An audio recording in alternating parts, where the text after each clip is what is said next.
Chapter 1. Julie Donovan, the new kindergarten teacher, was on her knees consoling a little boy named Chuck on the first day of school when she noticed movement in the doorway. She gasped when she looked up. Her eyes widened and high color filled her cheeks. The most striking cowboy she'd ever laid eyes on had just walked through the door. Well, she had laid eyes on him one time before, but that time they'd been 2.5 sheets to the wind. One less drink that night, and they'd have stopped before they got to the motel. Two more, and neither would have remembered a damn thing. But the combination had been just right, and now he was there in her kindergarten classroom in St. Joe, Texas.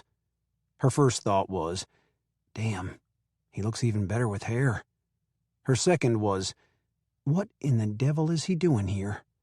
Her third was, oh shit, what do I do now? The man stopped in front of her and looked down. Hello? We're the Luckadeaus. This is my daughter, Lizzie. She's in your class this year. And I'm the woman you met in Dallas 6 years ago, she wanted to shout at him. Remember me? I'm Red. Griffin Luckadeau waited for her to finish with the little boy, his pulse racing and his heart thumping. God almighty. He'd never been this attracted to a redhead before. That was his brother's choice of women. No one had told him the new kindergarten teacher was knocked down gorgeous, or that she had eyes that could see straight into his soul. Desire shot through his body. Or was it plain old lust? Either one was something he hadn't allowed in a very long time, and he was determined to get control of it before he spoke again. Julie's daughter Annie came running from across the room, her jet-black pigtails bouncing on her shoulders, the white poliosis streak in her hair parted so that the majority of it was on the left side. She stopped dead in her tracks in front of the other little girl. They eyed each other for several moments, mirror images of each other, doubles in almost every sense of the word. Jet-black hair with a white streak from the forehead back several inches, crystal-clear blue eyes, a slight dent in their chins. Finally, Annie grabbed Lizzie's hand and said, "Come sit by me. My mama's the teacher. She won't mind." Lizzie let go of her father's hand and ran off with Annie, her ponytail waving from side to side, the white streak in her hair slicked straight back. Neither of their parents could peel their eyes away from the two little girls giggling together. Julie felt the world tilt backward on its axis, and the concrete floor of the elementary school tremor as if Texas was having a rare earthquake. "Who are you?" Griffin whispered. Desire took a back seat to shock. His blue eyes narrowed into slits. Who was the redhead, and where had that child come from? "I'm going to be your child's teacher, but we knew each other a long time ago. You don't remember?"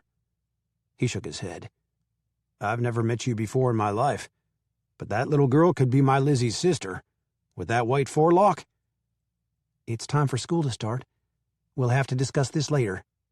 "Guess they each just met their double," Julie said. If he wanted to play dumb as a box of rocks, then she could do the same thing. He spun around and marched out the door without a backward glance.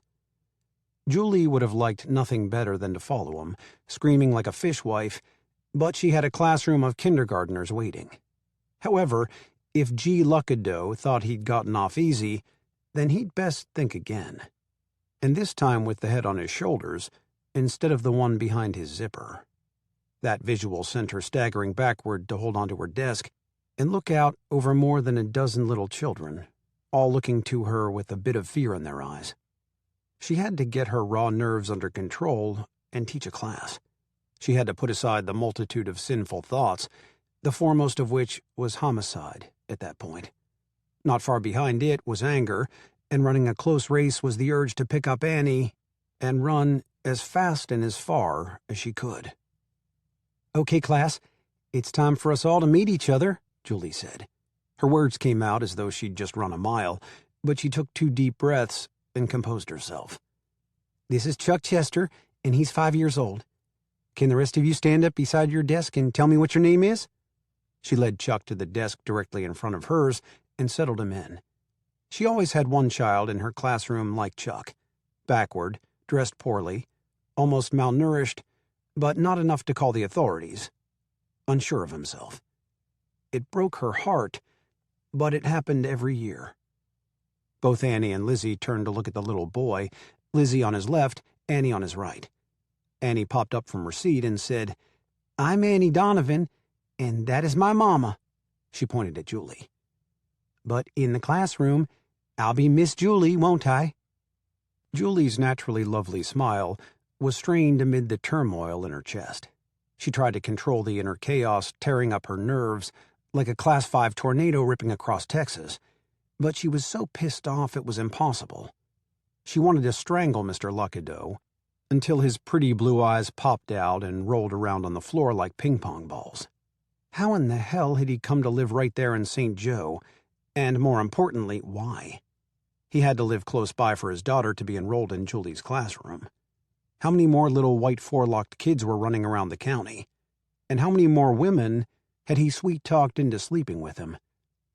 Lizzie hopped to her feet and said, "I'm Lizzie Luckadeau. My daddy is Griffin Luckadeau, and I almost didn't get to come to school, but I cried and cried, and Marita said I would be safe." The principal, Mrs. Amos, stuck her head in the open door. "Could I have a word with you?" Julie motioned her inside. 1 hour into the first day, and Julie was sure she was already fired.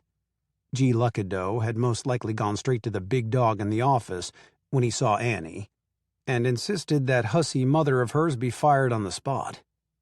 Mrs. Amos stopped in front of Julie's desk and lowered her voice considerably. "I want to make you aware of special arrangements for Lizzie Luckadeau. Her father, Griffin, was going to homeschool her but finally agreed, with lots of talking from me and his housekeeper, that Lizzie needed to come to school. That's why you didn't see her name on the student sheet. He just made up his mind last night. She is not to leave this school with anyone other than Griffin or Marita.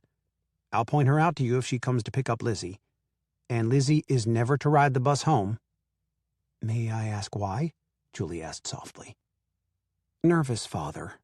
That's as much as I can say. Amazing how much Lizzie and your Annie look alike. You sure you've never been in these parts? Or ever known Griff?" Her boss knew the secret.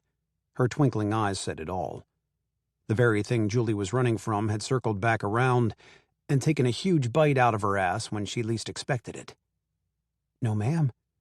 Didn't even know St. Joe existed until I heard about the job," she said. "Well, they say everyone has a twin.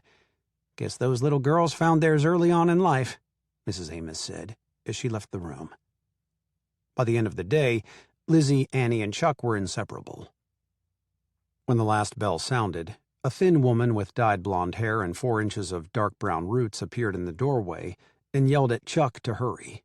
He cringed at the sight of her and dropped his glasses in his rush. "You break those glasses again, boy, and you're getting in big trouble.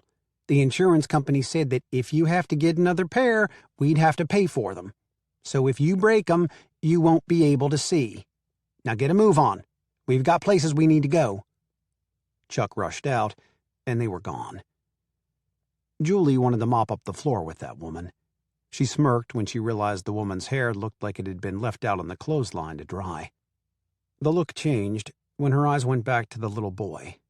She'd taught long enough to recognize the signs of a child who is mentally, as well as physically, abused.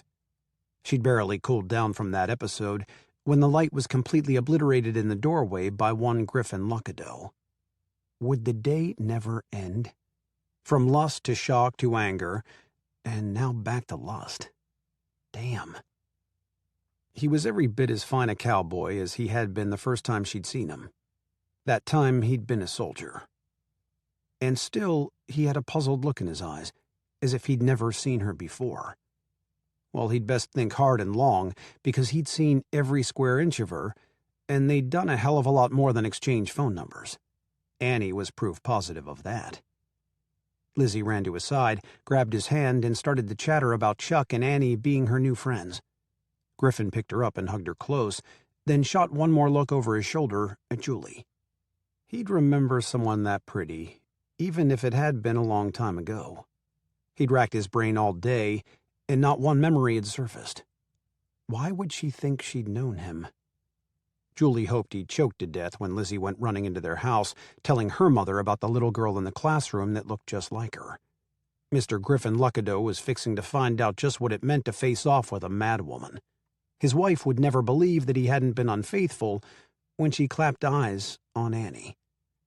And that made Julie the other woman, a part that she never, ever intended to play after the pain of confronting the other woman in her own husband's life. In her defense, she hadn't known Griffin was married when she'd wound up in bed with him 6 years ago. He hadn't been wearing a wedding band. She might have had a few drinks too many, but she did remember checking for that particular item, and there hadn't even been a white ring where it should have been. After all the students were gone, Julie and Annie shut and locked the door and headed home. Julie's hands shook as she put the key in the ignition of her truck. For a long minute, she sat in stunned silence, her head on the steering wheel, while she tried to tame a million memories and racing thoughts. It was a useless endeavor. Taming her thoughts was like attempting to take the wild out of a Texas longhorn. Some things simply weren't possible. "Mama, why does Lizzie look just like me? And Chuck didn't like that stuff they put on his plate in the lunchroom today, so I gave him half my sandwich," Annie said. "You aren't the only little girl in the world with a white streak in her hair. We just haven't seen any of the others. And why didn't Chuck eat his lunch?" Annie exhaled in impatience. "Because he don't like fish sticks. He said they make him puke. I gave him half my sandwich." "What did Lizzie bring?" "She had ham and cheese with mustard, just like me. And potato chips and a cookie and chocolate milk," Annie said. Julie started the engine and headed north toward their new home. "Let's go home, baby. We've got lots of things to do." Surprisingly enough, the sun still hung in the sky, and the world had not come to an abrupt end. It had been a day of miracles. She'd kept her cool when Griffin Luckadeau had waltzed into her classroom. Mrs. Amos hadn't fired her, and Julie hadn't tried to mop up St. Joe's Main Street with Chuck Chester's mother. All in all, not as bad as it could have been. "Lizzie gave Chuck half her cookie," Annie said. "Well, I suppose Chuck ate well today," Julie said. "Yes, he did. I like him and Lizzie. They're my bestest friends," Annie pronounced. Children were wonderful. They had no preconceived notions of who to like or not like. Money or the lack thereof didn't affect them at all. From the looks of Lizzie, she came from a comfortable family. Chuck, according to Mrs. Amos when they'd discussed Julie's students the day before, lived in a trailer south of St. Joe, and his father had been arrested multiple times on drug charges. A person had to pass a test to get a driver's license. They had to prove they were credit-worthy to buy a house, but any drug-dealing son of a bitch could be a father. Or any handsome soldier on his way to Iraq. Julie's jaw clamped shut. A woman couldn't even berate an SOB without her conscience putting in her 2 bits. By the time Julie stopped at the local grocery store and picked up supplies, she had convinced herself that Griffin Luckadeau really had been 3 sheets to the wind and didn't remember the night he'd spent with her in the hotel room. That was her blessing for holding her temper all day. He flat out didn't remember. Thank God. She sure would never bring it up to him. That was a solid fact. She turned right less than a mile outside of town into a gravel driveway and parked on the north side of her new property. 5 acres, a 2-bedroom house with an orchard and garden space. That's what the real estate agent had said that day when she'd taken Julie out to look at the property. What she hadn't said in advance was that all the paint had peeled off the house and the wood was as gray as fog, that the driveway was full of potholes big enough to bury an army tank, or that the roof needed new shingles. Julie had driven up to interview for the job back in the summer and had been hired on the spot.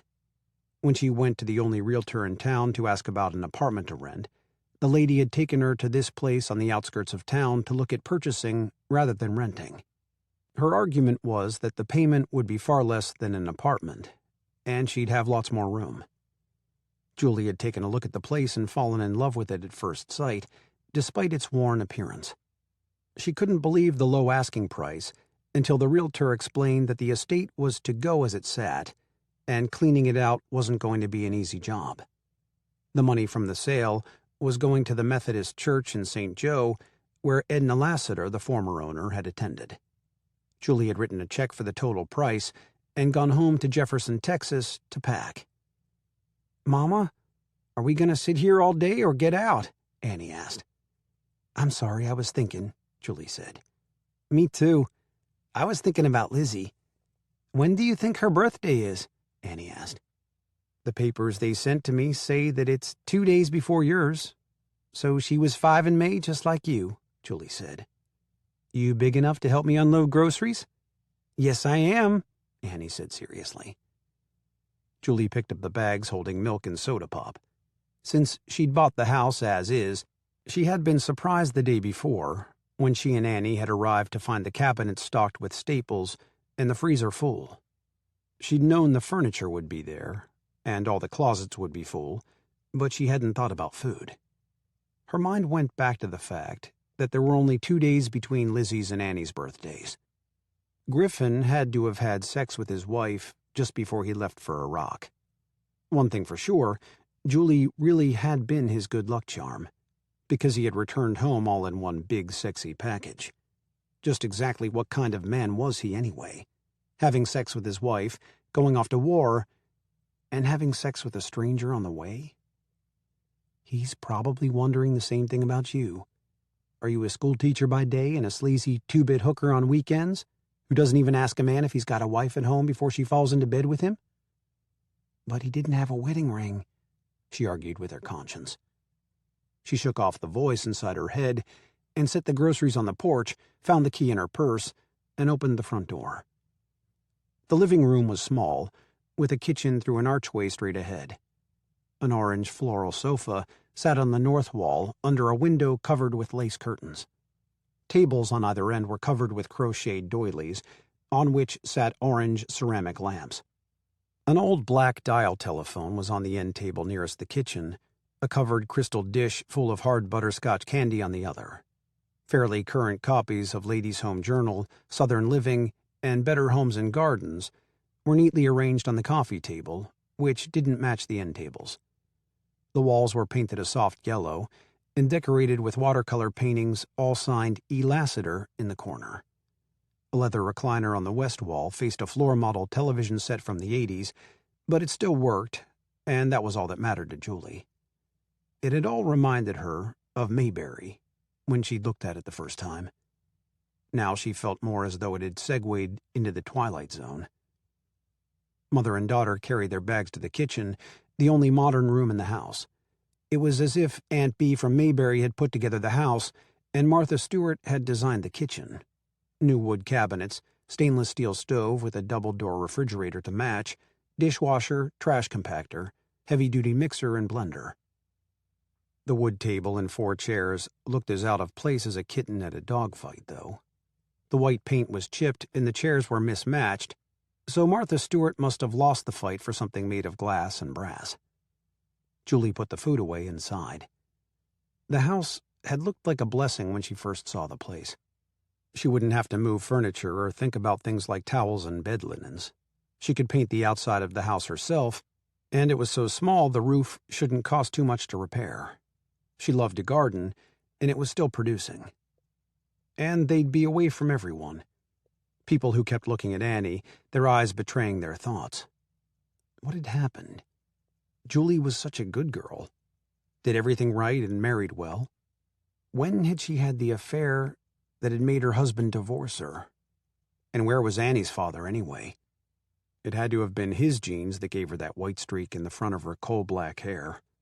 Must be a low-down, good-for-nothing, worthless bastard not to even come around to see his daughter.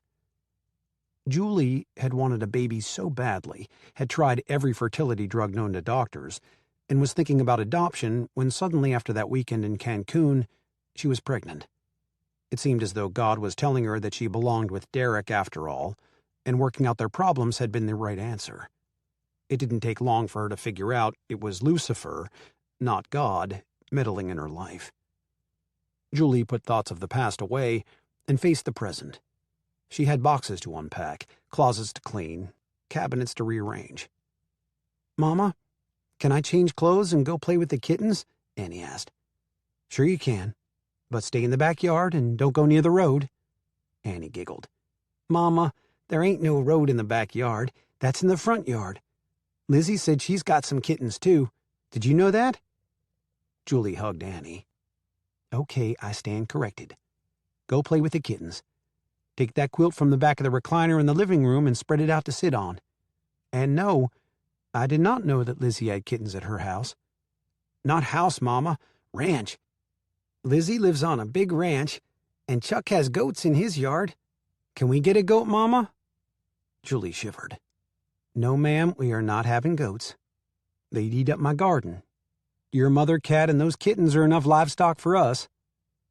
Annie took off down the hall toward her bedroom like a shot. In minutes, she changed from her white sundress into denim shorts and a faded t-shirt. She ran through the kitchen, the small utility room barely big enough for a washer and dryer, and out the back door into the yard, where 5 kittens met her meowing and begging to be petted.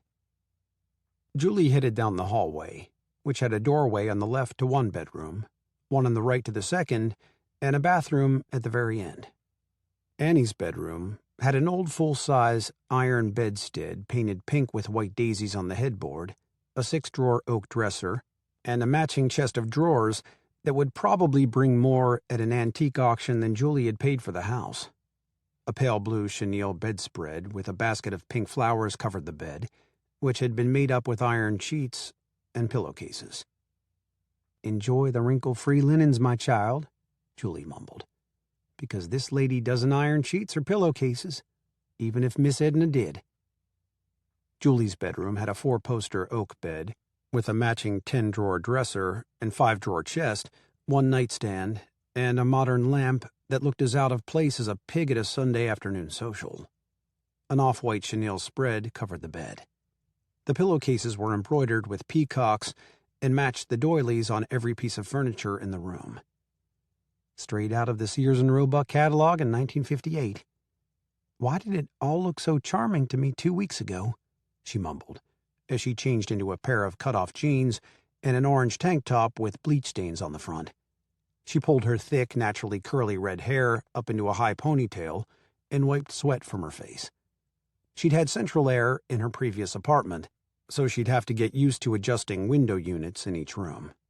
She tucked the lace curtains back, looked out the window at Annie, still playing with 5 balls of fur, and turned on the noisy air conditioner. Her goal was to clean out the closet in her bedroom that afternoon and not think about the striking cowboy named Griffin, who she'd thought of for years as a soldier named G. Luckadeau. Griffin and Lizzie ordered ice cream cones at the Dairy Queen, but he could scarcely eat his. He dreaded taking Lizzie home. Marita would have 1,000 questions the first time Lizzie started in about the little girl with a white streak just like hers. He didn't mind answering questions if he had answers, but there were none. One minute he was living in his own little chunk of Montague County, minding his own business, and then this morning it all fell apart. He damn sure couldn't pull answers out of his ass to satisfy Marita. Who was that schoolteacher anyway? And how'd she get a Luckadeau child? He knew how the child was made, but short of his mother having another son she never told anyone about, he didn't know anything else. Griffin's mother had inherited her white streak from her father, and that was where Griffin's came from. His sister Melinda got the Luckadeau blonde hair, and her 2 sons were trademark Luckadeaus. Griffin had the poliosis streak in his hair, and Lizzie had inherited the gene from him. If it ran true, she'd give it to her sons, but not her daughters.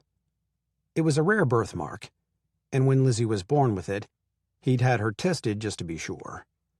The doctor had run tests on everything from Marfan syndrome to Waardenburg syndrome, but it was simply a genetic trait where her forelock had no pigment, just like her father's. Griffin might have dismissed seeing the same birthmark on the other little girl if she hadn't had the Luckadeau blue eyes to go with it, as well as the cheekbones and that little dimple in her chin. There was no doubt that child was as much a Luckadeau as Lizzie. Hell, she looked like her twin. Lizzie was barely taller, and the other girl a few pounds heavier, but then that's the way it was with twins most of the time. He stared out the Dairy Queen window. Daddy, Annie is my friend. She and Chuck are my bestest friends. We played together all day. Annie has kittens and Chuck has some goats. "Can we get a goat?" Lizzie asked. "I don't know, honey. What are Annie's and Chuck's last names?" "You know, Daddy. Annie is Miss Julie's girl. Her name is Donovan. And Chuck is Chuck Chester." Griffin swallowed hard. He hadn't wanted to let Lizzie go to school that year, and he'd been right. The son of the biggest meth producer in Montague County had become her best friend the first day. And then there was the mystery behind her new teacher, who Mrs. Amos had told him was a single mother and a fine teacher. Mrs. Amos must be getting old and losing her touch. Used to be she had eyes in the back of her head and was the meanest teacher in school when Griffin was a child. "Did you see Lizzie's hair, Daddy? She's got a lucky streak in her hair and blue eyes, and nobody better call us a skunk. And if they did, we could both beat them up and—" She finally stopped for air. "What you have is not common, but you weren't the only girl in the world with it. That little girl has one, too. We'll have no more talk about beating people up. No one has called you a skunk since that party at Slade's house." "But they will, because that's what I look like. Can we make it go away, Daddy? I don't want to be different. Me and Annie could put stuff in our hair and make it go away," she said. "No, we cannot make it go away, Lizzie. It's what makes you special. Remember what Jane told you that day at Slade's ranch? She said only little girls with lucky streaks can find a pot of gold." "Then me and Annie will be special together. Can we fix Chuck's hair to match ours so he will be special?" Lizzie asked. "Is Chuck that little red-haired boy who has freckles and wears glasses?" Griffin remembered the child Julie had been consoling when he walked into the room. "Are you sure his name is Chester? His hair looked like your new teacher's hair. Maybe that's her son." Lizzie scooped up the last of her ice cream sundae. "No, Daddy, he is Chuck Chester. His mama came to the school before you got there. She's not nice. She yelled at Chuck and made him cry. Miss Julie only has Annie." Griffin pushed his white forelock back with his fingertips. "Maybe his mama was having a tough day. Let's get on home and see if Nana Rita is making cookies. I bet she is, and you can help her. And we've got feed in the back of our truck, so we have to unload that. We've got lots of jobs to do." "Okay." She drew the word out with a sigh. "I like school. I wish I could live there, or that Annie could come live with me." He didn't respond to such an absurd proclamation. He helped Lizzie into the back seat of his club cab truck and drove north out of St. Joe. "Daddy, look! Hurry! Right there, where the old witch used to live. There is Annie and Miss Julie getting out of their truck. Can I go play with her today, Daddy? That old witch woman isn't still at the house, is she?" Lizzie bounced around in the back seat, only the seatbelt keeping her from barreling out of the truck and running toward the ramshackle house that Edna Lassiter had lived in for more than 50 years. So the woman had actually bought property in St. Joe. Folks didn't buy property unless they were planning on sticking around, because it could be years before they were able to unload it. Griffin gritted his teeth, slapped the steering wheel, and swore under his breath, then immediately looked in the rearview mirror to see if Lizzie had heard him. She was too busy looking at the house to hear anything. Of all the kids in the classroom, why did she have to befriend those two? The Lucky Clover Ranch property started a mile out of St. Joe and covered most of the ground on the east side of the road, from there to Cap's Corner. Griffin also owned a fair-sized chunk of land up toward Illinois Bend, a small community on the border of the Red River. It had a church and a few scattered houses. Cap's Corner was only slightly bigger. St. Joe had less than 1,000 people, and Alvira Clancy said that was counting the dogs and depending on several girls to get pregnant and keep up the population. Why would any single mother come to St. Joe? He made a right-hand turn down the paved lane and through a brick and wood arch with a swinging sign at the top. The ranch brand, a 4-leaf clover, was burned into the wood on either side of the words, "Welcome to the Lucky Clover Ranch." It was the truth. Everyone was welcome at the ranch. Everyone except Edna Lassiter, who had kept a 100-year-old feud alive with the Luckadeau family. She had gone to the courthouse once a year to file a restraining order on anyone with the last name of Luckadeau, or anyone who might be kin to those heathens, as she called the whole family. as if he or any of his family preceding him would have any business on that ramshackle property of hers. There was an old rumor that the feud went back further than her generation, something about a Lassiter being jilted by a Luckadeau 100 years before. Edna had been a recluse, except for Sunday morning services, so not many people even knew she existed. However, there was that day when she'd called Lizzie the spawn of the devil, when Lizzie had bumped into her cane in the church parking lot. Lizzie had no trouble speaking her mind, but she whispered the word spawn any time she used it, and had been terrified of the elderly, gray-haired woman after that. Griffin wondered why in the world a schoolteacher would buy that property. The house was probably haunted, and if the inside looked like the outside, no one would want to live there. Lizzie opened the truck door and bailed out, taking off in a dead run toward the two-story ranch house with a porch around 3 sides on both the bottom and upper floors. Painted white, it sat in a grove of pecan trees and had a white picket fence all around the yard. Lizzie left the gate hanging with a yell for her father to close it and went tearing into the house hollering for Nana Rita. "Right here, child. What's the matter?" A thin Mexican lady emerged from the kitchen, wiping her hands on the tail of her apron. Her black hair was pulled up into a bun on top of her head. Her jeans bagged slightly on her slim frame, and a red t-shirt peeked out from under her bibbed apron made of red gingham checks. "There's another me. She's in my class, Nana Rita, and her name is Annie. She's got a streak in her hair just like mine, and blue eyes just like mine, and even a dent in her chin. Her mama is my teacher, Miss Julie, and she's got curly red hair, but she don't have a lucky streak. Is Annie my sister? Why didn't Daddy tell me I have a sister just like me?" "Because you don't," Griffin said from the doorway. Marita tucked her chin and raised an eyebrow. The questions were on the way, and he still didn't have an answer for any of them. "She might be my twin sister. We're just alike," Lizzie argued. "I was there in the delivery room when your mother gave birth to you. Believe me, you were the only baby born to us," Griffin said. "But I want her to be my twin sister. Can you go buy her so she can be?" Lizzie asked. "No, he cannot buy a little girl. Now you come in this kitchen and help me make cookies. You can tell me more about this little girl while we cook. And you," Marita pursed her lips at Griffin, "can tell me about the new teacher later." Griffin nodded. At least he wouldn't have to go into the whole thing that day. Maybe by the time he did have to discuss it, he'd have more information.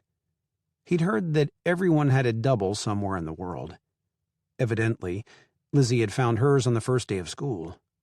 Probably by the time they were in school a week, they'd be fighting and wouldn't be friends anymore. Or maybe the teacher and her daughter would be gone when he took Lizzie to school the next day. Julie opened the closet doors to the slightly sweet smell of baby powder and an old woman's cologne. Starting at one end, she took down dresses and pantsuits, some of which had to be 30 years old, judging from the material and style, and folded them neatly into big black garbage bags to take to the nearest Goodwill store. When she picked up a pink floral double-knit dress, she sat down on the floor and leaned back against the wall. Her Aunt Flossie had a dress just like that, and had worn it to the hospital to see her when Annie was born. She'd taken one look at the baby and quickly came to the same conclusion Derek had. "That baby is beautiful, but she does not belong to your husband. You've been sinning, Julie Donovan, and it has come back to bite you on the ass," Aunt Flossie had whispered. Julie had been as surprised to hear that word come out of Aunt Flossie's mouth as she'd been when they'd laid the new baby in her arms for the first time. Aunt Flossie didn't even use the word pregnant in mixed company, and said it behind her hands when she absolutely had to use it among female friends. Most of the time, the lady was in the family way. That damned pink dress brought on a flood of memories Julie thought she'd buried and faced for the last time several years ago. She'd moved from Jefferson, Texas to St. Joe to get away from the gossip, and here it was, following her around like a puppy in the form of a blasted pink double-knit dress with a zipper down the front, along with one fine-looking cowboy who didn't even remember who she was. Had Aunt Flossie still been alive, She would have blushed at the string of scalding words that flowed from her niece's mouth right then. It had all started when Julie discovered her husband Derek had been sleeping with a female engineer in the oil company his family owned. Julie and Derek had been married 6 years, and she had tried every fertility drug and concept on the market to have a baby. When she confronted him about the affair, he declared with bravado that it was her obsession with pregnancy that had driven him to the other woman. It was all Julie's fault, because sex had become nothing but a means to a baby, not a spontaneous spark of fun like it had been in the beginning. Pompous son of a bitch that he was, he'd laid a guilt trip on her. "Yeah, right," Julie said aloud. He unzipped his pants. I damn sure didn't do it for him. Grab his tallywhacker and lead him to the cute little engineer. She had filed for divorce, even though a little tiny bit of her had always wondered if he was right, and it had been her fault. Before the divorce was final, she, her sister, and a few friends had gone to Dallas for a weekend of shopping and fun. They met some college buddies who'd driven in from San Antonio, rented motel rooms, and shopped all day Saturday. That night, they hit a singles bar and Julie had met Griffin. Only that night they weren't Julie and Griffin. They were Lucky and Red, and they were both drunk by the time they staggered into her room. He'd been sitting at a table with a dozen other freshly recruited military men, all looking very handsome in BDUs and shined boots, and with shaved heads. She'd stumbled over his boots when she was returning from the bathroom, and he caught her before she fell. She'd looked up into the bluest eyes she'd ever seen. "Well, they don't call me Lucky for nothing," he said with a smile. "I'm so sorry. I was clumsy and not looking where I was going," she had apologized. "Don't be. I saw you come in. I'm a sucker for red hair. Care to dance?" And so it began. An evening with too many drinks, too much laughter, and 2 people hailing a cab back to her motel room. She wouldn't even have known his name if she hadn't noticed it stenciled above the pocket of his shirt. G. Luckadeau. What the hell kind of name was Luckadeau anyway? French? Cajun? "So what does the G stand for?" she'd asked. "I'm off to Iraq tomorrow morning, bright and early. Just call me Lucky because that's what I am. You're my red-haired good luck charm who's going to make sure I come back in one piece. I'm calling you Red." But what had been funny that night was awkward the next morning. When he had left, it was with a backward glance that said he liked what he saw, and if he wasn't going to Iraq, he might call her again. "Goodbye, Lucky. Come home in one piece," she'd said from the bed. "I promise I will. How can I not? I just slept with the most beautiful redhead in the whole state of Texas." "That line is so damn corny it's funny. Besides, darling, we didn't sleep," she said before she pulled the covers over her face and fell asleep. "Goodbye, Red," he'd said with a grin. The grin hadn't changed in 6 years, but the look in his eyes sure had. At school that morning, Julie had recognized nothing but shock. His hair had grown out, and she'd seen for absolute sure what gene pool Annie had dipped her head in to get her white streak. But 6 years had been good to Griffin Luckadeau. He was just as handsome as he'd been back then. Julie had been rudely awakened by her sister pounding on the door at 15 minutes until 11, rushing her around so they could make the checkout time. The next week, Derek called.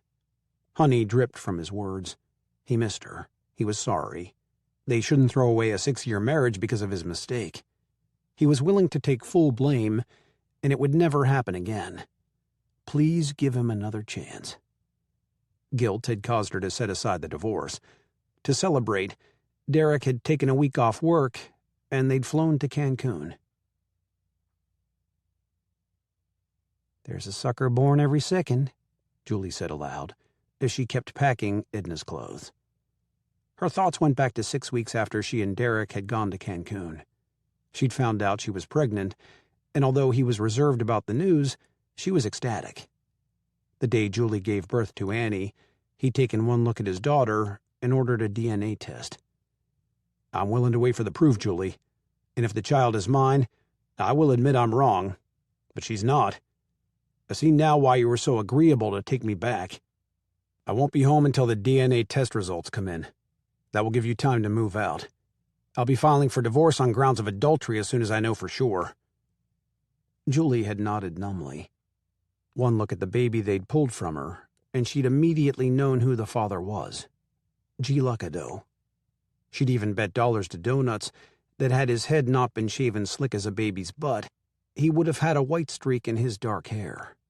Her new baby daughter had one in the front of all that beautiful black hair, along with a dimple in her chin and big round eyes that Julie had no doubt would be crystal clear blue in a few weeks. A DNA test was just a formality. The baby didn't belong to Derek Wayne Williams III. When Julie filled out the birth certificate, she left the father's space blank and named her daughter Annie Grace Donovan, because one thing Julie would insist on was getting her maiden name back. Annie was not a Williams, and Julie wanted nothing from Derek, not his property or his name. She'd never blamed Derek. Maybe he'd really been trying to make the marriage work and had felt betrayed. Julie certainly had felt that way when she discovered the affair with his engineer. She'd taken her baby home from the hospital, moved into the garage apartment her parents rented out for extra cash, and paid her mother to keep Annie while she taught school. 5 years later, her Aunt Flossie died and left Julie her entire estate. It wasn't millions, but it was enough to buy the Lassiter property. She folded the pink dress and packed it into the garbage sack, hoping the memories would stay in the sack and not haunt her anymore. Evidently, Lucky had left a pregnant wife behind him when he went to Iraq, because Lizzie and Annie were born only 2 days apart. They were almost the same height, the same size, and could easily pass for twins. Julie felt sorry for his wife. She'd been the wife. She didn't ever want to be the other woman. That must be why he'd pretended to not remember her earlier that day. He sure didn't want to go home and explain that he'd just run into a drunken one-night stand and the little girl it had produced. "Mama, can I bring the kittens inside?" Annie whispered. Julie jumped. "You scared me," she said. "It's hot out there, and there's a spider on the back porch, and I know the kittens are afraid of it. Can I bring them in the house?" She nodded. "We'll have to make a litter pan in case they need to go when they're visiting you in the house. I'll find an old pan and put some gravel from the driveway in it. You go bring them into your room, and I'll turn on the air conditioner in there. And I'll take care of that spider on my way to the driveway." "You are the best mama in the whole world," Annie beamed. "But you know what? I wish Lizzie was my sister. Then I'd have a real person to play with instead of the kittens, and we could play with them together. I bet she'd like yellow kittens, Mama. I just know it."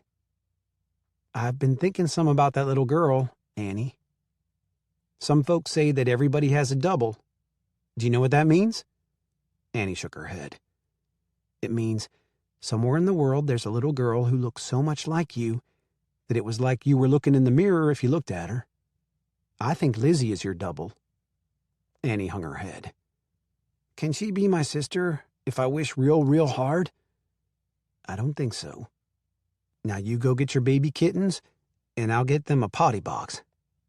"And some milk in a bowl for snack time?" Annie pushed. Julie smiled. "Yes, but just a tiny bit. Their mama is still feeding them, and her milk is better than the kind we buy in a jug. It's special just for them."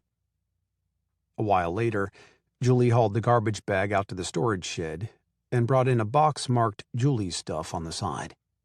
She organized as she unpacked. Shirts, slacks, jeans, dress clothes.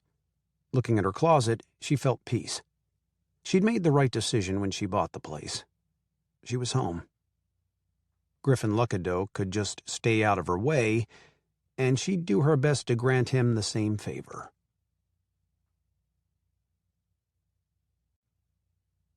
Chapter 2. The St. Joe Methodist Church was located on Bojes Street, which was also Highway 677 from St. Joe up to Illinois Bend.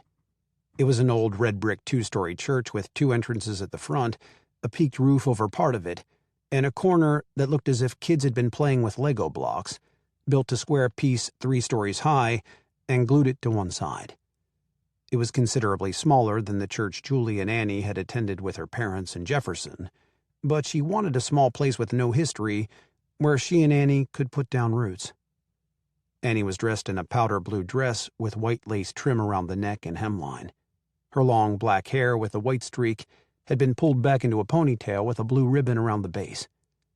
Julie had chosen a floral tiered skirt, predominantly mint green with splashes of bright pink and yellow, and a yellow tank top with lace trim around the neck. She wore white sandals and had spent extra time that morning taming her red curls with mousse and lots of patience. She held Annie's hand, and they walked through the doors in time for the first hymn. They stopped at a pew about halfway up the aisle that had enough space at the end for them to sit comfortably. An older lady scooted over to give them a little more room, and then stared at Annie as if she were seeing a ghost. The music director gave out the hymn. Julie picked up a songbook from the back of the pew in front of her and held it so Annie could see. She couldn't read yet, but she did try on the hymns she'd heard most often. Then announcements were made. 2 babies were born that week. A grin tickled the corners of Julie's mouth. People had sex in St. Joe in spite of the name of the town, which suggested that only the pure and holy lived there. Mrs. Smith had died, and the funeral lunch would be in the fellowship hall on Tuesday. Anyone interested in bringing food should contact Mamie Pickett over in Miss Molly's shop. A potluck dinner was planned on Friday for the senior citizens' Sunday school class. Julie recognized the name Mamie Pickett. She was the realtor Julie had dealt with when she bought the Lassiter place. She was still thinking about Mamie when the preacher began his sermon. She'd barely settled into listening mode when Annie tugged on her arm. She looked down to see her daughter with the biggest smile on her face and her small finger pointing straight ahead. Julie whispered behind her hand into her daughter's ears. "Annie, don't point at the preacher. It's rude, and it will make him nervous." "Look!" Annie squirmed and kept pointing. Julie finally looked where she was pointing. Griffin Luckadeau sat right there, not 3 feet from her in the next pew. God must carry a grudge for a long time.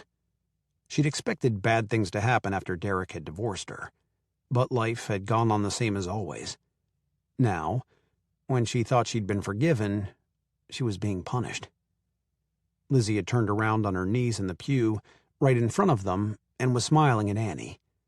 When her father touched her arm and said something to her, she flipped around, but all through the sermon, she and Annie both wiggled at the same speed, which was a little faster than if they'd had ants in their pants, but not quite enough to rub the velvet off the pew cushions. Julie checked her watch every 30 seconds. The 30-minute sermon lasted 3 days past eternity, and she didn't have the foggiest notion of what the preacher had said. He could have been advocating burning in hell for one-night stands, or asking for donations to build a new barn for an elder member of the church for all she knew, when he finished his sermon. Julie couldn't keep her mind or thoughts from straying to the Luckadeau man sitting in front of her. She studied the shape of his head and resisted the urge to brush a lock of hair from his shirt collar. She got angry all over again for her decision to move to St. Joe without at least checking the phone book for the Luckadeau name. Finally, the preacher asked Griffin Luckadeau to give the benediction as he tiptoed down the aisle to the door to greet people as they left. Julie fidgeted while he prayed. Evidently, he had come home from Iraq and gotten saved, sanctified, and dehorned, because the man she'd slept with hadn't appeared to be so big on prayers. There was no getting around it, under it, or through it. She'd have to see Griffin 6 days a week whether she liked it or not. Or she'd have to find a different church, and explaining to her Methodist minister father why she'd changed her faith would be more difficult than biting the bullet and staying where she was. Annie waved at Lizzie the minute the prayer ended. Lizzie's smile covered half her face, her blue eyes danced, and the dimple in her chin deepened.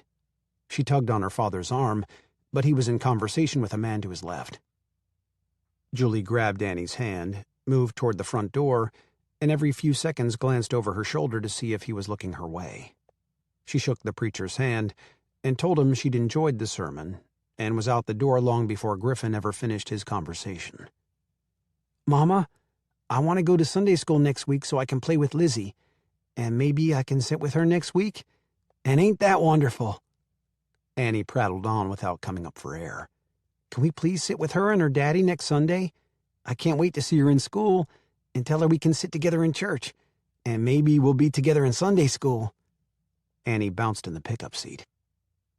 Julie put her off with a wave of her hand and let her keep right on chattering about Lizzie.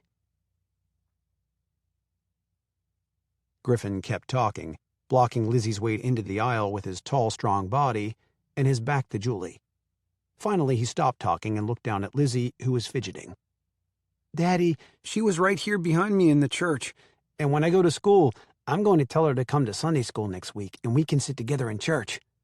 Lizzie talked nonstop all the way to the church doors. "What are you talking about?" Griffin asked. The hair on his neck stood up and itched. His pulse picked up speed just thinking about the new teacher. Why in the devil had she shown up at his church? "I'm talking about Annie. She was behind us. I turned around in the seat, and she looked at me and she smiled, and hurry, Daddy, she's getting in that blue truck with her mama, and maybe we can take them home with us for dinner today." Lizzie talked fast and furious, gesturing toward the truck the whole time. Griffin looked up in time to see the schoolteacher helping her daughter into an older model Ford truck. The sun bounced off the white streak in Annie's hair. Julie looked beautiful in her Sunday dress and sandals, with the sun throwing highlights in her hair. He had a strange notion that involved running his hands through her hair, maybe even tilting that pert little chin back for a kiss. He shook his head violently to erase the image. He didn't know that woman, and couldn't even figure out what game she had up her sleeve. Kissing her was out of the question. Besides, his girlfriend Rachel would go up in flames. The preacher called out to him. "Griffin, I didn't know you had relatives in the area. That child has to be a Luckadeau. I didn't know they were your relatives until they were already gone. I'd have visited a little longer." "Don't worry about it," Griffin said. It was a lot easier said than done. It had been on his mind for a whole week. "Relatives? Does that mean kinfolks like Jane and Slade and Millie and Katie Scarlett? Does that mean Annie is my kinfolk?" Lizzie asked on the way to the truck. "I'm not sure what it means, but we're going home. Nana Rita will have dinner ready, and she made banana pudding this morning." Griffin tried to steer the conversation away from the mystery surrounding the new schoolteacher. It didn't work. Lizzie talked nonstop all the way to the ranch about nothing else but Annie Donovan.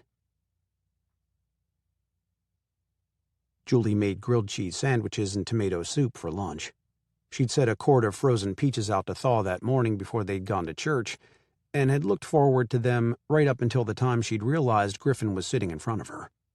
Seeing him there had just flat killed her appetite. It seemed strange to think of him with a name. He'd always been G. Luckadeau when she had let him into her memories.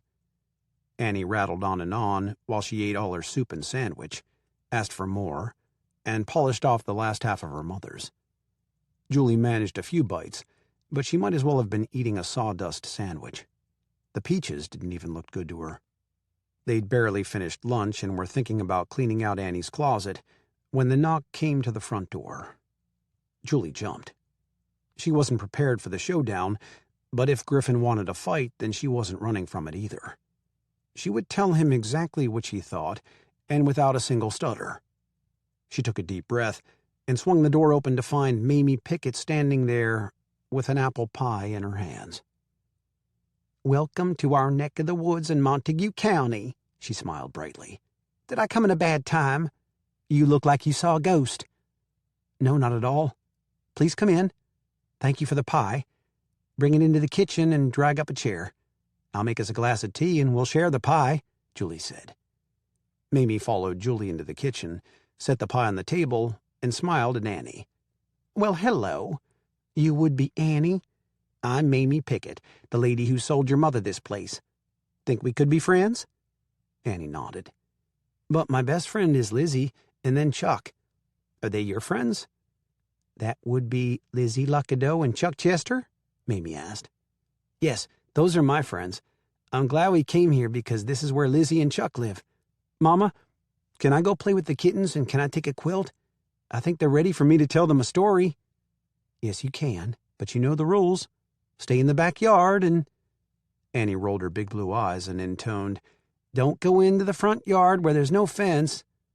"That's right," Julie said.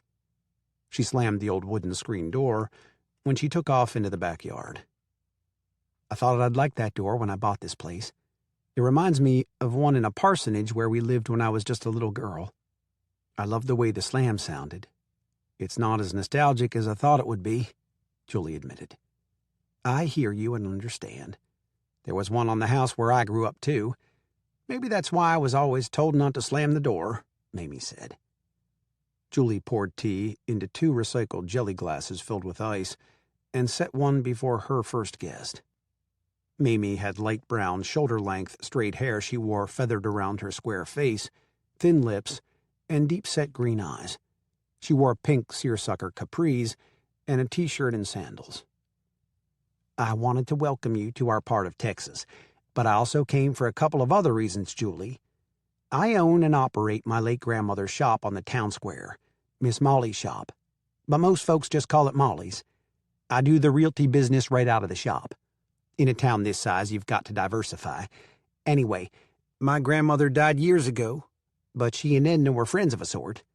They grew up together in Illinois Bend, and Edna made jellies and jams and pie filling about anything that could go into a jar for us to sell. Did pretty good with it most years." She stopped to sip the tea. "There's a cellar under this house. Did I forget to mention that when we talked about it? Don't tell anyone. I'm supposed to do the complete disclosure thing, and I forgot. I've only been doing this about a year. Anyway, I'll show you how to get down there." Mamie went into the living room and set aside one of the end tables. The carpet had been cut to fit a place about 3 feet wide and a little longer. "This picks up and the door leads to the cellar, where Edna kept the stock that she sold to me. I brought along the price list from last year. Last time I was here, there was still some stock left and I'm running low. Would you sell me what's left?" Julie nodded. "Sure. Did she use particular recipes for her stuff?" "I'm sure she did, and they're probably somewhere in the kitchen. Would you be interested in keeping up the business? I'll buy all I can sell, and that's a lot. You want to lead the way, or you want me to go first?" Julie took the first step into the dark cellar. Mamie followed and flipped a switch at the bottom of the narrow staircase. The walls and floor were concrete, which kept the cellar cool without being musty. There had to be vents somewhere. Julie found them up near the top of the shelves, which lined every possible inch and were filled with jams, jellies, canned fruit, pie filling, picante sauce, and other home-canned delicacies. There were so many names on the fancy little labels that Julie couldn't possibly remember them all. Mamie picked up an empty box and began to fill it. "I'll take some pepper jelly. You'd be surprised how well it sells to tourists. I've been out of picante sauce for 2 weeks, so I'll have a half-dozen jars of that." "Where'd she get the labels?" Julie asked. "I have no idea, but I bet there's paperwork somewhere around here. You got a computer? With just a little work, I bet you can make them yourself, and you could change the label to fit whatever you want to call your business." "I'll have to think about it," Julie said. But she was already thinking about making squash relish from the abundant crop of yellow squash in the garden. They carried 2 boxes to the kitchen and set them on the table.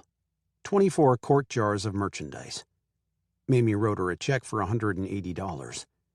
"I sell this stuff for $14.95 a jar and can't keep it on the shelves. I pay $7.50 a jar for it. If you want to go up on your prices, should you decide to keep the business going, that's fine. I'll just adjust my prices when you do yours." "I'll think about it for sure. I love gardening and canning. I cleaned out her closets yesterday. Know anyone who'd be interested in having her clothing?" Julie asked. "There's a Goodwill store over in Wichita Falls. I'm going over there tomorrow for a meeting. Want me to take them for you?" Julie refilled their glasses.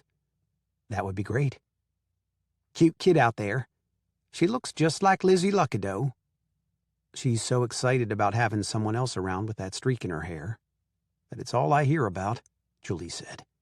She didn't want to discuss the fact that her daughter belonged to Griffin. She hadn't even had the time to process the information, much less put any part of it into words. Mamie finished the last bite of her second piece of pie and began. Now, before I dig into the other reason I came out here, let me give you some background. Back during the Civil War, some folks came out here and settled at Illinois Bend. Called it Wardville at first, but then, when the post office was granted, they named it Illinois Bend, because a lot of them came from that state. It had about 300 people back then. That would be back when my great-something grandmother was born. She and Edna's grandmother know each other, and the next generation were friends, and then Molly and Edna were born right before the flu epidemic of 1918. They would have been about 2 or 3 years old then. They talked about losing relatives during that time. Why did she never marry? Julie asked. It was the Lassiter curse. Her aunt got left at the altar by a man and died an old maid, and then the exact same thing happened to Edna. She never talked about her experience, but Granny Molly knew about it. She said she was to stand up with Edna, and the night before the wedding, the man took off without even telling her why. He joined the Army during World War II, and when he came home, he didn't try to explain. The feud actually started back when her aunt was left high and dry at the altar. The strange thing was that Edna fell in love with one of that man's relatives, like it happened back in the Hatfield and McCoy days. Then he pulled the same stunt, and Edna just holed up on her 5 acres and died an old maid. That's sad, Julie said. Not really. She was a spunky old girl, said her piece, and didn't let anyone get ahead of her, even if she was a hermit of sorts. Wow. Since I bought her property, does that make me a Hatfield or a McCoy? Mamie eyed her closely. I think you look more like a McCoy with that red hair. Gotta be Irish or Scottish blood in there somewhere. I bet you've got a hellacious temper, too, Mamie teased. You a prophet or a fortune-teller? Julie asked. Mamie giggled. Now, on to the other reason why I stopped by today. We've got this big fight going on in the city. We have a 4th of July shindig, and no one is against that. It's a solid tradition. But I'm heading up a committee to do an event for the holidays. Maybe a parade on the Saturday after Thanksgiving to kick off the season. A drawing on Saturdays with tickets you get when you shop in town. Something to bring some winter trade back to St. Joe. I think it's a wonderful idea. Old folks like Clarice Utley don't want any part of the thing. Come to the town meeting with me next Thursday night. I'd love to have some young folks to help me out, especially a teacher. Y'all are always so good at speaking to a group. But right now I'm running late, so I'd best be going. You think about the canning business, and don't let that McCoy temper get the best of you. Julie walked her to the door. Wouldn't think of letting the McCoy temper have full reign. I'm going to spend the afternoon searching for those recipes and deciding if I want to make jelly. See you later. I live just up the road a ways, and my shop is open 6 days a week most of the time. Tomorrow morning I'll open late because I have to go to Wichita Falls. Where's those clothes? Mamie said. In the shed. I'll haul them around to the front. Stop by any time. I'd love the company, Julie said. They quickly threw the sacks into Mamie's car, and she waved as she drove away. Lizzie rode her pony right up to the fence line and looked at the little girl on the quilt playing with the whole litter of yellow kittens. She slung her leg over the side, slid off the Shetland pony, and tethered it to a mesquite tree. She wasn't supposed to ride past the fence, and she'd get in big trouble if her father found out that she'd not only gone through the gate, but had ridden more than a mile down the road to Annie's house. But the idea of knowing where Annie lived drew her to the house like ants to the syrup bottle in the pantry. She had to make sure her new friend was aware of the witch who used to live in her house, and tell her to be careful. That mean old lady might make her a spawn, too. Annie looked up to see the little girl sitting on the ground, staring through the chain-link fence at her. Lizzie, how did you get here? I rode my horse. I'm not supposed to ride him out of our ranch, but I saw where you lived, and I wanted to talk to you. Come around the end of the fence and play with me. I'll show you my kittens, Annie said. Lizzie shook her head. I can't come in your yard, but we can talk. Daddy says we're like doubles. He says that there's somebody out there who looks just like somebody else, and we are like that. My mama said the same thing. Do you believe it? I guess so. Did anyone ever call you a skunk? Lily asked. Annie blushed. A little boy did one time in the grocery store. He was a mean little boy, just like those little girls who were mean that called me one. Hey, I got black and white kittens. Want to trade? I'll give you a black and white one for a yellow one, Lizzie said. Annie nodded. You got a black and white one on your horse? No, I didn't bring it today, but I'll take one of yours and bring mine back to you another day. Okay. Come around to the front yard where there's a gate. You can pick out whichever one you want, but don't want this one because I really want to keep him because he's my favorite, Annie said. Lizzie shook her head again. I can't come in your yard. A witch lives there in that house. My Nana Rita said so. I'm afraid of the witch. She called me a spawn. Annie left the kittens and went to the fence. She looped her small fingers in the holes and looked right into Lizzie's eyes. Are you trying to scare me? You can't be my friend if you do. And anyway, what's a spawn? Lizzie walked up to the fence, laced her fingers over Annie's, and whispered, I'm telling you the truth, and I don't know what a spawn is, but the devil makes them, 'cause she said I was the devil's spawn. I saw her at church lots of times, and I rode my pony up to the trees and watched her, but I didn't tell Daddy. She had gray hair and a long nose. She looked at me real mean and never did talk to my daddy, and her name was Edna Lassie-Turn. She died, but her ghost still lives here because she was so mean. My mama don't know she bought a witch's house. I'll have to tell her. Lizzie nodded very seriously. Nana Rita said nothing could kill something that mean. Who is Nana Rita? Annie asked. She's kind of like my grandma, only I have one of those too. She lives in... I can't remember, but it's a long way to her house. She's Daddy's mama, and I call her Granny. But Nana Rita lives in a house on the ranch, and she comes every day to cook and keep me. I had one of those. She lived in the house beside ours, and I went there every day. I called her Grammy. I miss her, but I'm glad my mama bought this place, because I found you for my friend and we both got a white streak in our hair, Annie said. Lizzie touched her white forelock. It's my lucky streak. Annie touched her hair. Is mine lucky too? We'll ask Jane. She's Slade's wife now. She's my friend and I like her a lot. She'll tell us if yours is a lucky streak. You think you can put a yellow kitten through the fence so I don't have to come in there? Yes, I can. There's a hole. I found it yesterday when the mama cat got under the fence. I can give it to you back there. Which one do you want? Annie whispered, so the ghost of that Lassie-Turn woman couldn't hear. Lizzie pointed toward the backside of the yard. Can you bring them all back there, and we'll look at them? Annie picked up 5 squirming kittens and carried them to the place where Lizzie stopped. They sat down, one on each side of the fence, passing kittens back and forth and giggling like only 5-year-old little girls can. After half an hour, Lizzie made her choice and mounted up, waved goodbye to Annie, and rode back toward the ranch house. Lizzie was happy until she looked up and saw the car in the driveway. She was there.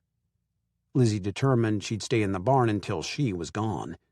Sometimes her daddy was so stupid. Nana Rita even said he was when it came to her.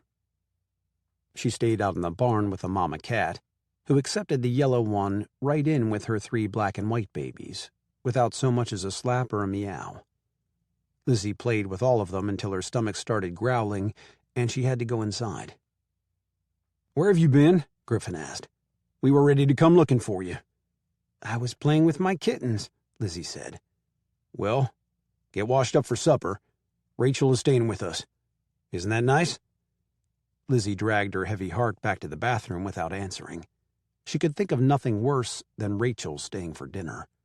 She lathered up her hands and stood on her tiptoes so she could see in the mirror. Looking back at her was Annie, or so she pretended. She's mean when Daddy isn't looking. You're my friend. What would you do?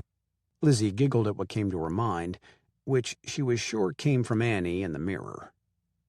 The 3 of them sat down at the big table in the dining room for supper. So, what did you do today? Rachel asked. Lizzie shrugged. You rode your pony, didn't you? Griffin asked. Lizzie nodded. Cat got your tongue? Rachel asked. Lizzie shrugged. The phone rang and Griffin excused himself to answer it, stepping out of the dining room into the foyer. His voice was low and his tone serious. What's the matter with you? Rachel asked Lizzie. Nothing, she answered. You can talk to me. I intend to live here before very long, and you're going to be my stepdaughter. You'll have to talk to me then, so you might as well start now. Rachel's tone was syrupy sweet. Lizzie decided to give her a chance. Do you like cats? No, I hate them, and you aren't going to bring any of those horrible barn cats in this house when I move in here. That will be understood from the first day. The tone was suddenly snappy and sour. You aren't very pretty when you do that with your eyes and make your mouth all puckered up, Lizzie said. You are a horrible little girl, Rachel said. Hey, you two, go ahead and eat. I'll be back in 15 minutes. There's a cow down, and I've got to help Carl pull the calf, Griffin yelled from the other room. Lizzie jumped up from the table. I'll go with you, Daddy. No, you stay here and talk to Rachel. Lizzie kept walking. But I want to go with you. He frowned. I said you will stay here with Rachel. She sat back down and hunched her thin shoulders, dropping her chin to her chest in a pout. Rachel waited until she heard the door shut before she turned to Lizzie. Little girl, you better understand something right now. I will marry your father. Now straighten up your back and eat your carrots. I don't like carrots. Lizzie glared at Rachel. If she moved to the Lucky Clover, then Lizzie was going to ride her pony to Annie's house and live there. Even that lassie turn witch wasn't as mean as Rachel. Eat them anyway. Or else. I told you I don't like carrots.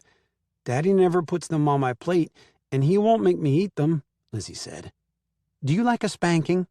I can turn you over my knee so fast that it'll make you dizzy. I said eat those carrots. Rachel's eyes narrowed into slits. She was almost as tall as Griffin at 5 feet 11 inches.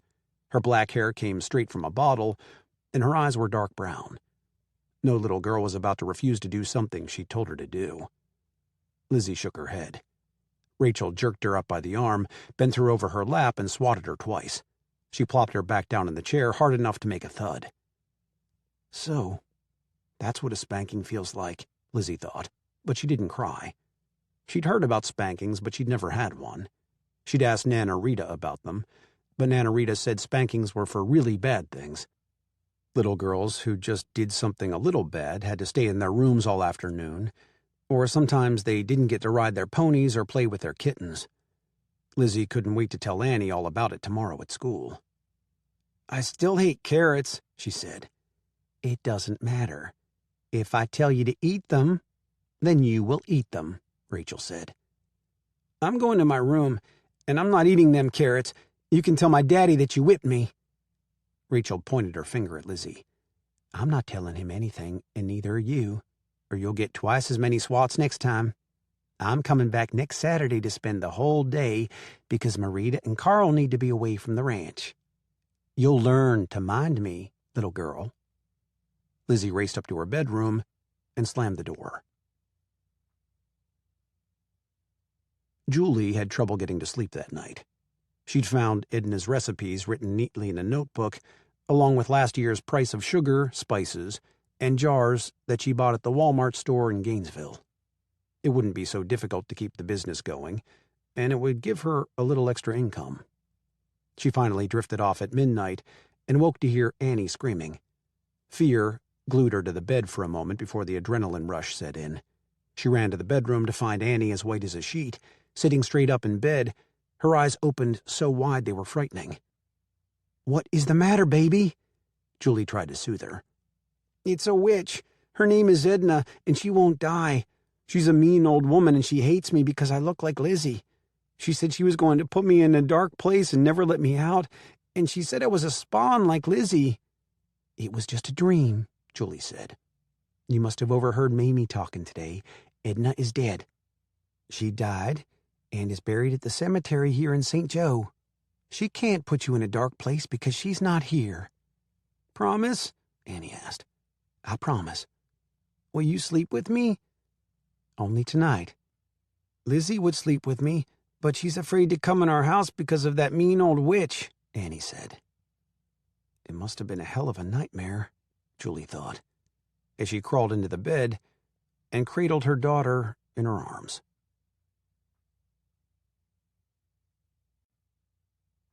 Chapter 3. Not a leaf was stirring, and the dirt kicked up by Griffin's tractor settled back to the earth quickly. August was even hotter than June and July, and they'd broken heat records during those months.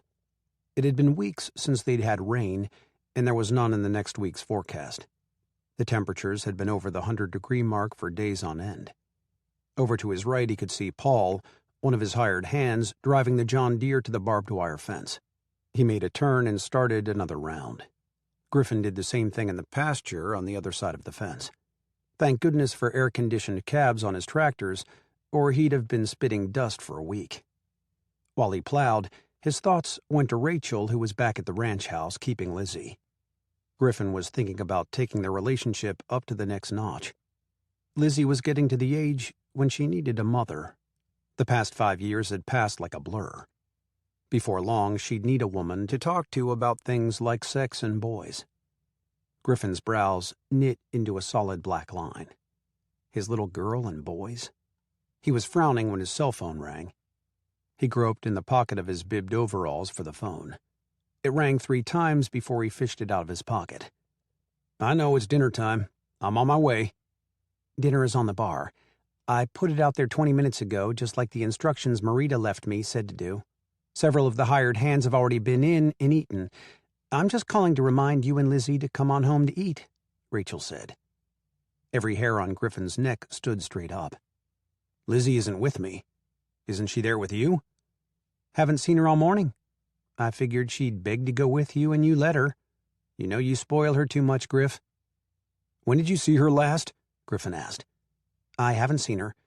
When I got here, you were leaving, and said to let her sleep since you two watched a late movie together. At 10, I decided she'd slept long enough, so I went to wake her, and she wasn't there. I checked the barn about 15 minutes ago to see if she was playing with those miserable cats, but since she wasn't there, I figured she was with you on the tractor," Rachel said. Griffin stopped the tractor and jogged to his truck parked at the side of the field. His pulse raced, and he felt as though a band of steel had tightened around his heart. For some silly reason, Lizzie didn't like Rachel.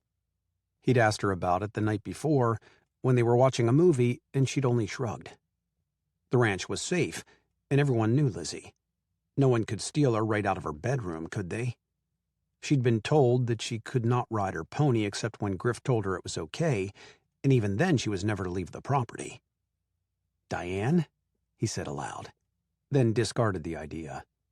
Lizzie's mother had agreed on a settlement and left Lizzie in his care when she was 2 months old. Surely after 5 years she hadn't gotten the maternal itch and come back to steal Lizzie. The band got tighter and tighter. He figured that Lizzie was hiding from Rachel and would come out from behind a playhouse made of hay bales when he called her name. He hit the back porch at a run and swung open the door. Rachel met him, shaking her finger at him. "You give that kid too much freedom, Griffin. She's allowed to run all over the place and ride that pony of hers wherever she wants on the ranch. It's not my fault she's gone. She's spoiled rotten and needs a good, solid whipping for scaring us like this." "No one is whipping my daughter. She'll be punished if she's done something wrong, but there might be an explanation," Griffin said icily. He went to the bottom of the stairs and called up. "Lizzie? Come down here right now. It's dinner time." Silence answered him. He called her name a dozen times as he went up the steps and checked every bedroom, under the beds, in the back corners of the closets, and even the attic. No Lizzie.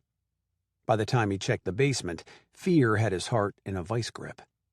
He hurried out the back door, jumped the fence, and went to the barn. She'd be in there with her mama cat and the kittens. She had to be. It was the last place she could be unless she'd ridden her pony to one of the far corners of the ranch and gotten hurt. She knew her boundaries and had been told to always put the spare cell phone in her pocket before she left the house. He grabbed his phone and dialed the number. It rang 4 times before someone picked up. He let out a whoosh of air. "Lizzie, where are you?" he demanded before she even said hello. "This is Rachel. I heard the phone ringing and was about to say hello when you started talking." He ended the call without another word and began to call Lizzie's name, searching all over the barn, but no Lizzie. He checked the pasture for her pony and found it missing along with her saddle out of the tack room. Visions of her lying in a pool of blood after a fall raced through his head. He was climbing back down the ladder when kittens gathered around his ankles, meowing and demanding attention. He stepped carefully to keep from stomping a trail or hurting one of them, and was already out the door with his phone in his hand to call the St. Joe police when something stopped him. There was a yellow kitten in with the black and white ones. The old black barn cat that Lizzie called Fluffy always produced black and white kittens, 3 to 5 in a litter a couple times a year. He'd just been out to the barn the day before with Lizzie, and they'd played with black and white kittens. He turned around abruptly and went back into the barn. 3 little kittens with a black mother. He remembered it well because he and Lizzie had watched an old rerun of the Three Stooges a few days before, and she'd named them Larry, Moe, and Curly. Larry had a black smudge on his nose, Moe a white streak on his head, Curly had a white tip on his tail. Now there was 1 yellow and 2 black and white. Where was Curly? "Here, kitty, kitty," he called. No more kittens came running. His phone rang and he snapped it up. "Yes?" "I don't like the way you hung up on me, Griffin.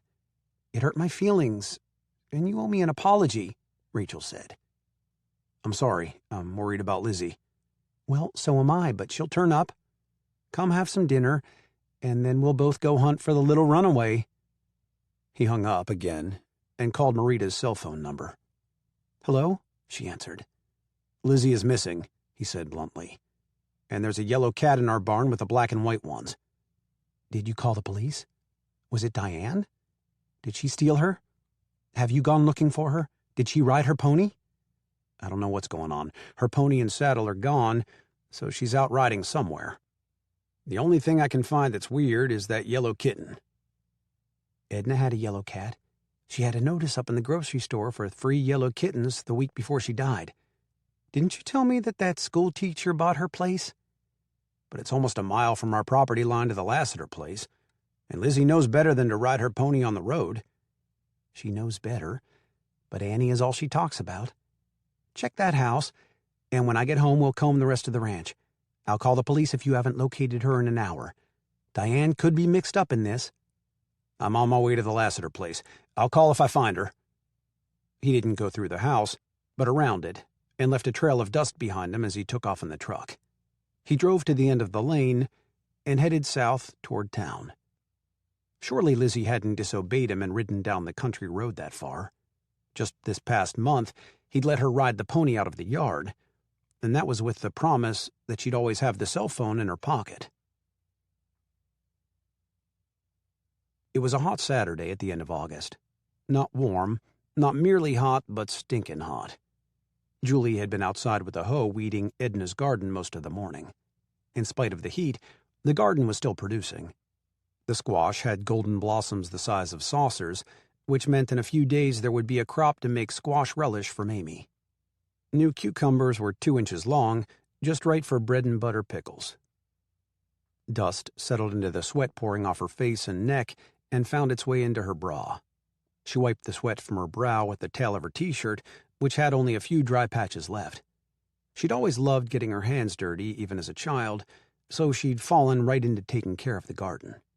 She loved the feel of the damp earth under her bare feet as she chopped the weeds and turned over the ground around the plants. When she finished, she planned to stretch the garden hose from the back of the house and water the whole area. Then she was having a long bath and reading a good romance novel the rest of the afternoon. Annie kept making trips inside the house and back out to the garden. She'd talk to Julie for a few minutes, then remember that her dolls needed her, and she'd be off to the house again. Julie had figured Annie would be whining all day since it was Saturday, and she couldn't see her little friends, but she'd played happily in and out of the house all morning. The sun was high in the sky, and Julie's stomach was beginning to grumble when she finished the job and started toward the back door. That's when she heard tires squealing and a vehicle coming to an abrupt stop on the road in front of her house. She rounded the house in a dead run, carrying that hoe with her. Thoughts of Annie disobeying her and running out into the road flooded her mind as she rushed. She shut her eyes and prayed that when she opened them she wouldn't see Annie lying in front of a truck or a car. She shook her hoe at the truck even before the door opened. Thank God Annie wasn't the reason the driver had come to such an abrupt stop. Julie checked the road, hoping the reckless idiot hadn't hit the mama cat. "What in the hell are you doing driving like that and scaring the bejesus out of me?" she hollered at the truck. Griffin hopped out of the truck and yelled as he walked toward the yard. "I'm looking for Lizzie. She's been missing all day and we just realized it. I thought she was in the house and everyone else thought she was with me." Then he really looked at Julie. She was a mess. Red hair escaping that half-assed twist of curls swept up on her head with a crazy-looking plastic clamp. Feet that looked as if they'd never worn shoes or been washed. A stained t-shirt and cut-off jean shorts that could have been rescued from a trash can behind a beer joint. Not a drop of makeup, and nothing to make her desirable. So why in the hell was he thinking about throwing her over his shoulder with her cute little bubble butt pointed up, her red hair swinging behind him at waist level, and her dirty feet kicking the hell out of him? He could even hear her giggling as he swept her away to the loft in his barn and made wild, passionate love to her until they were both so tired they could do nothing but sleep in each other's dirty, sweaty arms. Julie swiped a hand across her face, smearing dirt and grime. At least he was as dirty as she was, but even then, he was damn sexy. What in the hell was wrong with her, thinking a man in bibbed overalls and a sleeveless shirt was sexy? She swallowed twice and took 2 steps closer to him. His blue eyes registered pure worry, and in that moment she saw him as a father instead of a sexy soldier/cowboy/rancher. Still, her Irish temper got the best of her. "Well, I haven't seen her since she left school yesterday. Maybe you can't remember where she is, like you can't remember when you were lucky and I was red and there were no questions? Seems to me you've got selective memory problems these days. Maybe when you came home, you forgot about what you'd done the night before you left," she said. "Lady, are you crazy? What are you talking about? I've never left St. Joe." He threw up his hands in dismay. "There's a yellow kitten in my barn. One of my black and white kittens is missing, and my daughter Lizzie is gone. Is she here?" His heart skipped a beat, and his hands went clammy. Why on earth did his body respond to her the way it did? He'd had one crazy wife already, and had been fortunate enough to get rid of her with money. He didn't trust women, didn't like red-haired women, and the one standing before him was up to something. So why did he keep having ideas that were so far-fetched? She propped her hands on her hips. "You must have been drunker than I thought that night. You grew your hair back and got 6 years older, but you can't stand there and tell me you don't remember me at all. I was your lucky charm so you'd come home, remember? And I don't know where your daughter is." Griffin set his jaw and spoke through clenched teeth. "Are you sure you don't have a black kitten and my daughter? I don't care if you are as crazy as hell. I just want my daughter. Did she come over here?" A little dark-haired girl stepped out onto the porch. Griffin squinted against the hot sun. "Lizzie?" Annie folded her arms across her chest and tilted her chin down to look at him as mean as she could. Her mother did that when she'd been bad, and it always worked on her. "I'm Annie, and you can't have Lizzie. She's mine now. That mean woman hit her." Before anyone could say another word, Rachel's Mustang came to a screeching halt right behind Griffin's pickup. She bailed out of the car and started into the yard. Annie puffed out her chest. "I'm Annie, and you are mean and you can't have Lizzie." "Rachel, there's a restraining order. Luckadeaus can't go on that property," Griffin said. Rachel kept walking. "I'm not a Luckadeau yet, and I can go anywhere I damn well please. Young lady, don't you tell me you aren't Lizzie Luckadeau. I'd know you anywhere, and you are in big trouble." Her long strides ate up the ground until she was within a foot of Julie. "You take another step, lady, and I'll whip your sorry ass myself. This is my place, and you aren't touching my daughter or talking to her like that," Julie said just before Rachel stepped onto her porch. Rachel stopped and glared at Julie. "What gives you that right? This isn't your property. It belongs to that old witch, Edna. She died and I bought it. It's my property, and you are not welcome." "Annie, what are you talking about? Who hit Lizzie?" Julie asked. Annie pointed her finger. "Is that her daddy's girlfriend?" "Yes, I am. You know that, Lizzie." "What kind of game are you playing?" "I'm not Lizzie. I'm Annie. Mama, tell her I'm Annie." "This is my daughter." "Go away and leave us alone," Julie said. Annie narrowed her eyes at Rachel. "You tried to make Lizzie eat carrots, and she doesn't like carrots. I like carrots, and she likes peas. I don't like peas. But my mama don't hit me 2 times on my bottom when I don't eat peas. That woman hit Lizzie, Mama." Julie glared at Rachel, her mouth set in a firm line. "You hit a child? One that didn't even belong to you? What kind of woman are you?" Rachel puffed out her chest and looked down at Julie.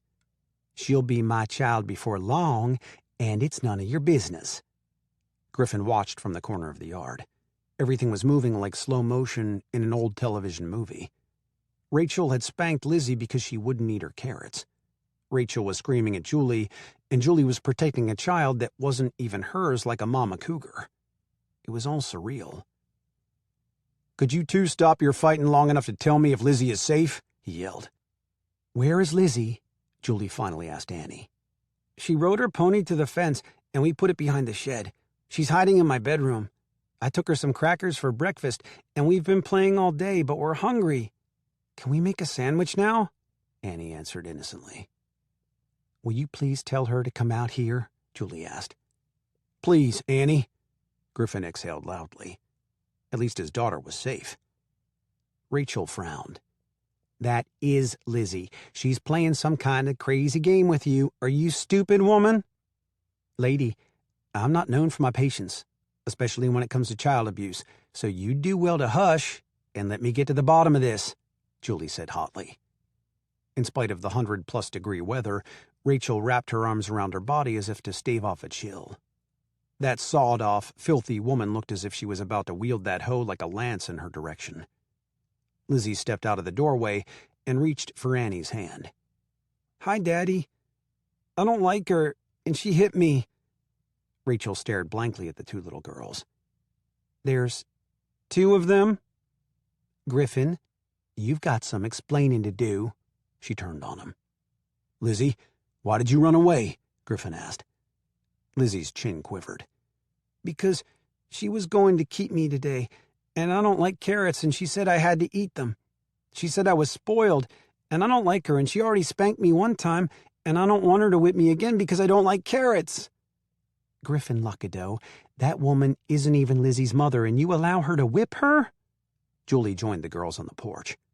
"If I keep her, then I'll discipline her," Rachel said. "Settle down, both of you. To hell with it. Call the damn cops. Let them put me in jail. I'm coming onto your property," Griffin said as he plowed across the yard. Julie turned her attention away from Rachel and toward Griffin instead. "I never said you couldn't come on my property. I don't have a restraining order on anyone. But that woman better get off my land. I won't need a restraining order if she doesn't, because I'll take care of it myself." That gave Rachel enough time to hurry to the safety of her car. Griffin gathered Lizzie into his arms. "I'm so sorry, sweetheart. I'm so sorry." His phone rang in the middle of the hugging. "Hello?" "Did you find her? Is she all right?" Marita asked. "She's right here at Edna's old place, and she's fine. I'm bringing her home now," he said. "I'm not going home," Lizzie said with a mean look toward Rachel. "Not till Nana Rita gets there. She won't let her be mean to me." Rachel rolled down the window, but kept her finger on the button. "Griffin, you've got to take that kid in hand. She's playing you. I only swatted her twice, and she deserved it." "We'll talk later," he said. Lizzie's eyes grew wide. "Don't make me stay with her no more." "Rachel won't be coming back to the ranch. Now let's go home," Griffin reassured her. "Not ever? You promise?" Lizzie asked. Griffin headed toward the truck. "I promise." Annie set up a sobbing howl. "But she's my friend. You can't take her away." Lizzie began to cry right along with her. "Daddy, Annie's my friend. Can she come home with me?" Griffin looked at Julie. Her curly red hair was wet with sweat, her bare feet filthy, her cut-off jeans bleach-stained, and her T-shirt had holes in it. Honest to God, he'd never seen the woman before Lizzie's first day of school, and he would definitely remember her if he had. A man would have had to be stone blind, stupid, or both to forget someone like Julie Donovan. "If I leave now, it's over," Rachel yelled. "I'm a father. You've known that since day one." Griffin raised his voice above the din of the girls crying so that she could hear him. Rachel rolled up the window and sped away, leaving nothing but a puff of road dust in her wake. "You really don't remember me?" Julie asked from the porch. "Sure I remember you. You're Lizzie's teacher, and you were at church last Sunday. I don't know what you're talking about, growing my hair back. It's been like this since I was a kid." She sat down on the porch. "Did you get amnesia in Iraq?" He was busy putting Lizzie in the passenger seat and shutting the door. When she said Iraq, he jerked his head around and frowned. "I never went to Iraq." Julie's green eyes locked with his blue ones, and the distance across the yard disappeared. "Then the uniform was a hoax to pick up women?" Griffin stopped. 6 years ago, my identical twin brother went to Iraq. He was killed 2 days after he got there. Are you mistaking me for Graham?" "Holy shit. 2 of you?" Julie whispered. Now it made sense. No wonder Griffin hadn't recognized her. "Yes, ma'am. Graham always was attracted to redheads. You thought I was Graham, and you've come back here to lay claim to your kid's share of the lucky clover, haven't you? Well, honey, you've got a surprise in store. It ain't happening," he said with enough chill in his voice to drop the temperature 40 degrees. "Mr. Luckadeau, until this moment, I had no idea that there were 2 of you, and had I known, I damn sure wouldn't have taken a job in St. Joe. You leave me and my child alone. I don't want a damn thing you've got," Julie declared. Tears dripped down Annie's face. "Don't be mad at Lizzie's daddy. Lizzie is my friend. We traded kittens so we can be friends. I want her to come and play with me." Lizzie leaned out the truck window and pointed toward the porch. "I want Annie to be my friend. You can't take her away from me." Griffin threw up his hands. "Good God, what are we going to do?" "Right now, you are going to take Lizzie home, and I'm going to take Annie inside to eat lunch. We'll sort this out another day. I've had about all I can stand for this one." "She can come back and play, can't she, Mama?" Annie sobbed. "Lizzie is welcome in this house any time she wants to come," Julie said. Annie stopped crying and waved at Lizzie, who had settled back down in the truck. Griffin drove away, and Julie sat down on the porch with a heavy thud. She propped her elbows on her knees. Lizzie was welcome at her house, but she'd be damned to hell for all eternity if she ever gave Annie permission to go into Lizzie's house. She didn't give a damn if Griffin or, what was his brother's name? Graham, were as rich as Midas, or if they lived in a tent on the banks of the Red River. Graham. That was Annie's biological father, and he'd been killed a few days after that motel night. Julie didn't believe in fate. She'd made her own way in life, accepted the consequences for her own mistakes, gathered laurels for her victories. But if it wasn't fate meddling in her life, then how in the hell had she gotten pregnant from a rebellious one-night stand and wound up 6 years later living next door to the man's twin brother? That was too much to chalk up to coincidence. "Why?" she muttered. "Because I wanted a black and white kitten, and Lizzie wanted a yellow one," Annie answered. Lizzie ran into the house and straight into Nana Rita's arms. "I ran away, but it's all better now, 'cause Daddy said that Rachel won't be coming back to the ranch. She won't spank me no more. Annie's mama said she was going to whip her ass." Marita looked up at Griffin for an explanation. He rolled his eyes. "Those are naughty words," he said to Lizzie. Lizzie went right on talking. "We traded kittens, and Annie's got a black and white one now, and I played in her room today with her Barbie dolls. I'm hungry. Can I have a sandwich?" "Griffin?" Marita raised a black eyebrow. "It's a mess. One big, hellacious mess. This lady," Lizzie piped up. "She's not a lady. She's my teacher, and I'm going to grow up and be just like her. And I don't like Rachel, and Daddy said she's not going to spank me no more." "Lizzie, that is enough." Griffin's tone left no room for argument. "As I was saying, the lady who bought the old Lassiter place as Lizzie's new friend's mother and her teacher. Lizzie followed Marita to the kitchen and crawled up on a chair on the other side of the island. Rachel screamed at Annie because she thought she was me, and Rachel is mad at Daddy now. I imagine she is, Marita smiled. There's a bigger problem over there, Griffin said. Can you make a couple of sandwiches for me? I missed dinner because I was trying to find this runaway kid. Lizzie, don't you ever do that again. And no matter where you go on this ranch, you take that phone with you. Your punishment for running away is that you can't ride your pony for a month and you can't leave the yard for a whole week. Is that understood? And I don't want to hear dirty words coming out of your pretty mouth again.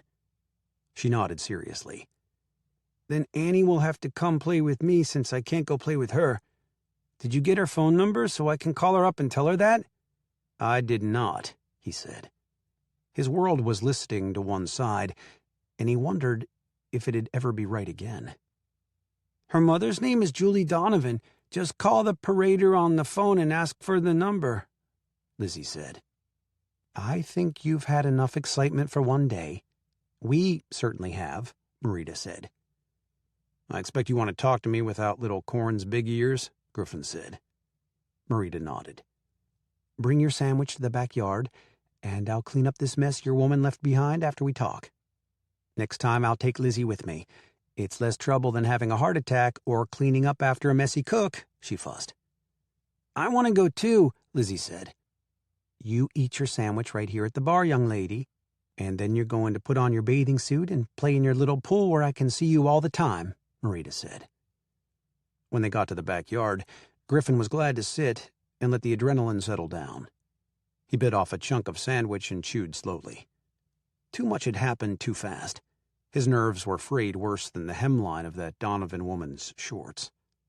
She had been a sight, wielding that hoe like a weapon and screaming like a mama mountain lion protecting her young. Marita sat in a lawn chair beside him. Talk. Our new neighbor appears to be someone Graham met and slept with just before he went to Iraq. That's why her little girl looks so much like Lizzie. They really could be twins, but, oh my God, I just realized they are cousins. Lizzie is a little taller. Annie's face is a bit rounder. She's Graham's daughter. DNA couldn't prove it any better. Maybe she was just as shocked as you were when she found out she was living in the same area as a Luckadeau. Ever think about giving her the benefit of the doubt? Hell no. She's like all women. Out for what they can get. Look what Diane did, he said. You've been burned, son, but that's unfair. We're not all like that, Marita huffed. Sorry, didn't mean you, Griffin apologized. Apology accepted. What makes you think she's like all women anyway? Look at that place. No one who had any dignity would buy it or live there. Besides, she was filthy, Griffin said. What had she been doing? Hell, I don't know what she was doing. She came around the house with a hoe in her hand like she was going to kill me with the damn thing. Then she started yelling, and Rachel showed up, and they were both yelling, and Annie was refusing to get Lizzie, and then Lizzie came out, and there was another big fight. It was worse than a three-ring circus on Jerry Springer. I thought Rachel and Julie were going to duke it out right there in the yard, he said.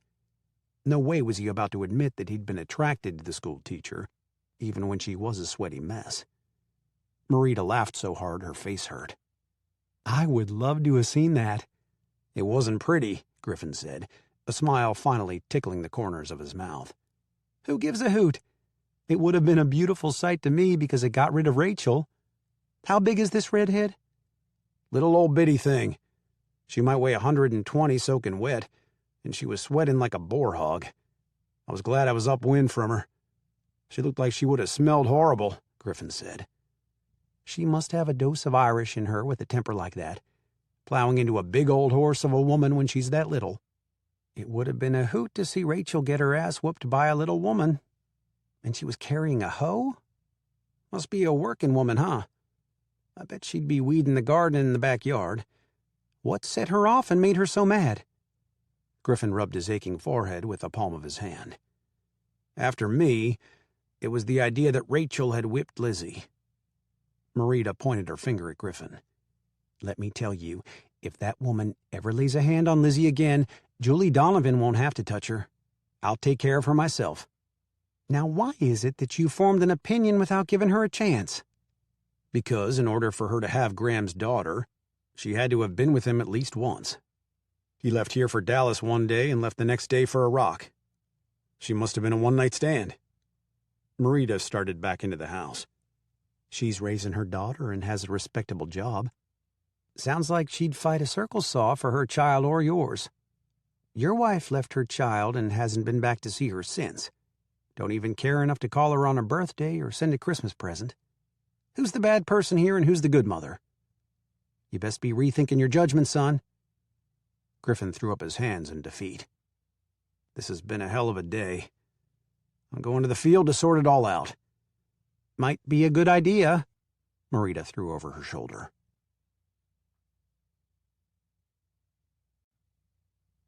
Chapter 4. A breeze blew across the porch as Julie and Annie waited for Mamie. Like most 5-year-old kids, Annie couldn't be still with the excitement of going to her first rodeo. Finally, they heard a car, and Annie ran to the edge of the yard to look up the road. "It's her. I know it's her, and now we can go," Annie said. Mamie came to a stop without turning into the driveway and waved at Annie. "Buckle up, cowgirls. We're on our way to the Big Chisholm Trail Rodeo," she called. Julie fastened Annie's seatbelt in the back seat before she opened the door on the passenger side of the car. "Why did they call it all that? And do men really ride on the backs of bulls?" Annie asked. "The Chisholm Trail came through here from San Antonio, ran through Fort Worth, and went right up 81 through Oklahoma. That's why they call it the Chisholm Trail Rodeo. Anyway, the trail had feeder trails, and the folks who came through St. Joe back then stopped and watered herds and men at the square. It's all part of the local history," Mamie explained. "Which reminds me, that deal about the winter festival that we had to postpone has been rescheduled for Sunday afternoon. It's the only time Clarice and Everett can work it into their schedules. I'm sure they're hoping that no one will take time out on Sunday, and they'll vote the idea down." "I'll be there," Julie said. "Might as well dive right in and get in the middle of the town's arguments. Nothing like being on the wrong side to get me fired next year." "You ain't getting fired, girl. Mrs. Amos runs the school, and she told me you're doing a fine job." "The school board might have something to say about that," Julie said. "Maybe so. But not a one of them wants to see Mrs. Amos turn in her resignation. If she likes you, darling, you won't be getting a pink slip." "How'd she get so much pull?" Julie asked. "She squatted in a field one day, and they built the school around her. I can't remember when Mrs. Amos wasn't at the school. She taught for years. Was mine and Griffin's third-grade teacher. Teachers come and go, so do superintendents, but not Mrs. Amos. She's been there since my parents were in school." "Might be nothing could keep me here," she said. "Want to talk about it?" "Not with the backseat driver listening in," Julie said. Mamie had proven to be a good friend the past weeks. She'd made a special trip to see Annie with the news that Lizzie had been grounded to her yard for a week and couldn't ride her pony for a whole month, and never back down to Annie's house. Annie had been fine with it until Friday when school let out, and then the pouting began. She missed Lizzie and Chuck, and why couldn't they just call their parents and see if they could come for a play day at her house? The Saturday night rodeo was a nice diversion to help her get through the weekend. Julie hadn't been too sure about what to wear to the shindig. When she thought about a rodeo, she pictured women in jeans and shirts with pearl snaps and boots. She had the jeans. A tank top with sequins scattered on the neckline had to work for the shirt. The only boots she had were the rubber ones she slipped over her high-heeled shoes when it rained. She had put on her sandals. 2 out of 3 wasn't bad. Annie was going to see the horses and the bulls, and she would have worn a Cinderella gown if Julie had let her. Julie talked her into a pair of jeans, a T-shirt with Ariel on it, and sandals. Mamie wore jeans, boots, and a pearl snap sleeveless shirt. 3 out of 3. Did that mean she would go home with the cowboy that night? Julie didn't care if she did. "Anyone I know going to be here?" she asked Mamie cautiously. "Just everyone in the whole area who likes rodeos," she said. Julie bit her lip to keep back a groan. That meant Griffin for sure. He was a rancher, And they did like cows and bullshit, didn't they? Annie spotted Lizzie before she was even out of the car and began to tug on Julie's hand. Julie looked up and saw Lizzie dragging an older lady across the parking lot toward them. Both little girls stopped a foot from each other, smiles on their faces, and their eyes all aglitter. They reached out at the same time and laced their fingers together. From that point, there was no separating them. The lady held out her hand. "I'm Marita. I've been keeping house at the Lucky Clover since before the twins were born. I take care of Lizzie. You must be Annie's mother. Her name comes up about every 5 seconds at the ranch." Her handshake was firm. "I'm Julie Donovan. It's the same at my house. Lizzie and Chuck are my daughter's new best friends." "Nana Rita, Miss Julie is the teacher that Daddy told you about. I want to grow up to be just like her," Lizzie said in awe. "Can we sit together, please, Nana Rita? Please, please, please?" "We will all sit together if that's all right with Miss Julie and Miss Mamie." Marita looked at Annie. The child was the image of her father, Graham. His face had always been a bit more round than Griffin's, and he'd been just a shade shorter. Wait until Deborah Luckadeau found out there was a remnant of her son still on the earth. She'd be ecstatic. "Of course it's all right. Is Griff riding tonight?" Mamie asked. They found seats near the top of the bleachers at the far end for the 3 adults. The 2 little girls sat right in front of them. "If there's the smell of a bull ride within 50 miles, Griffin will be there. He's already drawn his number and got the meanest, blackest bull I've ever seen. Horns out to here." Marita measured as far as her hands would reach. "And evil in his eyes." "Where's Carl?" Mamie asked. "Right down there with him, egging him on, making sure he has his Lucky Clover charm pinned to his hat," Marita said. "My daddy can stay on a bull 8 seconds. That's a long time," Lizzie bragged to Annie. "Is 8 seconds a long, long time?" Annie asked. Julie wished she could find a big black cave, drag Annie in it with her, and pull a rock over the entrance. She'd have found an excuse not to go to the rodeo if she'd known Griffin was riding. She eyed Mamie from the corner of her eye. Was she friend or foe? A lamb? Or a wolf dressed in lamb's clothing? The announcer gave the name of the first rider and the bull, and a chute opened. Julie had seen bull riding on television when she passed through the living room and her father was channel surfing. She wasn't totally ignorant when it came to the sport, but nothing prepared her for the excitement. The smell, the dust, the clowns, the cheering all around her. Annie's eyes and Lizzie's shouts, they all combined to make her heart pump faster than it had since the fight with Griffin and Rachel. Julie looked around, but she couldn't spot the hussy. "And now, riding old Lucifer himself, the black bull straight from the back 40 acres of hell, is Griffin Luckadeau, owner and operator of the Lucky Clover Ranch. Griffin is our 3-year winner in the bull riding contest. Let her rip, boys." Lucifer came out of the chute with his head down and his back feet off the ground. The rider and the bull were one as the animal bucked and Griffin expertly rode the motion. 1 second seemed like eternity to Julie as she watched Griffin's hat go sailing out into the dust. The next second, she noticed that his white streak flopped back and forth as the bull tried to disengage him from his back. By the 3rd second, Julie had stopped breathing. The 4th, she didn't even hear the girls jumping up and down and screaming for him to stay with it. 5th, 6th, and 7th, she couldn't even blink. It was as if her life flashed before her in those 8 seconds. She didn't want Griffin to die, but was she attracted to him because he looked so much like his brother that it was unreal? Or was it for himself? She wanted him to win the contest because he was a good father and a hell of a bull rider. One part of her wanted to run away from the whole state of Texas, maybe get lost in the backwoods of Montana. The other half was glued to the seat until the ride was finished, all the while thinking about that old song that said something about not calling him a cowboy until you've seen him ride. Oof. If Griffin was as good in bed as he was on that bull, then... She made herself stop at that point and watched the last second of the ride. "And that's it, ladies and gentlemen. Griffin Luckadeau has stayed with it 8 seconds. How many of you up there in the stands think he superglued his sorry old cowboy hind end to that bull? We'll see how many points he's accumulated. The scores are coming in. Looks like Luckadeau has a score of 85 points. That'll be a hard score to beat, but it can be done. Next up is—" Julie managed to suck enough air into her lungs to keep herself from fainting. Men, they're beyond stupid. His brain must have been damaged at birth. Mamie nudged her arm. But when that bull was twisting, spinning, and swerving, your old heart stopped for a while, didn't it? Crazy damned world, ain't it?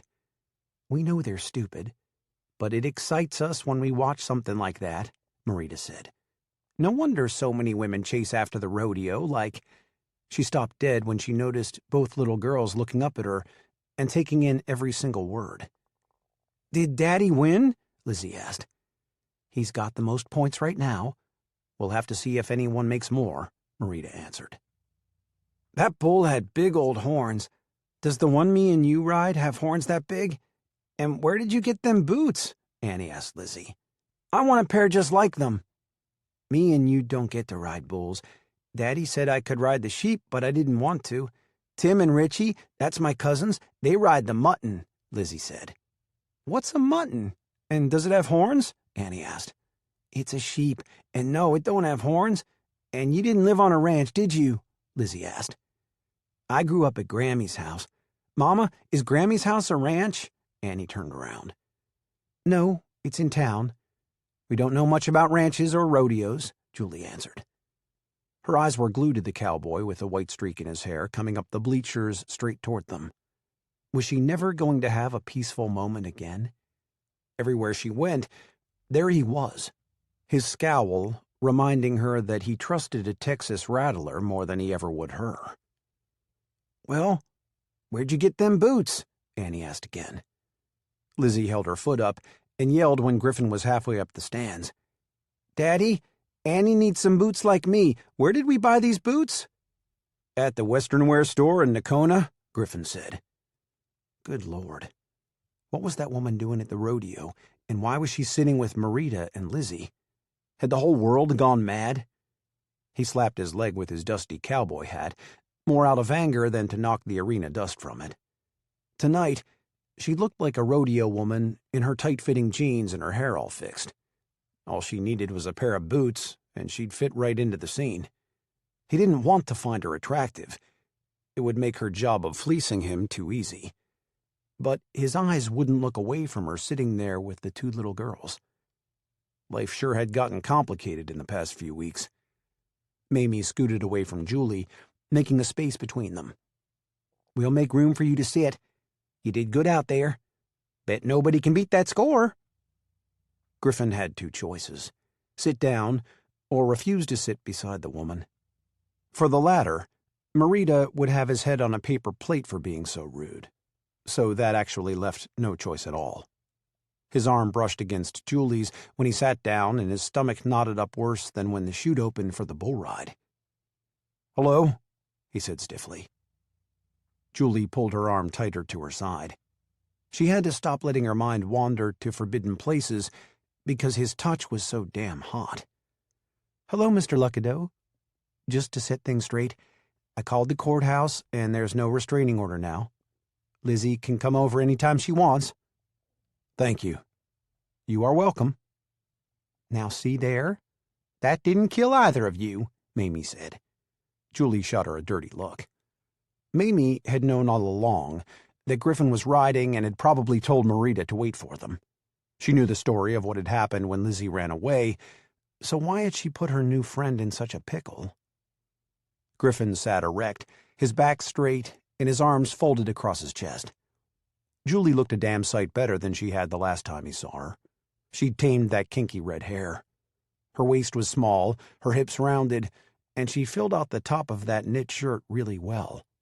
He'd never been attracted to small women or red-haired ones before. That was Graham's type, not his. But she smelled really good, and when his arm touched hers, the heat that radiated between them was hotter than the weather by far. He flat out couldn't understand why he'd lost control of his own body. Why did he ache for something that wasn't possible? And why the hell couldn't she stay on her 5 acres and stop showing up at every function he attended? There was no way she was in St. Joe because of the small-town charm. She had a reason. Julie watched the next 3 bull riders, but her heart didn't beat as wildly as it had when Griffin sat on top of nearly 2 tons of mean bull.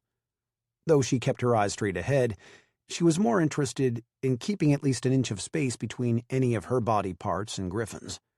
If he touched her again, she was afraid she'd either swoon like a heroine in a romance book, or else go up in white-hot flames.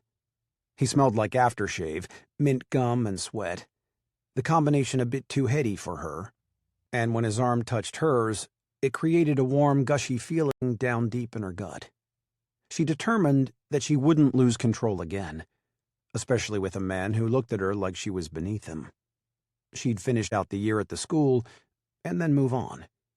That would be the goal that kept her from giving in to the desire to drag him off to the nearest motel room and see if he really was a cowboy in every sense of the word. "Y'all staying around for the dance?" Mamie asked Marita. "Honey, that's why I came to this thing. Carl and I love to dance. We'll be here until the last song is sung, or there's no more leather on the soles of our boots. You?" "Oh, yes, ma'am. We surely will," Mamie said. Julie wilted.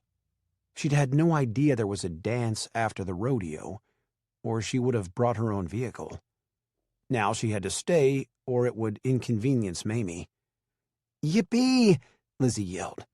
"Annie, we get to stay for the dance. You know how to two-step? I do, and I'll teach you." They put their heads together, whispering back and forth. Blood was thicker than water, Julie thought as she tried to catch what they were saying, but it was impossible above the din of the crowd. That plus another bull came out of the chute, all 4 feet off the ground. Griffin moaned. "What's your problem?" She flipped around and stared at him. By damn, he had no right to get mad because she was staying for a dance. 4 feet off the dirt.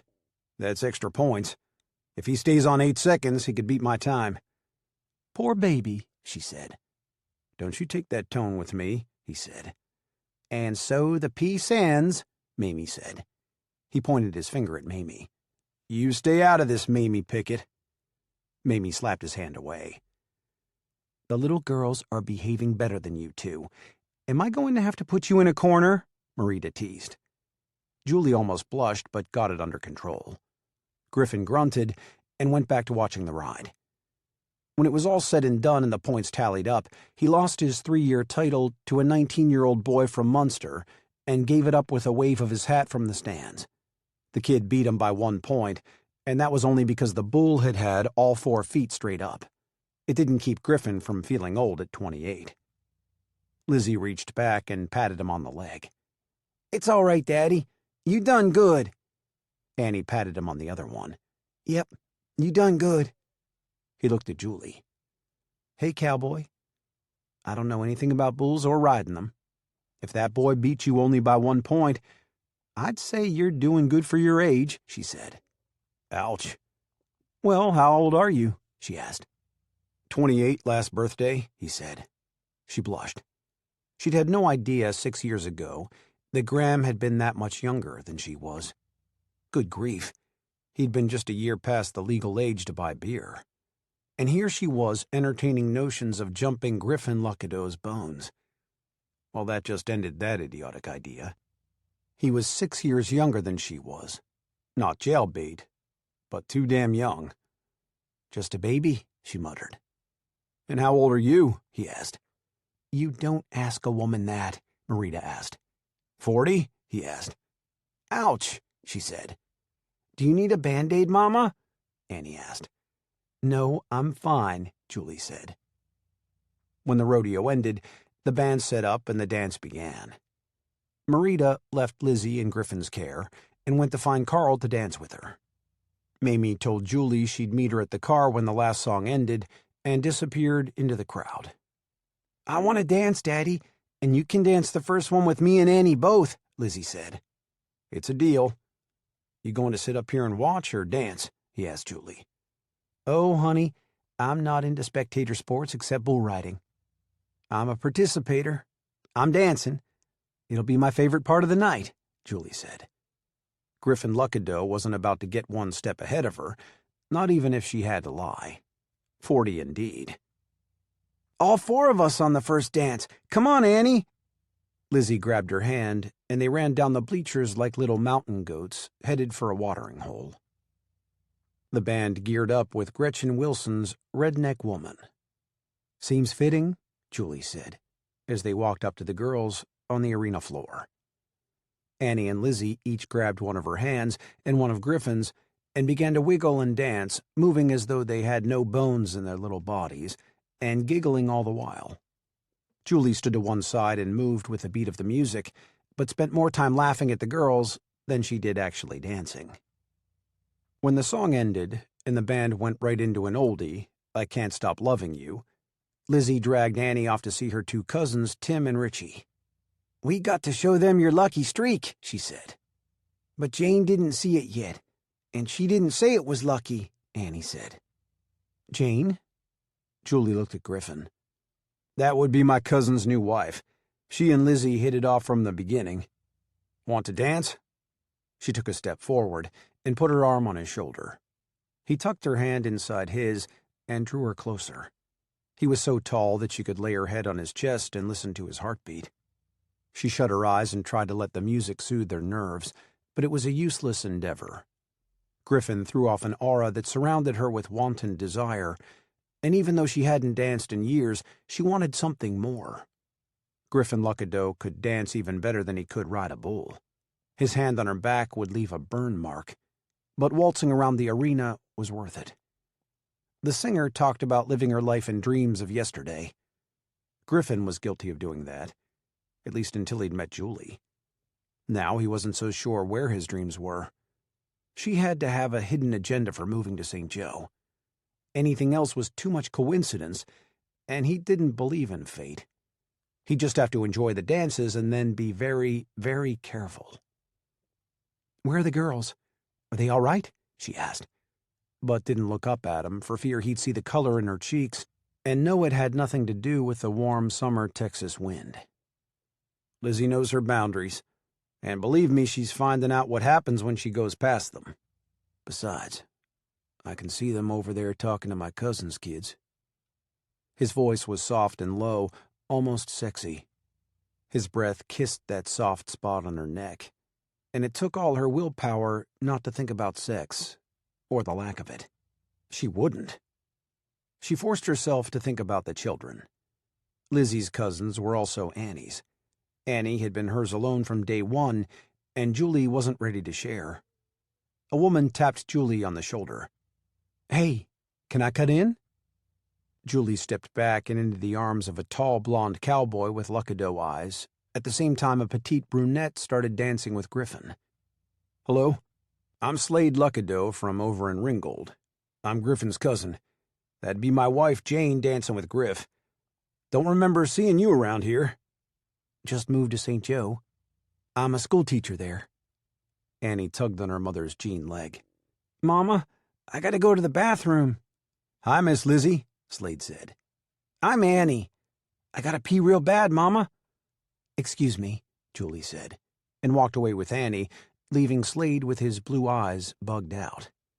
The song ended, and Slade pulled Griffin and Jane to the side. "Look over there, Jane. See that redhead with Lizzie?" "Sure. Who is she?" Jane asked. "That would be Julie Donovan, Lizzie's new teacher," Griffin said. "That ain't Lizzie," Slade said. "Of course it is," Jane said. At that very moment, Lizzie tugged on Jane's hand. "Jane, you gotta meet Annie. She's got a streak in her hair like mine, and we need for you to tell us if hers is a lucky streak too, and she lives in St. Joe, and her mama is my teacher, and her name is Julie." She took a deep breath and ran off to play with Tim and Richie again. Jane cocked her head to one side. "Griff?" Jane was a small woman like Julie and had to look up at him, but that didn't prevent her from demanding answers. For a split second, Griffin imagined Julie in a reverse situation and realized she'd be doing the same thing Jane was.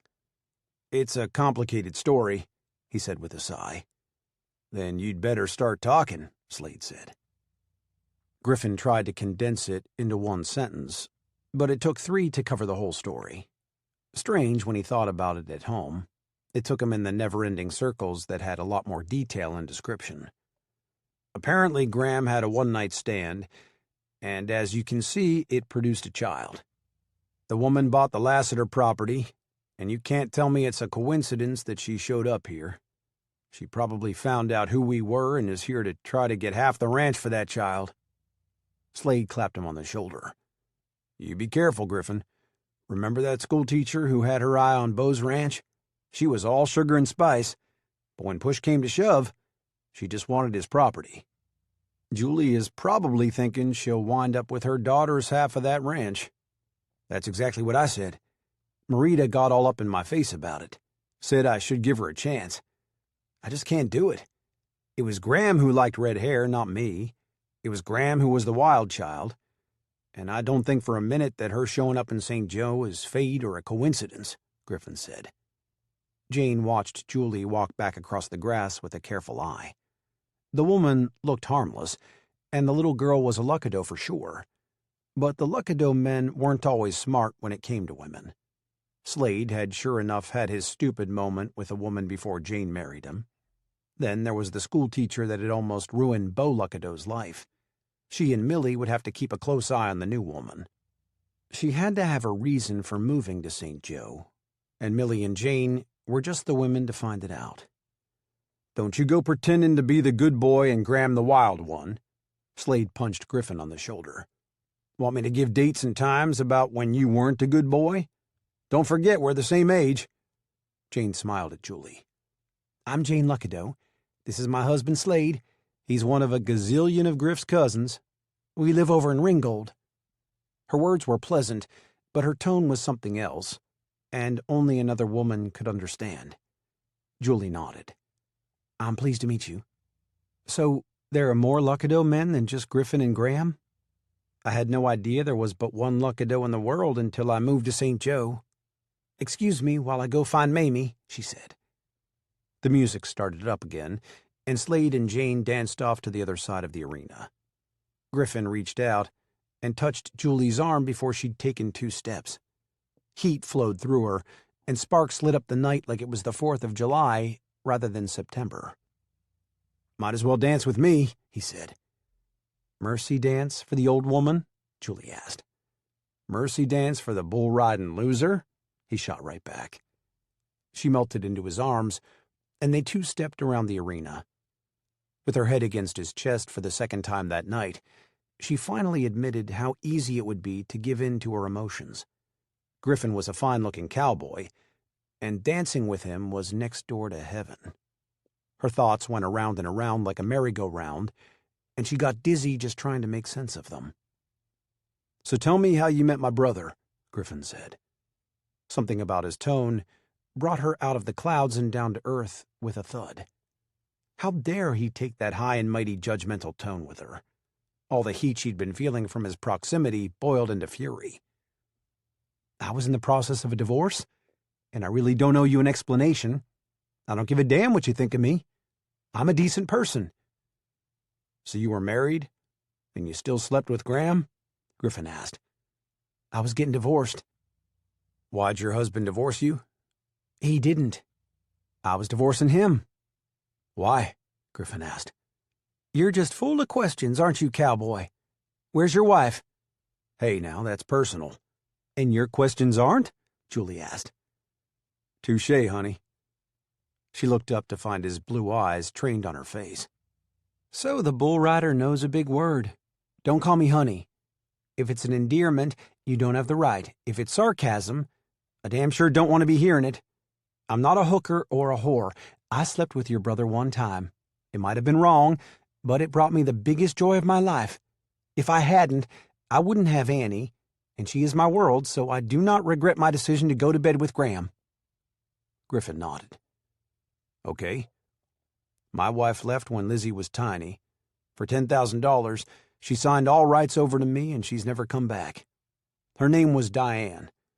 She was 19 when Lizzie was born and hated the whole wife/mother scene. I paid her to relinquish her rights to Lizzie.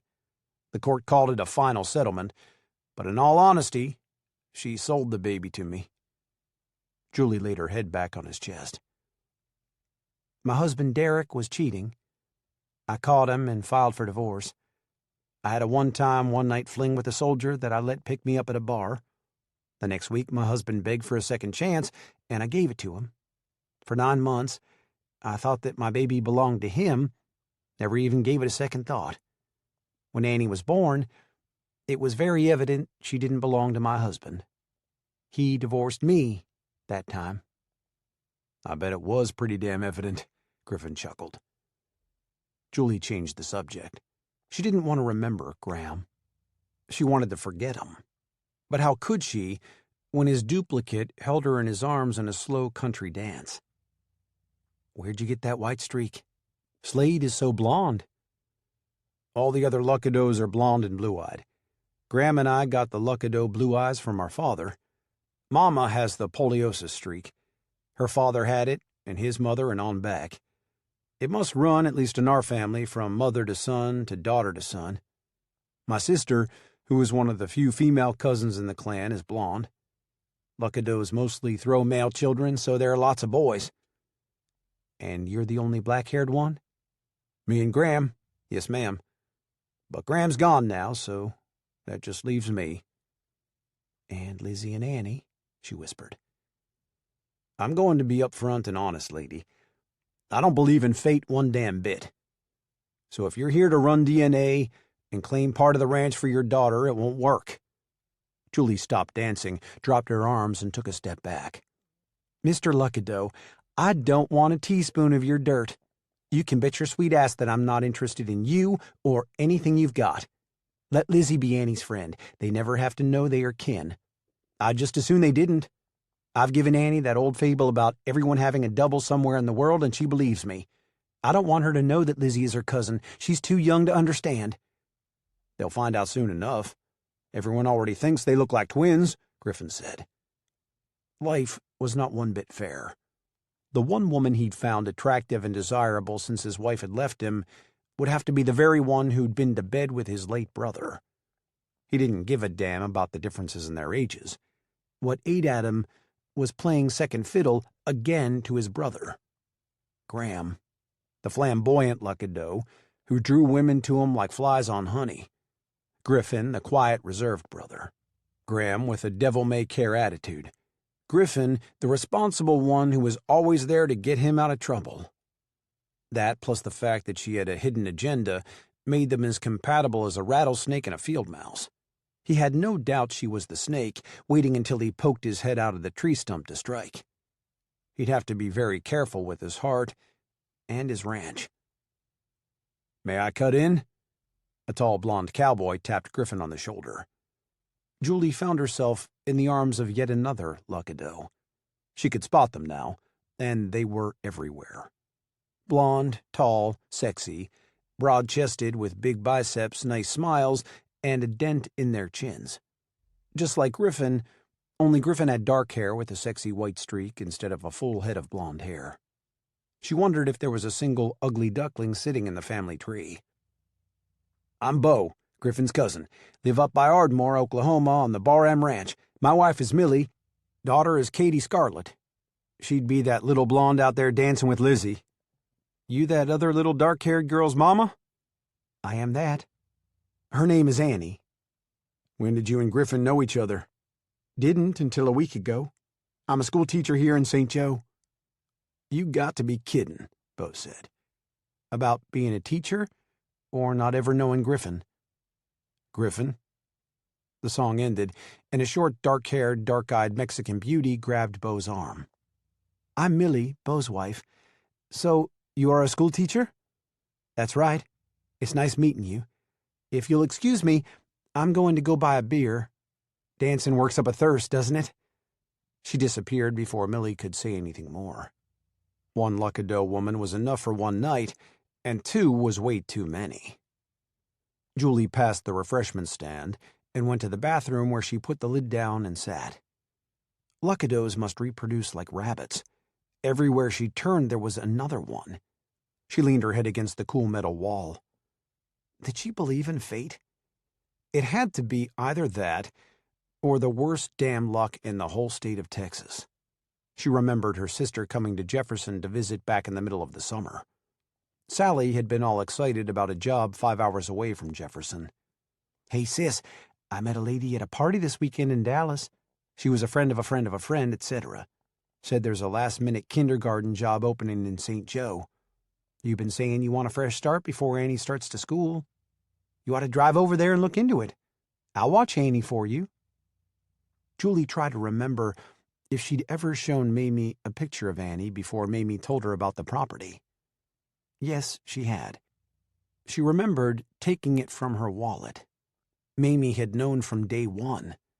That's why she wanted her to buy that property. She'd figured Annie was Griffin's child. Julie stood up. "I don't believe in fate. I don't.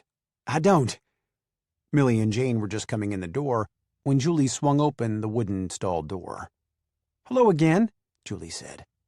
They both nodded, and she quickly washed her hands and started out the door. "Wait a minute. I want to talk to you," Millie said. "Griffin says you had this fling with Graham before he went to Iraq. Griffin is a good man, and we won't have you hurting him. Darling, you got nothing to worry about. I don't want anything to do with any Luckadeau. Him, you, none of the family. I didn't even know there was but one of them. So don't be getting up in my face about Griffin. Trust me, he's safe, and there is nothing to talk about." "I don't trust you at all. We all love Griff, and I personally wouldn't trust a schoolteacher as far as I could throw her. He's been hurt once. Just stay away from him," Millie said. "What got up your ass about schoolteachers?" Julie smarted off. "I have my reasons. You just stay away from Griff," Millie told her. Julie nodded. "Like I said, you've got absolutely nothing to worry about, lady. Now, if you'll go out there and tell him to stay away from me, I'd appreciate it. I'm not interested in anything he's got, and I'm damn sure not out to jerk his world out from under his sweet ass, so don't waste a single second thinking about me or Annie." She marched out of the ladies' room, searching for Mamie. She didn't care if she had to hitchhike back to St. Joe. She wasn't spending another minute under the hateful stares of the female Luckadeau population. Luckily, she was saved from walking. Mamie had spilled beer all over the front of her blouse and was heading home to change. Annie threw a pouting fit, but Julie held her ground. Late that night, Julie sat with her legs drawn up to her chin, watching the moon from her bedroom window. "I wouldn't trust me either if I were Griffin," she whispered. She vowed she'd avoid places where he might be from that time on. She had to be in church with him, but she could sit across the sanctuary in another pew rather than right behind him. She had to see him when he brought Lizzie to school. Other than that, she'd be careful. Rodeos were the first place she'd avoid. Mamie had said they were going to a regatta next Saturday. Right there in the middle of northern Texas, there was the Nocona Sailboat Regatta at Lake Nocona, and Mamie wouldn't take no for an answer when she said they were going. At least she didn't have to worry about Griffin being there. A bull rider damn sure didn't sail.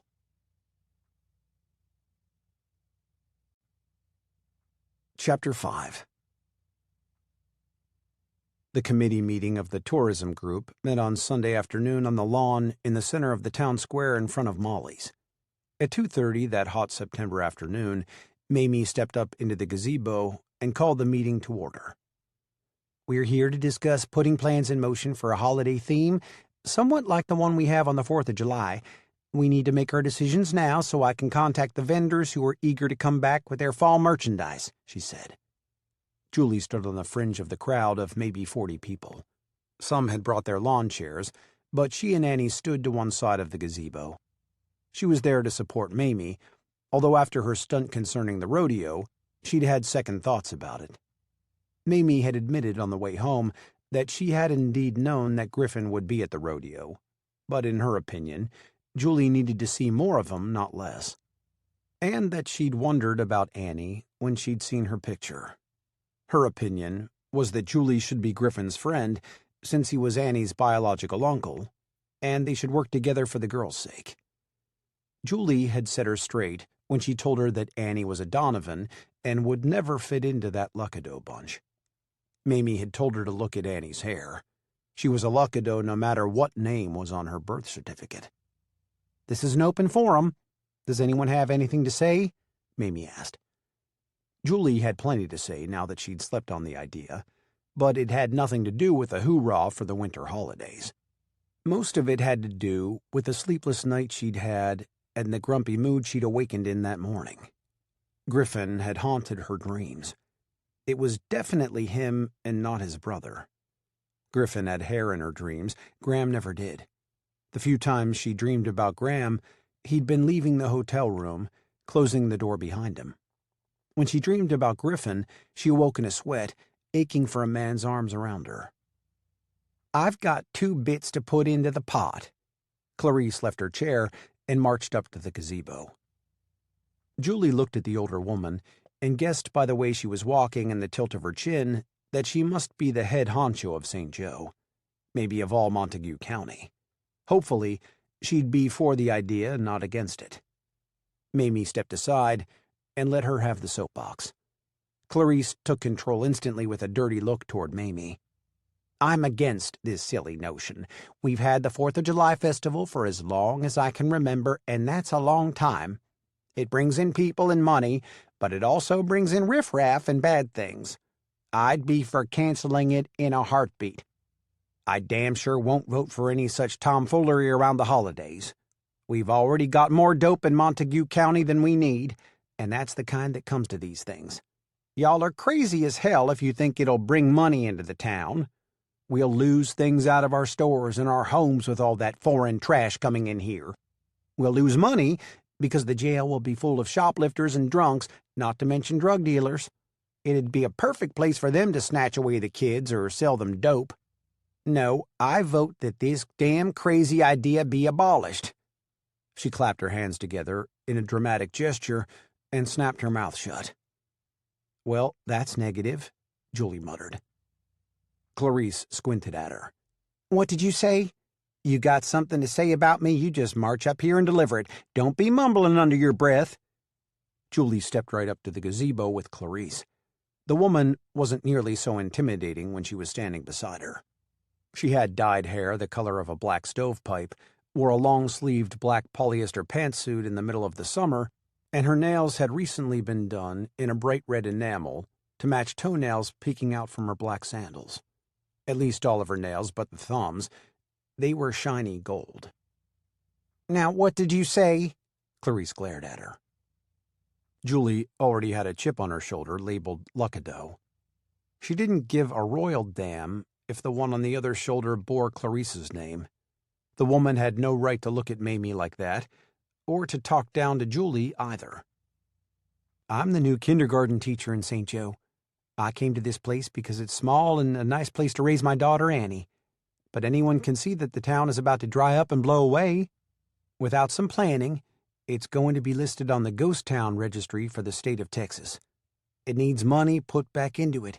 Shops need to be reopened around this square. Empty buildings filled up again. It can still be a small town and have small town charm, but it doesn't have to be a trashy small town. Let's get behind Mamie and support this idea. Folks might see what I did.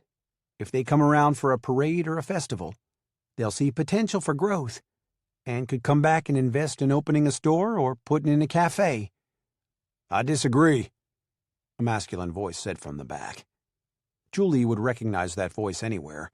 She looked out over the tops of people's heads and saw Griffin holding Lizzie's hand. Annie was tugging against Mamie's hand, trying to get to her friend. Couldn't she go anywhere that Griffin didn't show up? Next thing she knew, he'd be sitting at the end of her garden when she went out to hoe the weeds. If he was, he'd better get ready for the business end of the hoe to be applied to his hard head. Her crazy heart threw in an extra beat, but then her temper set it to beating right on time. How dare he show up at their meeting and disagree with Mamie? "Then by all means, step right up here and tell us why," Julie said. He made his way to the gazebo, filling the small space left with his large frame. He looked out over the crowd for a second before he began. Although no one else knew, he was trying to control his thumping heart.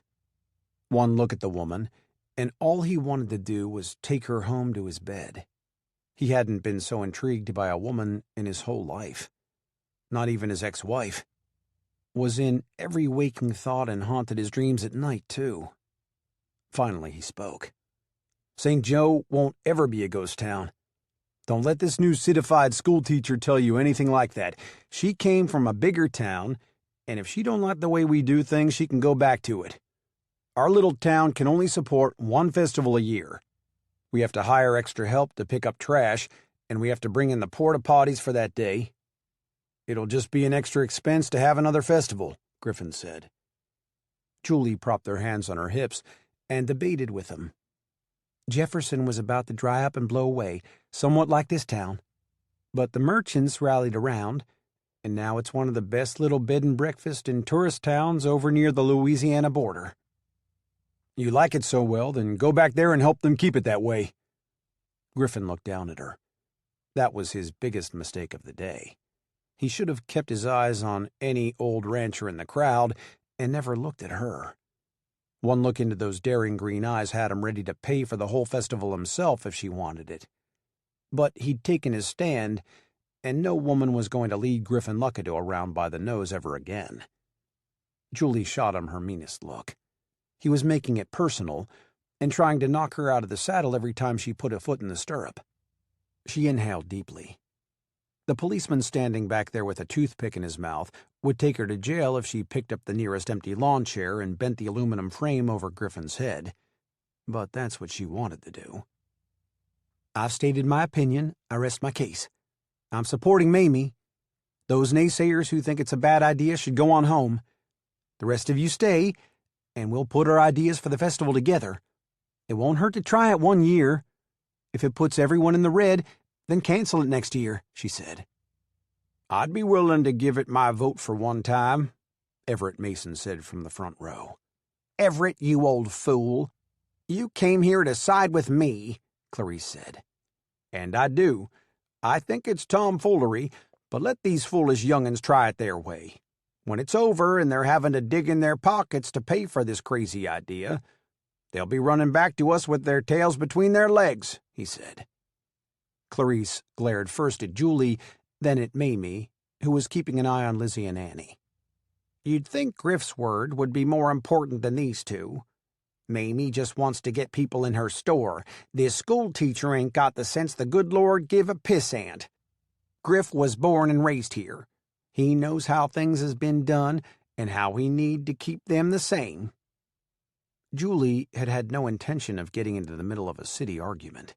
How in the hell had she gotten so entangled in it that she'd already made the big-shot woman in town angry? Do we vote or what? Clarice asked. No, we don't vote, a lady said from the middle of the crowd. Clarice, this ain't London, and you ain't the Queen of England. You might have had the title of Queen of Montague County, Texas, back when we was young and full of piss and vinegar, but we're old. It's time to let these young folks have a go at the business. Clarice's face was a picture of rage. You shut up, Alvera. Alvera made her way to the gazebo from the outer fringes of the group. Julie didn't know whether to run for her life or stay and take a chance of getting scratched when the claws came out, because a catfight was definitely on its way. Either way, she could have kissed the woman making her way toward the gazebo. Their bantering had made her forget about Griffin. Alvera wore jeans that were an inch too short and too baggy in the hind end. Her t-shirt was faded, and her gray hair cut in a short style that required very little upkeep. She was almost 6 feet tall, and her face was a study in angles and wrinkles. Clarice had to be on mind-altering drugs to stand there and argue with a force like that. Alvera bumped Clarice with a bony butt when she reached the gazebo. It's my turn. This is an open forum with no agenda, so I get my say-so just like you do. Clarice set her mouth in a firm line. Her jaw muscles gritted with suppressed anger, but she stepped aside and gave her spot to Alvera. No one cares about your opinion, she whispered.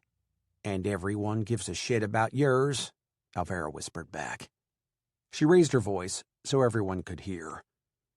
I'm glad to see the young folks and the new ones coming in here have an interest in our community. They've got some good ideas, and they're the ones who are going to be seeing to it that St. Joe doesn't rot and fall down around everyone's ears before too many years. Give 'em some rain. Support 'em.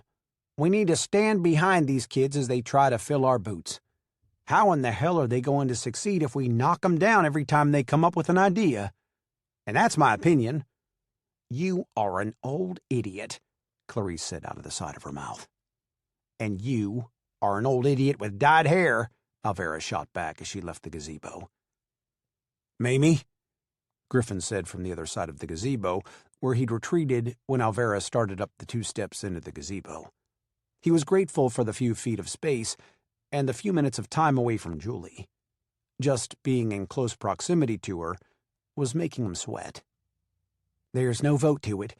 Either the city agrees and the police force says they'll back us, or we don't do it," she said. "Let's all think on it for a week. The next real meeting of the city council is a week from Tuesday. We'll all attend and have a show of hands then," Griffin suggested. It was a good idea, but the fact that Griffin came up with it instead of Julie sure didn't settle well. Mamie spoke up. "I agree. Be thinking about the issue, and if you're for it, bring your ideas to the meeting. If you aren't, bring your reasons why." Clarice folded her arms over her chest. "Seems like a bunch of hogwash to me. Me and Everett and the rest of the folks was running this place before y'all kids was dry behind the ears. We know what's best. You do well to listen to us." "She makes as much sense as a bull calf farting in the wind," Alvera piped up from her lawn chair. "Alvera, you'd argue with a stop sign," Clarice yelled. Alvera smiled. "I would if I thought I was right and the damn thing was wrong." Griffin spoke up. "Okay, let's all stew on it a week." "Thank God some kids has sense," Clarice said. "That's the first thing you've said all evening that has any truth to it." Alvera wasn't finished arguing. "Refreshments are ready in my store," Mamie yelled. Several people made their way across the lawn and into her place. By the time Julie and Annie arrived, the store was packed. Everyone had a cup of punch and a cookie, or else they were waiting in line to get one. Julie held Annie's hand tightly and got in line behind Griffin and Lizzie. "Why are you for such a thing?" Griffin asked. Frankly, he'd gone to the town meeting undecided whether he'd want another festival or not. It was Julie being for it that had caused him to speak up against it. Maybe if they were on opposite sides, he'd see her for the conniving witch she had to be. "Why are you against it?" She shot right back. Frankly, she didn't give a damn whether St. Joe had 1 festival, 2 festivals, or not a blessed one. But Mamie thought it was a good idea, and Mamie was her friend, so she would support her. Well, there was the fact that Griffin was against it, too. Maybe if they were on opposite sides, she'd see him for the egotistical, domineering Texan he was, and stop fantasizing about him being a wonderful man. He leaned against a display case. "Because Clarice is right. It's going to bring in the riffraff. Are you even remotely aware of the drug problems around here? Didn't you do a bit of homework before you moved to this area? Don't tell me you had the preconceived notion that St. Joe was Mayberry." "Every town has its problems. I didn't move here with my head in the sand. But there's also no reason why St. Joe couldn't grow," she said. He shook his head and moved over to talk to Everett, a round man in bibbed overalls and a faded blue shirt. Mamie made her way through the crowd of people and whispered to Julie. "You'd never guess Alvera and Everett are wealthy ranchers, would you?" "I figured Clarice owned the town. Thank God for Alvera and Everett. At least they're not as negative as Clarice," Julie whispered. Evidently, all that black hair dye had not harmed Clarice's hearing one bit. She raised her head and shot Julie a look across the room meant to turn her into nothing more than a slightly greasy spot on Mamie's floor. Without blinking, she pushed a couple of men aside and came to stand nose to nose with Julie. "Miss Donovan, I do not like you. I shall talk to Catherine Amos this week, and you will not be back to teach in St. Joe next year. So your opinion matters less than a frog's ass in my town.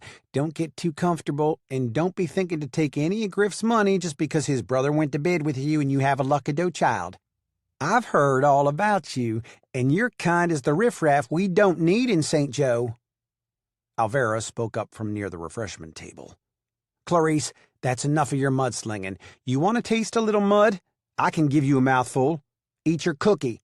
And think about something that won't raise your blood pressure. Julie wanted to hide under a table, or else hurry up and get the hell out of Dodge. Or St. Joe, as the case was. As red as her face was after that comment from Clarice, she wasn't totally sure she wouldn't set the place on fire. That hateful woman had just outed her and Annie both with her smart mouth. What everyone had wondered about was now out there living in Technicolor on the big screen. Graham Luckadeau had an illegitimate daughter.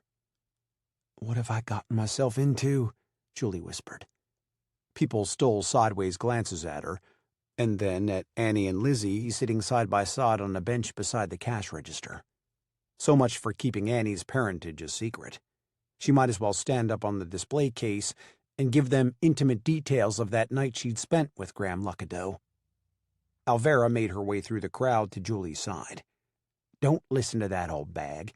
She thinks she runs the whole damn county, and that governors and presidents are in her pocket. Hell, honey, they wouldn't know her from an old Dallas bag lady. She's all hat and no cattle."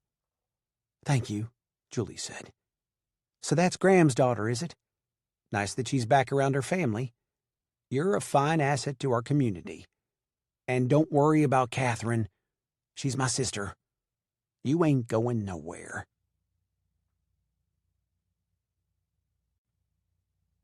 Chapter 6. A hot wind blew the tree leaves, the heat almost cooking Julie's fair skin. They waited on the porch, Julie making a list with her pencil and paper, and Annie spinning around the yard like a ballerina. Julie had applied a liberal dose of sunblock on all her bare skin, and then went to work on Annie before tucking the tube in her tote bag. According to Mamie, who'd been to these regattas before, she needed a quilt to toss out on the grass around the lake, sunblock, extra clothing for Annie, and an appetite. Mamie was bringing a cooler full of beer, soda pop, water, and sandwich makings for lunch. Annie's ponytail flopped with every jump. "I love living here, Mama. It's so much fun." "Even when you have to help me make squash relish?" Julie asked. "I don't like the way the squash leaves scratch me when we get them out of the garden, but I like cooking with you. When can I have a pony?" Annie said. "For now, you'll have to be satisfied with your kittens," she said, glad that she didn't have room for a pony. Annie had an adventurous streak even wider than Lizzie's. If she had a pony, she'd be racing off to the Lucky Clover every chance she got, and Julie adamantly did not want her daughter at that ranch. Julie was doing well with her new canning business. Most of what was in the cellar had sold, and Julie couldn't replenish it because Mamie kept buying everything she had time to put in jars. The new items up for grabs were bread and butter pickles made from Edna's recipe, and squash relish and dilled green beans made from Julie's grandmother's recipes. While she waited for Mamie, she made a list of what she'd need the next few days from the grocery store. One recipe took 6 yellow squash, 2 onions, and 2 hot peppers. The garden produced much more than that, so she'd probably do several batches. There was enough salt, celery seed, and mustard seed left in the pantry to last 5 years. But she was low on sugar and vinegar, so she added those to the list. "I might as well get 40 or 50 pounds of sugar, because I'll use it before the garden plays completely out," she mused aloud. "Sugar? You want sugar?" Annie swirled over and gave her a kiss on the cheek. "Thank you." Julie beamed, and then checked the recipe for the dilled green beans. Cut green beans to fit fairly tightly in the jars. Add 1/4 of a teaspoon of crushed red pepper, 1/2 teaspoon each of mustard seed and dill seed, and a very small clove of garlic to the jar with the beans.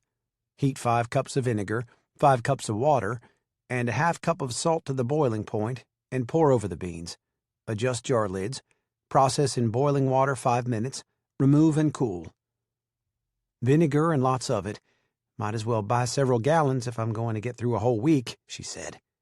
"What are you talking about?" Mamie yelled from the car when she parked. "Cooking. She wanted sugar, so I gave her some, but I don't have any vinegar," Annie said. "Are we ready? Tell me more about the boats and their pretty sails. I'm hungry. Can we buy hot dogs and cotton candy when we get there?" "Terrible 2s, questioning 5s, Mamie giggled. "You got that right. Try a classroom of 15 of those asking never-ending questions," Julie said. "I was going over the squash and bean recipes so I can make a run over to Gainesville after church tomorrow for supplies. Make up everything you can lay your hands on by Friday. California is coming through, and he said he'd take everything I have in the store, so I can sell everything you've got this week." "Who's California?" Julie asked. "This damn good-looking man in his 40s who visits his mother in Munster once a year. When he does, he buys my whole stock. I asked him once what he does with it, and he says he uses it for gifts if he doesn't eat it. He owns this big company in San Francisco. Want to meet him? I flirted with him for 5 years, but it doesn't do a bit of good." "Ever think maybe his train runs a different track?" Julie asked. "That's it. Praise the Lord, I'm not just fat and ugly," Mamie said. "If you say that about my friend, we're going to have a big old catfight. Nobody talks about you like that, not even you." "Give me a minute to pull all this inside and lock the door," Julie said. "I'm glad you moved here. You are good for me." "How do you think the city meeting will go next Tuesday?" Mamie asked. "We'll win them over on a 1-year basis. But we'd better work our hind ends off, or that's all we'll ever get, and then they'll gloat in their victory. You want to usher the old out and the new in, you'd better get ready to work for the responsibility. Now let's get this hyperactive child of mine to the regatta before she blows a gasket," Julie said. "Tell me about it again," Annie said from the back seat of the car. "More than 20 years ago, 2 sailors moved to the lake area, one on the west side and one on the east. They both had sailboats and liked to sail on the lake, and, as luck would have it, they started racing. Then, about 15 years ago, they invited some of their sailboat friends to the lake, and they all had a race. That began the Nakona Sailboat Regatta. It gets bigger every year, and this year ought to be really good because there's a good wind picked up. I heard that the race was going to have 30 boats this year from as far away as Waxahachie." "Is that still in Texas, or is it on the moon?" Annie asked. Mamie laughed. "It's still in Texas. The boats are gathering right now at the Story Boathouse in the middle of the lake. At 10 minutes to 11, the horn will sound 4 blows. At 5 minutes till 11, it will sound 3 blows. 1 minute till 2 blows, and then at 11 o'clock, it will blow 1 time and the race will begin." "Hurry! I want to hear the horn blowing. I've never been to a ramada," Annie said. "Regatta," Julie and Mamie said at the same time. "That's what I said," Annie told them. "What time is the whole thing over?" Julie asked. "At 3:30, the small boat race starts. At 4, the revenge race and multi-hulls start.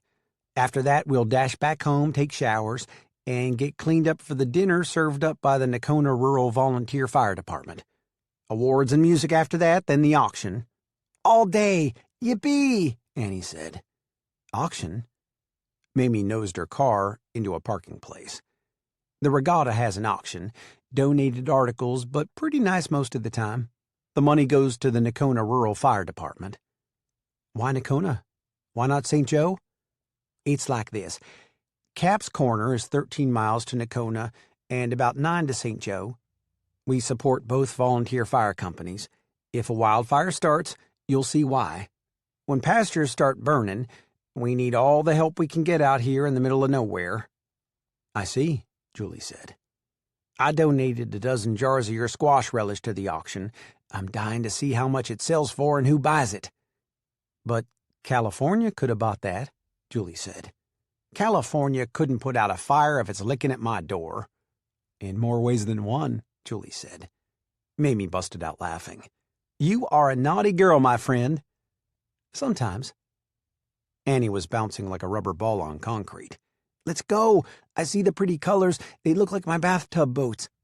I'm going to yell and scream for the one with the red, white, and blue sails." They were barely stopped when Lizzie came running from Marita's quilt. She was yelling, "Annie! Annie!" before Annie had her seatbelt unfastened. "They're here?" Julie asked. "Of course. Everyone in the whole area is here. Griffin is a member of the volunteer fire department. And besides, the Luckadeaus always come to the regatta.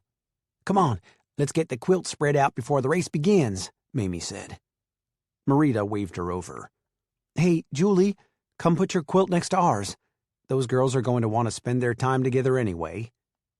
Mamie and Julie carried their cooler and quilt to the edge of the water, and spread it right out next to Marita's. Annie and Lizzie pointed at the sailboats and tried to decide on which one they were going to root for. Annie had fallen in love with the red, white, and blue one, but Lizzie liked the turquoise and yellow, and they wanted to cheer for the same one. Finally, they decided that whoever could throw a rock the longest distance in the lake would pick their favorite boat. Each chose a rock with great care. Lizzie threw hers first. Annie tossed hers second. It wasn't even a contest. Annie's rock went the longest distance, so they'd be yelling for the red, white, and blue sails. Julie sat down and listened to Marita and Mamie talk about the people they would see and those who weren't there yet. Few names meant anything to her, so she let her mind drift. So the Luckadeaus had their fingers in every pie in the whole county. She could have sworn that a bull rider wouldn't be a candidate for sailboat racing. Her pulse quickened at the idea of Griffin in sailor's garb, with his hands around the ropes, but she set it to rights before it got plumb out of hand. Then Marita said something about Millie and Bo. "Will they be here?"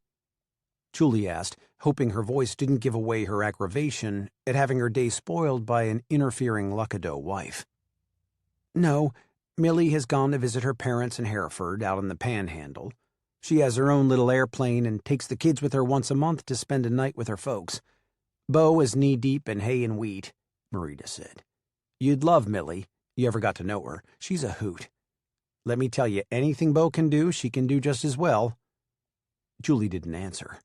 She'd never get to know the woman. "How about Jane and Slade?" Marita shook her head. "Griffin is the auctioneer tonight, isn't he?" Mamie asked.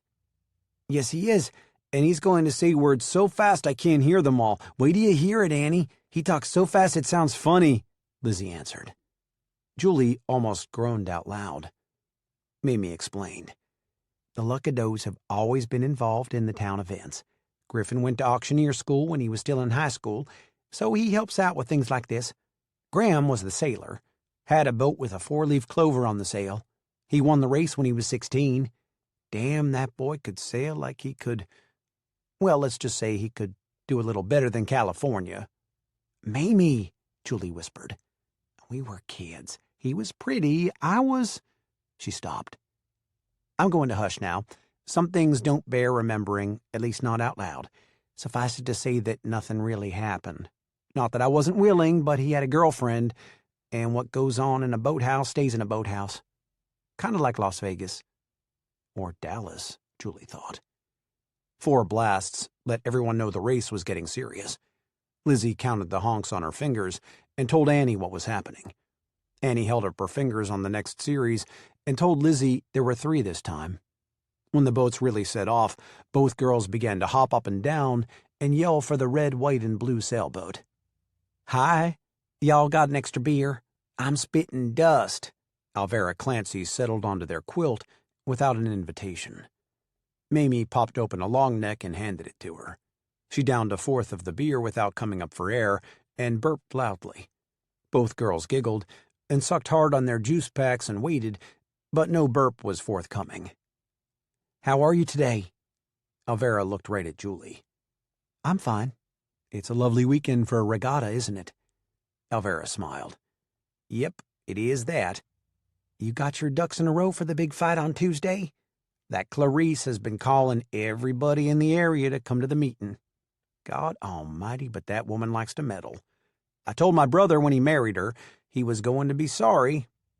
Ever heard that old saying, marry in haste, repent at leisure? Well, that's what he did. He repented long as he could stand it, and then he had a heart attack and died. I wanted to put something like that on his tombstone, but Clarice had this sticky, sweet thing about how he's missed by those who loved him. She thinks a gold fingernail makes her opinion worth more than anyone else's. You two get your ideas together and present them. I'll be there in case she gets too out of hand." "She's your sister-in-law?" Julie was amazed. "You ought to feel sorry for me. I've had to put up with her all her life. Went to school with her when she was a blonde-haired, snotty-nosed kid. Then my brother married her when they wasn't old enough to know better. The old bitch will be a burr under your saddle until she's dead. Just don't back down from what you want to do. She's going to fight you every step of the way on every decision, but hell, honey, it'll make you strong. Time she's in the grave, hopefully it'll be sooner rather than later, you'll have enough steel in your bones to run things proper." If Julie had kept the grin inside, she would have burst. Mamie laughed aloud. "Yes, ma'am. We'll do our damnedest to stay in the saddle, the full 8 seconds at the meeting. I'm counting on you two. Gotta go speak to Everett now. Thanks for the beer. Would you look at that? Clarice has arrived in all her pasted-on glory. God dang, she looks like hell," Alvera said as she stood up. Julie looked around, and sure enough, there was Clarice getting out of a brand-new Cadillac. She wore turquoise spandex, capri-length pants, a flowing thin shirt printed with flags of every color of the rainbow, and a bright red camisole. Her sandals, with kitten heels that sank into the moist grass every time she stepped, were the same color as the pants. She looked Julie right in the eye, tilted her chin up, and went the opposite direction. "Guess she's here to do some politicking," Mamie said. "I love this town," Julie said with a giggle. She didn't even realize she'd said the words aloud until Mamie grinned. "Oh, darling, you just wait until you get to know all of them and the way their lives entangle. It's a hoot," Mamie said. Julie felt Griffin's gaze even before she could see him making long strides up the edge of the water and watching the boats. Her nerves frayed out at just the sight of him in those tight jeans and boots. She let her eyes linger another moment, glad for her sunglasses so he couldn't see how he affected her, before she looked back out at the lake. Griffin noticed her when he heard his daughter squealing and looked around to see the 2 little girls with the white streaks shining. He hadn't thought about her being there, but Lizzie would be glad to see Annie. He'd take that child without a second's hesitation if he could, especially if he could adopt her without having to deal with Julie. He wondered if she'd be willing to agree to a settlement. He answered his own question with 2 words. "Hell no," in a low voice. After the way she'd protected Annie and Lizzie both that day on the porch, he had no doubts that she'd kill anyone who tried to take her child. He claimed a corner of Marita's quilt. "Hello, ladies." "Where'd you come from?" Mamie asked. He opened the cooler. "Had to get the chores done before I could leave. Lizzie was in hot water, so Marita brought her early. Want a beer?" Mamie took the offered long neck. "You?" he asked Julie. She reached, and he passed. Their fingertips brushed, and sparks flew around them like fireworks on New Year's Eve. By continuous refusal to acknowledge the sensations, she hoped they'd simply die out. She'd made a colossal mistake with a Luckadeau one time before, and it was not happening again. Hormones shifted into high gear even when women had sex on a regular basis. But when a lady had been celibate as long as she had, well, it stood to reason the hormones would shoot right on into overdrive. An old oak tree that had lived out its usefulness would put out a bumper crop of acorns the year before it died. A woman who was on the brink of menopause, especially in the Donovan family when the ladies went through it in their late 30s, would have sexual cravings because her body wanted one more baby. Look around at all the tag-along kids in the world born when a woman was past 40 and thought she'd finished having her family. 30 had loomed right around the corner when Annie was born, and Julie had tried every fertility drug known to the medical profession. Derek had refused to be checked, saying that his swimmers were strong. Turned out he was wrong. Annie was proof of that. Now Julie was 34, and her biological clock was about to run out of time, so it was setting up a howl for sex. Forget about making love. Her body didn't care a flip about love.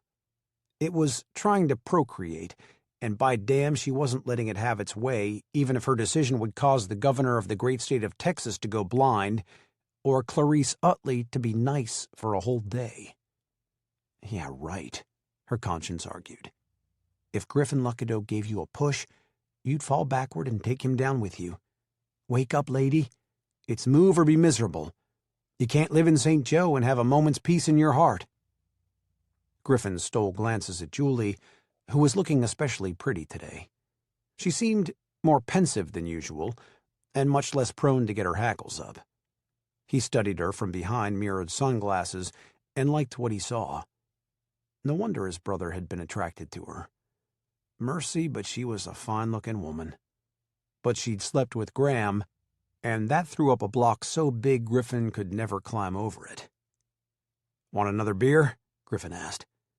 Until he spoke, Julie hadn't realized she'd finished off the whole beer. She held up the empty bottle and stared at it for several moments before she shook her head. "Where were your thoughts? Looked like you were seeing right through that bottle and into eternity," Griffin said. "My thoughts aren't up for discussion."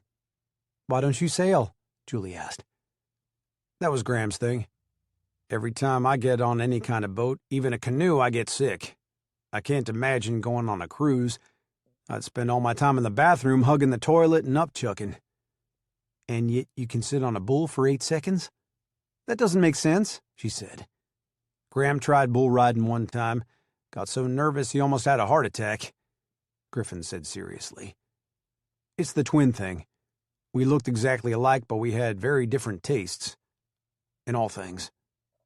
She looked at him from the corner of her eye, but couldn't decide if he was delivering a grand slam against her character again, or if he was merely stating fact. He went on. "Graham had this overpowering personality that overshadowed everyone in his presence, including me. The maddest I ever got at him was the day he came home from Wichita Falls and told me he joined the Air Force. He was shipping out for boot camp in a week. We about came to blows." "Why?" Julie asked. "Because I didn't want him to go. I'd never been away from him for more than a week, and that was for my honeymoon. I was selfish on several sides. He was my brother. I didn't want him over there where he might get killed. I didn't want to run the ranch by myself. My mother's family left their ranch in South Texas to her, and she and Daddy went to take care of it, leaving me and Graham to run this one.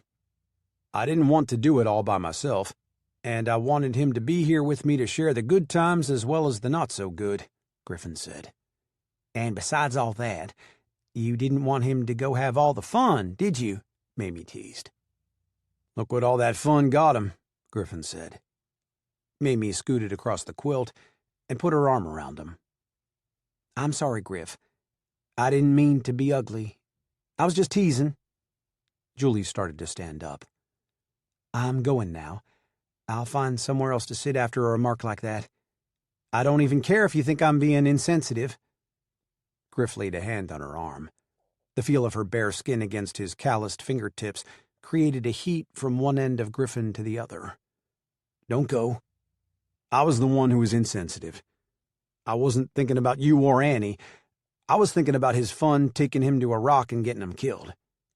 This damned regatta always brings back the memories. Let's talk about something else. Are you really staying after the way Clarice talked to you, Julie? Or is this a one-year position at the school?" he asked. Julie pulled her sunglasses down and gave him a long look. "Yes, I am staying. She can't run me off. This is my first home, and Annie is adjusting well here. I love it." "You didn't own anything with your husband?" Griffin was on a fishing expedition for information. "My husband owned. I merely lived there." "Daddy, take us for a walk, please. We want to go up the lake and see if our boat is ahead," Lizzie said. "I'll take you.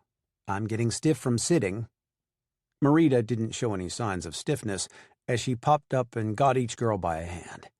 Suddenly she stopped and turned back around. "I'm sorry, Julie. I assumed it was all right that I take Annie, but I should have asked. It's fine. But she's not been around a lake like this, so she won't understand the danger," Julie explained.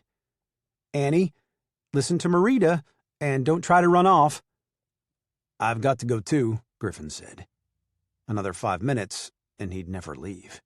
He'd sit right there and listen to Julie's soft southern voice all afternoon. "What's the hurry? I've got beer in my cooler if we run out in yours," Mamie said. "Got business to take care of," Griffin said. "Clarice called you yet?" Mamie asked. "Oh, yes. I'm hearing from her a couple of times a day. Alvera been on your phone?" "Not once. She don't have to drag out her soapbox and polish it up. Right is right and speaks for itself," Mamie said. "Amen to that, sister," Julie added.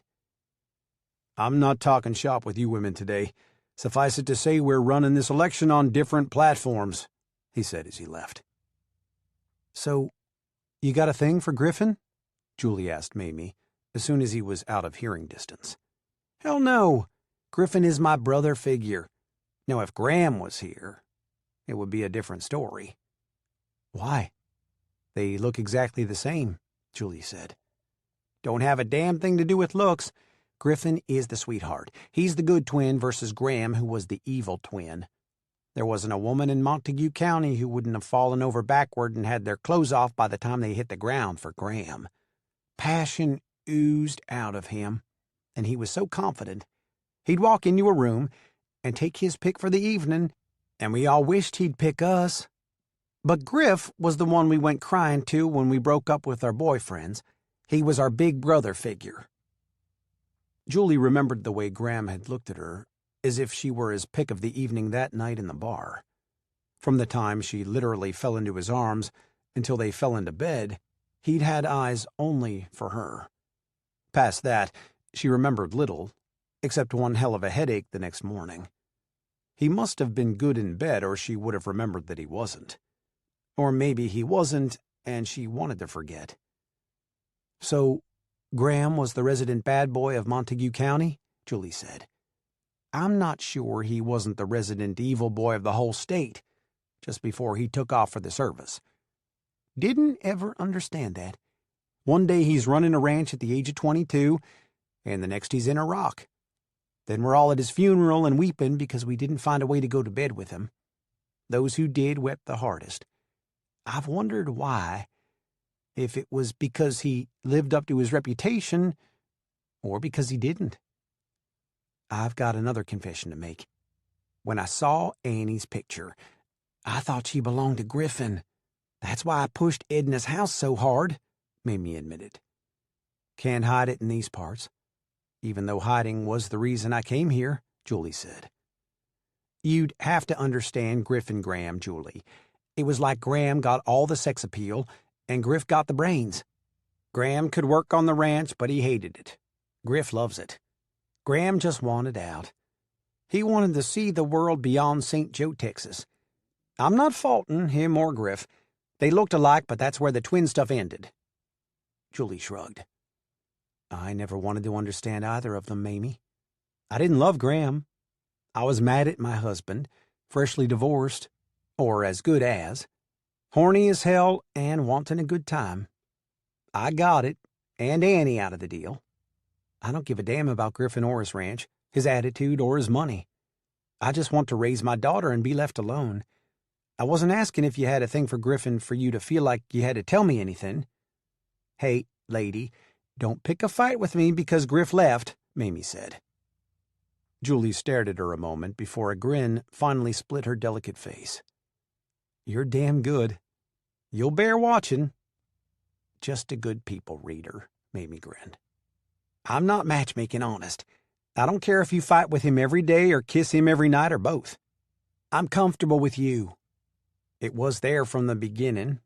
We're friends. Shall we get those little bracelets that say BFF on them? Julie giggled. What? You know, best friends forever, Julie said. Thank God. I thought the first letter stood for bitches, and those two F's. Julie put her fingers over Mamie's mouth. Shh. Annie can hear a bad word from 3 miles away. I've got another confession to make, Mamie said. Do we need a curtain between us? Not a Father, I have sinned, forgive me confession. It's more like a Father, I have been ornery again confession, Mamie said. Sounds to me like you and Graham were kicked out of the same mold, Julie said. Sometimes we were. Only he was beautiful, and I've always been. Are you talking about my friend again? I told you I wouldn't abide it. Mamie was my first friend, and she keeps making me get out in the world when I'd be an old hermit and stay on my 5 acres making dilled beans if she let me. So since she's the one who rescues my psyche, you can't talk about her, Julie teased. Confession is good for the soul and the BFF. I made you go to the rodeo because I knew Griffin would be there, and I made you come with me today for the same reason.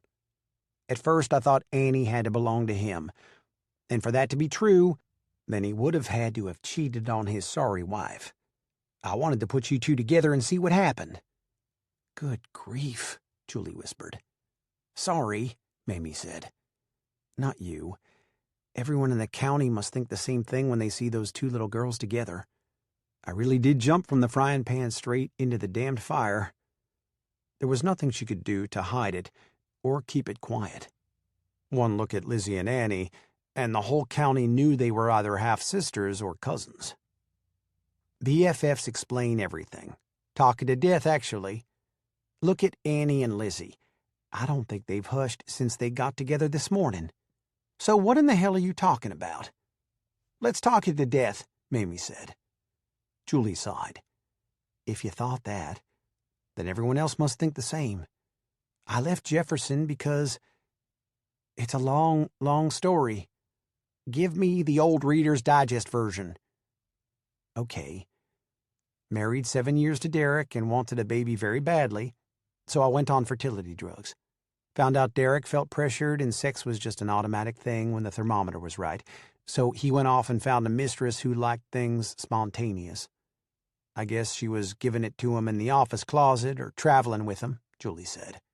"Bastard," Mamie muttered. "Don't look at me like that. Annie and Lizzie didn't hear me." "So I divorced his cheating ass. Divorce was nearly final when my sister, some friends, and I went on a girls' night out to Dallas. Guess who I literally stumbled over? Griffin Luckadeau? Oh my, that's such a surprise." Mamie fluttered her hands around her face like a teenager. "The next week, Derek must have got to thinking about the property settlement of the divorce and came begging me to take him back. Standard story. I'll never do it again, blah, blah, blah. I did, and didn't even think about the motel night. Guess who sued me for divorce on grounds of adultery 9 months later? Took one look at Annie and walked out of the hospital." "Sorry, bastard," Mamie said. "Now comes the good part. I moved into my folks' little garage apartment.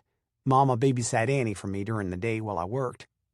Jefferson is bigger than St. Joe, but imagine the gossip vines," Julie said. "On fire, were they?" "You got it.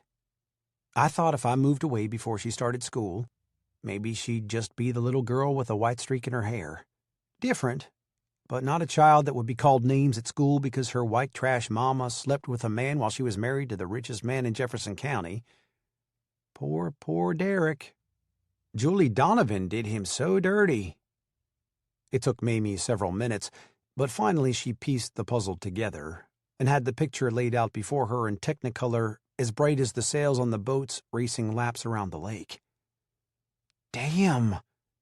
"Yep," Julie agreed. "You left so she wouldn't be branded and brought her straight to the part of the world where the iron is hot and the town ready to slap an L for Luckadeau on her butt for sure," Mamie said. "Yep," Julie said again. "But you got to realize no one would—" Griffin threw himself back on the quilt, propping up an elbow between them. "No one would what? Hand me a beer, please, Mamie. Listening to Mr. Bailey tell Irish stories makes me thirsty." He'd taken care of business and gotten a breather away from Julie, so he'd come back for another beer. At least, that was the excuse he'd given himself. He could always invent more excuses to leave if the area got too warm, and he wasn't thinking about the weather. Looking at her sitting there with Mamie was already having its effects. She handed him a long neck from her cooler. "Now what would no one do? What were you talking about?" he asked again. Mamie poked him on the shoulder. "Darling, you're like my little brother, but me and Julie are new BFFs, and we keep secrets even from you." "I'm hurt," he said. "You know what BFF stands for?" Julie asked. "Sure I do. Lizzie watches those kids' shows on television. It stands for, best friends, forever." "I wish those Valley girls would have been strangled at birth," Mamie said. "Or their mouths taped with duct tape and sent off to a convent that prevented talking," Julie said. "Even my kindergartners use the word like more than any other one in the dictionary. I'm afraid it's here to stay."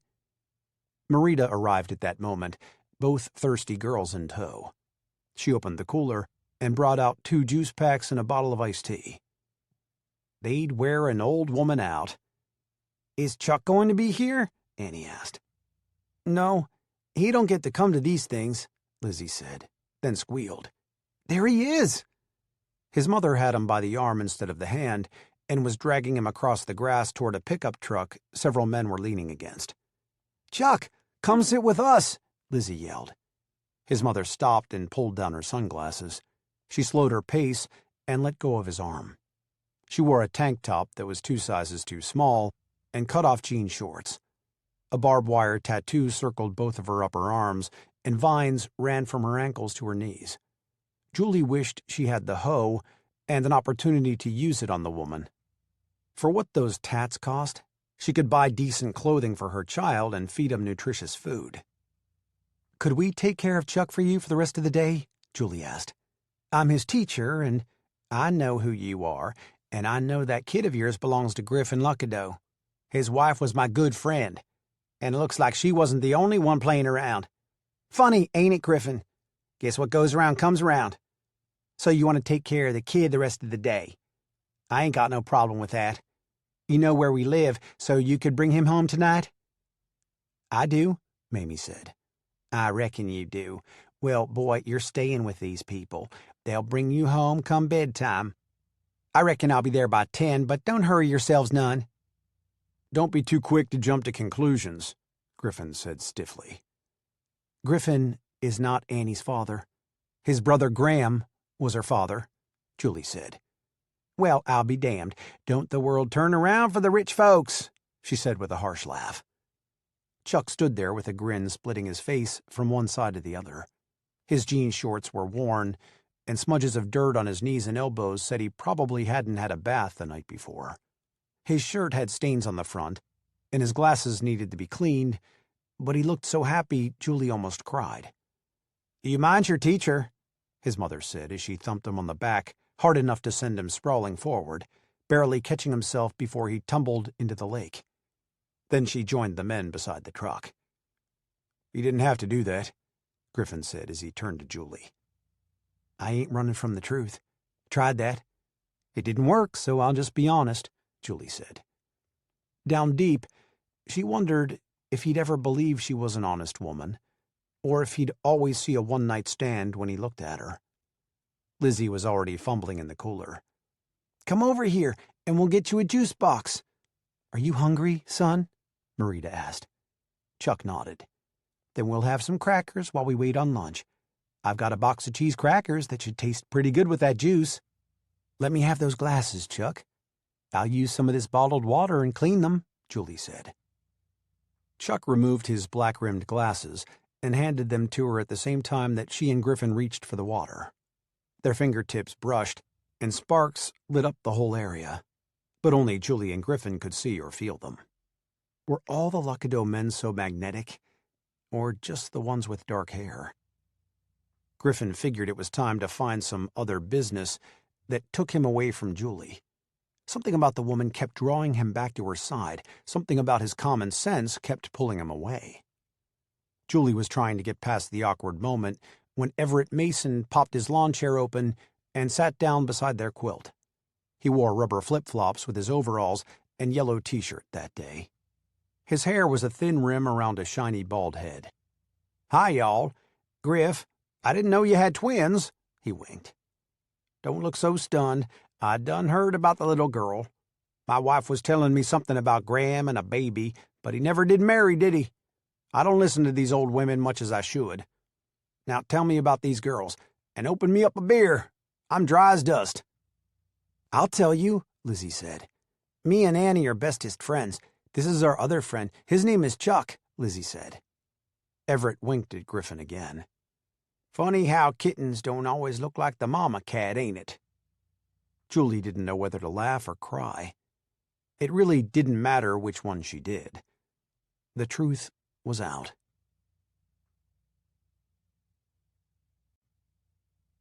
Chapter 7. The room where they held the city council meeting was packed. Griffin sat behind an 8-foot table with 4 other men. Each one had a folder in front of him. Mamie, Julie, and Annie had barely squeezed into the crowded room. The first order of business concerning a winter festival was opened. Clarice pushed her way through the crowd to the little podium set up at the end of the table. She was in her glory with a captive audience. She flipped open a notebook and looked around at the faces for 30 seconds before she began. The head she-coon had come loaded for bear, dressed for the occasion in a black pantsuit and with her hair freshly done. 2 diamond rings on each hand and glittering studs in her earlobes along with gold fingernails on her pinky fingers let everyone know that she was St. Joe's rich and famous. Anyone worth their salt would sit up and listen when she spoke. Julie ignored her and stole sideways glances toward Griffin. He was freshly shaven with a tiny nick on his neck. She had the insane desire to reach out and touch it. Clarice ranted and raved and reiterated all the reasons why she would not support a festival. Then she called for a vote. Griffin looked up. He tried to keep his eyes downcast so that he wouldn't look at Julie. He'd known the minute she came into the room, and in order to keep his mind on the meeting, he couldn't afford to look at her. "Just a minute. You had your say. It's only fair the other side gets their say now. We want this to be fair, Clarice." She gave him a go-to-hell look. "I thought you was on my side, Griffin Luckadeau. Your grandmother and I were best friends. You're going against your family because of that school teacher's word that kid belongs to your brother." Julie inhaled deeply. In Jefferson, there had been an undercurrent of disapproval concerning the possibility that one of their teachers had committed adultery against the most powerful man in the county. But no one had embarrassed her like Clarice. Leave it to the small-town big shot to make her life miserable. Griffin could feel Julie's anguish. If only he could haul her out of there and protect her from all the gossip, he'd do it. "I'm saying that this is a council meeting, not a mud-throwing contest. Folks want to throw stones, they'd best be looking to see if they're living in glass houses. Ain't that right, Clarice?" "Don't you sass me, boy. I won't have it." "Okay, then let's do this proper and by the book. Mamie, I think it's your turn," Griffin said.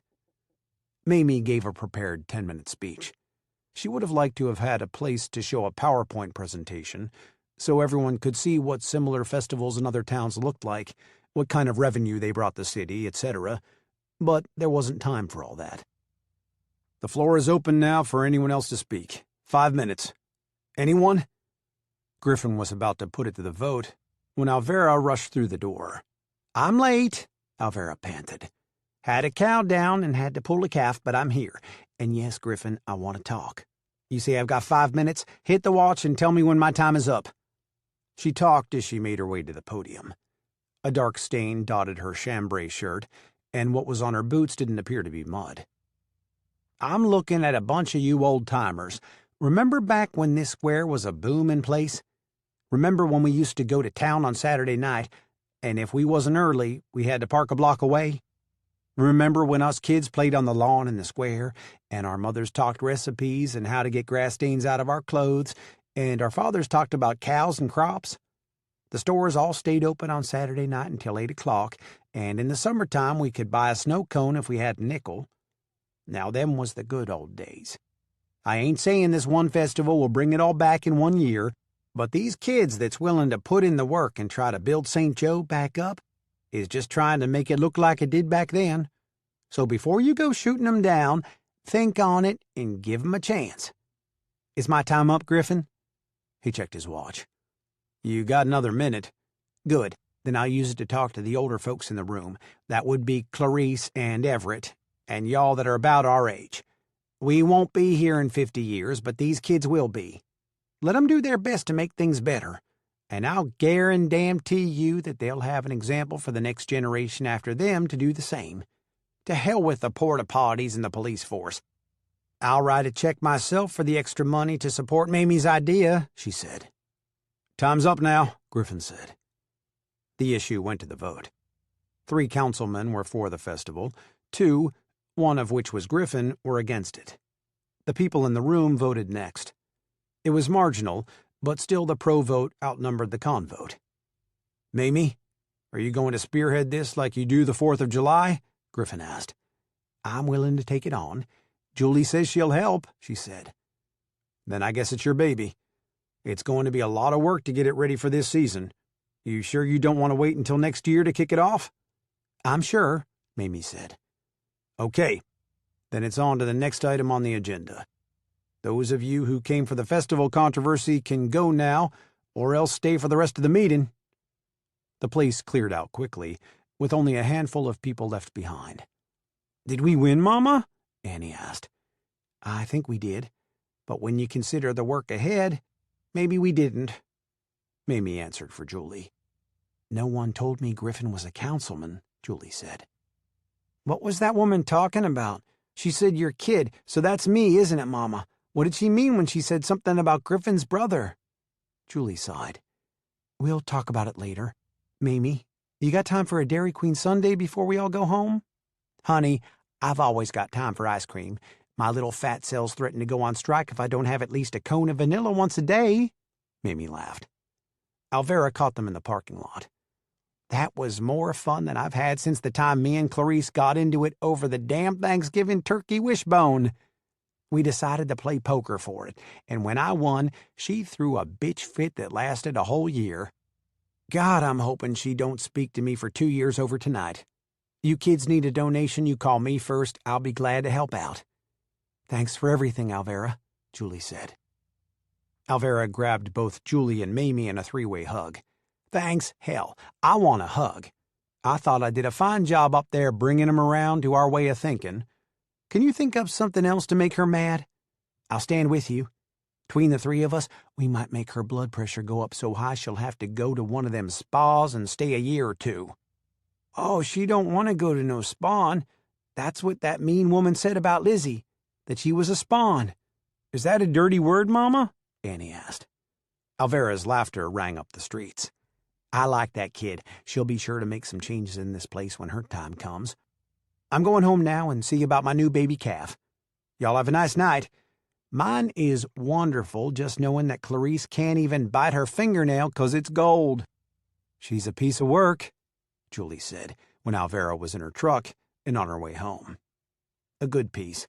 See you at the Dairy Queen, she said, as they parted ways and went to their own vehicles. They were still sitting in the booth having peanut butter parfaits when Griffin walked through the doors. Griff, come and sit with us, Mamie yelled. Julie could have strangled her new friend right there in the Dairy Queen, with everyone who wanted to watch having a ringside seat. He ordered an ice cream cone and a cup of coffee and joined them. Clarice is gunning for you, he said. Which one of us? Mamie asked. Both of you. I wouldn't want her mad at me. I'm here to tell you. He propped one leg over the other and accidentally touched Julie's thigh, setting it on fire. She chewed the inside of her bottom lip. Maybe she ought to put herself in a position to go to bed with him, just so she could get over the attraction. Hell no. Fighting fire with fire would just give her twice the opportunity to get burned. Clarice is more growl than bite, Mamie said. She's 90% bluff and 10% mean. But I wouldn't want to test her, Mamie. That 10% would make a Texas rattler look like a fishing worm. He licked his ice cream. That innocent gesture made Julie's insides go to mush. The whole thing with the Luckadeaus living in St. Joe wasn't fair, and she fully well intended to take up the matter with God when she got home. He could have at least thrown a wrench in her plans, or maybe shown her a Luckadeau before she moved to St. Joe. It was all his fault. He could have done something about it. So, you going to be all right with the festival? Mamie asked. Have to be. Still don't think you should have another one. Still think you're going to be sorry as hell, but it's your baby, like I said. Raise it or let it die crib death. I don't give a damn. Just don't ask me to help in any way. I do my duty on the 4th of July. Julie, could I have a word with you in private? Julie's gaze went from the last bite of her sundae to his face. Had she heard him right? Had he really just asked for a private word with her? Was it showdown time? Did she need to load her 6 guns and put on her stomping boots? What for? She asked. I'd rather discuss it outside, please. Of course. Mamie? Julie asked flatly. I'll sit right here while Annie finishes her ice cream, Mamie said. She walked side by side with him to the door. He opened it and stepped aside, and then she followed him out to the bed of his truck. At least he didn't reach out and cup his hand over her elbow. She didn't think she could stand for him to touch her many more times without it driving her completely loco. "What's so important?" she asked. "It's confidential. We got a problem, me and you." "I told you before I'm not here to collect anything for Annie. She's a Donovan and always will be." Julie's tone was one of exasperation. "I believe you, I do. At first I didn't, but I do now. The problem hasn't got anything to do with us, but with our girls," he said. "Please don't say Lizzie can't come back to play at our house. I know it looks hard on the outside, and I'm meaning to paint it, but with teaching and canning for Mamie, I haven't had time." "God bless. I'm not that kind of person. I don't care if the place is painted or not. Lizzie loves Annie, and the both of them love Chuck, and he's our problem," Griffin said. "What did he do?" Julie asked. "Nothing, far as I know. Are you aware that this whole past month, our girls have been taking extra food for him?" "I don't mind. He's just a little boy, and he was so skinny. I think I can see him filling out a little bit. Boys are so hungry at that age, and he doesn't like the lunchroom food, especially on fish stick days," Julie said. "That's because fish sticks were the only food his mama bought for him. They're easy to make in the microwave, and he ate them so much he threw them up." Griffin looked out into the night air. "How'd you know that? And since you do know it, why are you upset about our girls feeding him?" Griffin squirmed. "It's confidential, like I said. Lizzie and Annie are best friends. I don't want to hinder that. And yet, oh hell. I know, and I'm not supposed to know, and what I do is going to affect us." "Spit it out, Griffin. What in the hell is going on?" "I'm friends with the men on the police force. Tonight they are going to raid the Chester's trailer. His father and mother are cooking meth in it, as well as in their car and their shed. They're going to jail, probably for a very long time. Chuck will go to foster care." "Oh, no." Julie exhaled and forgot to suck in more air. Her lungs hurt before she remembered. "There's 3 or 4 people in St. Joe who run foster care homes. They're all full, but Marita and Carl have been foster care parents before, so they're licensed. What do you think of him living at the ranch?" "You'd do that?" Julie asked. He nodded. "I called Marita, and she said she didn't want the full-time responsibility of a child, but she wouldn't mind watching him with Lizzie. She'd be the actual foster parent, but I'd be his caretaker, so to speak." "I think it's wonderful." Griffin propped an arm on the back of the truck. "Okay, here's the thing. When Lizzie comes to play at your house, which is most Saturday afternoons now, is Chuck going to be welcome to come along too?" "Of course he is. They'll be delighted that their other friend can join them. I'd take him in myself, but I'm not qualified. I'll keep him and Lizzie anytime, overnight, anytime you want time," she said. "Okay, then I'll make some calls. I just wanted to run this by you before I did. Lizzie hasn't ever been happier." "Neither is Annie," she said. "Well then, good night," he said, and paused. The moment was pregnant with tension, and for a moment his eyes went dreamy and half-closed as if he were about to lean down and kiss her. She got ready for it, but he turned his head and started around the truck. "Damn, damn, damn," she swore silently. She'd been ready for his lips to touch hers, and more than ready to give back as good as she got. Why did he stop right then? Folks talked about women being a tease. Well, Griffin Luckadeau was one that night. She slapped her leg as he drove away, inhaled several times to get the raw desire under control, and headed back into the Dairy Queen. Next time, by damn, she'd kiss him.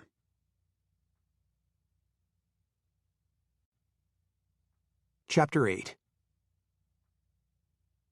The gazebo in the center of St. Joe's Town Square was decorated in red and green. Christmas music was broadcast over loudspeakers, and the square was filled with vendors of every kind. People milled about buying food or sitting on the square in their lawn chairs. There was a chill in the morning air, but nothing that a light jacket wouldn't take care of. Deborah and Luke Donovan looked at mirror art, carved wooden items, and so many other things that Deborah could scarcely remember them all. "Ribbons for her hair," she finally said. "That's what I'll buy today. Ribbons and fancy things for Annie's hair.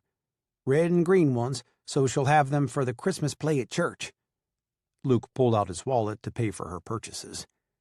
"You've missed them terribly, haven't you?" "Yes, I have. I wonder when they'll get here." She was as excited as a little child on Christmas morning. Watching Julie take Annie to the car that last day had been almost more than she could endure. If it hadn't been for the trip to the Holy Land to look forward to and plan, she was sure she would have lost her mind. "Any time. It's 5 minutes until 10 now, and Julie said they'd meet us in Molly's at 10. You don't think we hurt her feelings by staying in the hotel, do you?" "She remembers how loud you snore," Deborah said. "Besides, it was an experience I wouldn't have missed. Who would have thought there'd be such a quaint little hotel right here on this square? There's Annie. Oh, look at her, Luke. She's grown so much." Deborah was almost giddy.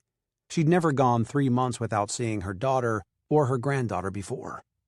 She opened up her arms and started toward Annie. She grasped her heart. Oh, do something, Luke. Call the police. Do something." Luke shoved his wallet back in his pocket and grabbed her. "Deborah, are you all right?" Deborah was as pale as yesterday's ashes and pointing across the square. "Call the police. That man in the baseball hat just grabbed Annie from behind and put her in his truck with a little red-haired boy. Look, they're driving away now. That man just kidnapped our granddaughter." "Grammy! Grammy, over here!" Annie yelled from behind her. The little dark-haired girl barreled into her grandfather's arms and reached for her grandmother to join them in a three-way hug. Julie stood back for a moment before entering in on the embrace. But, Deborah kept saying. "What's going on here? Who was that little girl?" Luke asked. "That's Lizzie. She and Chuck is my bestest friends ever, and Chuck gets to live with Lizzie now so he can come to my house and play with us," Annie said. "What little girl?" Julie asked. "Your mother was in a panic. She saw that little girl from behind and saw that white streak. She thought Annie had been kidnapped," Luke said. "It happens." Julie wasn't ready to have this conversation with her parents, not by a long shot. She'd planned on telling them on a need-to-know basis, not hit them with the whole thing the moment she saw them. "How was the hotel? Did the other guests complain about Dad snoring?" Deborah laughed nervously. "Not yet. I really was scared, Julie. My heart almost stopped. Who would have ever thought there was another child with a streak in her hair in a town this small?" "Strange, ain't it?" Julie said. "Ain't it? And you a schoolteacher?" Luke teased. "Yes, I am, and I'm also a businesswoman. My 5 acres has a garden and an orchard. Come over to Molly's and see my wares. Sometime this afternoon we'll drive out to the place so you can see it." Julie looped her arm through her mother's and led the way to the little store painted bright yellow on the east side of the square. Bells jingled when they walked through the door, and Mamie came out from behind the counter with a big smile on her face. In keeping with the holiday spirit, she wore a red and white furry Santa hat with a big jingle bell on the point. The store was small but organized. Shelves lined 3 walls and offered gifts and gadgets arranged neatly with Julie's canned goods interspersed between everything. The cash register sat on an antique glass front counter that displayed costume jewelry, watches, and other small items. "You must be Julie's mother. She looks exactly like you except for the red hair," Mamie said. "And this is my papa, and he's my mama's daddy. And did you see Lizzie this morning? I want my grandpa and grandma to meet her," Annie said. "Yes, I did, and she'll be back real soon," Mamie said. Julie dreaded telling her parents about Lizzie, but the way Annie kept bringing up her name left little choice. She was even more worried about mentioning Griffin. Explaining Graham would be easier by far. That had been a flash in the pan. Griffin was much, much more complicated.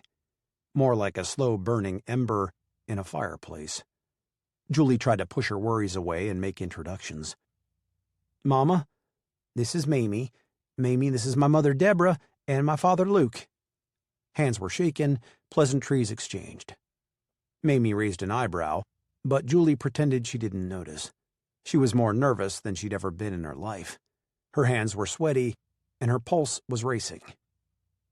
Deborah picked up one item and then another. "I love your store," It's exactly what I want someday when Luke retires. We'll need a little something to keep us from sitting down and going to rot, she said. Want to buy it? Mamie asked. Is it for sale? Could be. Deborah looked at the store with a critical eye, looking from floor to ceiling, thinking about how she would add a few boughs of greenery here and red velvet bows over there. We might talk about it in a couple of years when Luke retires. There's a stairway in the supply room. Goes up to a 3-room apartment. We haven't used it in years. Never in my lifetime, but story has it that my grandmother and grandfather lived up there when they first married, and this was Granny Molly's sewing shop, Mamie said. Julie was glad her mother had gotten away from the shock of seeing another child with a white streak in her hair. She held up a jar of dilled beans. Mama, take a look at my new business, she said. Just then, Griffin pushed open the door and joined the conversation. Her squash relish brought in a hefty amount at the fireman's auction last week. Julie had been exceptionally pretty that day in her jeans and light jacket, but then she'd looked good in anything. Or nothing. He rather liked the nothing idea better than the anything idea, and let his eyes undress her. She felt his gaze and turned to find his eyes all dreamy and sexy like they'd been that night at the Dairy Queen. Right there in front of her parents, instead of a place where she could return the favor. She looked away at the same time she heard her mother gasp. When Deborah sucked in air, Luke looked up and did the same. Annie wiggled until her grandfather set her down. Mamie grinned, and for that Julie could have shot her. BFFs didn't grin when the other BFF was in boiling hot water. Annie grabbed Lizzie's hand and pulled her toward Deborah and Luke. Lizzie, come see my Grammy and Papa. You come on too, Chuck. Both children took a step forward, away from Griffin. Chuck had a new pair of wire-rimmed glasses that fit his face much better than the old black plastic frames had, and was wearing starched jeans, a clean t-shirt, and a good warm coat. Lizzie was in jeans with jeweled trim on the pockets and pink sneakers. She carried her coat because, according to her, it wasn't cold enough to wear it.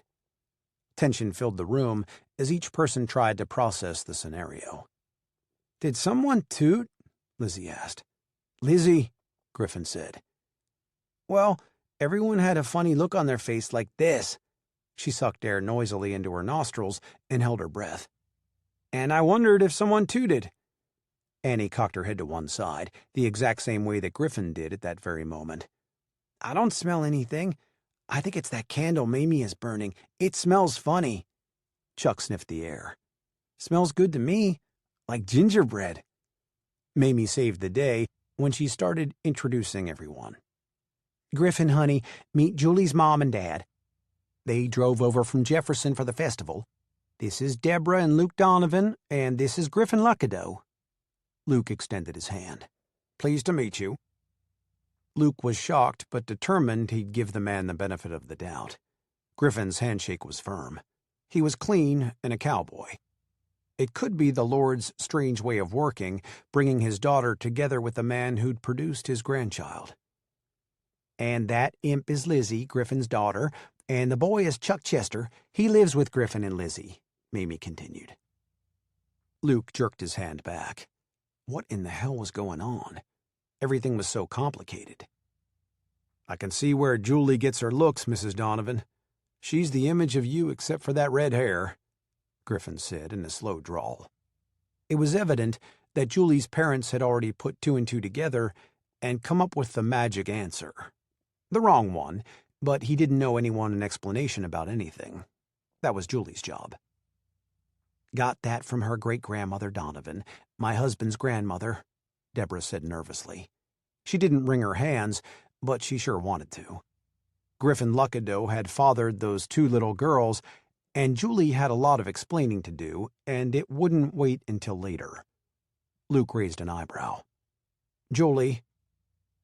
Mamie poked her in the ribs and whispered barely loud enough that she could hear. Time to face the music. Julie poked back. Some BFF you are. Hey, kids, how about I take you outside to the vendors and let you look around, Griffin offered. He'd give her that much, but nothing more. She could do the explaining. He would have to do the same when his parents found out about Annie. "Good boy versus evil twin," Mamie whispered again. "But," Deborah started. 10 minutes, Griffin. Then I'll watch them the rest of the day," Julie said. She was nervous as a worm in hot ashes, but not too jittery to notice how striking he looked or how good he smelled after a fresh morning shave. "Hey, that's a deal I can't refuse. Marita is watching a stand for her daughter, who is up from San Antonio, and the kids were going to have to stay with her a while. I'm sure they'd rather be with Annie. Be back in 10 minutes. So much for me not getting involved in all this hoorah, huh? How about a snow cone, kids?" That set up squeals of joy. They joined hands and tried to get out of the store all at the same time, with Griffin right behind them. Mamie raised a curtain and motioned them through it. "I've got a pot of coffee and some funnel cakes in the back room. Go on back there and help yourself." Julie sank into one of the 4 folding chairs set up around a card table. She picked up a healthy portion of funnel cake and put it into her mouth. Manners said she couldn't talk with food in her mouth, and she needed a few minutes to collect her thoughts. Did she really have to tell it all right now? Or could part of it be sidestepped? "Okay, confession time," she finally said, when she couldn't escape it any longer. "Let me go first," Luke said in a hoarse voice. "I love you unconditionally, then figured you'd gotten tired of trying to get pregnant and went to a sperm bank without telling Derek. I know what he said about adultery, but I never believed it." Deborah narrowed her eyes at Julie. "Why would a married man donate to a sperm bank? There's no doubt that man is Annie's biological father. Did you know it when you moved here? And where does that little red-haired boy come into the picture?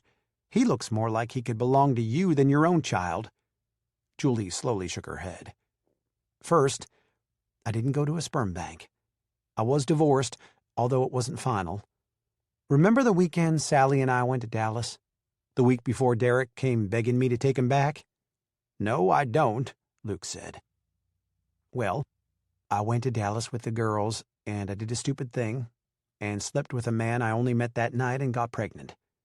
I didn't know it when I went back with Derek. I did not commit adultery.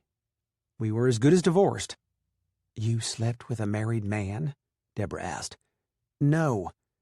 I slept with Griffin's twin brother, Graham. And I had no idea the Luckadeaus were from St. Joe, or I would have treated this place like it had the plague. There's more." She told them that Graham had died in Iraq, and about how the townspeople already knew about Graham being Annie's father. "Out of the frying pan right into the fire," Deborah said. "How does Griffin feel about this all?" Luke asked. "We started out on the wrong foot, but we are pretty decent friends now. It won't ever be anything more, so don't worry. We're good with both girls and with Chuck, and the kids are inseparable. Lizzie loves me. She says she wants to be just like me." Luke frowned. "Is that right? I wonder why she'd say that." "I'm not much of a role model. I slept with his brother. I moved to St. Joe to a house that looks like crap right now. I haven't had time to paint, and the first time he came to the place when Lizzie ran away, I screamed at him like a fishwife." "What a mess," Deborah said. "You got it," Julie said. "What do you plan to do now?" "Live right here. I own 5 acres. I like what I'm doing. I'm making a small profit on my business. Haven't had to touch Aunt Flossie's money yet, except, of course, to buy the place. But the balance is still there.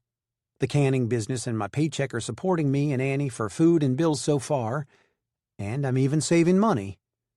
But everyone probably thinks that you—" Deborah couldn't force the words from her mouth. "Are an adulteress?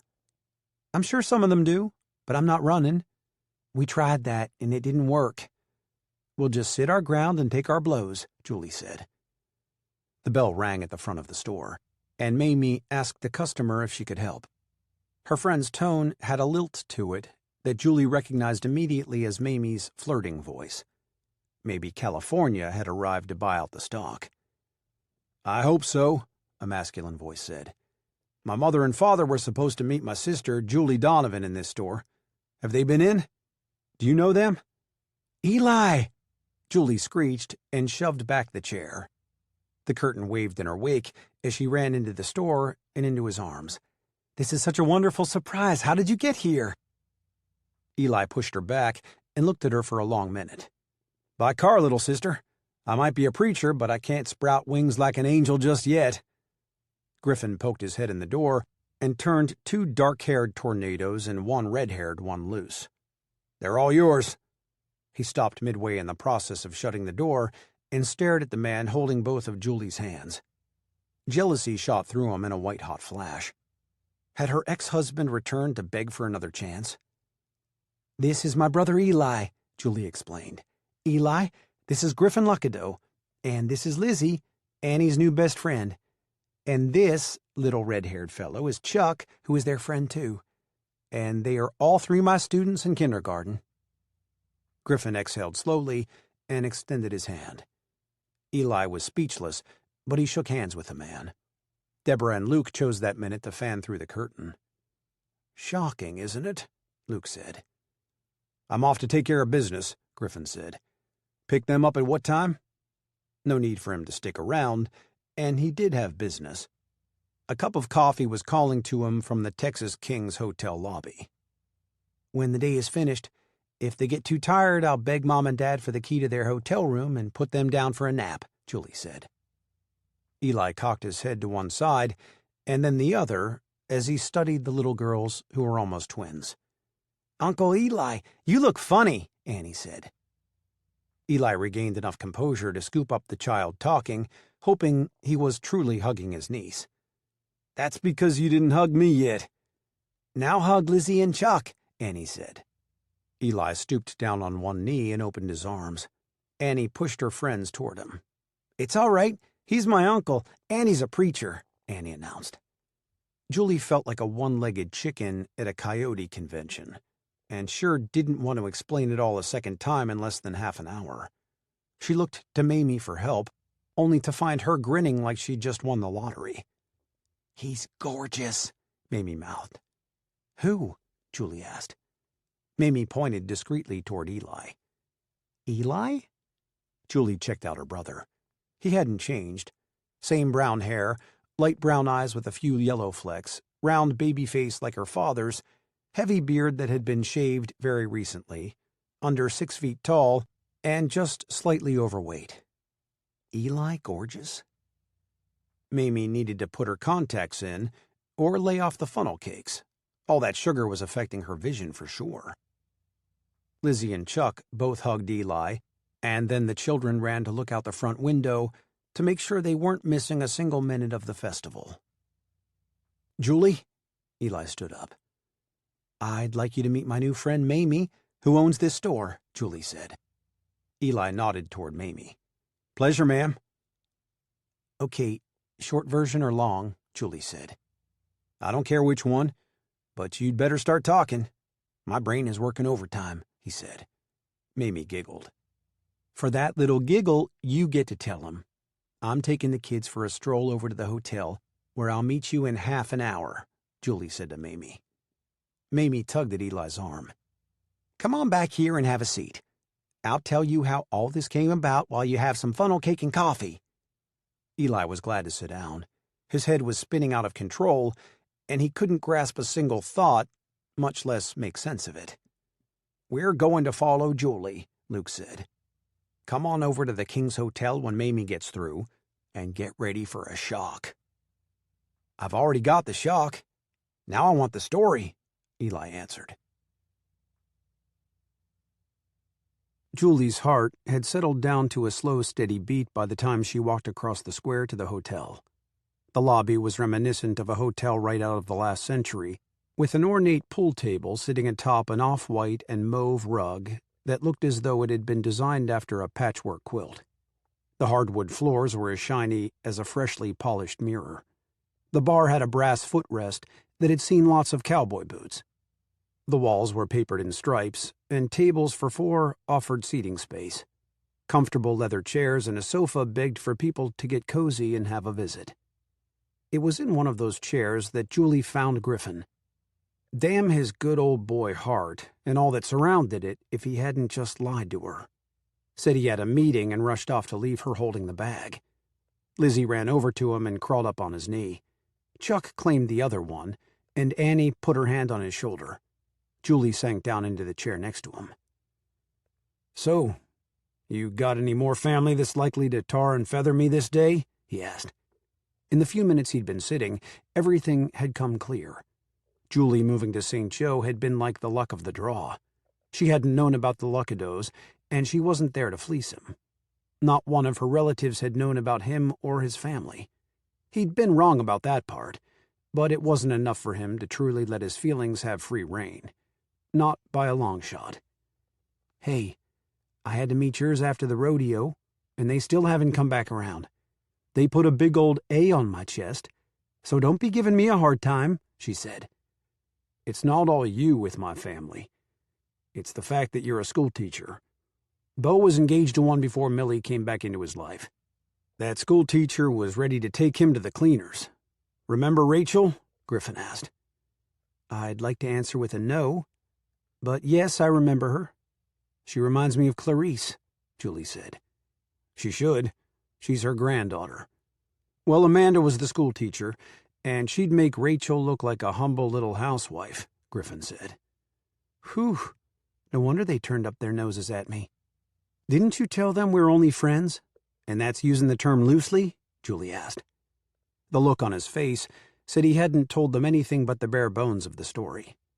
Leave it to a man not to explain the way things really were. They said a few words and expected women to fill in the blanks. Only trouble with that was what they filled in the blanks with. "You are a rat," she said. Alvera turned around at the bar where she'd been drinking a beer. "Most men are bona fide rats, darling. But don't judge him too harsh, even if he did side with Clarice. At least he had the good sense to get rid of my great niece. She's over in Nakona, flirting around a lawyer. Hell, by next summer she'll have gold fingernails. This is a wonderful festival. The parade was right nice. Y'all did a bang-up good job, didn't they, Griff?" "I suppose they did. And I'm big enough to say that I was wrong," Griffin said. "See there? He's a good boy. Don't throw his family in the Red River just yet.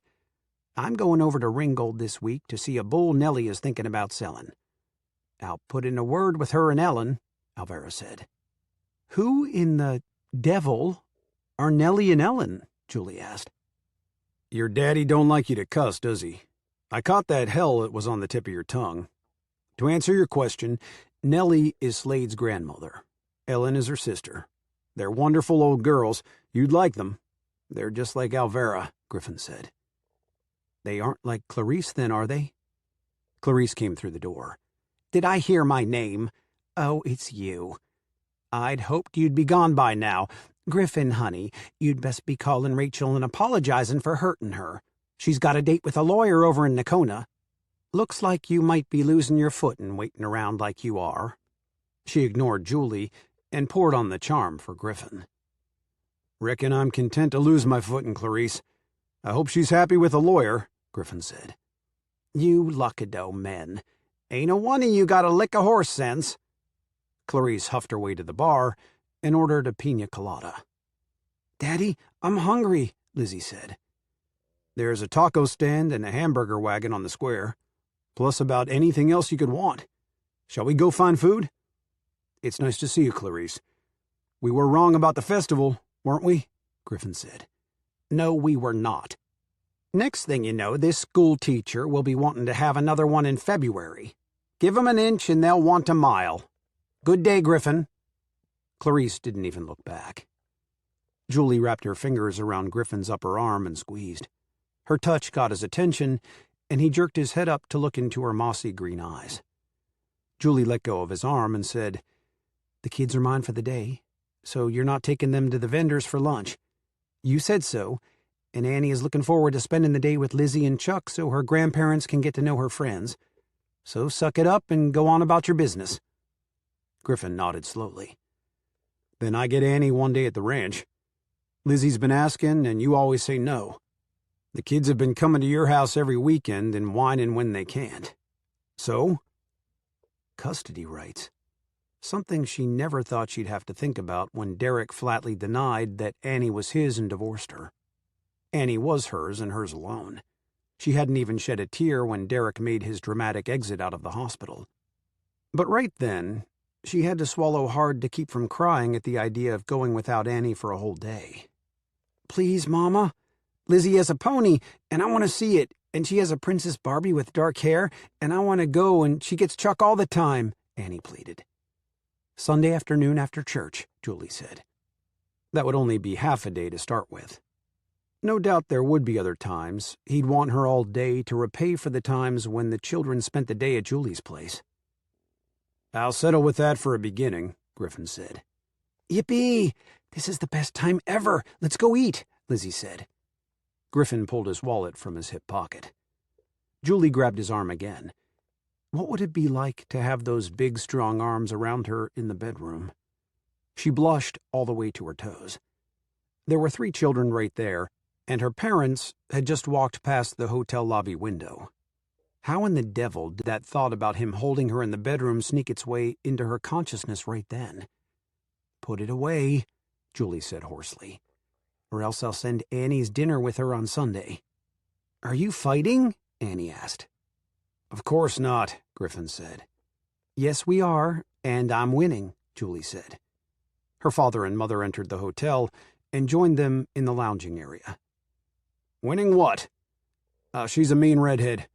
See you later." Griffin was out the door before she could reply. He could dodge those people all day. Being around Julie after he'd figured out she was telling the truth created a whole new blast of feelings he didn't want to face or deal with, especially in front of her relatives.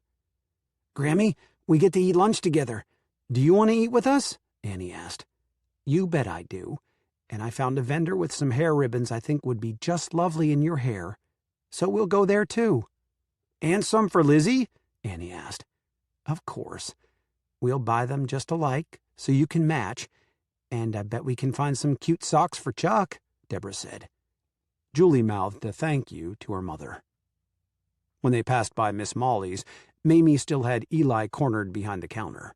He had a plate of funnel cakes on his lap and a cup of coffee in his hand. Julie would have given half of her 5 acres to know exactly how she'd explained Lizzie and Annie to him, much less Chuck. She would consider giving up her recipes for squash relish and dilled beans to know how Mamie told Eli about Griffin and Graham. One thing for sure, he'd know his little sister didn't have wings or a halo when he walked out of that gift store. "So, let me get this straight. That man that just passed by the window is actually Annie's uncle," Eli said. "And my sister didn't know he lived here when she bought that hideous place." "You got it," Mamie said. "She sent me pictures over the net of that rundown house.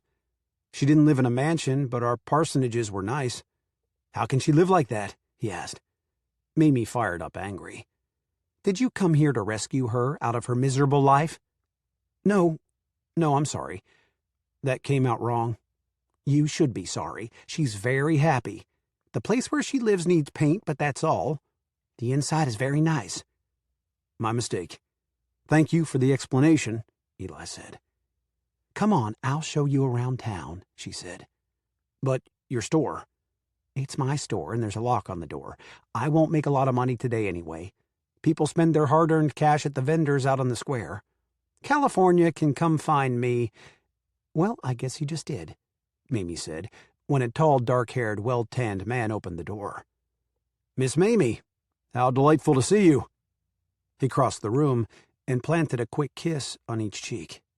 "Same here, darlin'," she said. "Do you have it all boxed up for me?" he asked. "I can get it that way in about 10 minutes.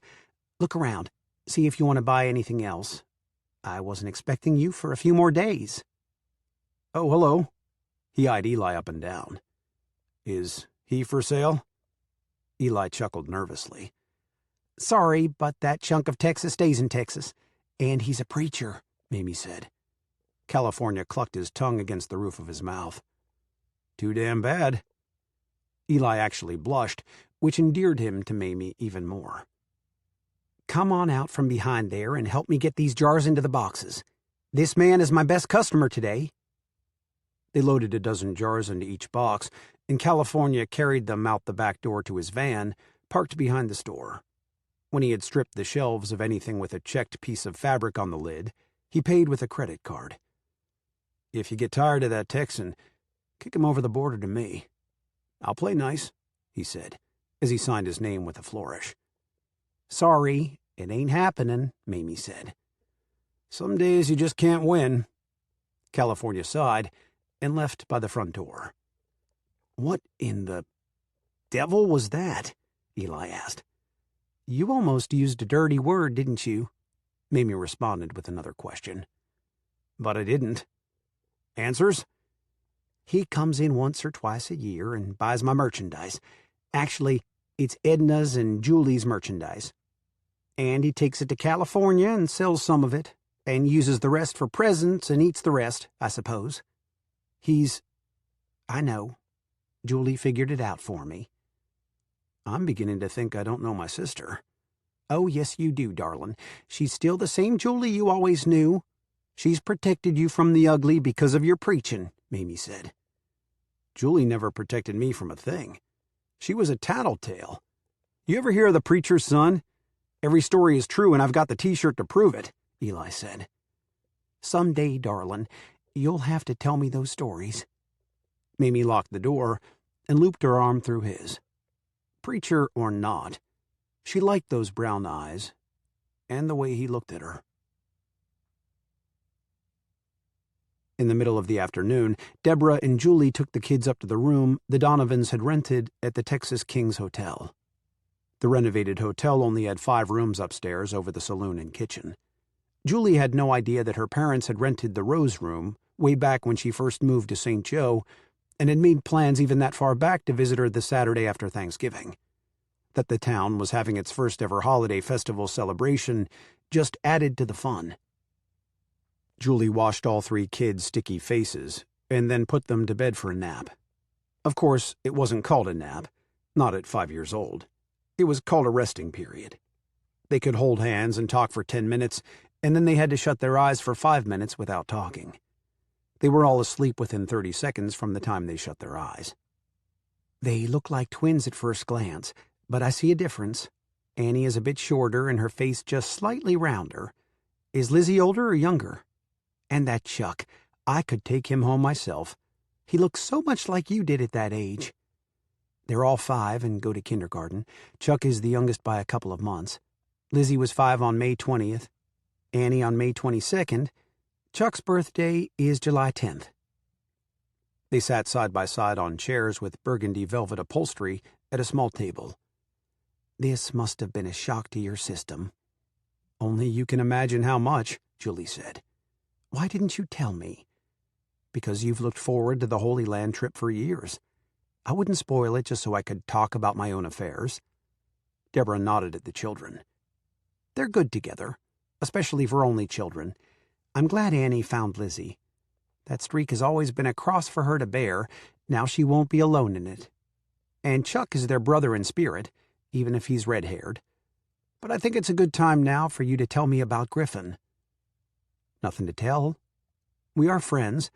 He has Lizzie and Chuck, and I have Annie." "You can't brush off your feelings forever. Call me when you decide you need to talk about this thing between you," Deborah said. Eli and Luke sat in the leather chairs in the lobby and worked on their second glass of sweet tea and slices of pecan pie.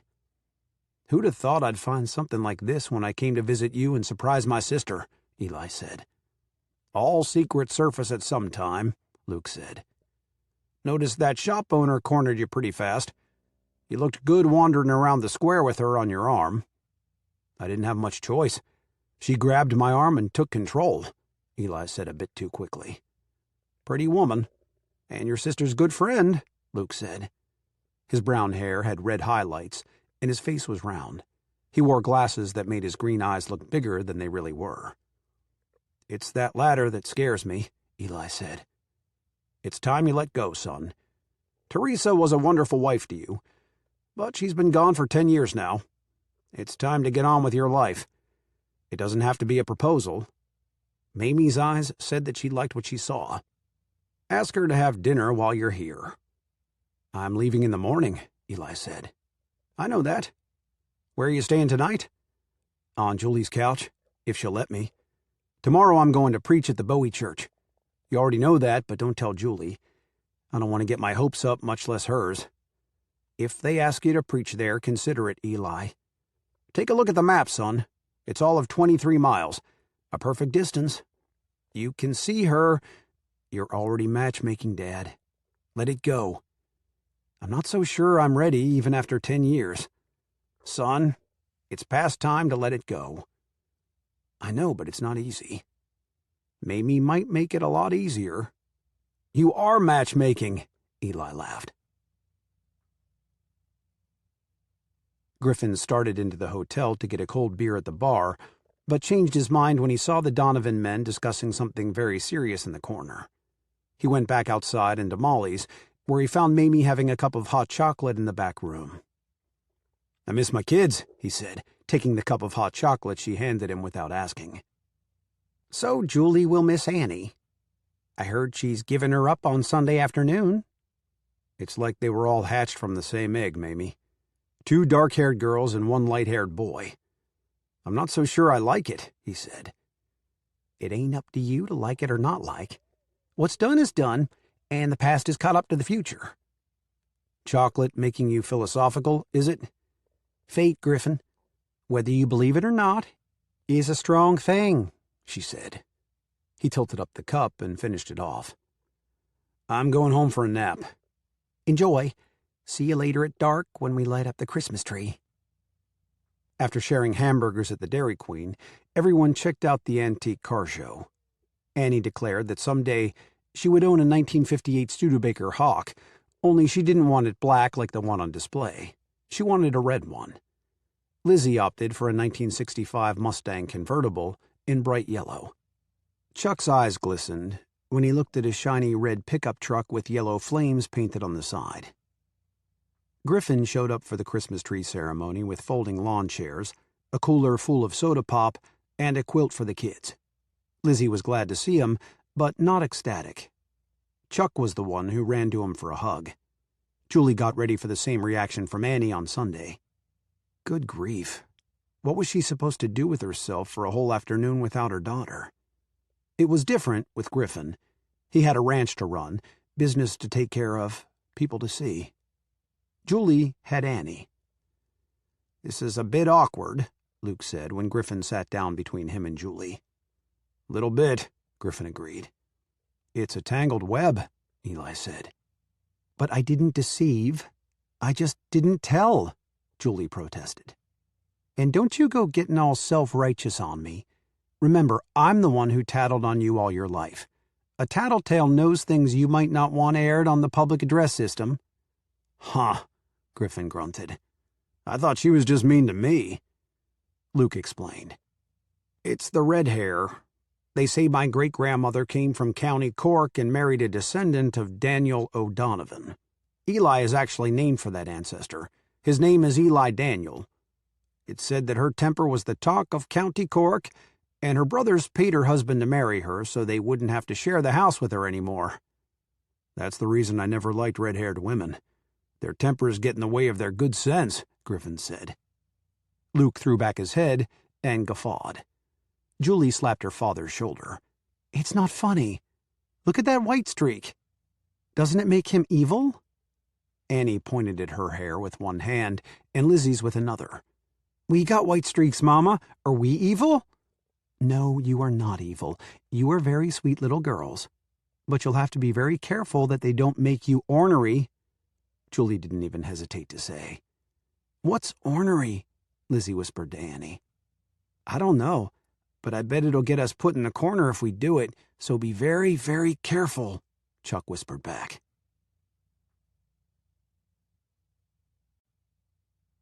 Chapter 9. Annie had trouble getting to sleep. She could barely sit still long enough to eat breakfast. She'd fretted over what Barbie and which of her dolls' fancy clothing to take with her to church. After all, a girl couldn't go for a play day without the right Barbie and all her clothing. She'd be going home with Lizzie and Chuck right after services, and didn't even want to stop on the way home for her things. Julie had suggested she take a change of clothes and her bathing suit, and that had set Annie off like the Energizer Bunny to find even more stuff to put in the duffel bag. Then Julie suggested that she take a Ken doll for Chuck to play with, and she was off again. The preacher's sermon didn't last nearly long enough. All too soon, Julie was watching Griffin drive off with 2 girls and a little boy in the back seat of his truck. All of them were strapped in, but she still worried that something might happen on the way home. The whole afternoon and evening stretched out in front of her like eternity. She drove home and walked around the entire house and picked at loose peeling paint, checked the garden space, and contemplated making it a little bigger the next spring. She heard the phone ring and panicked, ran into the house, and grabbed it on the 4th ring, her mind galloping as fast as her heart. Annie was crying and lonely for her already. Griffin had wrecked the truck on the way home. That damn pony had bitten Annie's finger off. The cat had scratched her eye and she'd be blind for life. Julie should have never, ever let her go over there to that ranch of horrors. "Hello?" she said breathlessly. "Julie, were you running?" Deborah asked. "I'm so glad it's you. Y'all made it home?" Julie said. It was Deborah's turn to worry. "Of course we did, but you're in a panic. What's happened? Is Annie all right?" "Everything's fine. I just let my imagination run away with my emotions. Annie's gone to Lizzie's for the whole day, remember?" Deborah laughed. "Well, don't just sit there and fret. Do something." "What?" Julie asked. "How long has it been since you went to the beauty shop, or shopped without Annie underfoot?" "I can't remember," Julie said. "Get dressed and go out for the afternoon. It will do you good." "But what if she needs me, or they call, or—" "Does she have your cell phone number?" "Oh, no, I didn't give it to her. I'm a bad mother," Julie said. "Call the ranch house and tell Griffin. If anything goes wrong, they'll call you and you can be home in an hour if you go to Gainesville. Buy something pretty for school next week, or do some Christmas shopping," Deborah said. Julie agreed, but it wasn't easy. She dressed in jeans and a pink t-shirt. She almost changed her mind when she walked out the front door. She couldn't go that far. What-ifs crawled out of every crevice of her imagination. "This is ridiculous," she said aloud. She fished in her purse for her cell phone and called the ranch number, branded into her mind because she dialed it so many times for Annie to talk to Lizzie and Chuck on the days they didn't see each other at school. On the 5th ring, she got the voicemail and said, "Marita, this is Julie. I'm running over to Gainesville and want to leave my cell phone number in case of emergency. If you need anything I can pick up for you over that way, just call." She rattled off the number and ended the call. She backed the truck out of the driveway and drove south. In minutes, she'd passed a small cemetery and was on Highway 82, headed east. She couldn't begrudge her daughter the day or the friendship, but she damn sure didn't have to like the loneliness. Half an hour later, she was in Gainesville at the outlet mall.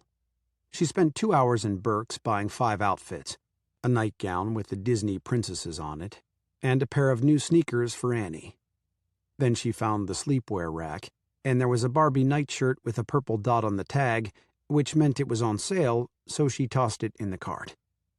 She found a pair of skinny jeans and 2 dresses for herself. All of them had colored dots on the tags, which reduced the prices even more. She made a pass through the Old Navy store and added a few more items to Annie's stash, and 4 pairs of socks on sale for $1 a pair to hers. She meandered through the discount bookstore and bought a mystery for $2. Maybe she'd have time to read again over the 2-week Christmas break. She checked her phone every 10 minutes the first hour. After that, she made herself leave it alone. It was turned on, and Marita would call if Annie needed her. She trusted that woman as much as she did her own mother. At mid-afternoon, she treated herself to an apple dumpling at Cracker Barrel. She couldn't remember the last time she'd eaten alone at a restaurant. Family, friends, Derek, Annie. In that order. When she was a little girl, and up until she was 16, her dad had taken the family to dinner once a month at a nice restaurant, where they had to be dressed up so it was an occasion. Then she had her driver's license, a job at the local Subway, and a schedule that interfered with dinners with her parents. Looking back, she regretted that.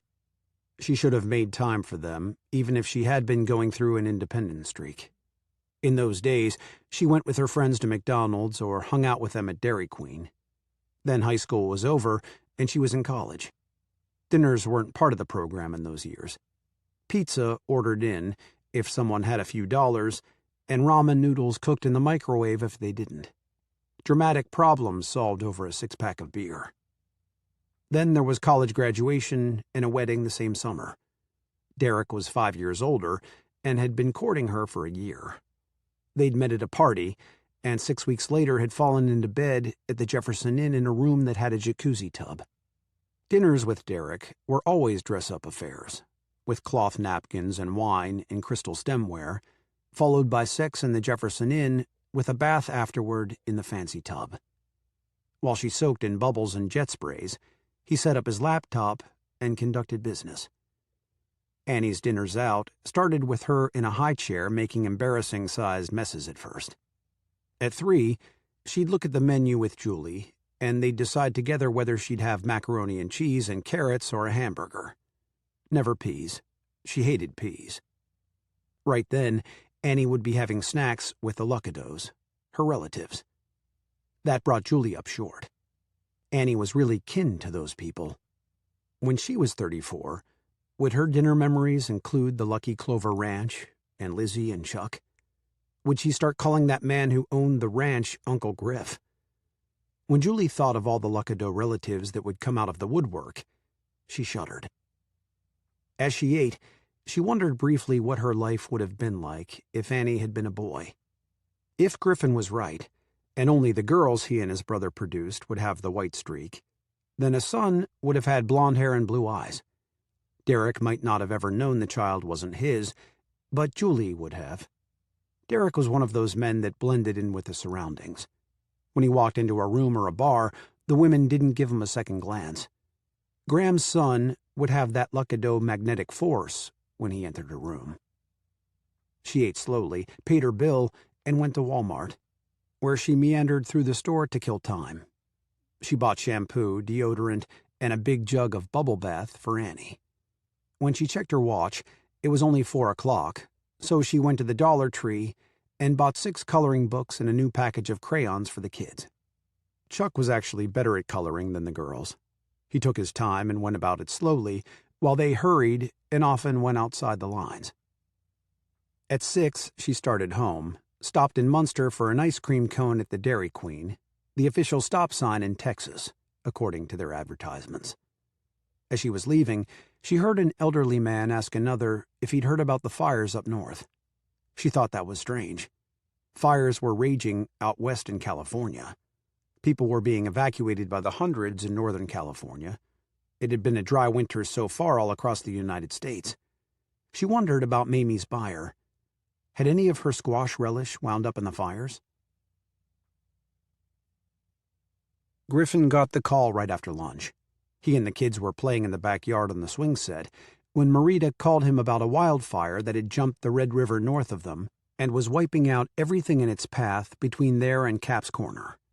He and Carl left orders for the hired hands to plow a fire break around the entire north side of the ranch and headed north with the St. Joe Fire Department to suit up for the fight. It had started west of the Talvias Indian Bridge on the Oklahoma side of the Red River, traveled east toward the old Courtney schoolhouse, and jumped the river south of that point. It ate up acres of dry grass, leaving ugly blackened earth behind as it traveled south like a steamroller over the gentle rolling hills, prairie, and pastures. People were moving cattle, plowing fire breaks, and doing everything possible to keep it from taking their homes and livelihoods with it. Griffin had fought fires before, but nothing like the blazes higher than a house moving right toward the firefighters. The flames were alive and dancing as the wind fueled them. They dared mere men to tangle with them and reached out with long, hungry tongues to gobble up anything in their path. By the time Griffin was suited up and holding a hose, he knew it was going to be an all-day affair that could stretch on into the night. The only clouds in the sky were those formed from smoke, so they couldn't even expect relief in the form of rain. At mid-afternoon, the St. Joe women brought sandwiches and cold drinks in the back of a pickup truck and fed everyone who could stop for a 5-minute break. Griffin ate with one hand and kept working. At 6 o'clock, it was approaching the northern edge of the ranch, and Griffin prayed the fire break would hold. If it didn't, he'd call Marita and tell her to take the kids to town. Cold chills popped out on him when he thought about losing the ranch house. He'd lived there his whole life, married Diane in the backyard, brought Lizzie home from the hospital to that house, fought with his sister and brother all over the place, and made love to his first girlfriend in the hay barn. "I won't let it burn," he shouted. But no one could hear him above the noise. He'd long since tossed the fireman's suit into the back of his truck. Even though it was winter, a hot wind blew from the fire, and he couldn't breathe with all that equipment. If he got hurt, he'd bear the burden of it. He fished in his overall pocket for his cell phone and called the house. Marita answered on the first ring. "Time to evacuate?" she asked. "Not just yet. Kids all right?" he asked. "They're in Lizzie's room playing. Don't have a clue that there's danger. Told them the smoke might make them cough, and that's the reason they had to come inside. Where's it at?" "One section line road is separating us from it right now. I can see the fire breaks. Hope they hold. There's a hot spot to the south of our place, too. Tell anyone who's not busy to go plow a fire break around Julie's house. One flicker and that old house will go up like kindling," he said. "I'm on it. Be careful," Marita said. "Always." Griffin hung up and watched the flames waltz over the last hill toward his property. The tractors arrived to plow a wide furrow all the way around Julie's property, taking out half the garden and a section of her fence. Then the drivers got away from the heat and flames as fast as they could. One spark in the wrong place, and a tractor could become a gas bomb. Fire trucks from St. Joe, Munster, Nacona, Wichita Falls, and Wilson and Terrell, Oklahoma, were lined up at the section line road. Weary, bone-tired, hungry firefighters held their breath, hoping the gravel road would hold the fire and it wouldn't jump onto the Lucky Clover Ranch. The blaze that bore down on them lost momentum when the wind died down to nothing more than a gentle breeze. It continued to devour the dirt, but it didn't look nearly as formidable as it had.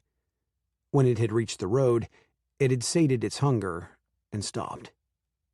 Griffin went to check on Julie's place. One ember had floated across to her garden, but the fireman shot it with a blast of water. Her house was standing, even if her garden was all but demolished and her fence on the ground. Finally, it was basically over at 6:30. Other firemen would keep watching through the night, especially if the wind picked up. It had been a close call. There was nothing left between the ranch and the river to burn, and everything south of the ranch was charred black.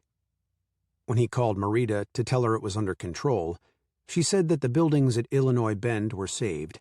2 homes up near the lake had been damaged but not lost, and a hay barn was still smoldering. He downed a bottle of water and leaned back against the headrest. He couldn't remember the last time he was that tired, physically and emotionally. Or that angry at Graham, either. He shouldn't have gone off to fight a war. He should have been there with them, protecting the ranch. He heard a vehicle come to a screeching halt behind him, but he was too tired to even look in the rearview mirror to see who was slamming on their brakes. "What in the hell did you do to my property? Try to burn it down?" Julie screamed at him, as she ate up the distance between them with long strides. He got out of the truck and stood beside it. "I protected it as best I could. Your yard is a mess, but we saved the house." "Where's Annie? Is she all right?" "She's still at the ranch. It's not 8 o'clock yet, is it?" Julie slid down the side of his truck until she was sitting on the baked earth. Her place had been pitiful enough before, but now it was truly a mess.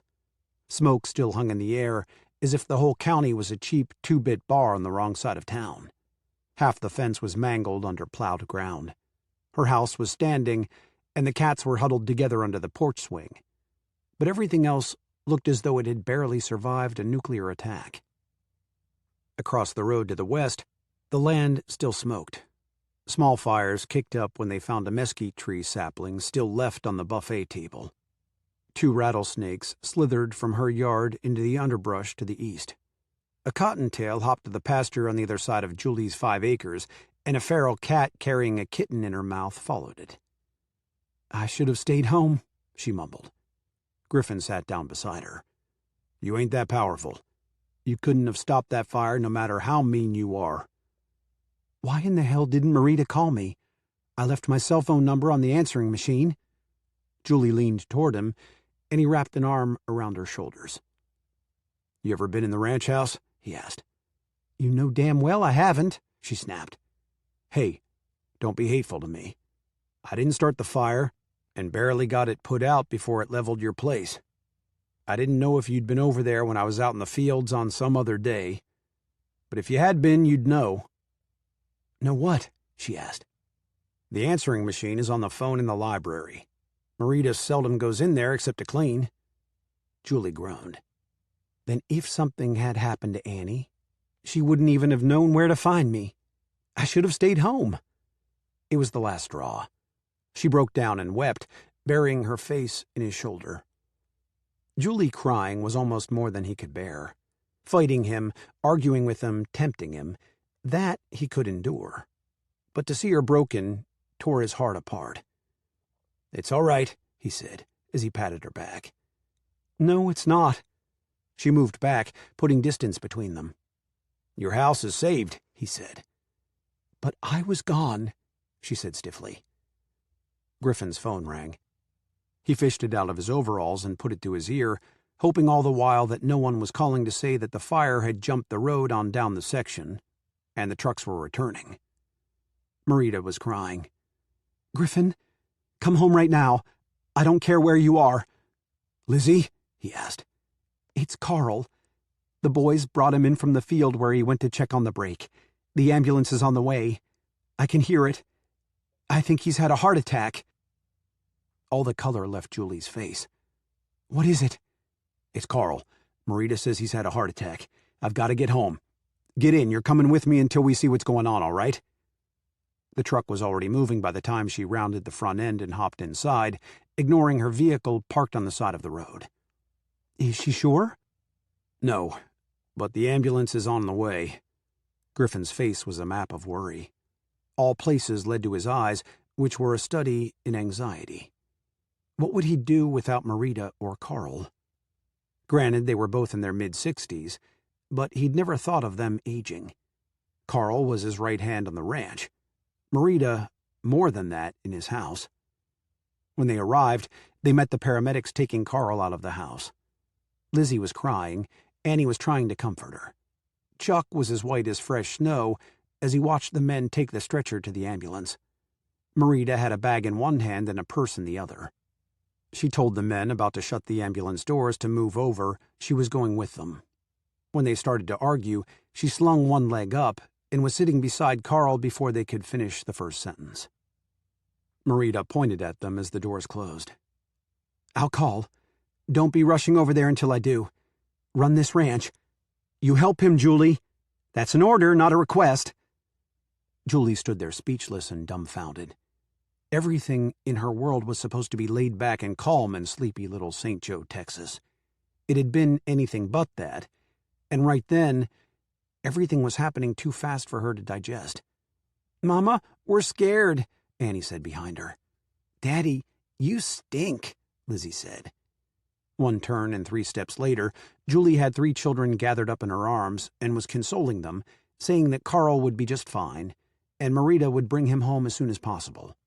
Tomorrow, everything would be back to normal, but for now they needed to go play in Lizzie's room.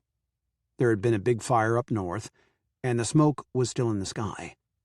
Lizzie popped her thumb in her mouth. "Come with us?" "She does that when she's afraid or nervous," Griffin whispered. "Annie twists her hair," she whispered back. Chuck fidgeted with his hands. Julie had seen that trait in the classroom, but not since he'd moved in with Griffin. Julie reached out to them. "Of course I'll come with you. But you'll have to show me the way. I've never been here before." Griffin followed them inside.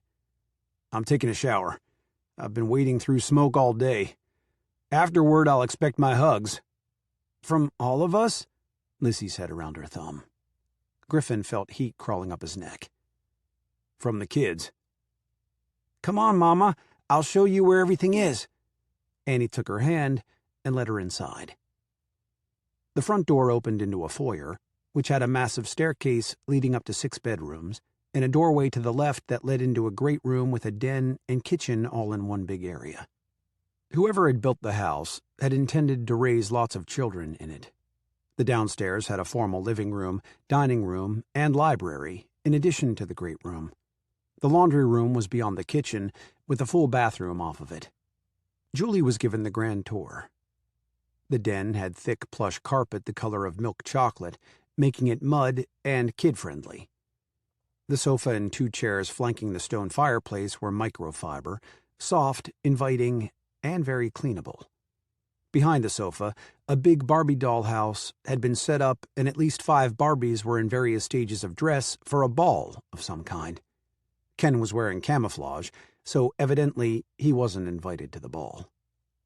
The kitchen was pristine white, painted cabinets, formica tops, tile flooring, appliances, and sink. Except for the curtains above the sink, they were pale yellow shears. Julie could imagine the rising sun coming through that window and casting a warm glow over the whole room. She wasn't intimidated or even impressed, just in awe that there was so much house for one man and a little girl, until Chuck had come to live with them a couple months before. Griffin took a fast shower and made grilled cheese sandwiches and frozen French fries, heated in the oven, on a cookie sheet for supper. Julie did manage to get into the kitchen long enough to make iced tea and open a package of store-bought cookies for dessert. They ate in the kitchen instead of at the table in the big formal dining room. Lizzie barely nibbled at her sandwich. "Is it 8 o'clock yet, Daddy?" "Getting close," he said. Tears began to stream down her face. "What's the matter?" Julie asked. "I don't want it to be 8 o'clock. I don't want Annie to go away. I'm afraid she'll burn up and never come back, and I'm scared Nana Rita is going to leave us, and please don't let Annie go and make Julie stay with us too. Please, Daddy?" "But—" Griffin raised an eyebrow at Julie. She shook her head ever so slightly. "Julie has to go home. Did you know that she didn't even take her things out of the truck yet? She might have milk in there that is spoiling," Griffin said. The thumb went back into her mouth. "Then you go get it, Daddy, and put it in our fridge." "Please," Chuck whispered. "Children, if you're going to play together, you have to know there is a time when the day has to end. We need to make the rules right now, okay?" Julie said. Annie began to sob very loudly. "I'm afraid the fire will burn me up. Nana Rita said if it got any closer, that we'd have to run away to Monster. I'm afraid of monsters, Mama." "That's Munster, not monster," Julie said. Lizzie stopped sucking her thumb and turned a faint shade of minty green around her mouth. She jumped up and barely made it to the bathroom before everything she'd eaten that day came up. Julie was the first one in the bathroom and held her black hair back. Griffin was close behind. He wet a washcloth and wiped her face. Annie continued to sob. Chuck stood to one side and wrung his hands. Okay, Griffin, would you please drive down to my house and bring all the bags in my truck to me? Here's the keys. Please park it in the driveway and get it off the road. There's everything we need to spend the night here if the invitation is sincere. Lizzie, do you hurt anywhere? Is your side hurting, or—" "No, just my heart hurts," she whispered. "That's what she says when she's upset," Griffin said. "Annie, stop crying. We'll stay over and go home tomorrow." Both girls wiped away the tears and went back to the supper table, where they barely ate anything at all. The whole trauma hadn't hurt Chuck's appetite, but he was unusually quiet. Julie had trouble finishing her sandwich, but she did manage to get 2 glasses of tea down. "Will she be all right?" Julie asked, when the children had gone back to the den to play again. "Not tonight. If she gets hungry, she'll get something bland like yogurt or Cheerios.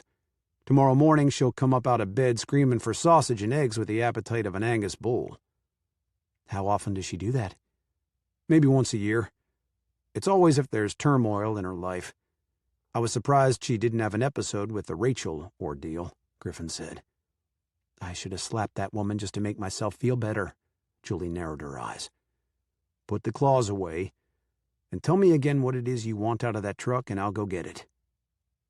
Griffin's tone left no doubt he was running on raw nerves. "Number 1, I want all the bags. Number 2, if I want to bare my claws and leave them out for a week, I will. I've lived with a man who told me what to do, when to do it, how to dress, and when to speak. It won't happen again. Don't compare me to your bastard of an ex. All I'm asking is for you to spend the night in my house, not live with me, Griffin said. One night of knowing she was in the next room was the limit of what he could endure anyway. He had to shake off a vision of her curled up in one of his guest rooms, her red hair splayed out on the pillow, and her lashes fanned out on her cheeks. Thank God for that. The answer wouldn't be no, but hell no, Julie said. The question would never be asked. I wouldn't live with that smart mouth of yours 1 hour, much less a lifetime. Right back at you. Julie pointed, but she didn't smile. That night, she tossed and turned for an hour, beating at the pillow, getting up finally to check on the children, and then going back to bed. Griffin was in the next room down the hall, and she couldn't shut her eyes without feeling those strong arms around her when she'd fallen apart. It had felt so good and right, and yet there was no future in it, all because of one stupid mistake she'd made with his brother. She beat at the pillow some more, and finally went to sleep, only to dream about him again.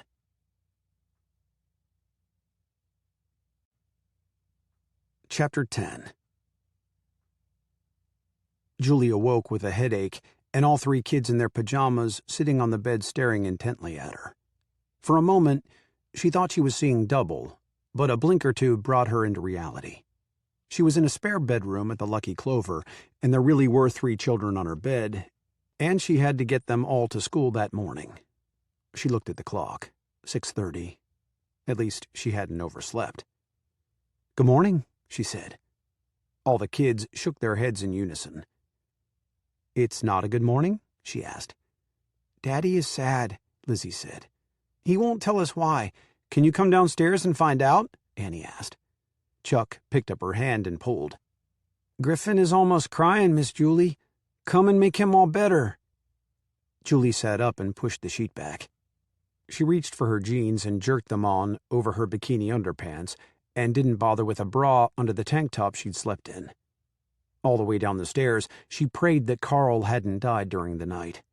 The last phone call Marita made was to tell them to stay home.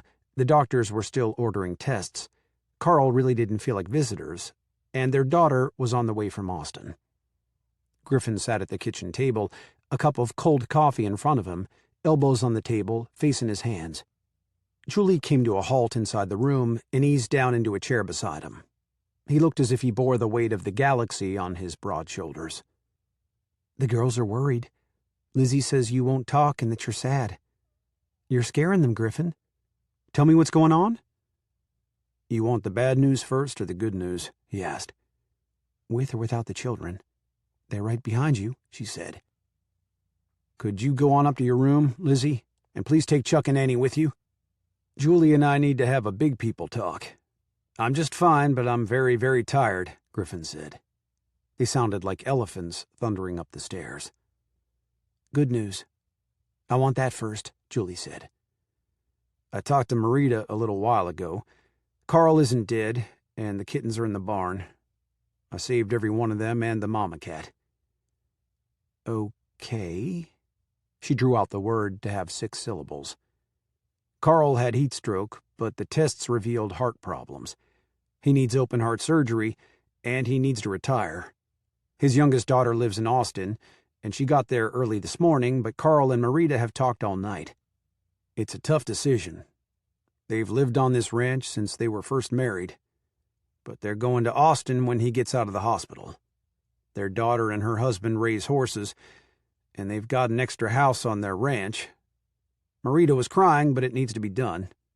I'm big enough to see that, and so is she, but it hurts like hell. I'm losing my right arm and my left one, too.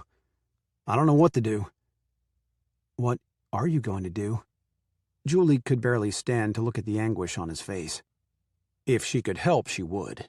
She'd keep the kids for him, do anything. Well, anything but live with them. That was out of the question. It would be too much punishment for her raging hormones. "I was still awake at 3 o'clock this morning trying to figure it out. Marita and I talked again at midnight, and she had a suggestion, but I didn't think you'd go for it, at least not then," he said. Oh no, not even oh no, but oh hell no. "But I'm going to put it on the table, and you think about it?" "Is that the bad news?" she asked. He went on without answering her question. It was as if he hadn't even heard it, but was off in a different world. "It's the best thing for Lizzie. She's only known Marita her whole life," he rambled. "And there's Chuck. I hope I can pull some strings with the DHS and keep him here." "Don't you play the sympathy card," she said. "I'd play any card right now. Think about it. Are you going to come running back from Jefferson to whip someone every time Lizzie tells Annie that the new housekeeper was mean to her?" "What are you talking about? Back from Jefferson? I'm not leaving." And the answer is yes. I love Lizzie enough to take up for her. No one should be mean to a child. And she can stay with me and Annie every day until you find a replacement for Marita. And I'll go with you to the DHS to talk to them about Chuck. If they've got a problem with you keeping him, maybe I can do the job," Julie offered. She could feel more bad news coming and hoped she was wrong. "Thank you. I can hire a cook, maybe Paul's wife. I can promote Paul to ranch foreman. He's worked here long enough and knows the business, and she can do the housekeeping." "You don't know how to vacuum and dust?" she asked. "You ready for the bad news?" he asked. I was hoping that was all of it. "So, what is it? That you can't cook either?" "No. It's a little worse than the fact that I burn grilled cheese sandwiches. At 3 o'clock this morning, when I had barely dozed off, I got another fire call." He paused. Of everything he had to say, this was the worst. He almost wished she'd asked for the good news last. The north wind had picked up just slightly, and some embers. She tapped her foot under the table. Did he expect her to step up and offer to take Marita's job? Had the situation been reversed, she'd swallow her pride and ask him for the same thing. Annie was the first and foremost thing in her life, just like Lizzie was in his.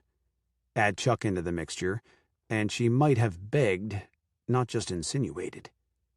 He stopped and tried to find words to soften the blow, but there didn't seem to be any way but to spit it out. "Remember I told you I saved the kittens and the mama cat? I put them out in the barn with Lizzie's mama cat and the kittens. Surprisingly enough, the 2 old cats aren't hissing. They each found a corner and settled in with their babies." "What's a bunch of cats got to do with any of this?" Julie frowned. "They're your cats. The embers blew across the road, probably onto the porch, and your house went up in flames. There must have been a tiny gas leak under the house. It looked like a bomb had gone off. It's leveled. There's nothing there but the old cellar, and the top of it's caved in. The tool shed even burned when the flames from the gas bomb caught it." Julie gasped. She'd never fainted in her life, but the room began to spin and the floor got closer and closer to her face. Frantically, she scooted the chair back and stuck her head between her knees. Taking great gulps of air, she finally got control of the dizziness. It couldn't get any worse, but his face was still stony. No smiles, no twinkles in his eyes. Nothing but sadness. "What will I do?" she whispered. Everything she and Annie owned, except an old mama cat and her kittens, was gone. He went to her side and leaned over her, patting her on the back, each touch as hot as the fire that had taken her house. He wasn't sure if he should drop on one knee and hold her, or just let her process the news in her own way. Griffin was all thumbs. "I know you've got insurance, but it will take a few weeks to get it settled. Would you even consider staying here until that's done? You can have the room you slept in last night. Annie can have her own room or stay with Lizzie. Chuck's already settled. Whichever you think is best. I can find someone to do the housework, I'm sure, but I'm thinking of the kids. They need someone to be here with them and for them. If you'd fix breakfast and take them to school, the cook and housekeeper would take care of the rest. I wouldn't even ask you to make supper. Elsie can do that before she leaves, like Marita did.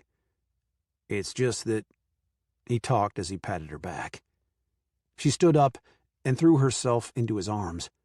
She needed comfort, and he was like the Rock of Gibraltar for her all of a sudden. She hugged as tight as she could, but it didn't make the hurt go away. After several seconds, she pushed herself back. He liked it when she needed him. He wished it would continue, instead of her going all stiff and proper. "Everything's gone at my place?" she asked. "I found the cat and kittens in the ditch. She must have moved them when she felt the danger. That's all that saved. Your truck looks like it's nothing but a burned-out shell of metal." He couldn't stop talking. If he did, he would hug her even tighter to his chest again. Nothing saved. Not even her pictures or Annie's Barbie dolls. Thank goodness she'd brought her favorite ones to Lizzie's for the play day. "My pictures of Annie when she was a baby?" she whispered. "It's all gone." Griffin imagined how he would feel if he'd lost everything pertaining to Lizzie, and he sat down. His cell phone rang before he was settled into the kitchen chair. He answered it and listened for a moment, then handed it to Julie. "It's for you." "Darlin', this is Alvera Clancy. I heard this morning about your house, and I'm so sorry. Do you need a place to stay? My home is open to you and your daughter. Just come on over here. Do you need money or clothing? You let me know, and I'll take care of whatever you need." "Thank you, Alvera, but Griffin and I are talking about a deal right now. He managed to save Annie's cat and kittens." Julie tried to make light of the situation, but the last words came on the fringe of a sob. "Don't you be breaking down. Houses can be replaced. Cats and kittens can even be replaced. But be thankful you and that precious child were safe. I mean it. My house and my checkbook are open to you. Just stay in St. Joe. We need you. And Catherine says you're a damn good teacher. So the school needs you too." "Thank you again, Alvera. Besides, just think how Clarice would gloat if you decided to throw in the towel and leave because of a fire. Hell, she might have even set the thing." Alvera laughed. "I'm not running from anything," Julie said stoically. "That's the spirit. Get on with your life. This is a big thing, but in 10 years, we'll all see why it happened." "Goodbye, darlin'," Alvera said. Julie had a fleeting notion that Alvera could see into the future 10 years, and already knew why it had happened. Lizzie and Annie rushed into the kitchen with Chuck right behind them. "We're starving, Daddy. Can we please have some cereal? Are you done with the big people talk?" Lizzie asked. Griffin looked up. Julie dropped down on her knees in front of Annie. "Annie, our house burned down last night, but Griffin saved your cat and kittens, and they're out in the barn with Lizzie's cat and kittens." Annie's lower lip quivered. "What are we going to do, Mama? Please don't take me back to Jefferson. I don't want to leave Lizzie and Chuck, and we—" Tears flowed down Lizzie's cheeks. "Daddy, what are we going to do?" He pulled all 3 kids into his big arms. "Come here, all of you. Lizzie, Marita is going to move away to Austin. Papa Carl has a bad thing wrong with his heart, and they can fix it over in Austin, so they're going to live with Clarissa." Lizzie broke into sobs. "Who's going to keep me, Daddy?" "I'll stay," Julie whispered. "Name your price," he said. "You don't charge us room and board, and I won't charge you for breakfast," she said. He nodded. "Deal." "Annie, do you want to live here for a little while?" Julie said. Words came out of her mouth, but her heart was still just a chunk of stone. "Yes, say yes," Lizzie whispered. "I do want to, Mama. And I wanted me and Lizzie to really be sisters, but I didn't want our house to burn down, and I'm sorry," she cried. Julie rolled back and sat down as she pulled Annie into her lap. "You didn't cause that fire, honey." "I think that's enough to take in for one day," Griffin said. "Thank you, Julie. And now it's time for you kids to eat breakfast and get ready for school. Miss Julie will take you with her this morning and bring you home this evening. Tomorrow things won't look so bad, I promise." Tears dried up. Frowns were replaced with smiles as they found places around the table. "Okay, it's cereal this morning because we're in a hurry," Julie said as she opened the pantry. Anything to keep her mind and hands busy and off the loss. Tomorrow morning we'll have something hot." "Thank you again," Griffin said. He put bowls on the table, along with milk. She found cereal and blueberry muffins and carried it all to the kitchen table. She would call Mamie during her break time and ask her what to do about filing insurance claims. She would focus entirely on school to keep her mind off the house. Would she ever find anything else she and Annie liked as well? The doorbell rang, and Griffin went to answer it. She had just set the orange juice on the table when Mamie rushed in, grabbed her in a hug, and gushed on and on about how sorry she was. "You and Annie can come live with me for as long as you want. I've already started the insurance claim for you. I brought papers for you to sign. I'm so sorry," she said. "Thank you for the offer, but we're staying here. Griffin and I made a deal. I'll watch the kids, cook breakfast, and take them back and forth to school in exchange for room and board," Julie explained. Griffin poured 3 cups of coffee. "Carl had heat stroke, but needs heart surgery." The telephone rang about the time Julie finished the story. When she answered it, Marita was on the other end. "Julie," Marita said. "Marita?" "Yes, it's me. I'm on my way to the house to pack some bags. Clarissa is here, and I'm riding back to Austin with her. They're taking Carl by helicopter.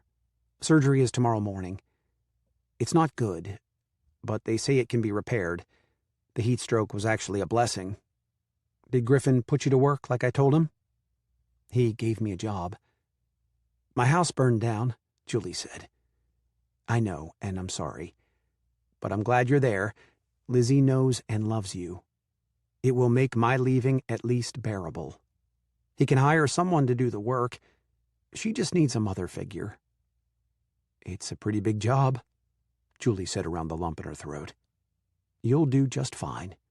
We're at the house now. I'm going to pack and stop by just long enough to hug the kids. Take care of all of them for me." Her voice caught in a sob. "I've had her since she was 2 months old. This is the hardest thing I've ever faced other than worrying my head off about Carl." "I'll take care of her. I promise," Julie said. "I know you will. Just don't let Griff hire someone who won't when you have to leave." "I promise on that issue too," Julie said. "Had to be Marita," Mamie said when Julie put the phone back on the stand. "It's tough on her. She and Carl raised their kids on this ranch. I can't remember how many children they had because they're older than Graham and Griffin, and were already married and gone by the time we were good-sized kids. But Lizzie has been her surrogate grandchild. Bless her heart, things can sure get messed up in a 24-hour stretch, can't they?" Mamie observed. "I'm still thinking I may be dreaming all this, and if I am, it's the worst nightmare ever. Bring your coffee upstairs. I've got to get ready for school." Mamie headed for the door. "No, I've got to open shop this morning. I heard about the fire, and that you and Annie were fine and stayed here last night, but I had to see about you. Call me if you need anything." "Thank you," Julie said past the lump in her throat. Reality was sinking in, and it hurt. After all she'd endured the past 6 months, she should have been a pillar of steel, instead of a whimpering woman who had to lean on Griffin for support. She picked up her purse in her bedroom, dug around for her cell phone, and called her mother. "Mama, I've got bad news," she said when she heard her mother's voice. "Is Annie all right?" "She's fine. And you?" "I'm fine." "Okay, then. I can take anything else." "Give it to me," Deborah said. She repeated the story a second time and started to cry halfway through it. "I've got to go to work, and I can't even think," she said. "Do you want me to drive over there and bring you and Annie home?" Deborah asked. "You've got enough money to live on without working next semester. Then in the fall you can find another job." "No, I don't think so. I just needed to hear your voice." "Is this wise, you working there?" Deborah asked. "It's for the kids. Griffin and I are friends. At least I think we are. I could care less about the social aspects of it. My reputation is in worse shambles than it was in Jefferson, so I really don't care. It would be easy to transfer any feelings you had toward his brother to him, since they look alike," Deborah said. It would be the most difficult thing in the world. Every time I look at him, I think of that night and the mistake I made. His brother and I were an accident. Who knows? If we'd both been sober and responsible, we probably wouldn't have liked each other either. You going to rebuild? Deborah asked. Maybe. I may buy a trailer. That would be faster. Gotta go. I see Marita out in the yard. I'm sure I'm needed. I'm sure you are, her mother said. Lizzie couldn't begin to fathom life without Nana Rita there every day, and she barely understood the concept of her leaving. She hung on to Marita for a very long time and then backed away. Nana Rita, you will come back and see me and call me and make cookies for me and take me to my Christmas play at church? I'll do what I can. You listen to Julie and be a good girl. You have Annie and Chuck, so you won't be lonely. I'm sure Julie will let you help with cookies for the Christmas party, Marita said hoarsely. Julie had trouble keeping tears at bay, watching the young and old trying to make sense of sudden parting. Annie stood to one side in her pajamas and held Lizzie's hand. Chuck held the other hand and watched the whole business with wide eyes. Of all of them, he would be the one who understood most the sorrow of parting. When Marita and Clarissa walked away, the children unclasped their hands and waved, then hurried up to their room to get ready for school. Tomorrow or the next day, or maybe even next week, Lizzie might wake up crying for Nana Rita. Thank goodness that was in the future. Julie didn't think she could stand any more terrible things that day. She hustled that morning to get them ready and out the door at the right time. She was standing on the porch with all three of them when she realized she didn't have a vehicle to take them to school in. Her truck, along with her home, had burned. Hey, Griffin said as he rounded the end of the house, holding out a set of keys. The red truck is yours until you can figure out what you want to do. It's the ranch truck, and it's got plenty of room to be hauling kids and whatever else you need. She took the keys from him and said, Thank you. But it was almost the straw that broke the camel's back. She fought back tears the whole way to school. The teachers dropped in and out all day, subdued in their condolences for her loss, and asking if there was anything they could provide or do for her. She'd made friends that she didn't even know about, and they came to her side during a difficult time. That day, she saw a light at the end of a tunnel. She belonged in St. Joe, Texas. That evening, over the supper table, talk turned to Carl and his chances of survival and what they'd do without him on the Lucky Clover. Griffin told Julie and the kids that he had promoted Paul to foreman and his wife Elsie would be cooking and house cleaning for them. Starting tomorrow morning, she'd be there 6 days a week. She'd arrive after they left for school and leave before they came home, but she would be there on Saturdays. After the supper cleanup was finished and they'd read their sight words through twice, Julie put the girls in the upstairs bathtub and washed their hair. She dressed them in pajamas and called Chuck in for his bath, which he declared vehemently that he could do all by himself. So Julie let him. Sunday afternoon, she'd take Annie somewhere and buy clothing for both of them.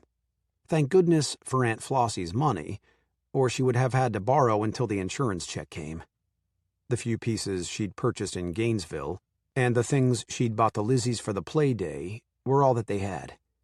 Lizzie had been very generous in saying that Annie could have anything of hers, but Annie needed her own room and her own things.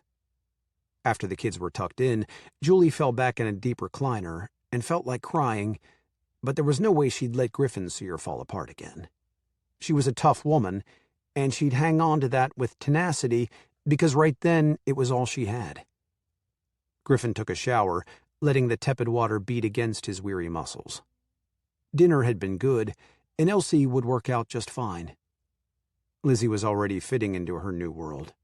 He'd also called the local police force, and they were going to talk to the DHS to get the ball rolling for him to keep Chuck. He even offered to adopt him outright if his parents would sign the papers. He finished bathing and dried his body on a big white towel before he opened a drawer under the vanity and pulled out a pair of boxers and knit pajama bottoms. A well-worn T-shirt came from a different drawer, and once he was dressed, he plodded into the kitchen, barefoot and with water droplets still clinging to his hair. which he'd combed back haphazardly with his fingers. Julie looked up, and her resolve to be strong melted. She was a master at bluffing, though, and used her expertise at that moment. "We made it through day one." She managed to get out a few words without drooling. "Yes, we did. Maybe things will even out," he said. "I hope so." She managed to smile. His heart melted. She'd been through so much in such a short time, but he could not let that alter his resolve not to get involved with her. Granted, he no longer thought she'd come to St. Joe to claim whatever rights Annie had to the Lucky Clover. However, she'd been with his brother. How would he ever know if she saw Graham every time she looked at him? "Lizzie and Chuck are already adjusting better than I ever hoped," he said, to fill in the silence surrounding them. "So is Annie. I was afraid she'd be a mess after losing the house. She and Chuck and Lizzie told their story a dozen times today." "What are you doing this evening?" he asked. "Got a hot date.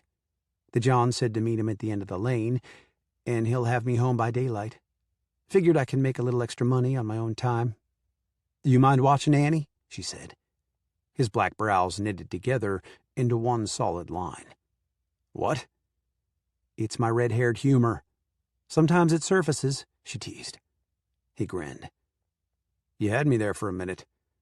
I guess first impressions aren't always the right ones. Thank you for all you did today, Julie. I'm really glad you're here." "Good night, Griff. I'm going up to bed. I think I could sleep a week, and this is only Monday." "Good night, Julie." She stopped beside him for a minute and wished she had the nerve to kiss him good night, but she didn't. Not right then. Not when the wound of losing everything was still raw. It would have to wait until later, if it ever happened. In the second that she hesitated beside him, he wanted to reach out to her, but Graham's memory flashed through his mind that he couldn't. Maybe someday he'd get past that. He hoped so, because Julie was invading every waking moment of every day, and most of his nights.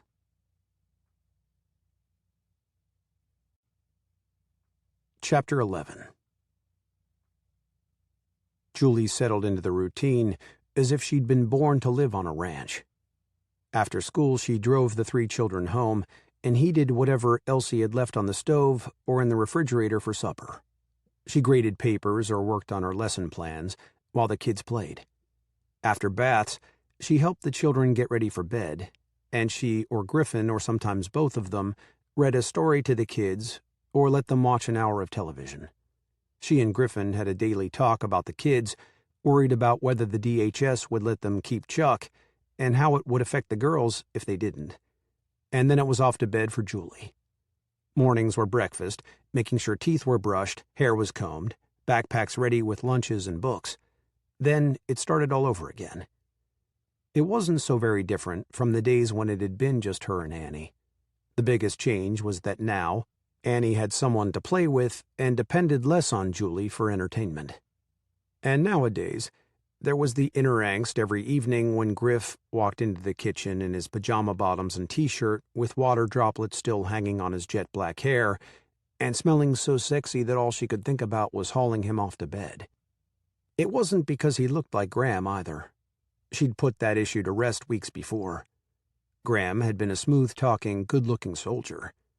Yes, Griffin looked somewhat like him, only Griffin was much better looking, softer, not so brittle. "I've got to go shopping for a trailer," she groaned, when she looked in the mirror in her bedroom that Saturday morning. "I get up thinking about when he's coming home for supper. I'm 6 years older than he is, and he thinks I'm even older, and he's on my mind every waking minute. I need to be in my own place just to put some distance between us."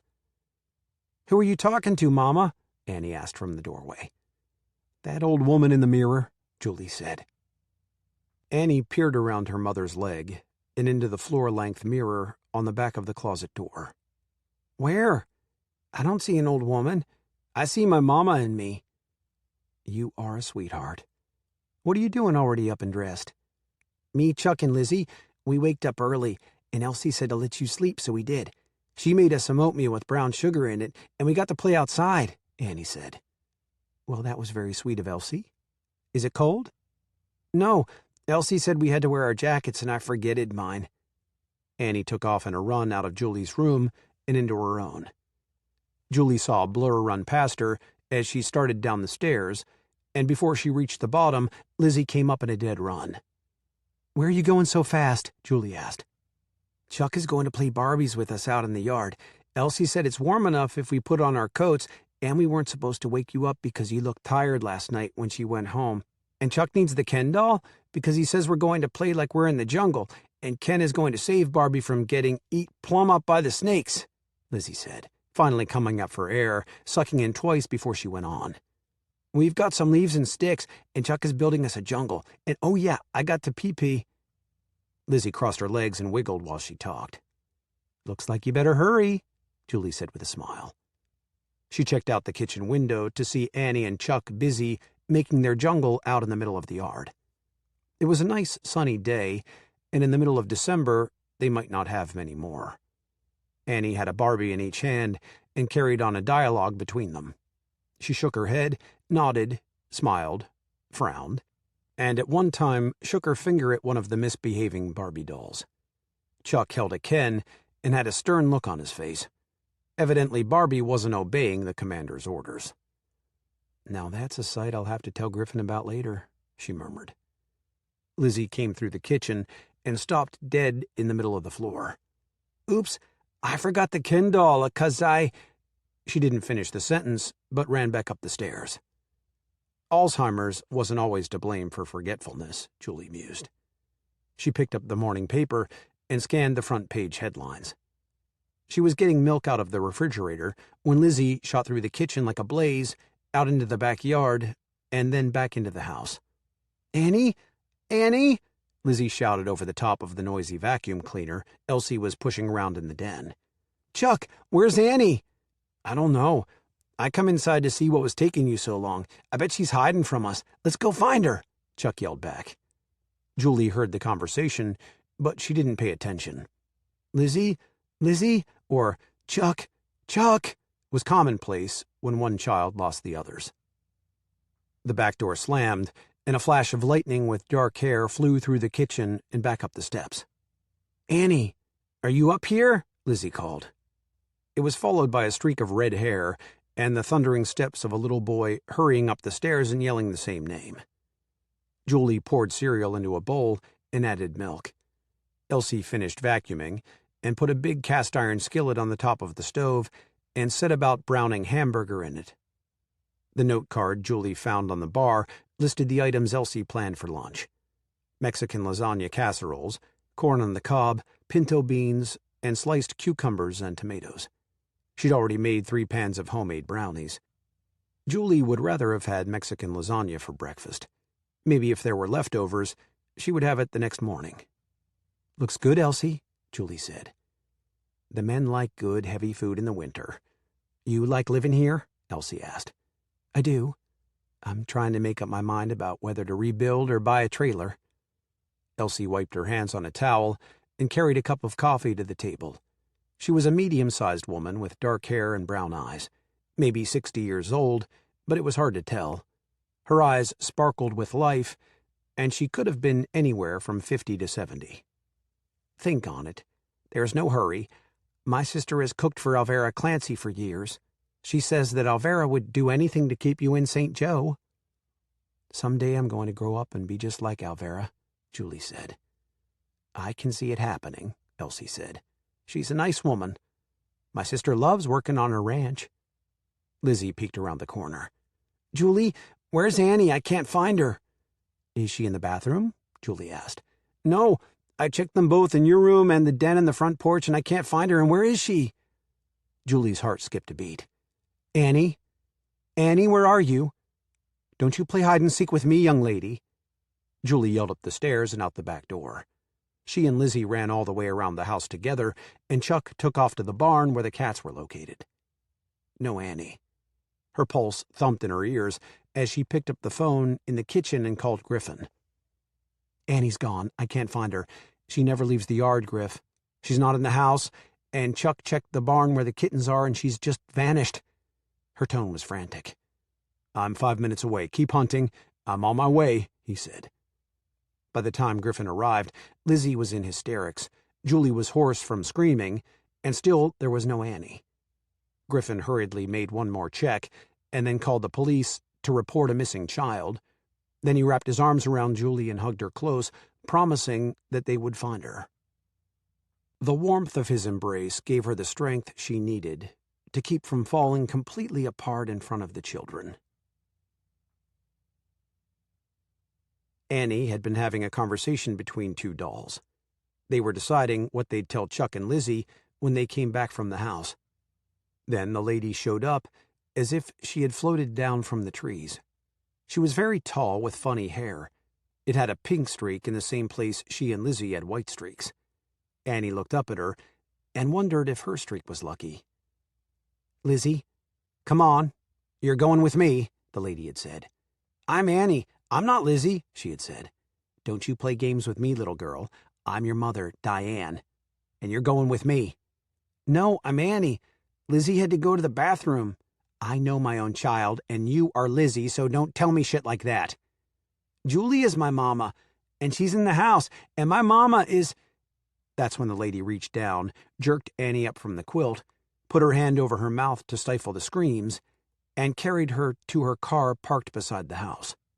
She took her hand from Annie's face, strapped her into the car seat, and said, "You make a sound and I'll beat you to death." Annie's blue eyes popped wide open, and she slowly looked around the car, terrified to move her head for fear the woman would hit her. She looked at the woman's reflection in the rearview mirror. It wasn't Rachel driving the car. It was a woman with a pink streak in her hair and a pink diamond glued to her nose and lots of pink earrings on her ear. She had on a short black shiny skirt and high heels, like one of Barbie's outfits. But Barbie didn't have a pink shirt like the lady wore, or a jean jacket like that either. Annie didn't mean to cry, because she didn't want the lady to hit her. But the tears had a mind of their own, and before they reached the end of the lane, she was sobbing. "Shut that shit up, Lizzie, or I swear I'll stop this car and whip you. I'm your mother, and you're gonna live with me from now on. Your father just thought he was paying me off. He's going to give me a wad of child support, and you'll love living in the big city. You've got a set of twin brothers that you don't even know about, and you can watch them for me. Funny thing is, your daddy was a twin, and you were a single birth. My boy's daddy can't even remember a single twin in his background, and his boys are twins. Maybe we'll even dye that streak pink so you look a little more like me," the lady said. "You're not my mother. My mother is Julie," Annie wailed. "That's probably your stepmother, and your father told you she was your mother, but I'm your real mother. My name is Diane. Didn't he ever talk about me?" "No, you're not. You're Lizzie's mother. She has a picture of you in a big white dress with Griffin. My mother is Julie," Annie kept protesting. Diane looked in the rearview mirror to make sure the child really was the one she'd given birth to more than 5 years before. "You think I wouldn't know my own kid, especially with that white streak in your hair? Shut up that ballin', or I swear I'll shut you up. Just think, we can be together for Christmas. Santa Claus can bring you a present to my house." Annie hushed, but continued to sniffle. "Take me home, and you'll see I'm not Lizzie. She went to the bathroom, and Chuck forgotted something. That's why I was there by myself. I'm not Lizzie." "We're going to the Dairy Queen to get some food. I've driven nonstop from California to get you, and I'm starving. We'll eat on the road since I've only got so long to get back. Possession is 90% of the law, and if Griffin Luckadeau wants you, he's going to give me more than a measly 10 grand. I may not be able to touch that ranch, but you belong to me." Annie finally put together a plan. She folded her arms over her chest and waited. Diane drove up to the drive-up window and ordered 2 hamburger meal deals and a kid's meal, both with Dr. Pepper's and a chocolate malt. "I don't like Dr. Pepper, and I want chicken strips, not a hamburger," Annie said. Diane yelled into the voice box. "I need to change the order." "Thank you, but I'm still not Lizzie," Annie said. Diane looked in the rearview mirror again. The kid looked exactly like Griffin and Graham. "I can't imagine a kid of mine not liking Dr. Pepper." Annie began to wiggle. "Well, I hate it. I like Coke, and Mama usually gets me a juice pack or a carton of milk, and I've got to pee." "You sit still. You're not getting out of this car, do you hear me? Diane turned around and stared at the child for a long time while she waited for the car ahead of her to move up. If you don't let me go in there and go to the bathroom, I'm going to pee my pants and get the car seat wet, Annie said. Okay, I'll park, and we'll both go in and use the bathroom. That way we won't have to stop again until we've got a lot of miles behind us. She backed up and eased around the car in front of her, parked facing west, and held Annie's hand tightly all the way into the Dairy Queen. Don't you do anything stupid like scream, or I'll make you pay for it all the way to California. I swear, Elizabeth, you won't stop for a bathroom break all day if you scream. Annie glared at her but didn't answer. Her mama would hit her with the hoe when she found her. She waited until they were inside the Dairy Queen and broke loose from Diane's grip. She ran toward the back of the dining area toward the restrooms. She remembered where they were and which one was for girls because Julie stopped and let the kids have an ice cream on Fridays after school. Annie knew she had to get in there fast, or Lizzie's mother was going to take her way off to California. The only thing Annie knew about California was that he bought all her mother's squash relish on the day Grammy and Papa Carl came to visit. Why would the crazy lady want to take Annie or Lizzie to California? What did he want with a little girl? Annie ran faster than Diane could in high heels and beat her to the restroom. In one motion, she shut and locked the bathroom door and sat down in the corner behind it. Diane turned the doorknob, but the brat had locked the door. She tried to shake it loose, muttering under her breath the whole time. That didn't work. She tried sweet persuasion and finally threats. Annie just rolled up tighter and tighter into a ball of fear. "What's going on?" Annie heard a strange voice ask. "My little girl has locked herself in and can't get out," Diane said. "She's not my mother," Annie screamed. "She's mad because she wanted ice cream and I told her she had to eat her lunch first," Diane said. "Call my mama at the Lucky Clover Ranch. I'm not Lizzie," Annie screamed again. "That's Griffin Luckadeau's place," the voice said. "Yes, he's my ex-husband. I'm taking Lizzie for a few days. Visitation, you know. She didn't want to go with me. Griffin didn't want her to go either, so I'm sure he's poisoned her mind against me, but the law is the law. I've paid child support for 5 years, and he can damn well let me have my visitation rights." Diane improvised the lie as she went along. "I see. Well, I just started working here, but I'll go get the key and get her out for you," the voice said. Annie tried to roll up into an even smaller ball.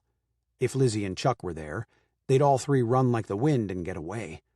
They'd slip past the mean woman and just run until a policeman found them. Annie knew the way to Mamie's store, and she could run very, very fast all the way there. Mamie would tell the woman that she was Annie and not Lizzie. Mamie would call Griffin and her mama, and everything would be all right. She stood up and pressed herself against the wall behind the door.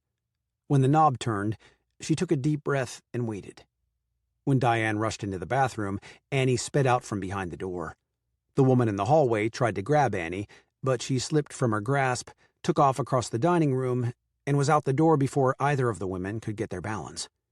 Diane's high heels had straps around her ankles, making it impossible to kick them off and chase after the child, but with every long stride, she felt she was gaining on her. Air burned in her lungs, a product of too little oxygen and too many cigarettes. She swore if she caught that kid, she was going to thump her bottom. Annie's little legs churned, kicking up dirt as she traveled west toward the square. She darted through yards, across streets without looking, until she reached the east side of the square. Diane was only half a block behind her when she dashed into Molly's store, gasping for Mamie. "What's wrong, Annie? Where did you come from and why are you running?" Mamie asked. "Mean woman." Annie got out before she raced behind the curtains and hid in the back room. Mamie had the phone in her hand and was calling Julie's cell number when Diane burst through the front door. "Where is she? I saw her run in here, Mamie Pickett, and by damn you'll give her to me or I'll—" Diane bent over and grasped her knees. Her lungs were blazing, and her calf muscles were one solid cramp. Mamie cocked her head to one side as the phone rang the 5th time. "Diane?" "Hello?" Julie said. "Where are you?" Mamie asked. "At the ranch. We've lost Annie and Griffin called the police. Mamie, I'm scared out of my mind." "That merchandise would be in my possession," Mamie said casually. "You've got Annie?" Why? Yes, ma'am, that's the correct price. You can pick it up as soon as you can get here. Julie raised her voice. Why are you playing games? An old customer has just come by, so I'll have to call you later.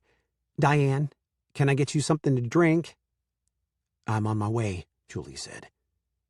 Mamie set the phone back on the stand. Now, what can I do for you?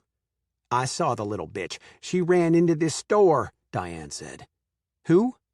Lizzie. She ran away from me at the Dairy Queen and ran into this store. I was in the bathroom and just grabbed the phone as I came out. If she ran in here, she kept right on going out the back way. Why would you have Lizzie? She's mine, and I'm taking her back. If Griffin wants her, he can pay me more money or give me child support, and I'll keep her. I could use a 5-year-old to help me with the twins. Twins? Mamie said. Diane clutched at her side. Damn, that hurts. Boys. I've got twin boys a year old now. I've got to go find that kid. Out the back door, you say? Want to sit down? Mamie asked. No, she's probably hiding along the back of one of the stores. I'll find her, and she's in big trouble when I do. Lizzie, girl, you better come out and show your face. Diane marched through the curtain and across the room. She opened the back door and looked both ways, heard a noise to her left, and started that way, calling out to Lizzie every second step. Be still and don't move, Annie, Mamie whispered as she locked the door behind Diane. After that, she hurried to the front door, locked it, and called the police. In less than 10 minutes, Julie, Griffin, Chuck, and Lizzie pounded on the front door. Mamie let them inside and led them to the back room, where Annie raced to her mother and broke down into gulping sobs, which caused Lizzie to send up a wail and Chuck to wipe tears from under his glasses. That's when Diane started beating on the back door and hollering at Mamie to let her in. By the time the police arrived, it was a zoo. Julie was demanding answers. Griffin was trying to explain.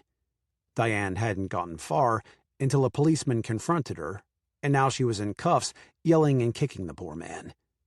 The other policeman was asking which little girl had been abducted. They looked alike to him.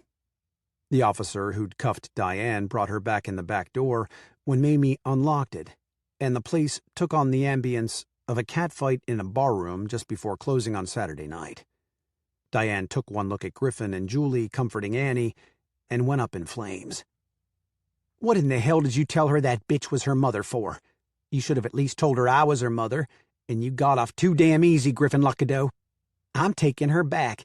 I'm her mother, and I can do that. And you can give me more money or pay child support. Your choice. Jim Bob, I have a copy of the papers she signed in my divorce decree. Do you need them? Griffin asked the chief of police. I might. You pressing kidnapping charges against her, Miss Julie? Julie glared at the woman. Damn it, but Griffin had the poorest taste in women of any man she'd ever met. He was sexy as hell, but he sure didn't have a lick of sense when it came to picking out a woman if his taste ran to the likes of Diane. Julie nodded. You bet your sweet ass I am. Put her in jail until we sort this out. You are my mama? Lizzie peeked out from behind Griffin. She'd always pictured her mother as the lovely lady in the picture that sat in her room. She wore a white wedding dress and carried pink roses. That woman looked like one of those pictures on the front of scary movies at the movie rental over in Nakona. Those ones that her daddy said they couldn't rent. Diane looked at the child and back at the one in Julie's arms. She opened her mouth and gaped like a fish out of water. You son of a bitch. No wonder you let me go without a fight. You had another woman pregnant at the same time. How much difference is there in their ages? 2 days, Julie said.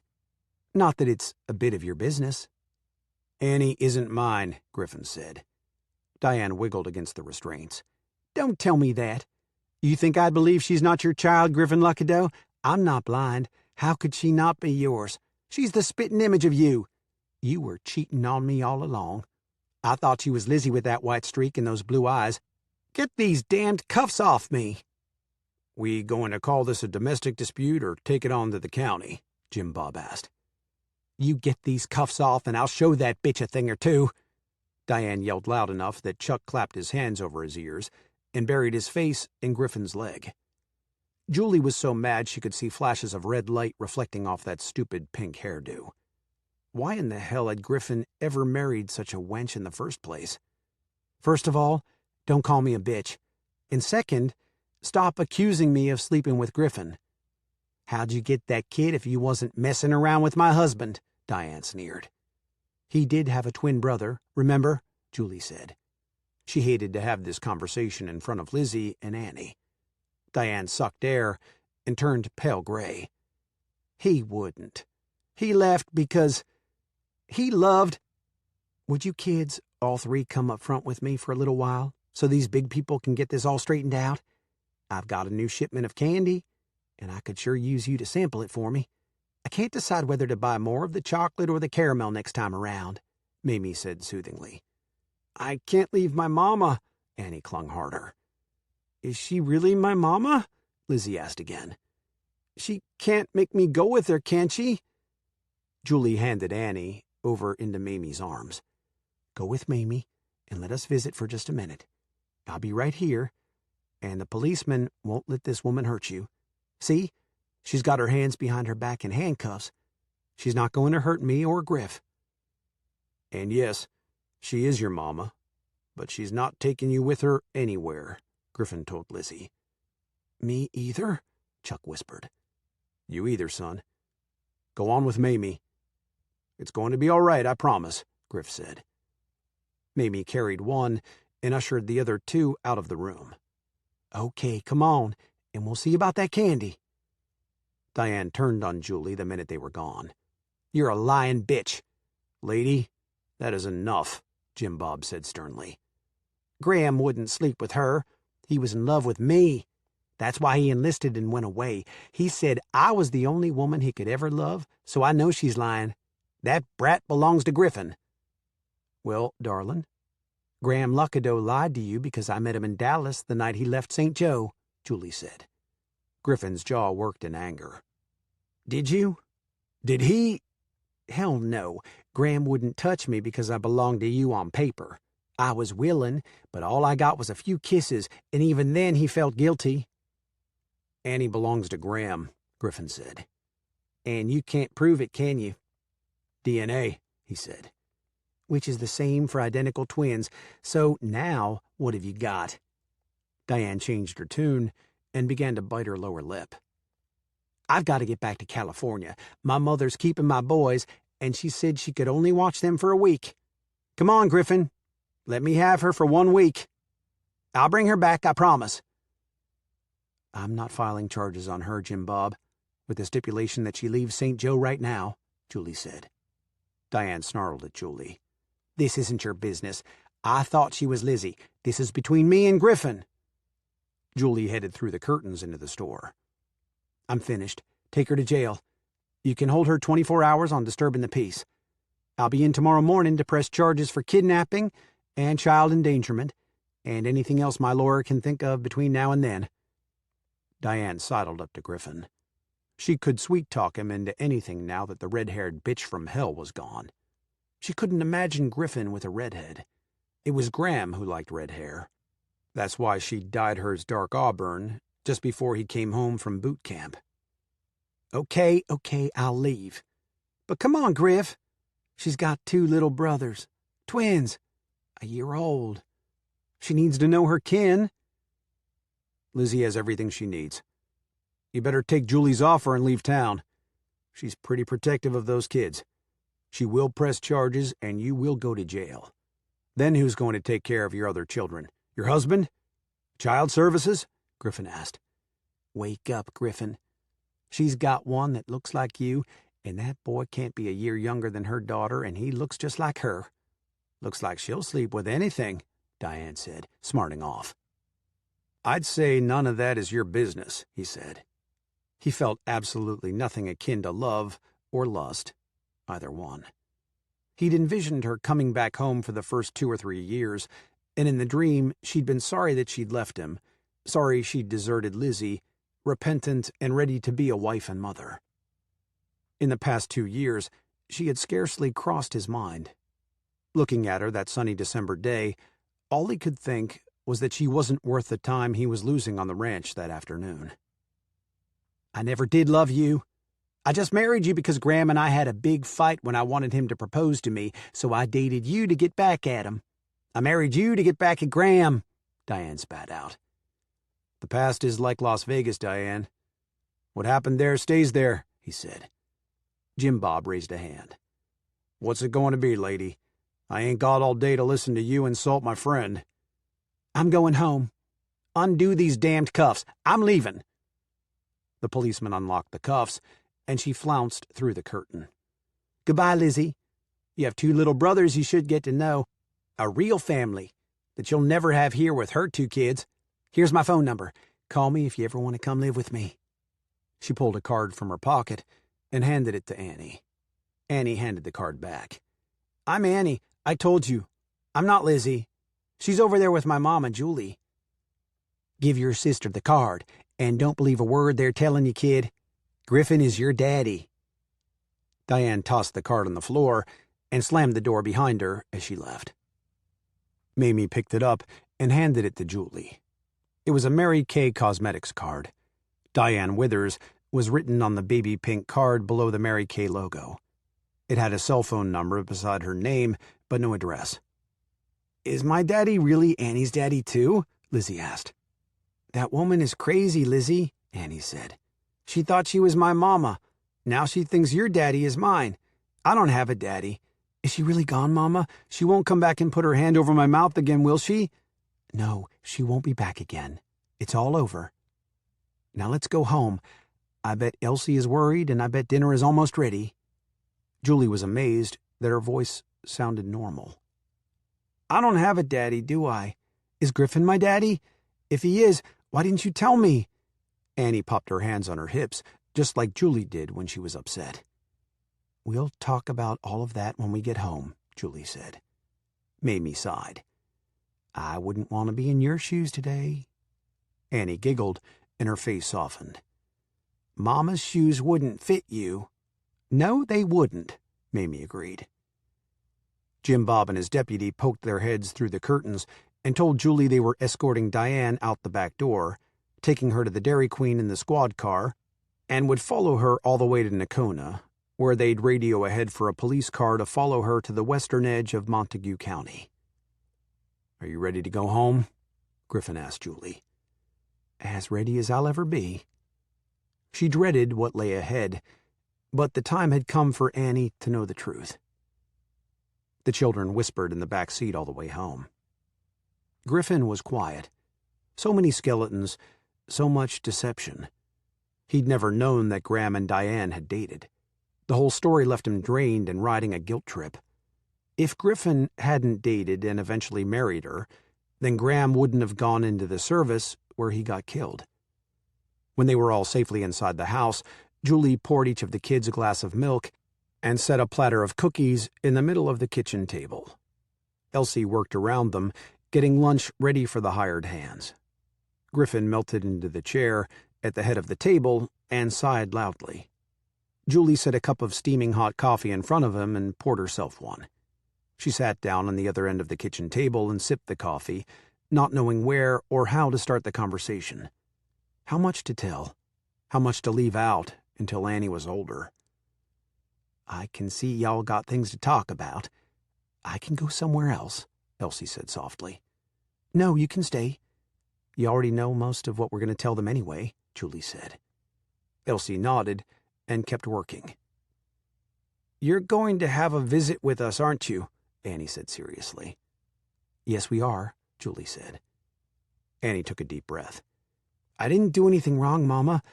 I just didn't know what to do but run and run and run to Mamie's store. Griffin patted her hand. Honey, we know you didn't do anything wrong, and you were very brave. I would have done just what you did too, Annie. If I hadn't been in the house, I would have bit her on the leg like a dog, Chuck said. Lizzie still wore a puzzled look. Are you sure that was my mama, Daddy? She didn't look like the picture in my room. Will she come and steal me like she did Annie? If she does, I'm going to run to Mamie's store. No, she's gone back to California, Griffin said. But why would she want to live with California? All he has to eat is squash relish and jelly, Annie said. What? Julie asked. You know, California comes to Mimi's store and buys your relish and jelly, so why would Lizzie's mama want to live with him? And besides, why'd she make a pink streak in her hair? Annie asked. Julie laughed. Griffin grinned.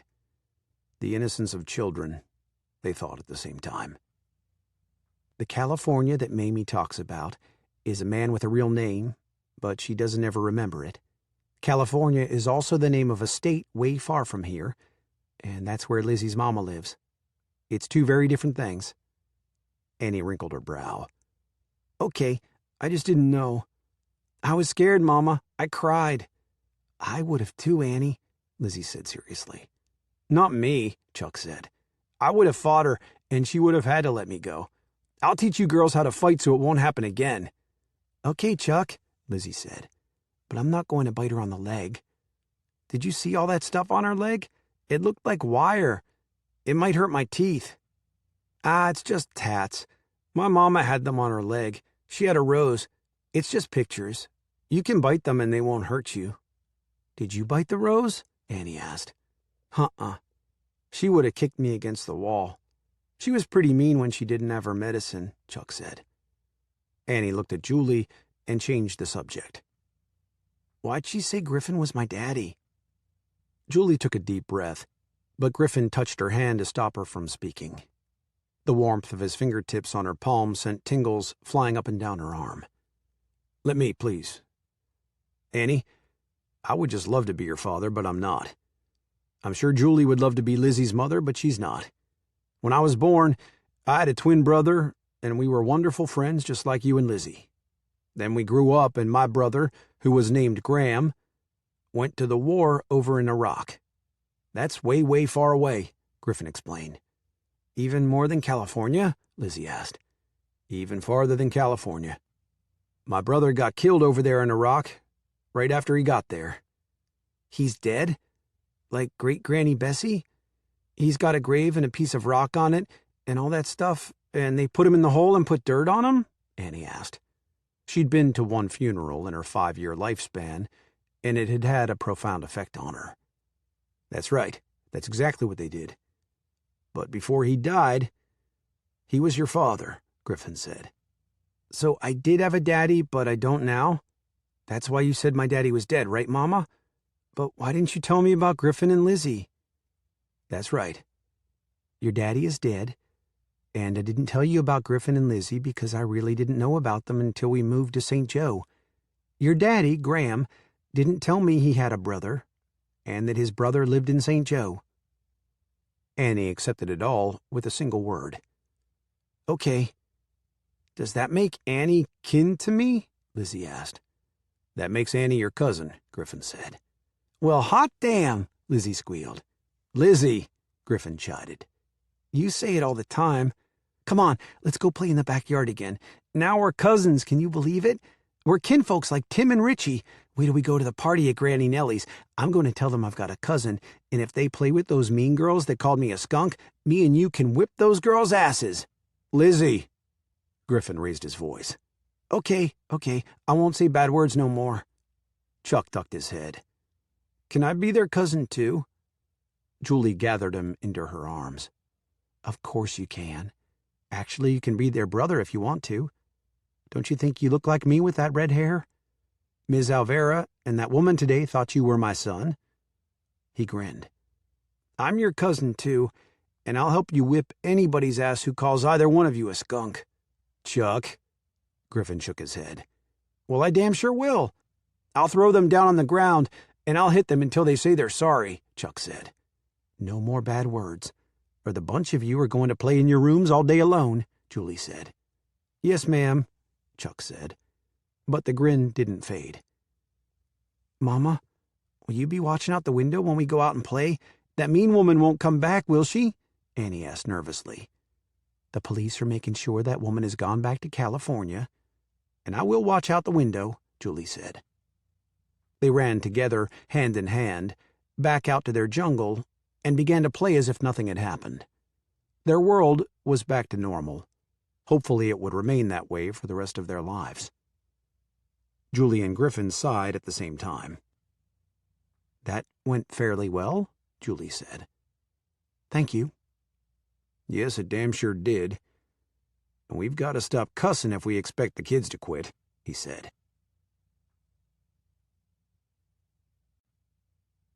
Chapter 12. Julie opted not to read the girls the story of Sleeping Beauty that night, or let them watch The Little Mermaid either. Both had a scary witch, and neither Annie nor Lizzie needed to be reminded of the day's events. So she picked up a book about a kitten and how it loved to play in the backyard with its friends, a squirrel and a mouse. Then one day the kitten's other friends came to play, and made fun of him because he should have been eating the squirrel and the mouse, not playing with them. The children's eyes were fluttering when she said the end, and Griffin carried Chuck over to his bedroom while Julie took Annie to hers. She made sure the front door was locked, and then went across the foyer, dining room, and kitchen, and out into the backyard. Everything was still and quiet. It was too cold for the frogs and locusts to be putting on their evening performance. A north wind knocked the bare tree limbs against each other, but it wasn't much of a melody. She pulled her fuzzy robe tight around her chest and dug her toes deeper into her fluffy house shoes. Inside, a warm bed and a good book were waiting. But Julie needed to be out of the box called a house so she could think. She sat down on the porch swing, pulled her legs up under her, and buried her chin in the soft collar of her robe. Griffin made his retreat to the den after he'd tucked all three kids in one more time. Strange how he'd begun to think of them as that. The kids. Not Annie and Lizzie or Chuck, or even one or the other. But in 2 weeks, they'd become the children. And when Annie went missing, the way his heart and mind went completely wild, it was as if she were really his child. He heard a noise on the back porch and slipped out to check it, his pulse thumping as he wondered what exactly he would do if he found Diane back on his property with intentions of stealing Lizzie again. He stood in the shadows for several minutes, looking at Julie. She'd handled things well that day, and she was a great mother. But it wasn't those qualities that flushed his system with desire every time he looked at her. She was a damn fine-looking woman and sexy as hell, even in her robe and house shoes. It would be so easy to fall in love with her. That four-letter word jerked him back to reality. "Cold to be sitting out here," he said from the shadows not 5 feet from her. She jumped and set the swing to moving again. "You scared the hell out of me, Griffin." "Then you should be an angel," he teased. She pulled her knees up tighter under her chin and shivered when the north wind found its way inside her robe. "Want to talk about today?" he asked. "I thought we already had." "We talked around it for the kids' sake. It's been on my mind all day, Julie. Out there, getting things ready for the winter sale, all I could think about were those words Diane said." "What sale?" "We have a little cattle sale coming up. I've been deciding which cows to sell, which ones to keep, that kind of thing. But that's not what I want to talk about," he said. "I see." She'd heard of cattle sales. That meant the trucks would arrive and load up whichever cattle were being culled, and they'd drive away with them. "I never knew about Graham and Diane, and now I feel angry and guilty at the same time," he said. "Why? Graham was a big boy. No one put a gun to his head and made him enlist." She shivered and wished he'd put his arm around her so she could be warm. "It still makes me mad. He should be here today, helping me and enjoying life." If he were here, would he be enjoying life? "I don't think he liked ranching, did he?" Julie asked. Griffin wondered how Julie had figured that out after only meeting Graham the one time. "Honestly, no, he didn't. He loved sailing. In the 4 years we were in college, he hated coming home on weekends. I could hardly wait until Friday noon.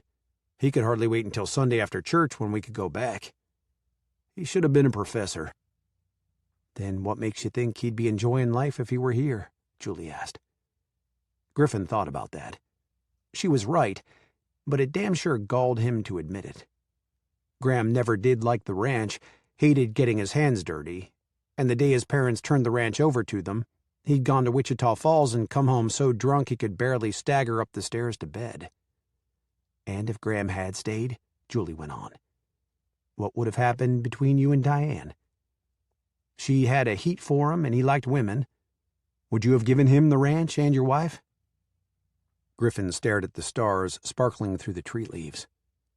Somewhere a lonely coyote howled, beginning the winter opera with a raspy solo. She was right, and it was well past time after 6 years that he admitted his brother would have been miserable on the ranch. Just because Graham was dead didn't mean Griffin had to give him a halo and wings. "Anyone ever accuse you of being outspoken?" he asked. "Goes with the red hair and the Irish name." "You don't have to answer those questions, Griffin. Just don't make your brother into an angel because he's dead. And don't believe for an instant that your ex was telling the whole truth. She was trying to hurt you today. She probably knows how much you and Graham loved each other. Besides, if he was mourning so much for her, why did he pick me up the very next night?" Diane always had a flair for the dramatic, but looking back it all makes sense, and I think there was a core of the truth in her story. I just wish he would have talked to me. Somewhere along the way we lost communication, Griffin said. "About the time your folks moved away?" Julie asked. Griffin nodded. Julie should have been a psychoanalyst, or at the very least a grief counselor. He should have had these talks years ago and put it all to rest then. If he had, then maybe he would have already moved on. "I have a sister and a brother, Eli. You met my brother. My sister Sally lives in Louisiana, teaches down there and loves it. We talk on the phone weekly, but it's not like it was when we taught together in the same school," she said. "You were a teacher in another school?" "Well, I damn sure wasn't a waitress or a hooker. What'd you think I was when I met Graham?" "You did. I can tell by your face that you thought I was something low class. Do you always jump to conclusions?" "Don't yell at me. Why'd you quit your previous school and move here?" he asked. "My Aunt Flossie died and left me some money. I bought the Lassiter place and moved up here to get away from the town where Annie was born," she explained. Might as well tell him all of it, now that she'd started. He sat down on the opposite end of the swing. "Go on." "I love kids. Wanted a house full, but it didn't work out that way. Now I'm too—" She stopped a word short of admitting she was old. "Old?" he finished for her. "How old are you really? 30? That's not old. Janet Jackson is still having kids, and she's a lot older than you." "I'm 34, and it took 6 years to get Annie," she admitted.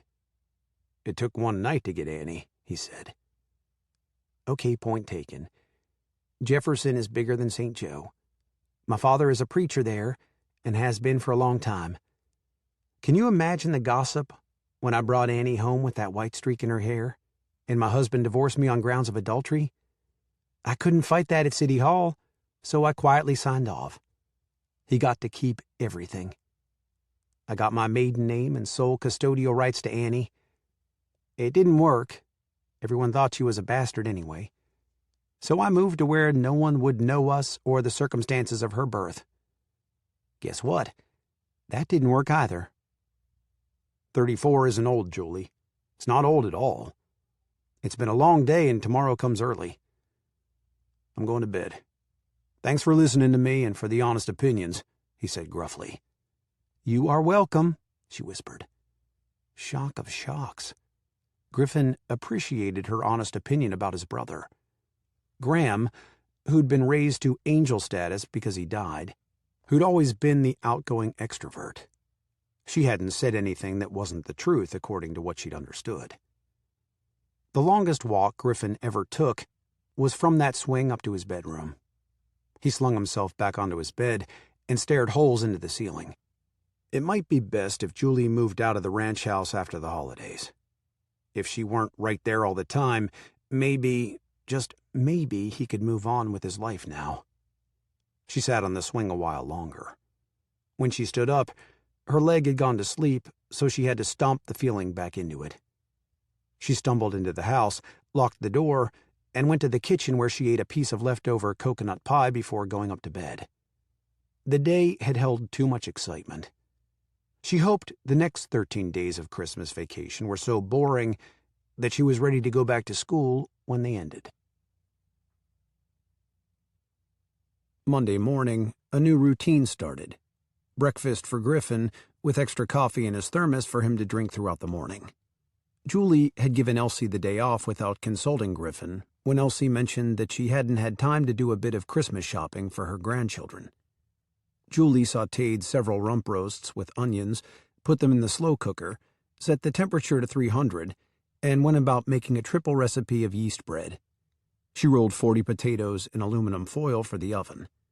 While she was washing romaine lettuce for a salad, Lizzie and Annie wandered into the kitchen. They wore their flannel pajamas. Their hair was tangled and in their eyes. They sat like zombies at the kitchen table, both of them so much like Griffin Luckadeau, it wasn't even funny. Griffin stumbled into the kitchen and poured a cup of coffee. "Where's Elsie? Please don't tell me she's sick." "I gave her the day off. I'm cooking for the hands today," Julie said. "You did what?" "This is a piss-poor time to give Elsie a day off," Griffin bellowed. The words were scarcely out of his mouth before he realized he wasn't angry about Julie taking responsibility on the ranch, but the way she looked that morning in the kitchen. Flour on her nose, bustling around as she cooked. She was beautiful beyond what words could describe, and he liked it entirely too much. Chuck had just made it to the doorway and stopped in his tracks. He put his hands over his ears. "What did I do wrong?" "Not one thing, sweetheart. This is a big people fight. You kids are fine. Sit down and have some orange juice. I'm making pancakes for breakfast," Julie said. He took his hands away, but eyed Griffin seriously. "I didn't do anything wrong?" "No, you didn't." "How'd you like to help me in the barn today?" Griffin asked. "If Julie's going to cook, then the girls can help her." Chuck's face lit up like the star on the Christmas tree. "We get to help?" Lizzie asked. "Sure you do," Julie said. She turned back to Griffin. "I should have talked to you, but it was late, and she said she didn't have her shopping done. I can cook for a crowd, believe me. I used to cook for the homeless shelter in the summers when we went on mission trips." Griffin hung his coat back up and waited for Chuck to have breakfast. "It's all right. I just always get antsy the week of our sale." Julie poured 3 small glasses of orange juice and set them on the table. "You'll get to see where the sale is," Lizzie told Chuck while they ate pancakes as fast as Julie could flip them and put them on a platter. "What's a sale?" Annie asked. "That's when the people come by and buy the cows," Lizzie said. "Does a big truck come to take the cows away? I saw a truck like that when Mama and me moved to here. It had cows all shoved up in it," Annie said. "The sale people bring the trucks. We have to make a party for them," Lizzie said. "Party?" Julie looked at Griffin.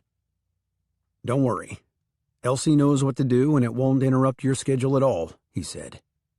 After breakfast, she braided Annie's and Lizzie's hair to keep it out of the food and gave them small jobs to do in the kitchen. Lizzie washed lettuce leaves. Annie brushed butter on the tops of the yeast rolls. After lunch, the girls helped clean up and then went into the den to play Barbies. Chuck begged to go back into the barn with Griffin. "I forgotted one of the Barbies. We're having a sale dance." Annie skipped through the kitchen and into the foyer on her way to her bedroom to get whatever they had forgotted. "How many Barbies does it take to have a sale dance?" Julie followed her into the den. "Lizzie says it takes a lot, maybe all of them, because the sale dance is the biggest thing ever," Annie said. The front door opened, and Julie went to see who had arrived. Annie followed her, still afraid that Diane might reappear and cart her off again. Her left hand held the Barbie, her right one clutched to her mother's hand tightly. 2 women shoved a couple of suitcases through the door and stopped when they saw Julie and Annie. Julie recognized Griffin's mother immediately. The tall blonde had to be his sister. The older woman with the white streak in her hair opened her arms. "Lizzie, darlin', come and give Grandma a hug." Annie's lower lip protruded and quivered. "I'm Annie. I'm not Lizzie." The tall blonde with Griffin's mother giggled. "You been watching that movie again, have you? Remember when she watched it a couple years ago and wanted a red wig so she could be Annie? Excuse us for barging in. Are you the new babysitter? I'm Melinda, Griffin's sister, and this is our mother, Laura." Julie stepped forward and extended her hand. "I'm Julie Donovan." Griffin's mother was breathtaking.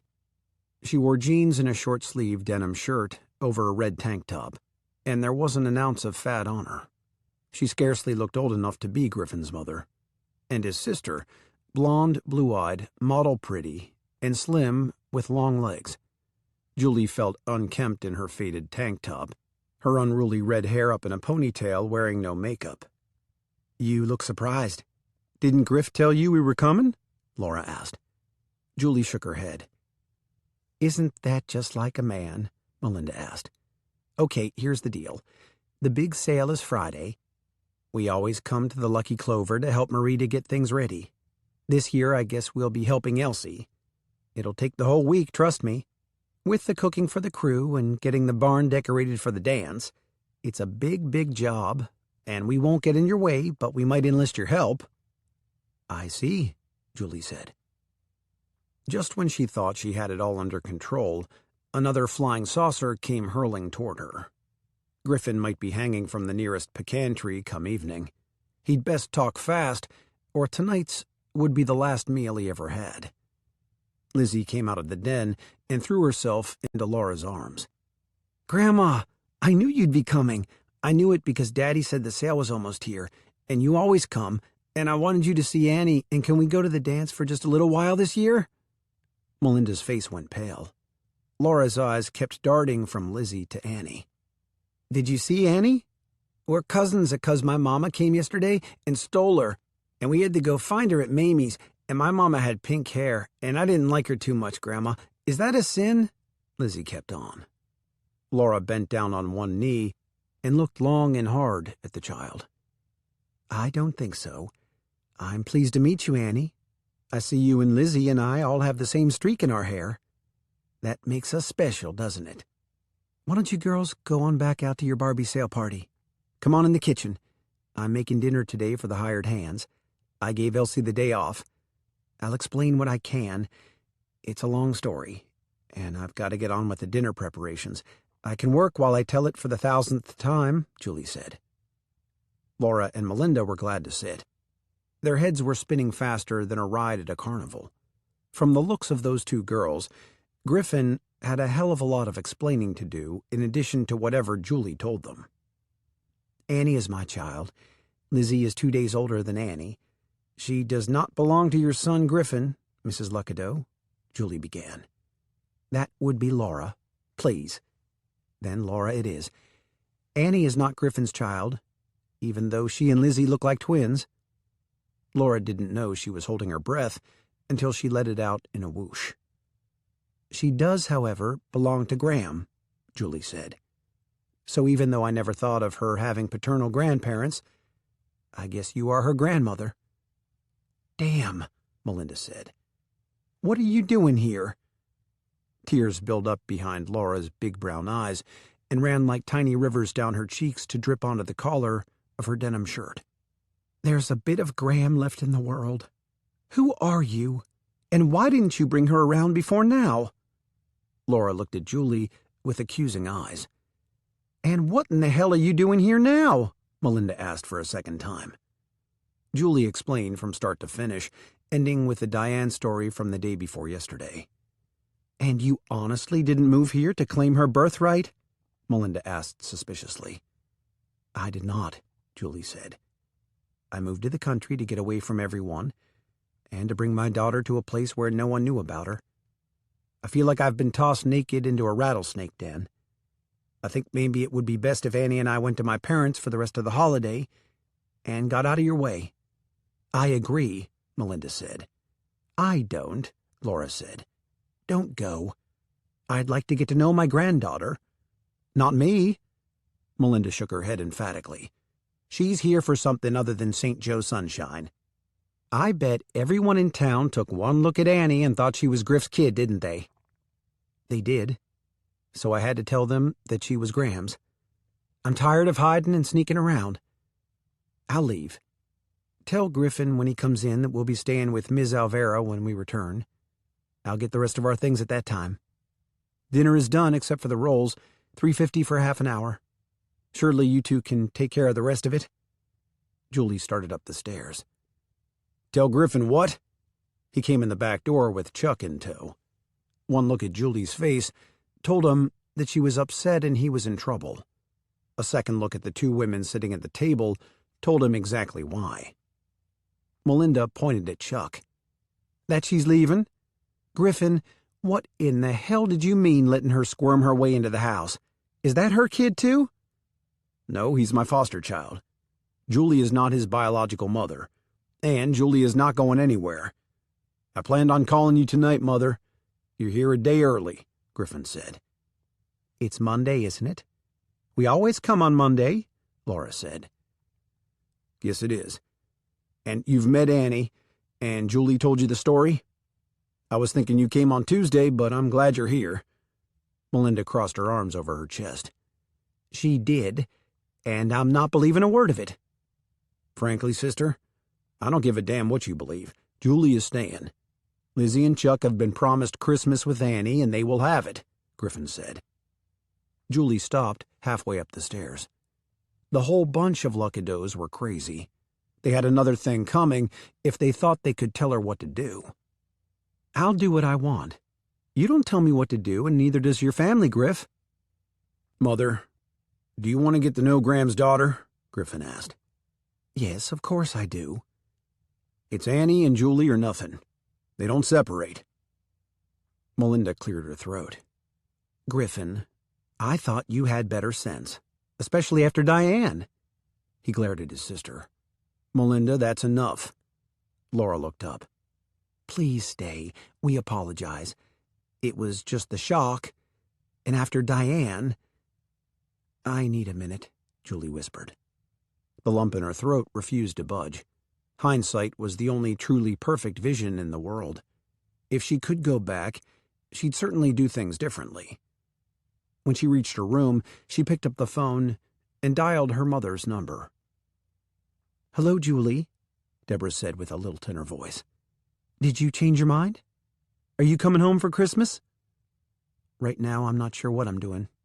"Mama, what would you do if Eli had a child and you just now found out about it, and he'd only just had a one-night stand with the woman?" she asked. "Lizzie's grandmother came to visit, didn't she?" Deborah asked.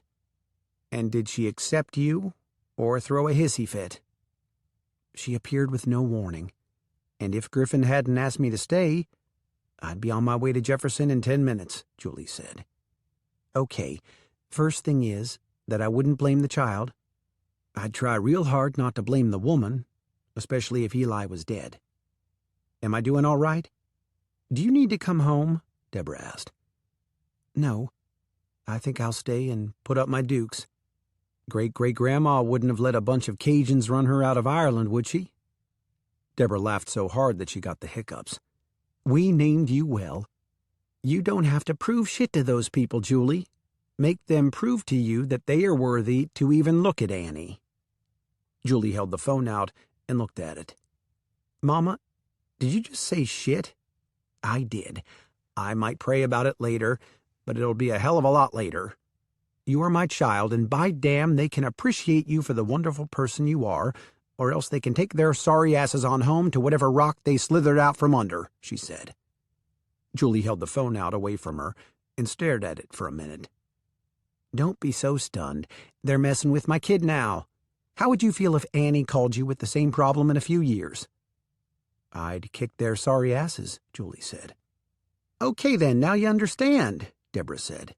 "Stay, and tell them all to go to hell on a rusty poker if you have to. I'm going now. I think that's enough bad words for one day. You make them prove their worth before you trust her with them." "You could come help me. I could make reservations at the hotel. I think the house will be full," she said. "I don't think so. I'm going to stand back and let you take care of this. Call me if you need me, though. It's always good to be needed." "Remember what you told me when Annie was born?" Julie asked. "Of course. The same thing my mother told me. Once a mother, always a mother," Deborah said. "It's time for me to share, or this wouldn't be happening, right?" Julie said. "I think so," Deborah said.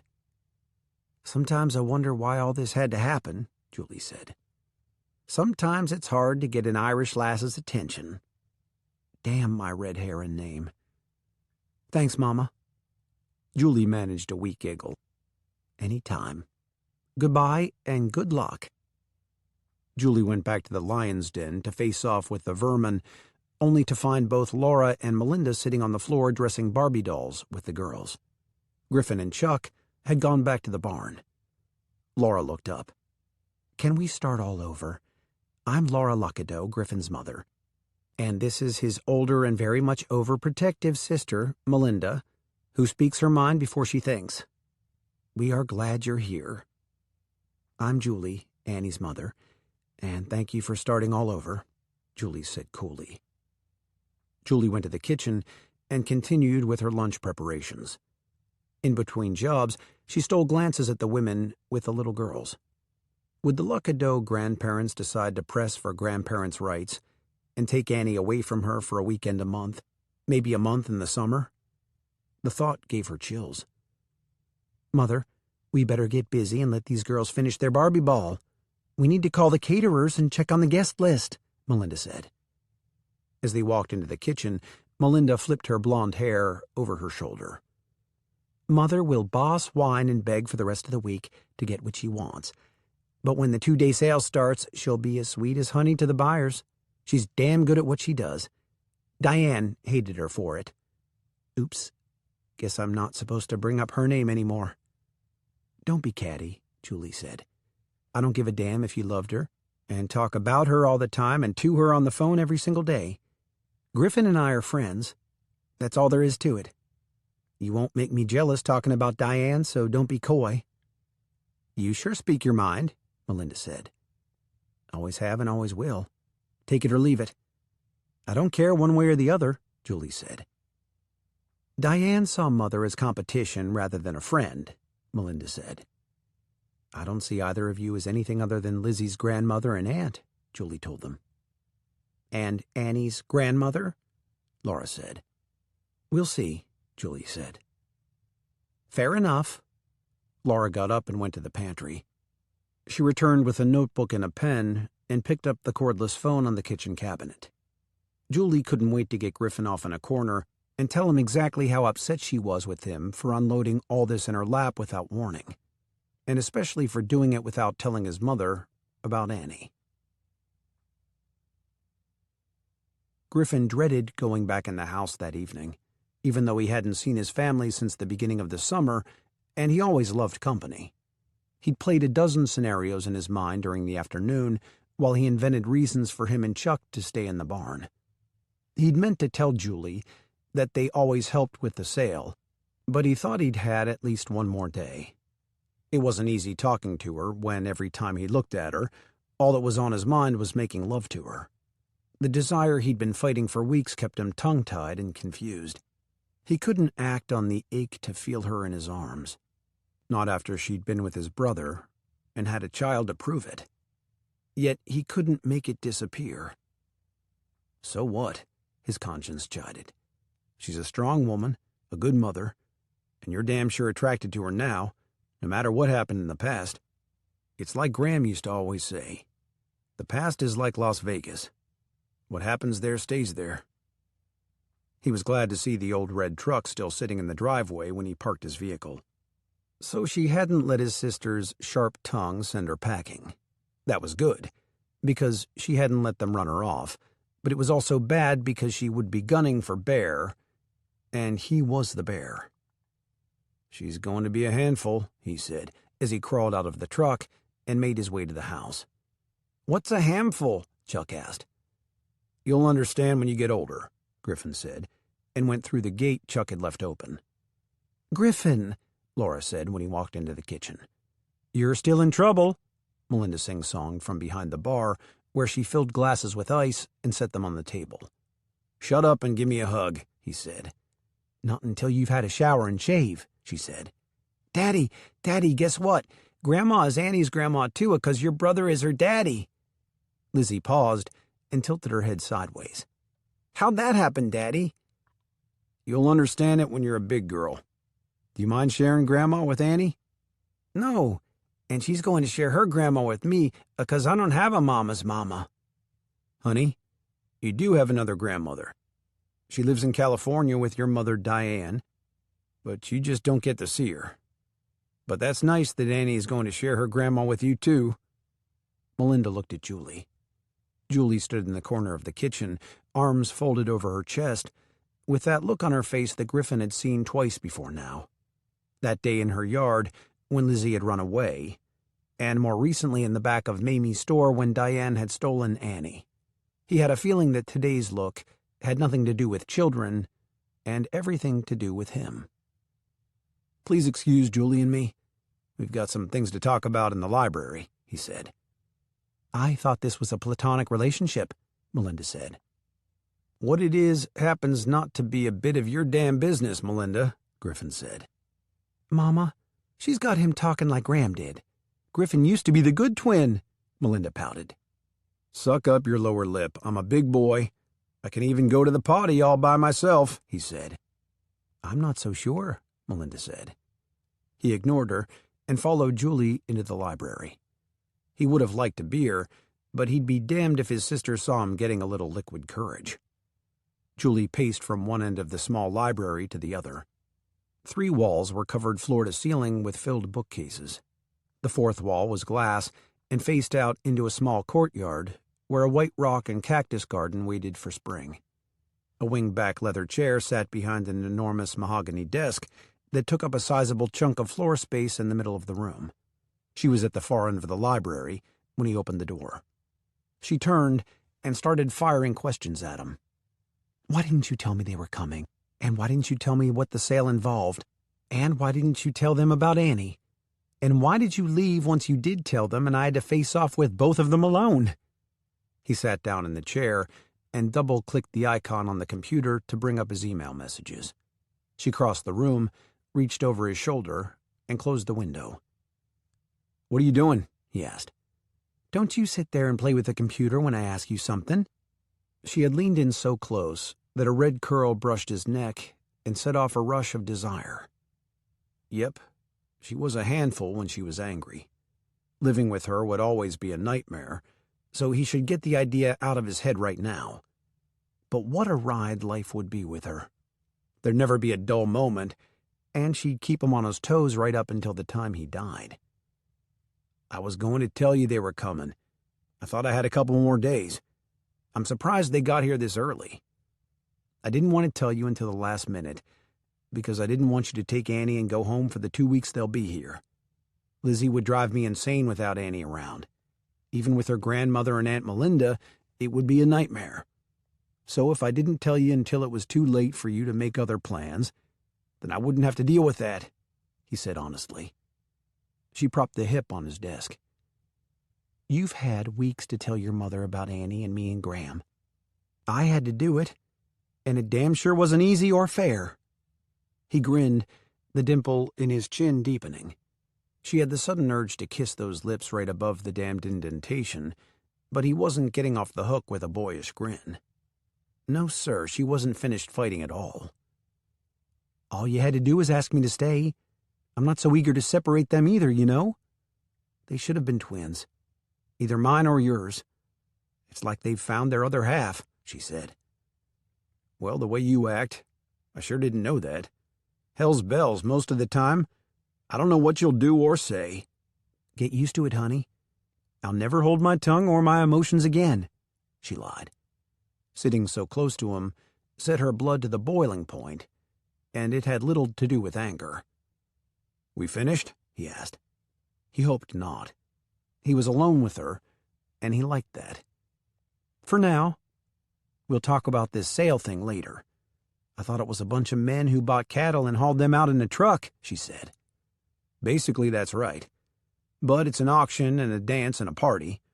And half the state, including the governor, will probably be here, so get ready to smile until your face hurts," he said. "I'm not going to that thing. I'm just the hired help," she said. "No. You are the mother of Graham Luckadeau's daughter, and yes, ma'am, you will be helping with the plans and attending," he said. "Annie is Julie Donovan's daughter, and don't you forget it." He reached out and moved toward her at the same time. One hand touched her face, the other cupped her chin. He moved in for a kiss, and she tilted her chin slightly. He tasted iced tea with a bit of lemon and chocolate. Not a bad combination. His tongue traced the outline of her lips and glued her to the floor. She wrapped her arms around him and leaned in. She tasted tea and that bite of yeast bread he had popped into his mouth while he was talking to his family. Not a bad combination. Julie pulled him closer, tasting more, deepening the kiss until steam shot out of her ears. The passion was so intense. Was there a lock on the door? And would those witches in the kitchen miss them if they stayed gone half an hour? Griffin sucked on her lower lip and got the full benefit of the kiss.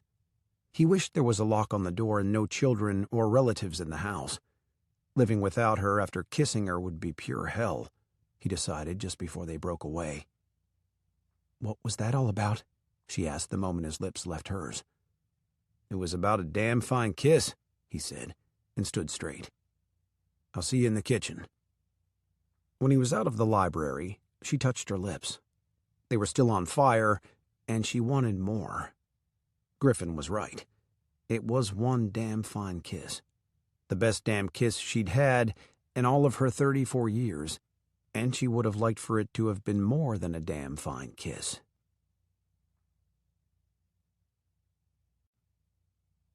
Chapter 13.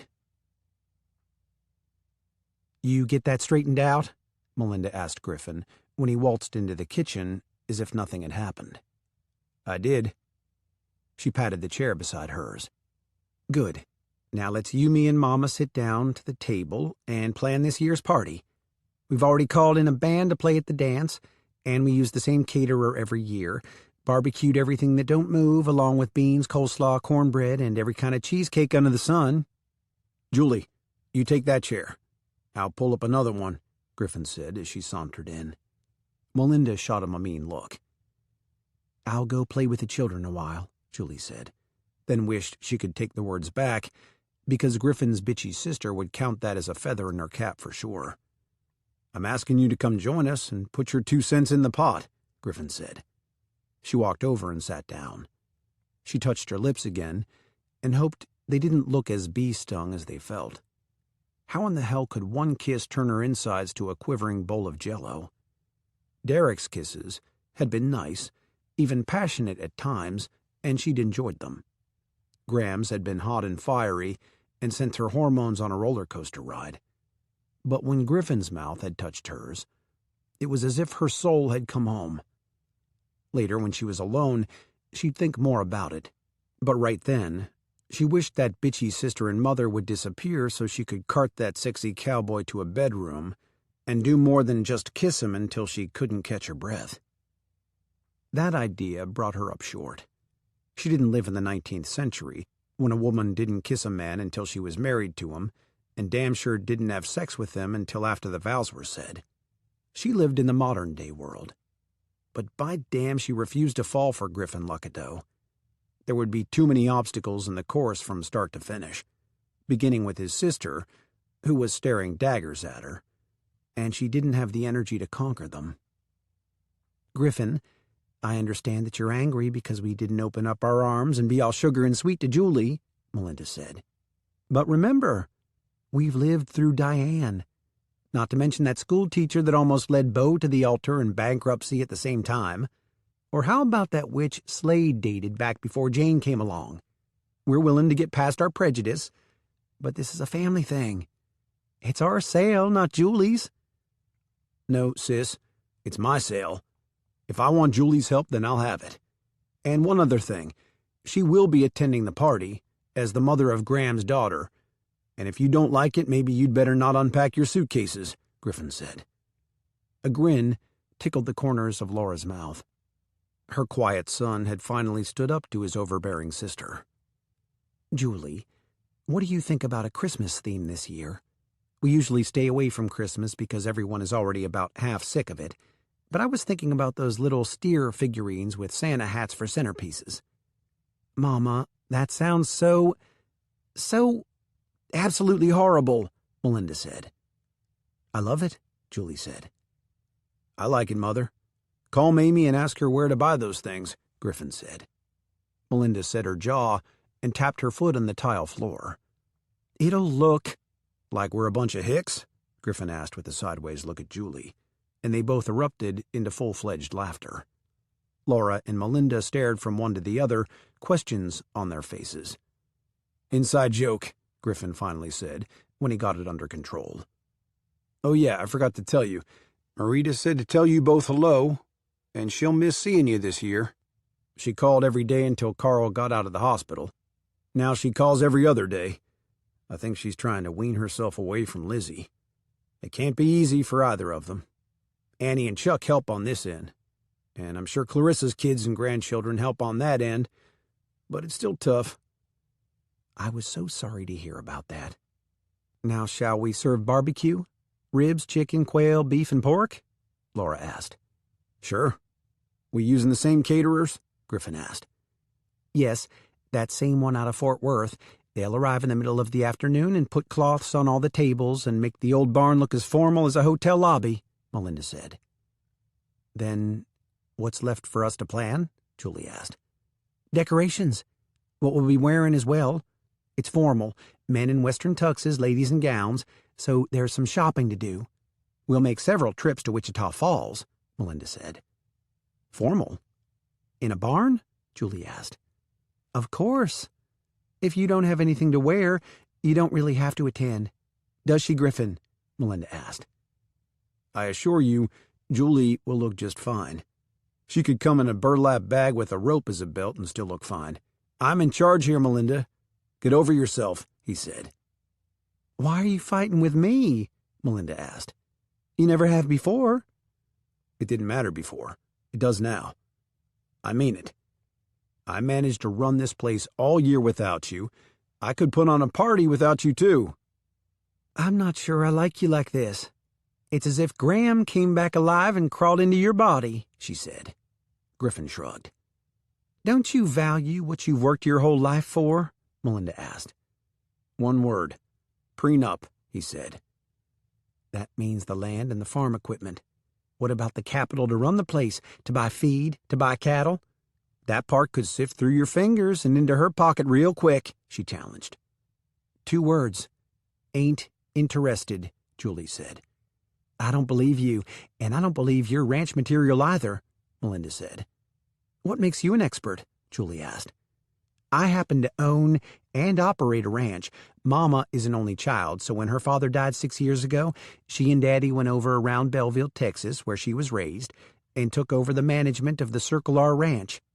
Her mother, Granny Rayleigh, was also a ranching woman, and before she died she inherited the Bar L near Conroe from her uncle, who didn't have children. I'd have to draw you a genealogy chart to make you understand. Anyway, Grandma hired a manager, and when she died she left the Bar L to me. I married the manager the next year. We've got 2 sons, Houston and Austin. They're 10 and 12 and off on a camping trip with their father right now. He does that with them while I come help Griffin with the sale party.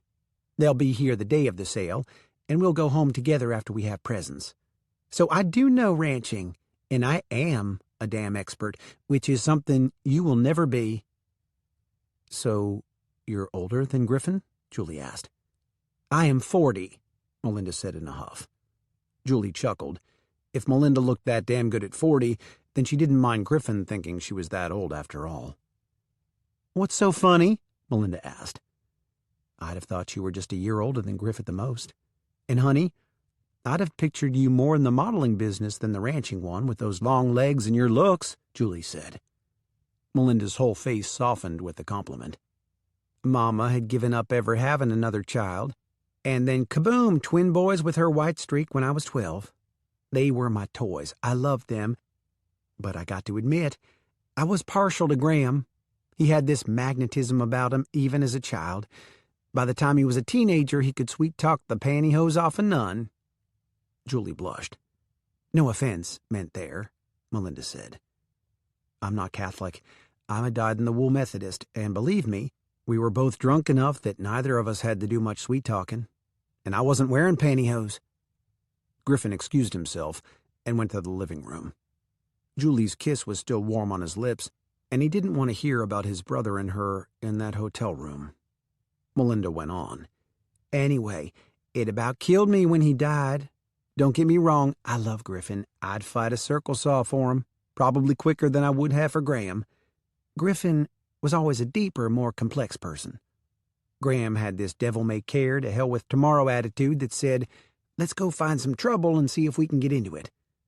I guess you already know that, since you went to bed with him when you didn't even know the man. Julie jerked her head up and blinked twice. Melinda, watch your tongue, Laura said. Julie stared Melinda down. Yes, I did. And yes, he was magnetic. Be careful about throwing stones, though. Could be one will come through your glass house someday. You don't know me. Take me or leave me, I don't care. But if you're going to stay in this house the rest of the week, may I suggest you learn to curb your tongue?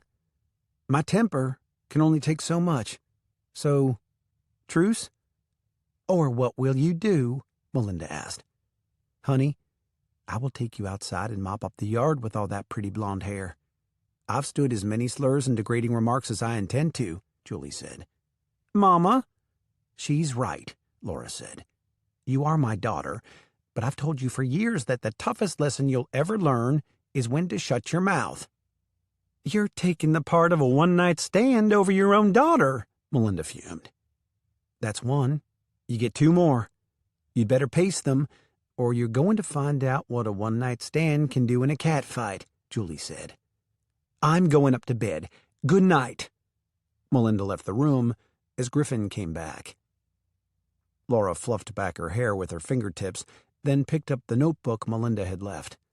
There were a few gray strands at her temples that didn't involve that silver streak flowing back from her forehead. She's always spoken her mind. So have I, Julie said.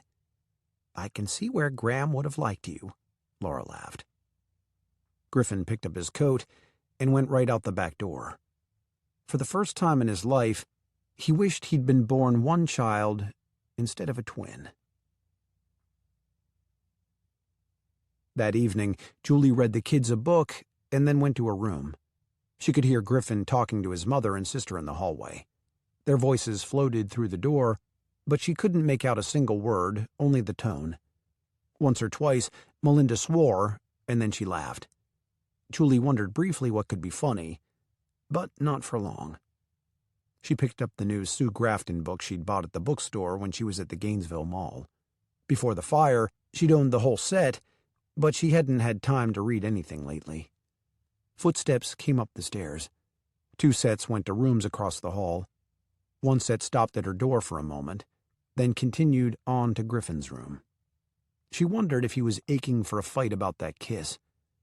Well, if he was, then he should have it, right? She peeked out into the hallway. She could hear Melinda and Laura moving around behind closed doors. She tiptoed to Griffin's door and raised a hand to knock, then thought better of it. One little noise, and at least two doors would open in the hallway, with the possibility of a third, if Annie heard it. Explaining to Annie would be easy compared to Laura and Melinda if they caught her going into Griffin's room.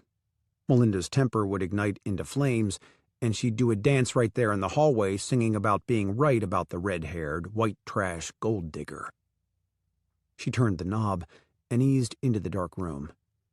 Griffin was stretched out on the bed, his hands laced behind his head. He figured Lizzie was sneaking into his room to ask for a midnight snack. When he looked across the room and saw Julie lit up from the moonlight flowing through the window, he sat up so fast it made him dizzy.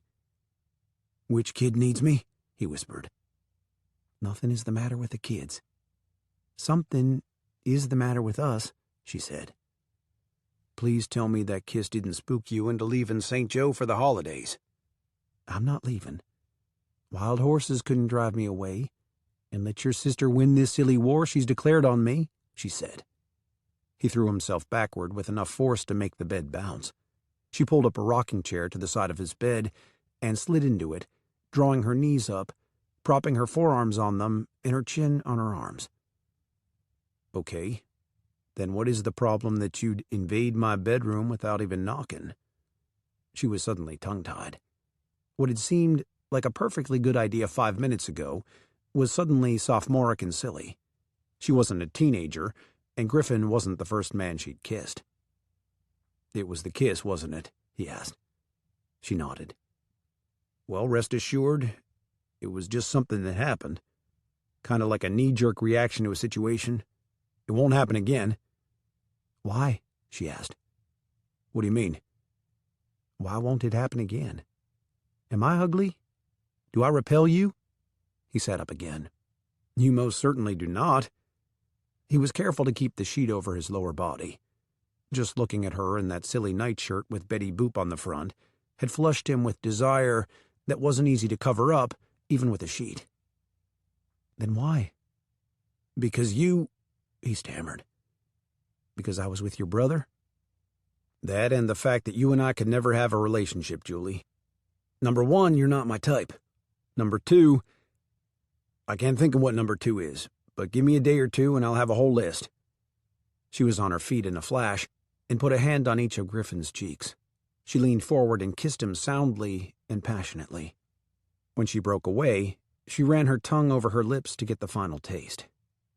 "Number one," she said, "you aren't my type either. Number two, I'd rather be your friend. Number three, you kissed damn good, and your brother and I were both so plastered that night I can't even remember what his kisses were like. Good night, Griffin. You're right. It won't happen again. I just wanted to make sure the first kiss I'd had since my divorce really was as good as I thought it was." "And was it?"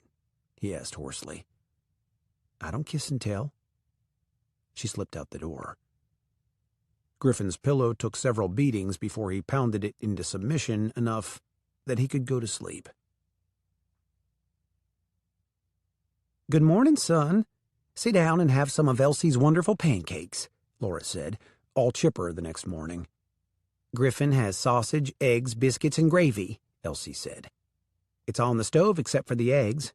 Over easy or scrambled?" "Over easy this morning," he said. Laura looked up from the notebook she'd been writing in all morning while she ate. "You are spoiled." "Why would you say that?" Elsie asked. "Because Marita never made breakfast. We were all on our own for that meal. Cereal, toast, frozen waffles.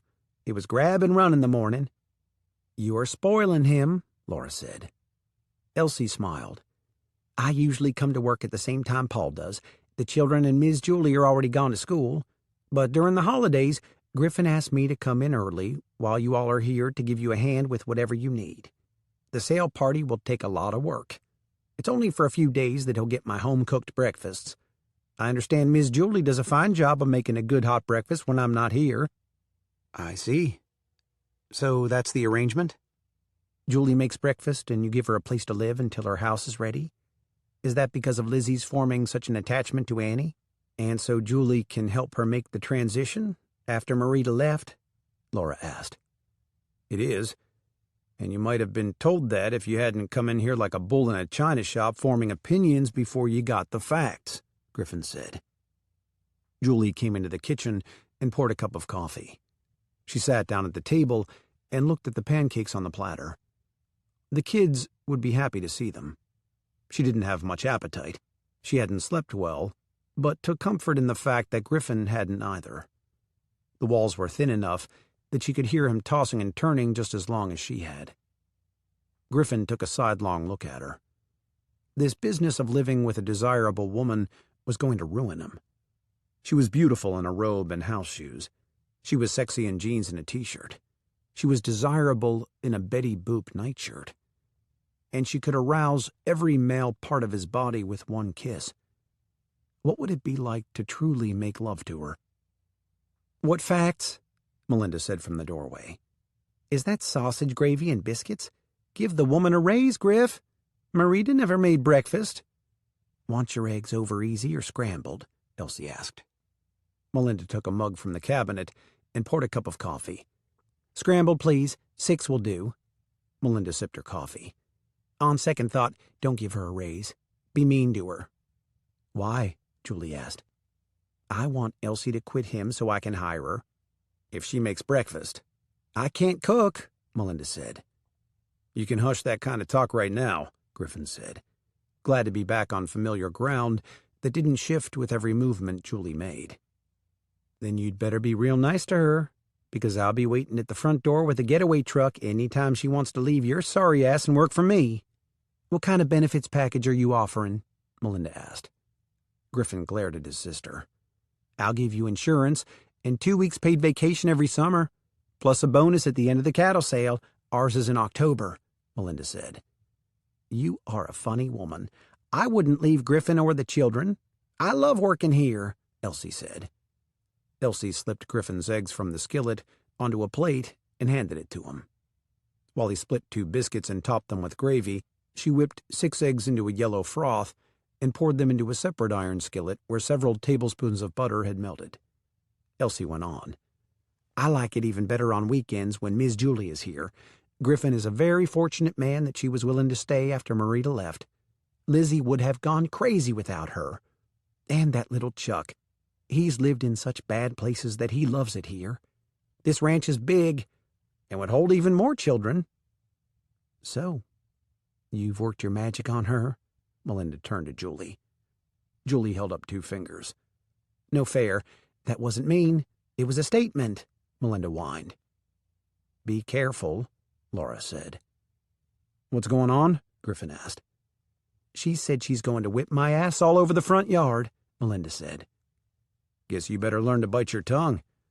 I've seen her in action. She'll take on a forest fire with a cup of water, Griffin said. Some brother you are. Is that too? Griffin looked at Julie. She shook her head. Fight your own battles. I'll take care of mine. Melinda's face broke into a wide smile. I might like you after all. Julie dropped 1 finger. Why don't you just give me Annie? I've always wanted a daughter, and everyone would think she was mine since she looks like Mama, Melinda said.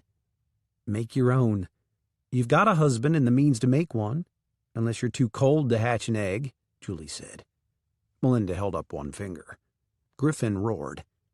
But I'm 40. Laura put in her 2 cents. So was Julia Roberts and your cousin Mary Irene. They didn't let age stop them, so if you want a daughter, stop trying to steal what doesn't belong to you and make a baby of your own. Melinda looked her mother right in the eye. I'm glad you said that. This is as good a time as any. I'm pregnant.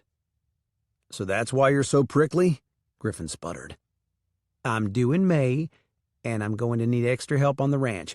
You get tired here, then give me a call, Elsie, Melinda said. And you can eat 6 eggs? Julie asked. Until I was 6 months, I couldn't hold down anything. With this one I can. With both boys, I was so sick it was awful for the first 8 months. I think I figured it out, though. Girls in the Luckadeau family are conceived when both parties are drunk, and girls don't make morning sickness. I got pregnant with this one after Matt and I tied one on at a party. This is a girl. I know it, Melinda said. Elsie scooped up a plate full of eggs and handed it to Melinda, who proceeded to fill the rest of the plate with sausage and biscuits. Congratulations. The baby will be a blessing to you and a comfort in your old age. Melinda flinched. Julie giggled. You got anything to say, Mama? Griffin said. I hope it's twins, and they make you pay for your raising, Laura said. We're not twins, Lizzie said from the kitchen door. We're cousins, Annie said right behind her. Me too, Chuck said sleepily. That's right, Griffin said. And now I'm going to work. You women hash out all this. I don't want hash. I want pancakes and sausage, Annie said. And I want pancakes and eggs, Lizzie piped up. And I want gravy, Chuck said. Julie hugged them all at one time, wondering how on earth she could ever split them up since they'd found each other, or what they'd do if DHS took Chuck from them. Maybe Griffin would let her take his 2 with her for holidays. That might be the ace up her sleeve.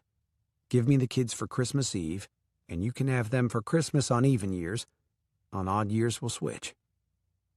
Laura made a few more notes in the book that she carried everywhere. Today after dinner, we'll go to Wichita Falls. First, we're shopping for our dresses, and then we'll decide how to decorate the barn. After all, we're the stars, so we should make the place suit our style. Do we get fancy dresses? Lizzie asked. Of course you do, Laura said. You can come and eat on the night of the party, and each of you can dance 2 times. Then you'll have to go to bed because little children can't stay up all night. And Chuck can have a new Western shirt and boots, and maybe even a new fancy belt.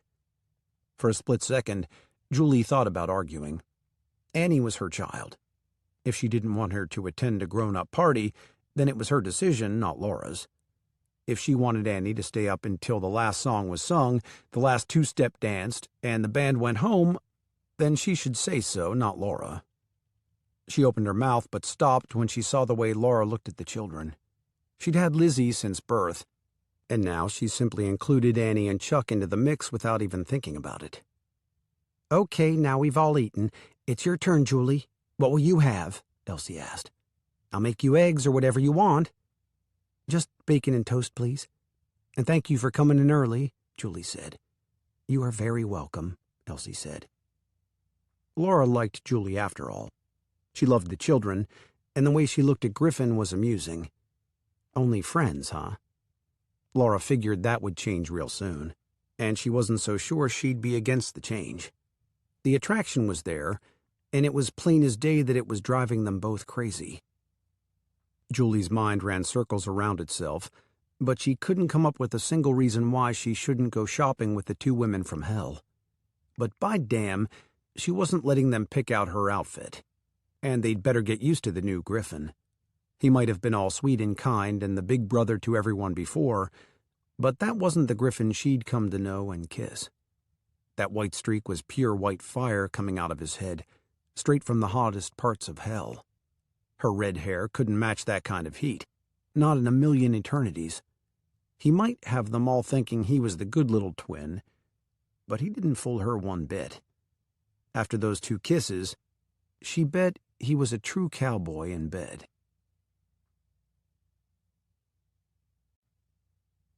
Chapter 14. Julie applied makeup, put mousse in her hair to tame the curls, and was about to slip into her dress when two little girls bounced into her room. Their hair in curlers, and wearing nothing but cotton underpants, they landed in the middle of her bed, eyes aglitter and happiness written all over them. She'd planned to get them dressed after she was ready, so they wouldn't get crumpled or dirty. But as she'd discovered so many times lately, plans were made to be changed. "Lizzie, you take the curlers out of Annie's hair very gently now, and then Annie, you take Lizzie's out. I'll get your dresses and shoes, but remember, after you are dressed, you have to be still like ladies in the living room, and not get all rumpled," Julie said. "We won't, Mama. We'll be good. Lizzie says her cousins are coming, and they're my cousins too," Annie said. "That's right," Julie sighed. She wasn't ready for all this Luckadeau stuff. She and Laura and Melinda had called a silent truce, but it had been awkward more than once. She was eager for everyone to go home so she and the children could have a quiet Christmas with Griffin and life could get back to normal. She put bows in their curled hair, dressed them in velvet dresses, ruffled socks, and shiny black shoes, and put their jewelry on and a dab of perfume behind their ears. They stood before the cheval mirror in her room and admired themselves, both in identical red velvet dresses. Laura had insisted on buying their outfits with the idea that they could wear them to church after the party. They'd wanted formal organdy dresses like flower girls wear to weddings, but thank goodness Grandma Laura had the future in mind. Melinda poked her head in the door and motioned for the girls. "Okay, beautiful ladies, it's time to let Mama get dressed now. You both are lovely, and everyone at the party is going to be so jealous that you belong to the ranch." "Thank you," Julie mouthed. It wasn't until they were out of the room that she realized Melinda had said the word Mama without thinking. Melinda was lovely, in a calf-length, buttery, cream-colored silk sheath that was the same color as her blonde hair. She'd found it at a discount store in Wichita Falls called Ross's and declared she would have something skin tight because in a few more weeks she'd be showing. Julie had been surprised to find both women loved outlet stores. She'd figured nothing short of Neiman Marcus would do for Melinda. Laura had found a black palazzo pant outfit with flowing slacks, a tank top, and see-through duster that dropped to her ankles. The duster was decorated all the way down the front with rows of rhinestones and glittered like the streak in her hair. That left Julie, who at Laura's suggestion went against all rules, and tried on a fire-engine red dress with a halter top cut down to her waist in the back. Thank goodness it had a built-in bra, and the halter straps were good and tight. The skirt was straight, with a slit up the front left side halfway to her hip. When she had walked out of the dressing room, Laura sucked air. "Who said you couldn't wear red? That is beautiful on you. What size is it?" Melinda paid her the first and only compliment of the week. "4," Julie answered. "I was born a 6, wasn't I, Mama? It ought to be a sin to be able to eat as much as you and wear a 4. "It is a sin to have your height and eyes," Julie shot right back. Melinda had blown her a kiss. Now it was time for Julie to put on the red dress, and she didn't want to wear it. Why hadn't she bought 2 dresses, one for backup in case she lost her nerve, which she just had? "Attention, Julie has the jitters," she whispered to a reflection. "Mama, hurry! It's time for us to make our appearance," Annie called from the bottom of the steps. She was glad for the velvet shawl draped around her naked shoulders and wished she could get away with wearing Griffin's camouflage coat and a pair of ratty old jeans to the party. The dress wouldn't do anything to change her white trash reputation. These past few days, she'd caught Griffin looking at her strangely several times. There'd been no more kisses, but there had been people around nonstop with the sale preparations. And besides, she reminded herself, as she walked slowly down the stairs in high-heeled red satin shoes, he had his kiss, and I had mine, and there can be no more. "Oh, Mama, you are beautiful," Annie said when Julie reached the foyer. "I wish you were my Mama," Lizzie said. "Tonight, I can be Mama to all 3 of you kids. But let's get something straight, kiddos. You get to eat with the big people and dance 2 dances, and then you'll be coming back here to go to bed. Is that understood?" "No begging," Julie said. "Yes, ma'am," Lizzie grinned. "Yes, ma'am," Chuck echoed. "Okay," Annie pouted. "Are we ready then?" Laura asked. "It's time for the Luckadeau women to make their appearance." "I'm not," Julie started. "Tonight you are. You birthed my grandchild. You are one of us. After a week with Melinda, you earned the right." "Well, don't talk about me like I'm not here," Melinda said. Griffin was visiting with a buyer from Wyoming who'd bought one of his registered Angus bulls the previous afternoon when the women made their grand entrance all together with the 3 children in tow. Alvy Marlin was a regular at the Lucky Clover sale each year and always left behind a wad of cash and took a trailer full of Lucky Clover Angus cows or bulls home with them. He was tall, dark-haired, brown-eyed, well-muscled, and wore his western-cut tux and cowboy boots with ease. He whistled when the Luckadeau women entered the barn. Griffin couldn't have spit, much less whistled. His mouth was so dry when he saw Julie in the red dress.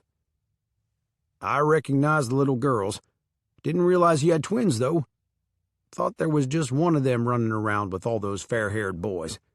And that's your mother with a streak like yours, and your sister Melinda, who I could still cry over every time I see her. But Griff, who's the one in red? I think I'm in love." "That would be Julie.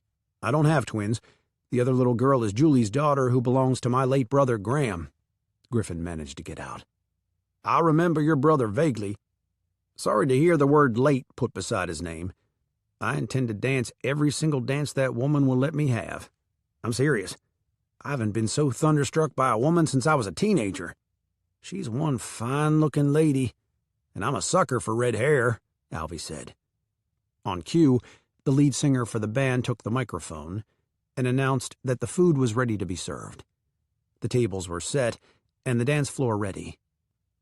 "Griffin says if you go home hungry or with leather on the bottom of your boots, that's not his problem," the man announced. The barn glittered with thousands of twinkling lights strung from one side of the catwalk to the other. Red satin flowed in gentle folds from the lights to the barn floor, where just the day before there had been a prize cattle offered for sale. The portable stage and dance floor had been brought out of storage and assembled. The rest of the floor was concrete, but it had been washed and treated until it looked like gray marble. People sat around tables for 6 or 8, and waiters dressed in white tuxedo shirts and black bow ties took and brought orders to them. An open bar was set up along the west wall. Bartenders dressed in blue shirts with red ties took drink orders for those already seated. Julie felt as though she were in a sheikh's tent somewhere in the Sahara rather than in a Texas barn a week before Christmas. Warm air flowed from specially installed heating units rented just for the party.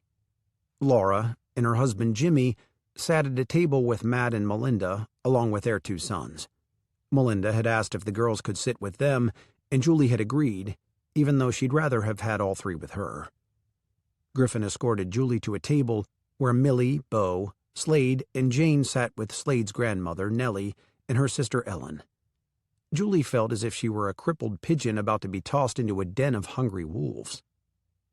"Well, now, I do believe all the ladies at this table are lovely this evening," Ellen said. She was dressed in her usual flamboyant colors, hot pink that evening. A dress with a tight-fitting bodice scattered with rhinestones, and a flowing satin skirt with a sheer overlay studded with more stones around the hem. Diamond jewelry was on her wrist, in her ears, and hanging around her neck. Her red hair was piled up in a do that had been popular 30 years before. "Thank you, and you are the prettiest one of the bunch," Julie said. "Honey, come and sit by me," Ellen said. "You go sit by Griffin, and be careful what you say to this old broad. She eats up compliments like most women do chocolate," Nellie said. "Don't pay any attention to her. I'm Ellen, Slade's great aunt. You'd be Julie. I've heard about you. And next week I'm buying something that shade of red. I've always loved it, but I got told my whole life that a natural redhead couldn't wear it. Guess you just proved them wrong, darling." "Pleased to meet you," Julie said. "And I'm Slade's grandmother, Nellie Luckadeau. Ellen, most natural redheads can't wear that color because they have freckles. Your red hair comes out of a bottle from Walmart. Sit down here with us, Julie and Griffin. Alvera came over and gave us the lowdown on you, Julie. If that old buzzard likes you, you must be doing something right." Alvera piped up from the other side of the table. "You call me an old buzzard again, and I'll put pepper sauce in your preparation H next time I come to visit. I'll just call the shots the way I see 'em. Julie's my kind of people. I don't care if you like her or not, I do." "Thanks, Alvera," Julie smiled. Slade chuckled. "You older ladies better be nice. If you fight tonight, you're going to go to bed without a snack." "That's fine. Just don't tell me I have to go to bed without a man with all these pretty things running around in tight-fitting Wranglers and tux coats. That would be punishment worse than finding an empty bottle of Jack Daniels," Ellen said. Julie giggled. "They're always like this," Jane said. "Makes me sorry I never had a sister." "Me too," Millie said. "Got brothers but no sisters." "Curse of the Luckadeaus," Bo said. "Not many girls, so we appreciate beauty." "Which reminds me," Griffin said. "Melinda announced that she's pregnant, and she's of the opinion that all it takes to make a Luckadeau girl is liquor and lots of it." "Worked for us, didn't it?" Slade said. Jane nodded and touched his arm lovingly. "It sure did." "I can vouch that both parties don't have to be drunk. Just the Luckadeau part," Millie said. Nellie slapped the table, and Crystal rattled. "Well, I'll be damned. That's why I didn't get a girl. Lester was a teetotaler." "Melinda says she and Matt both hit the bottle the night she got pregnant. Seems like the night Lizzie was conceived was right after one of these parties, and I was pretty plastered," Griffin said. Julie turned a faint shade of mint green. She didn't want to hear about Griffin and Diane having sex, even though they'd been married and produced Lizzie. Then she was instantly irritated at herself for caring. The past was the past, and she had one too.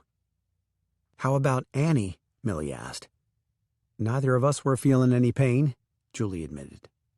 "Well, there's the proof," Millie said. "Our son was conceived when we were sober. Katie Scarlett, our daughter, when Beau was in mourning for his old girlfriend and 6 sheets to the wind." "6?" Julie asked. "Honey, 3 wouldn't begin to describe him that night. He was so drunk he barely knew his name, didn't understand me when I told him mine. The only thing he could do other than pass out was, well, suffice it to say, instinct has its purposes," Millie said. Jane nodded. "The Luckadeau men do have that instinct even when they're drunk, don't they?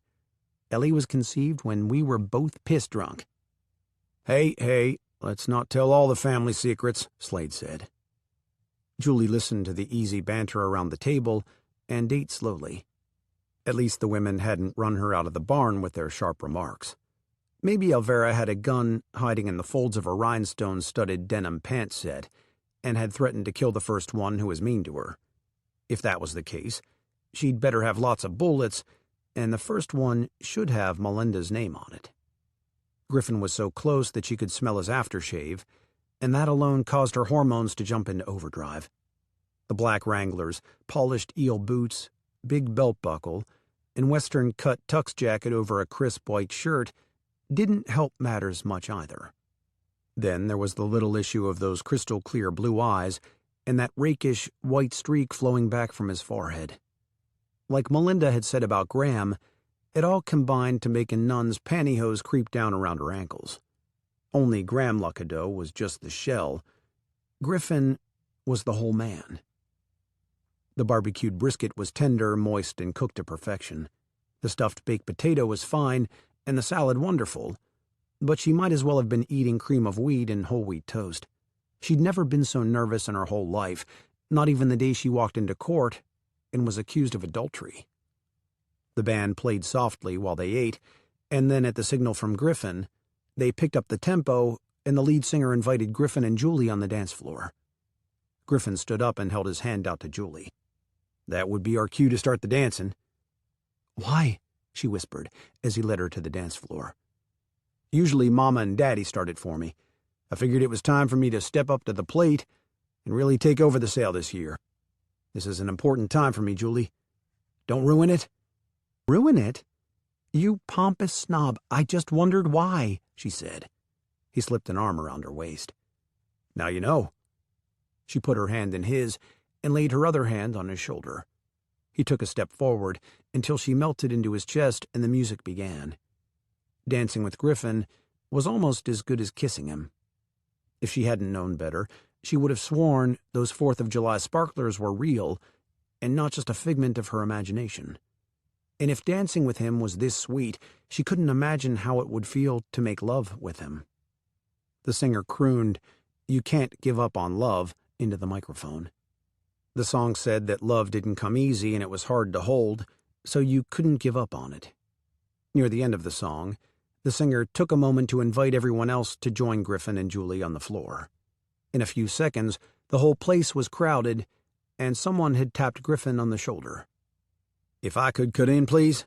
Alvy asked, sweeping off his big black hat. "Of course," Griffin said politely. He would rather have pulled a .38 caliber Saturday Night Special from his waistband and shot the man square between the eyes, but he couldn't be rude to someone who'd just dropped more than $100,000 in the sale pot. "Hello, pretty lady. I'm Alvy Marlin from up near Jackson Hole, Wyoming. You certainly do look lovely tonight." "Thank you. I'm Julie Donovan." "Mighty pleased to meet you, Julie. You ever been to Wyoming?" "No, sir, I've not." "Well, we could remedy that right quick. I'm going home tomorrow morning. You've got an open invitation to my little spread," Alvy said. "But you don't know me. I could be an awful person," she teased. "Honey, I can take awful. Hell, I can even take mean. I've lived in the wild country my whole life. I could stand the mean if I could come home to that pretty red hair and what goes with it every night," he flirted. "You might ought to rethink that," she said. "Dance another one with me? And let me tell you a story," he said when the song ended. The singer began another one by Alan Jackson, All-American Country Boy. She stayed in his arms, and he sashayed her around to the quicker tempo. "This is my song. Just listen to it. Like old Alan says, my neck is a little red, and I do drink a little booze, and I don't back up. Not anymore. About 20 years ago, I was green as the prairie grass in the springtime, and I came down here to the Lucky Clover sale. Saw Melinda, and God Almighty, I thought I'd died and gone to heaven, and she was a real angel. I stuttered when I asked her to dance. I relived the way she fit in my arms for 20 years and wished I'd asked her to marry me right then. But I didn't. And 2 years later, when I came back, she was married to Matt. I don't take chances no more," Alvy said. "You flatter me," Julie said. "Ain't no flatter to it. When you walked in the door a while ago, all the dreams I had of Melinda just floated out of my mind. 20 years worth. I'm 40 years old. I own the biggest spread in Wyoming. And, honey, I'll sign every acre of it over to you if you'll go home with me tomorrow." "I've got a 5-year-old daughter that's the product of a one-night stand with Griffin Luckadeau. I'm divorced." I don't even have a home of my own. I live here and help Griffin, Julie said. Honey, I don't give a damn if you were a two-bit hooker. I'm in love. You can take your time about falling in love with me. I don't care how long. Just go home with me, Alvy said. For an insane moment, Julie considered it. Alvy was a fine specimen of a cowboy, with his dark hair combed back from a handsome face. His mouth was full, and his eyes brooding. He was so honest it was painful. And Wyoming was a hell of a long way from Texas. You'll change your mind when the next woman in a red dress walks through the door. Right now, I've got to go kiss my daughter goodnight. Julie left him standing in the middle of the dance floor with a silly grin on his face. When Julie found the girls, Melinda was ushering all three kids out toward the house, where a sitter awaited. See you met Alvy, Melinda said. Yes, I did. Poor old Alvy fell in love with me when we were 20. He's so handsome and honest, it about takes a woman's breath away, Melinda said. You knew? Julie walked beside her. Of course. He's been in love with me ever since. Stutters terrible when he's around me. All but tonight. While you and Griffin were dancing, which, by the way, y'all looked good together, Alvy came up and sat at our table for a minute. Talked as straight as me and you. First time ever he didn't stutter around me. Why didn't you fall for him like he did you? I'd already met Matt, and he made me stutter. They settled the kids into bed, and an elderly lady from the church had a book ready to read to them. When she said, "Once upon a time," Melinda and Julie headed back toward the party. Alvy met them at the door and held his hand out to Julie. May I have this dance? I'll be damned, Melinda whispered. What are you going to do? Run, Julie said. Be easy. He's a darling. Julie took his hand and let him lead her out onto the dance floor. I didn't mean to scare you off. It's just that I let one opportunity slip through my fingers, and I vowed I'd never do it again, he said. You'll be thinking I'm a lunatic. So, Miss Julie, would you mind if I called you once in a while? Just to let you know the offer is real and still stands? That would be fine, Alvy. I look forward to your calls, she said. One moment she was dancing with Alvy, the next Griffin had taken his place with a tap on the shoulder. What's going on? Griffin scowled. Alvy just offered to sign his entire kingdom over to me if I go home with him, Julie said. He did what? A surge of jealousy swept through Griffin like wildfire. I didn't stutter, and neither did he, she said. You aren't going. A very long pause. Are you? Not right now, but I did say he could call me. I promised not to talk on your time, boss man. You make me so mad sometimes I could spit tacks, he said. She looked up and batted her eyelashes at him. Imagine that. What about Lizzie and Chuck? 6-month split. You get them 6 months, I get them the other 6 months. Do I get Annie on alternate 6 months? Hell no. Annie has always been mine and will always be mine. Lizzie is Annie's and thus part mine. Annie isn't part yours. We can share Chuck. His blue eyes narrowed. How in the hell do you figure that? I can figure any way I want. Alvy is going to give me his kingdom, remember? Besides, Lizzie will whine and fret without Annie. The song ended, and everyone clapped. The singer went right into Kenny Chesney's You Had Me From Hello. Griffin could well identify with the singer when he said something about her smile capturing him and her being in his future, and about it being over from the start. Looking back, he'd been as thunderstruck that first day when he saw Julie in the classroom as Alvy had been with Melinda. The only difference was that Alvy had admitted it from the start and didn't know what to do about it. Griffin had been fighting it for months, and it could be too late to do anything about it. What are you thinking about? You look like you really could chew up tacks, she said. I'm thinking about the songs. Care to dance another one? Sure. I'm not a wallflower. And I'm sure Alvy will dance if you're too tired, Julie said. You wouldn't do something foolish, would you? He asked. I don't rush into anything anymore. Not sex or marriage. Both got me in a hell of a lot of trouble, she said. Fair enough, he said. Right then, if she'd been ready to do something insanely impulsive, he would have dropped down on one knee and proposed in front of a whole barn full of people, his mama, and even God to keep her from going. Alvy claimed the next dance, to no one's surprise, and yet to Griffin's misery. Griffin stood on the sidelines and wished for the first time in his life that he had the kind of personality that Alvy had cultivated in the past 20 years. One that could sweep in and knock a girl off her feet. One like Graham had had. "So, pretty lady, I've been watching you all evening, and I think I'm a day late and a dollar short again. I've seen you with Griffin, and I see the sparks, and—" She butted in. "There are no sparks between us. We're just friends. Just because my daughter belongs to his brother doesn't mean she or I belong on this ranch permanently." Alvy smiled, his brown eyes wishing he could believe what his ears heard. But his eyes had seen, and his heart had felt. It wasn't going to work. Griffin had already laid claim to Julie, even if he wasn't wise enough to know it just yet. "Tell you what I'm going to do. I'm going to wait for you to call me. I'm a patient man, Miss Julie. Very, very patient." Then his eyes widened, and his mouth dropped as he looked toward the doors. "Who is that?" Julie turned her head slightly to see a figure silhouetted in the doorway of the barn. A woman stood there as if she didn't know where she was. She wore tight jeans and a denim jacket over a red t-shirt and had flamboyant red hair cut in a style that feathered back from her face and flowed almost to her waist. What in the hell was Sally doing at the Lucky Clover Ranch? "Excuse me, that would be my sister." Julie thought she left him on the dance floor, but when she reached the door, he was right behind her. "Sally?" Julie said. Sally grabbed her in a fierce hug and whispered, "My God, Julie, you look beautiful. And who is the hunk behind you?" "I could just cover him in chocolate and have him for a late-night snack." "What are you doing here?" Julie asked. "I quit my job and came to get some courage before I go home and tell Mama.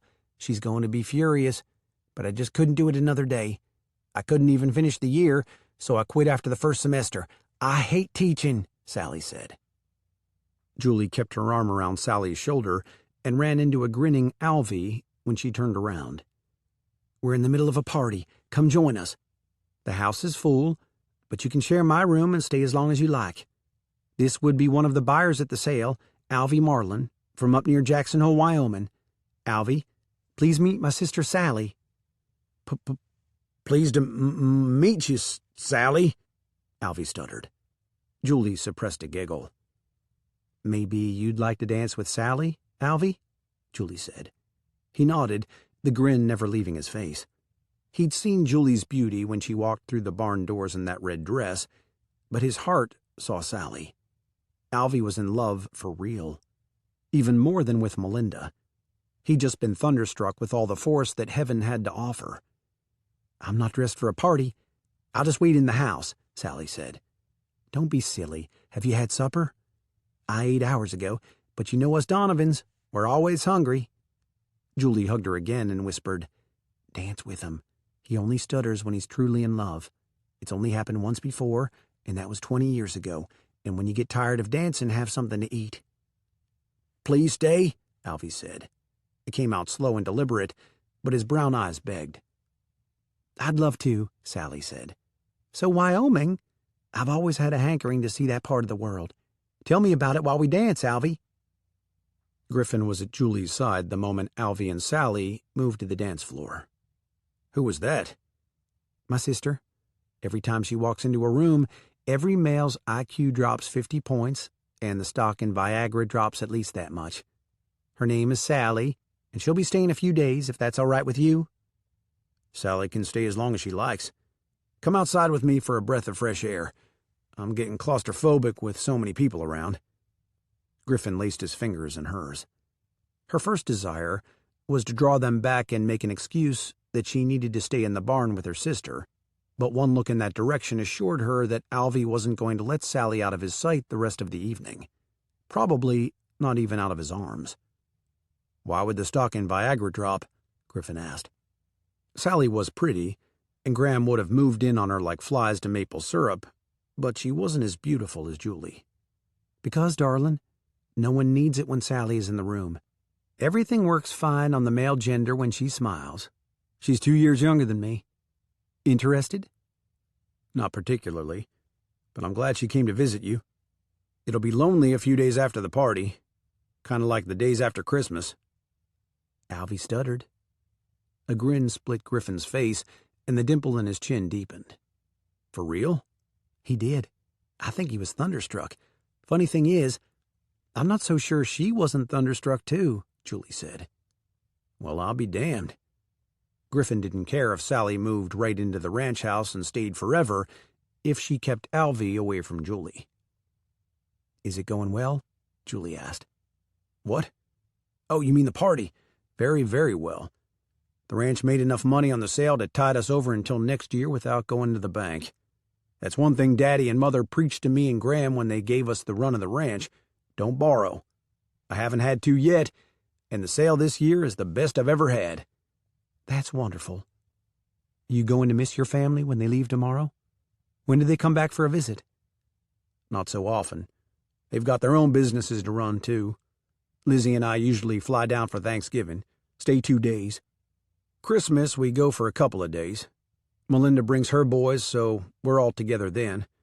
At Easter, they all come here for the weekend. And then it's just random visits, whenever we can plan it on the spur of the moment. This year, we didn't go for Thanksgiving, and we're not going for Christmas. The thing with Chuck, well, I'm not supposed to take him that far without permission, and besides, I thought he'd be more comfortable in a smaller setting," he said. "My parents have this little apartment above their garage. Annie and I lived in it her whole life until we moved here. Mother kept her while I taught. Summers were wonderful because I had her to myself. But my folks were always next door if I needed them. I saw my mother every day," Julie said. "Moving wasn't so easy, was it?" he asked. "Hardest thing I ever did, but the wisest," she said. He cocked his head to one side. "Wisest?" "It was time for me and Annie to make our own lives and give my parents back theirs. Even with all the catastrophes, I can still say it was wise. Annie is happy." He made lazy circles on the top of her hand with his thumb. "And you?" The sensation drove her crazy, but she wasn't about to let him know. "The jury's still out. Even if it comes in not guilty of happiness, I'd still have a measure of it every time I look at Annie." His fist went to her chin. He tilted it up and looked deeply into her eyes before leaning forward. The kiss warmed up the cold air around them to the boiling point. When they broke away, she leaned into his chest, wanting more. He threw an arm around her shoulder and said, "Take a walk with me." She let him lead her wherever he would. Griffin paced his steps to hers. Walking across grass wasn't easy in high heels. "What was that all about?" she asked. "We can share a kiss. We don't have to break it down by degrees and figure out each little thing every time I kiss you, do we? Sure takes the fun out of it," he grumbled. "Fun is something I'm almost as careful with as I am sex, marriage, and happiness," she said. He led her into the hay barn, where the kittens were kept. They came running from all corners when they heard voices, meowing and rubbing around Julie's and Griffin's ankles. "Looks like we better go to the loft. Can you climb in those things?" He looked at her feet. "I can do anything you can do," she said. He scrambled up the ladder into the loft, and she followed him, proving that a woman could indeed do anything a man could, and accomplish it wearing high heels and a party gown. When she reached the top, she found him sitting on a bale of hay beside the open loft doors, staring out across the land. The moon lit up the scattered trees and cattle. The house was a bulk, with yellow lights flowing from windows over to the north. Music drifted from the west on the cold north wind. She drew her shawl tightly around her shoulders and shivered. As she started to sit down beside him, her heel caught in a loose board. He reached out and grabbed her just before she tumbled out the window. He pulled backward, and the momentum of her weight carried them both to the floor, her on top of him when they landed. He gasped for air, and she rolled off his chest to lie beside him. Both sucked in great amounts of air, trying to refill their deflated lungs. If he hadn't grabbed her hand, she could have broken her neck. She put a hand over her racing heart and was glad she was lying flat on her back, or she would have fainted. Griffin rolled to his side and brushed a piece of hay from her hair. "Are you all right? Arms, legs, nothing broken?" I think so, she whispered. Nothing hurt except her pride. You? I'm fine. He ran the back of his hand down her jawline and leaned in for a kiss. She closed her eyes. Like two souls starved for love, they hung on until neither of them could breathe. They broke away, but his lips went to her ear, and then that erotic soft spot under her ear that no one had ever found before. One thumb made circles as light as butterfly wings on the tender skin between her eye and hairline, while his fingers caressed her forehead.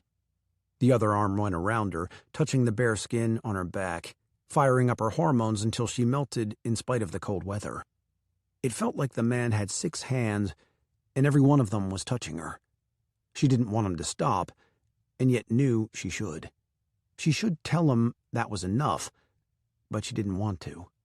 She wanted it all, up to and including mind-numbing sex. No one had ever made her feel so tingly in her life. His kisses moved to her neck. She leaned her head over to give him better access. He unfastened the hook and eye at the back of her halter top and let it fall. He took a long, searing moment to look upon the porcelain skin, and then started stringing kisses down her body, removing clothing as he went.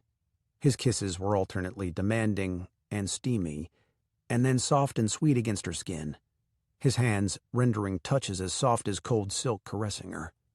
Heat and cold all mixed together to send her senses reeling and her body begging for more. The only thought that crossed her mind was that everyone had been wrong about Griffin. He wasn't the good twin. He was the evil one. The wolf in sheep's clothing. When he slipped her silk bikini panties down to her ankles and tossed them aside, she was biting back moans, and the only thought in her head was that she was more than ready for him to get on with the job. She pressed her naked body against him, arching her back to get closer and closer. But he didn't hurry. He continued to kiss, caress, and make love to Julie until she was ready to scream. When she shivered, he pulled a blanket from a nail on the wall and covered them both.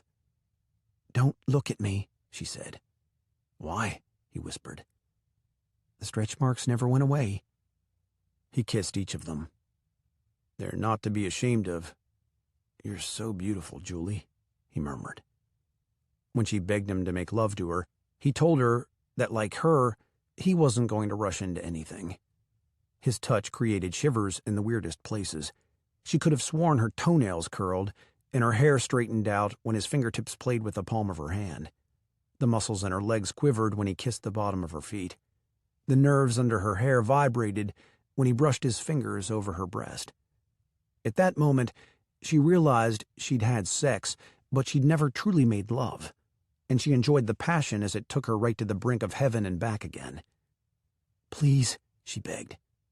"Please what?" he whispered in her ear, and strung another line of kisses from her neck to her waist. She groaned. She couldn't take any more, and he was teasing now. She'd show him what please meant, and he'd be begging by the time she was finished. She rolled him over on his back and sat on his waist, pulling the blanket up over her back to keep from freezing. As if that would happen. The heat between them was so intense, she thought she'd die of heat stroke before she ever talked him into really hot, plain old animal sex. She pushed him backward and very, very slowly unfastened each button on his shirt, kissing the naked spots as they appeared. When his shirt was in a heap with her underpants and dress, she unbuckled his belt. "Hurry," he groaned. "Remember, I don't rush into anything. Sex." She pulled the belt out of the loops. "Fun." She unsnapped his jeans. "Love." She unzipped them ever so slowly. He reached down to slip out of his jeans, and she slapped his hands away. "My turn, Griffin Luckadeau. You have met your match. Sex, marriage, happiness. Don't rush. It's not the destination, it's the journey," she whispered in his ear as she stretched out on top of him. She strung kisses downward as she slipped the jeans from his hips. It was her turn, and it was too late now for either of them to stop. It was going to play out to the finish. By the time she removed his boots, he was moaning. When she tossed the last sock toward the pile of rumpled clothing in the corner, he reached out and took her in his arms, rolled her over in the hay, and in one swift stroke was inside her. It lasted longer than either of them thought it could when their bodies were screaming for release. "Damn," she gasped. He rolled away, yet kept her snuggled into his arms. "Amen. Want to analyze that?" "No. I want to do it again," she said. "Right now? We've been gone from the party a long time." She put her fingers over his lips to shush him. "Shut up and be still. You've got 2 minutes to get ready to go again, or I'll get you ready." He drew one of her fingers into his mouth, and she gasped. They made it back to the barn as the band announced the last song.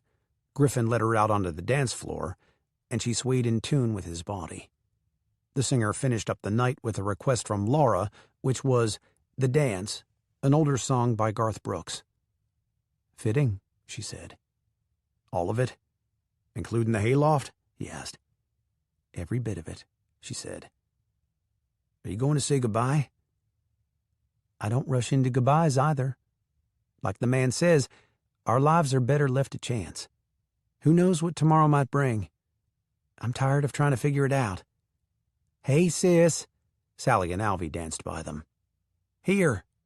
Sally put something in the hand Julie had around Griffin's neck. "What?"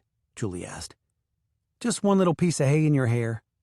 We'll talk about how it got there and about that shit-eating grin on your face later. I'll bring the beers. You keep the light burning."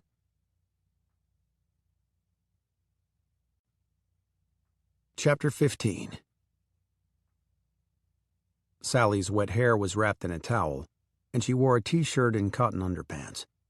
She eased into the room to find her sister sitting up in bed, her knees drawn up, like she always did when she was trying to think her way through a problem. Sally propped 2 pillows against the headboard and settled in for a visit. "I found the bathroom because the door was open and had a shower. Then I found your room because the light was showing under the door." "Why did you quit your job?" Julie asked. "Do you believe in fate?" Sally asked. "What's that got to do with quitting your job?" "Everything. I don't believe in fate. Never did. Thought it was the biggest bunch of hogwash in the world. Then Mama called and told me about this thing you're going through with the Luckadeaus. Still didn't believe in it. Coincidence explained it all. I got to admit, it was a hell of a lot of coincidence, but still. Fate? No way, sister." Sally poked Julie in the ribs.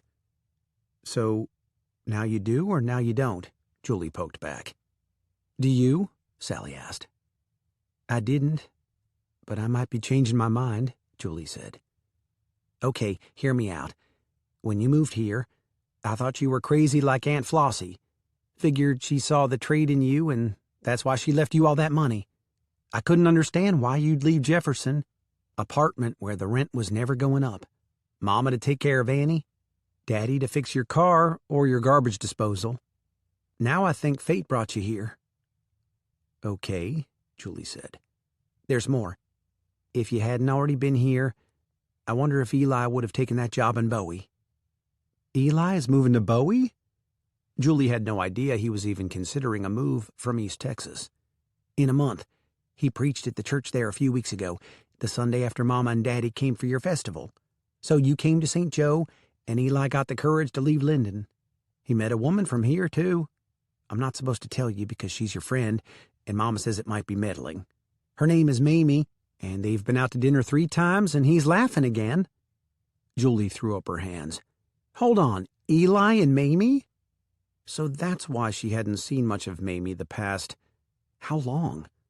She had seen her at the festival, and when Diane tried to kidnap Annie.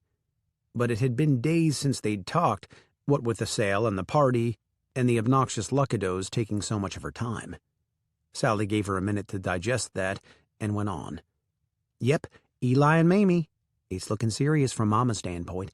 She's the first woman he's ever been interested in since Teresa died." Julie still had trouble believing it. "Mamie?" "That's what Mama called her. I thought she said Amy at first, but she corrected me and said the lady's name is Mamie.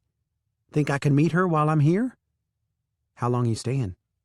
"How long you going to let me without telling Mama?" Julie giggled. "Forever. Come with me. I've got something to show you. Other than that handsome hunk who has to be Annie's father. How'd you find him?" Is that the reason you moved here?" Julie grabbed her hand and pulled her toward the door. They tiptoed to the next room, and Julie opened the door quietly and led her to the bed. Two little girls with white streaks in their hair were side by side, holding hands even in their sleep. "Good grief, they look so much alike." "Yes, they do." "He had a wife while he was having sex with you then?" "No, Annie is not Griffin's child. She's his twin brothers. That one is Lizzie. She belongs to Griffin. Annie belongs to Graham." "This gets weirder and weirder. I think I hear spooky music playing in my head," Sally said. By the time they got back to Julie's room, Sally had unwrapped her head, and strands of damp, deep red hair flowed down her back. She settled in again and started. "I only got a glimpse of Annie's real father as you two were leaving the bar that night, but I liked the twin with the hair better.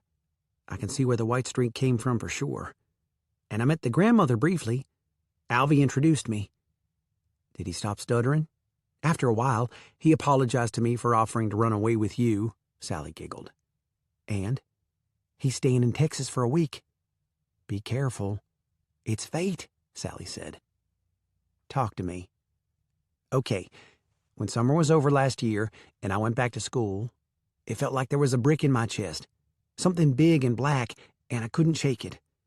I went to church. I asked God what I should do. I went to parties. I got drunk. Nothing took it away. Not even chocolate." Sally paused.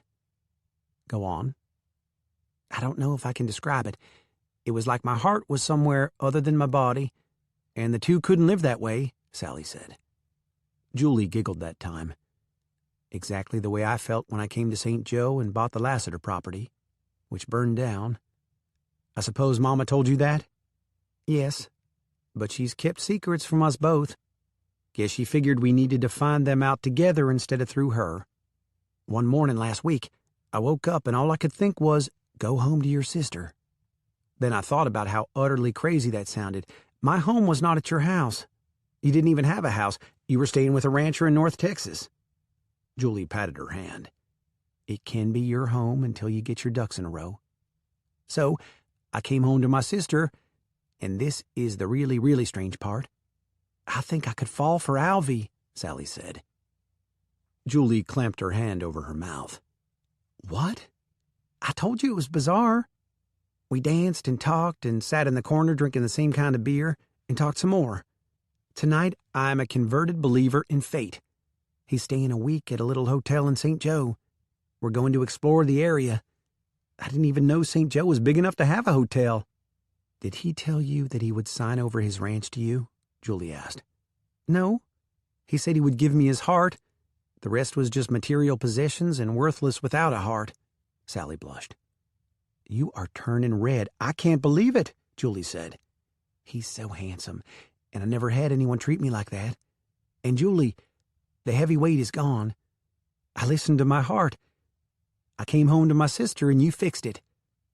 So, I've been brought here to this little town to face all my demons, so that you and Eli can find happiness and you can meet Alvy?" Julie said. "Hay. Wasn't that a bit of hay I picked from your hair? And you can't fool me, honey. That was definitely afterglow on your face when you and Griffin came back into the barn," Sally said. Julie blushed even redder than her sister. "It was not." "Liar, liar, pants on fire. I smell smoke coming from under your britches," Sally teased. "I'm going to sleep now and dream of that good-looking cowboy who has stolen my heart. You might do the same. Tomorrow morning, we'll compare notes and see who had the best dream sex ever," Sally said. "You are incorrigible," Julie said. "Yes, I am, but I'm so glad to feel good again. I don't even care." Breakfast was on the bar by the time everyone awoke. Julie had made oven omelets and kept them hot by draping a wet tea towel over the pans and shoving them into a barely warm oven. Biscuits, some already buttered, some plain, waited in baskets. The slow cooker held sausage gravy, and the griddle was set up for anyone who wanted pancakes. "This is a treat," Jimmy said, when he and Laura made it to the kitchen. Laura dipped a chunk of omelet out of the pan. "You've got to write down the recipe for this. My cook would love to have it." No recipe to it, but I'll write down the layers. First, it's scrambled eggs, a dozen to the 9 by 13-inch pan, then cooked and drained sausage. After that, either a layer of thinly sliced Velveeta cheese or whatever kind of grated cheese is your favorite. Then another layer of eggs. Sometimes I put the picante in it, but most of the time I serve it on the side. I've already got Elsie's recipe for homemade picante written down, Melinda said from the doorway. Griffin, Lizzie, Annie, Chuck, and Sally all filed in next. Melinda's husband, Matt, and their 2 sons, Houston and Austin, followed them. Talk went to how prosperous the sale had been and how much fun the party was. Laura talked about Millie and Jane and how they had fit right into Slade's and Beau's lifestyles. Jimmy talked about that bull he should have bought but let Alfie outbid him. "Dad, if you wanted the bull, you should have let me know. I wouldn't have even put him in the sale," Griffin said. "I don't need him. Didn't even realize what a good animal he was until Alfie started bidding. That man has a sixth sense about cattle. You ever been up to his ranch?"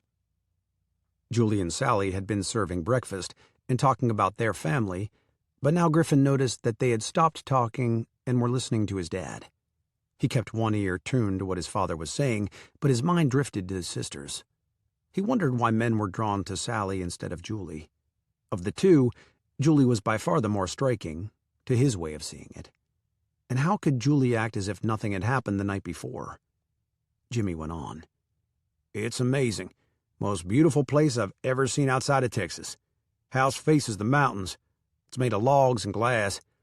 I was there in May, and there was still snow even in some low places. If I ever had a hankering to move anywhere, it would be to Wyoming. I swear it's the last frontier," Jimmy said. "I should have married him, but alas, I was already in love with this cowboy right here." Melinda patted Matt's leg. Matt turned a little pink. He had prematurely gray hair, a tanned face with no wrinkles, and gorgeous green eyes.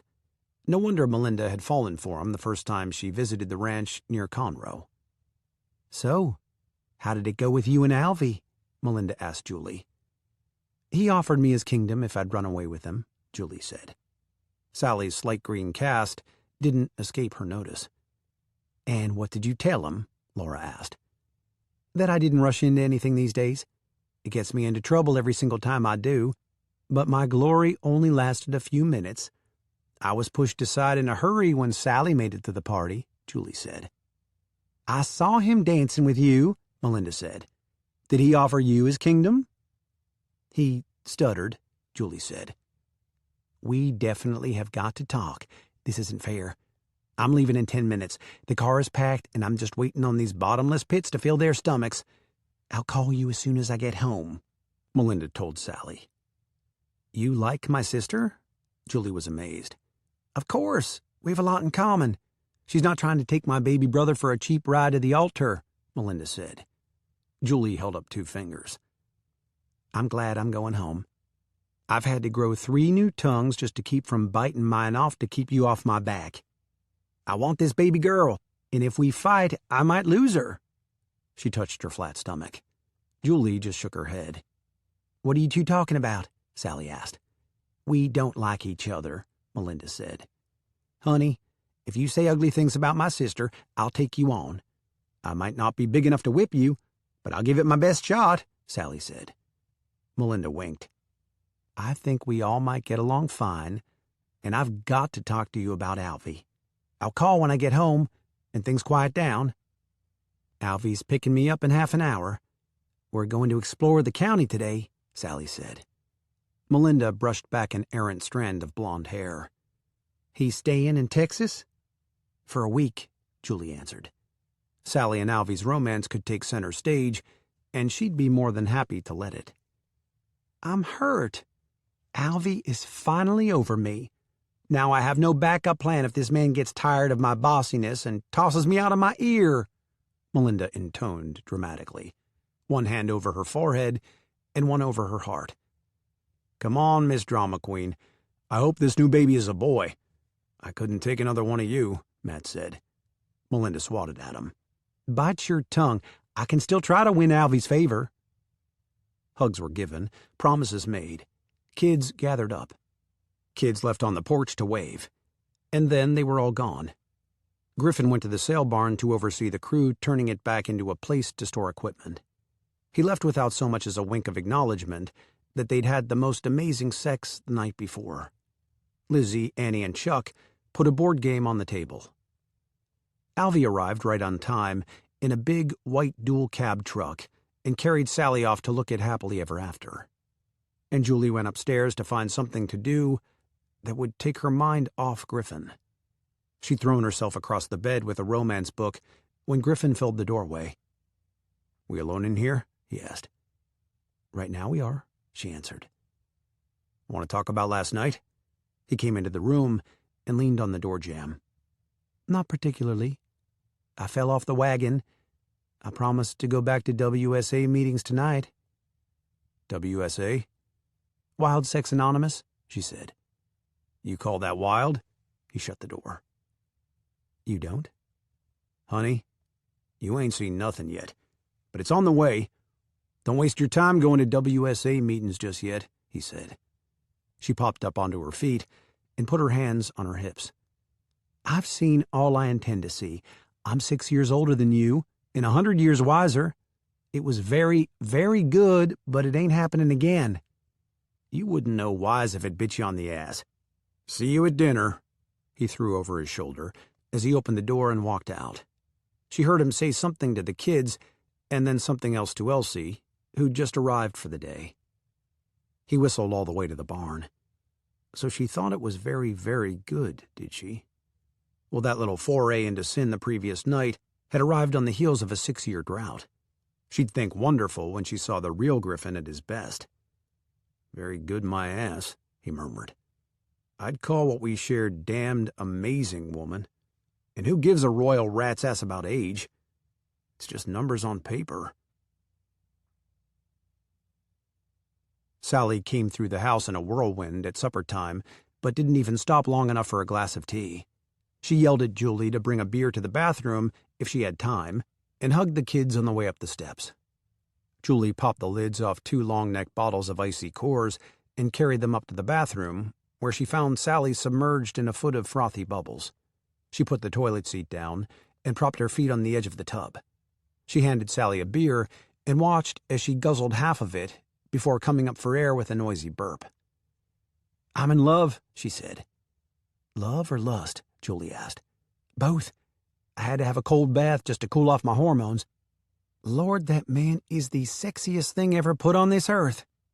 Why did it take fate so long to put us together?" "You're seriously not thinking about—" "Yes, ma'am, I seriously am," Sally said. "It's crazy, girl. It's a road to disaster. What if it's not? What if it's one of those roads less traveled, and I turned the other way because of fear? You afraid? Girl, you'd attack a rattlesnake with nothing but a Sugarland CD and a piece of chocolate candy. There's different ways to catch a rattlesnake. Good music and good chocolate will tame most wild critters," Sally retorted. "How's Griffin behaving today? Don't turn this around. This is about you. How on earth would you tell Mama if you decided to go to Wyoming after only knowing a man a week?" "I wouldn't." "You would," Sally said. "Not no, honey, but hell no. You decide that, and you're on the hot griddle. I already had my turn when Annie was born with a white streak in her hair. It didn't kill you, did it? I don't expect it will kill me to sit in the fire. We're going to Dallas tonight for supper at the Dixie Stampede. Don't wait up for me, but if there's a light under the door, I'll slip in and we can compare notes. If you don't want me in there, hang your bra on the doorknob," Sally said. "Good God, Sally, we aren't in college, we're adults. I'm 34 years old. Griffin is 28. I'm too damned old for him. Alvy is 40. He's a little old for you, isn't he? Fine wine gets better with age. I don't give a damn if Alvy is 60. I'm in love and lust, and I'm so glad I quit my job. I've never felt so alive in all my 32 years. Wyoming is lonely. You like action and the city," Julie said. "Downtown New York could be lonely, sister. It's all in how you look at it. No place is lonely if you're happy there. And there's different kinds of action, isn't there?" Sally asked. Julie threw a washcloth at her sister. "Who died and made you a sage?" "I don't know, but I'm damn sure glad they did." "You sure do cuss a lot for a preacher's daughter," Julie laughed. Preacher's kids are the worst of the lot. You might tell your friend Mamie that when she comes around all moony-eyed over Eli. He was always the good one of us three, but that ain't saying much, is it? How'd he get to be so good and us so bad? Julie mused. Sally rose up from the water with bubbles hanging on her. Now that's a question the angels would have trouble answering. Be careful, sister. Promise me you'll be careful? No, ma'am. I promise I'll take full responsibility for my actions. I won't promise I'll be careful, not if it keeps me from having Alvy. I've never wanted anything worse in my life, Sally said. Julie left Sally as she dried bubbles off her near-perfect body and searched in her makeup kit for an eyelash curler. She heard the kids giggling at the movie The Land Before Time in Chuck's room. Julie watched her sister pad barefoot with only a towel around her to the bedroom. In a few minutes, she emerged, a butterfly in emerald green and spike heels, where a cocoon had been minutes before.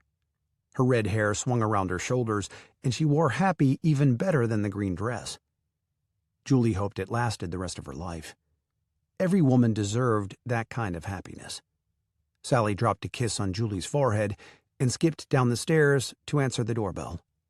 Julie slid down to the floor in the hallway and drew her knees up. She could hear Lizzie laugh at some antic of the dinosaur in the movie, and Annie joined her. Chuck was telling them that dinosaurs were real animals a long, long time ago. 3 kids, different mothers and fathers, but brothers and sisters in every sense. Maybe fate did exist. So what's going on up here? Griffin appeared at the top of the steps and sat down beside her before she even realized he was in the house. Everything was topsy-turvy in her world. Not a single thing was said according to the plumb line, and everything confused her. Sally's off to Dallas for supper with Alvy. The kids are watching a movie. Elsie's cooking. No, she's gone home for the day. She made a casserole for us to eat for lunch and supper. It's tradition. After the sale, everyone helps clean up, and then they get the rest of the weekend off. Talk to me. About what? Julie asked. What she had in mind to do to him did not involve many words. The day, my folks, how you feel? Anything, he said. What he wanted to hear was her voice, mainly with a hint of moan. But that wouldn't be happening any time soon if she held to her I'm wiser than you attitude. Do you believe in fate? She asked. I believe that things happen for a reason, he said. My sister thinks the past 6 years are culminating right here, this day on the Lucky Clover, she said. How's that? Eli and Mamie? Alvy and Sally? Griffin raised an eyebrow. Eli and Mamie? He'd showered already, and he smelled heavenly. She noticed that a few drops of water hung on the longer lengths of his black hair, and one little dewdrop floated on his long dark lashes. She reached up and brushed it away, a proprietary gesture that felt so right and made her want to do so much more. That's what Sally tells me. Mama knew but thought I'd meddle, so she didn't tell me. Likewise, I'm not telling Mama about Alvy because she might meddle. The world of women. I'll never understand it, Griffin said. That's all right, honey. Menfolk all get to start out as brand new souls. Women are old souls. We understand life better than you do, she teased. Don't give me that Oprah shit. Tell me about Eli and Mamie. They've had a few dinner dates and Eli is happy again. His wife died 10 years ago, and he's never gotten over it. Blamed God for a couple of years and refused to preach. Now he's moving to Bowie, and he and Mamie are an item. Sally and Alvy are in lust or love or something in the middle. So therefore my moving to St. Joe must be fate, because my actions are giving Cupid lots of business, she said. Jealous? Maybe. Reckon they're having hot, wild sex? Griffin asked. She blushed. Griffin? An honest question. Have they? I doubt if Eli and Mamie have. Sally is glowing, so I don't know about her. Ask me again tomorrow, and I'm sure I can give you a positive answer. Jealous of your sister? You give up your lifestyle in Jefferson, move to the boonies, and lose your house in a fire, move in here to keep the children happy. She walks into a barn, and the richest man in Wyoming sweeps her off her feet. Eli walks into Mamie's store and she latches on to him. All you get is one night in the hayloft with a rusty old cowboy. Damn straight I'm jealous. Why didn't you tell me he was the richest man in Wyoming?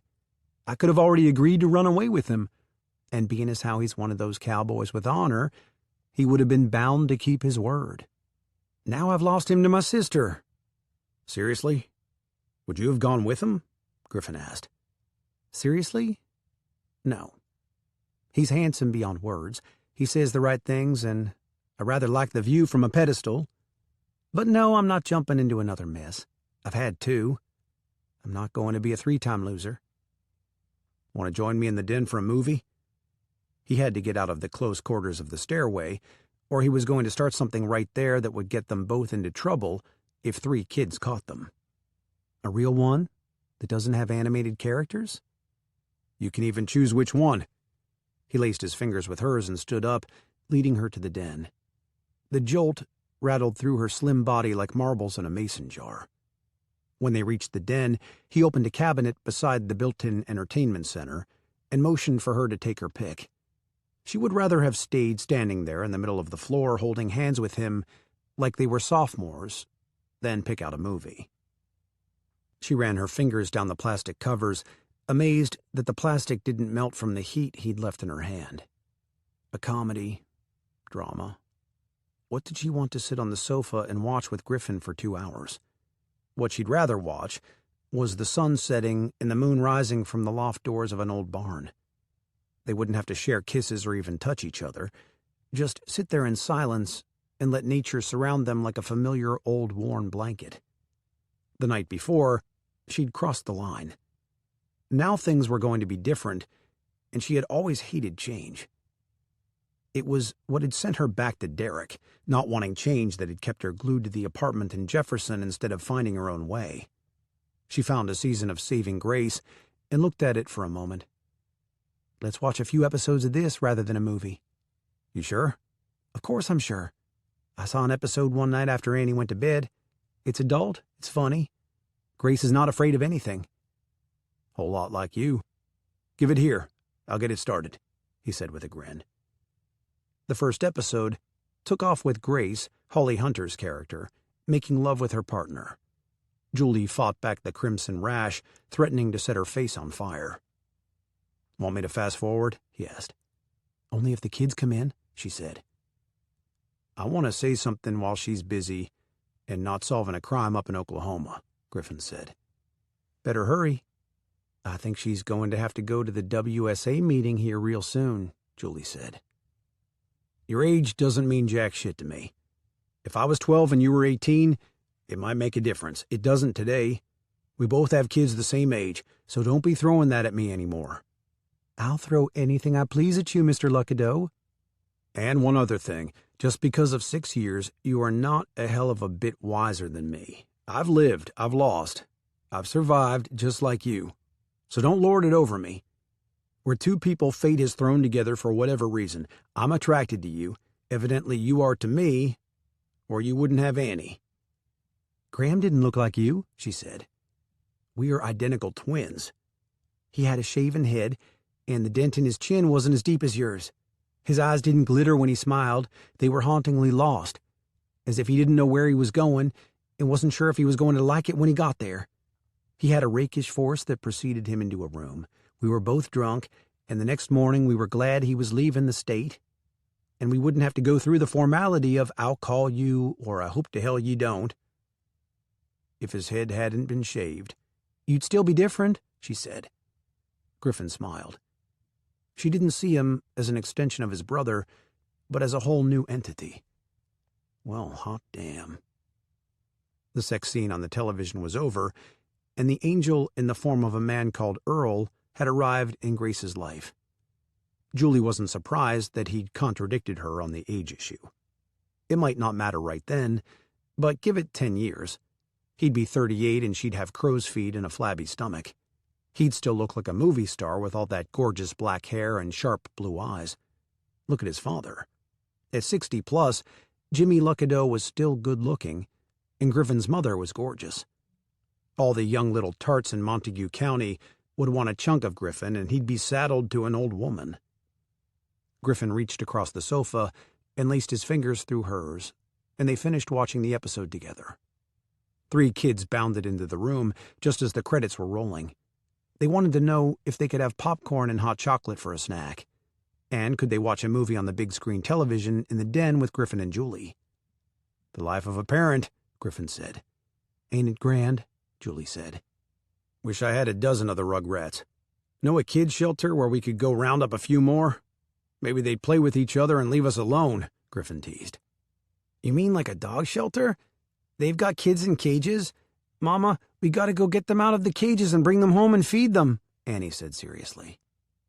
Julie pointed at Griffin as she headed for the kitchen to make popcorn. "You explain.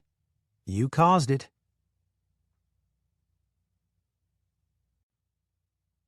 Chapter 16. The children were so excited they could barely sit still for breakfast. Julie French braided Lizzie's hair while Annie brushed her teeth. Then they swapped places, and she did Annie's. Chuck was ready in his jeans and new boots, and he kept saying his verse under his breath over and over so he'd get it just right. Julie had already slicked his red hair back with mousse and made sure his glasses were washed. And afterward, since it was Christmas Eve, they'd have presents under the tree, and Santa Claus would leave them something for the next morning. Griffin looked like sin on a stick, or on the front of a condom wrapper, Julie thought with a deep blush. He opened the door for the ladies, and he and Chuck stood back to let them out first. "Chuck, we are riding with the most beautiful women in the state of Texas today, aren't we?" Griffin asked on the way to church. Chuck fidgeted. "Chuck has a girlfriend," Annie sing-songed. Griffin raised an eyebrow and looked at the little boy in the rearview mirror.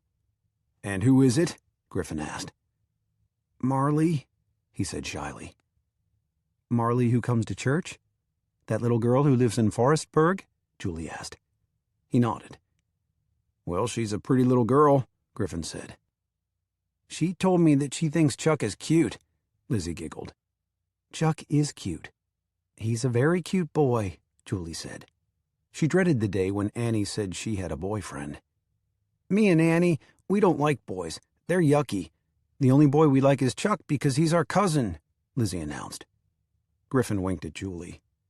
"Daddy, drive faster. We're going to be late," Lizzie said. "I'm afraid I'll forget my verse if we don't hurry," Annie said. Julie winked back at Griffin. His world expanded with that one wink. He was definitely in love, and for the first time. He'd only thought that he loved Diane. That was infatuation compared to what he felt for Julie. Annie and Lizzie gave each other that look that said grown-ups were so dumb. When they reached the church and parked the truck, Julie carried in 2 casseroles for the Christmas social after services. Griffin picked up an enormous bag of wrapped toys to put under the tree for Santa to pass out to the good little boys and girls. The children followed Griffin. "Huh," Clarice snorted when Julie took her things to the fellowship hall. "I was hoping you'd be gone for the holidays." "Nope, I'm right here," Julie said cheerfully. "And fitting right in," Alvera said from right behind her. "This ain't your fight," Clarice said. "Any fight is my fight, especially if you're in it," Alvera said. "Go to hell," Clarice said, and started down the hall toward the sanctuary. "You first, darlin'," Alvera called after her.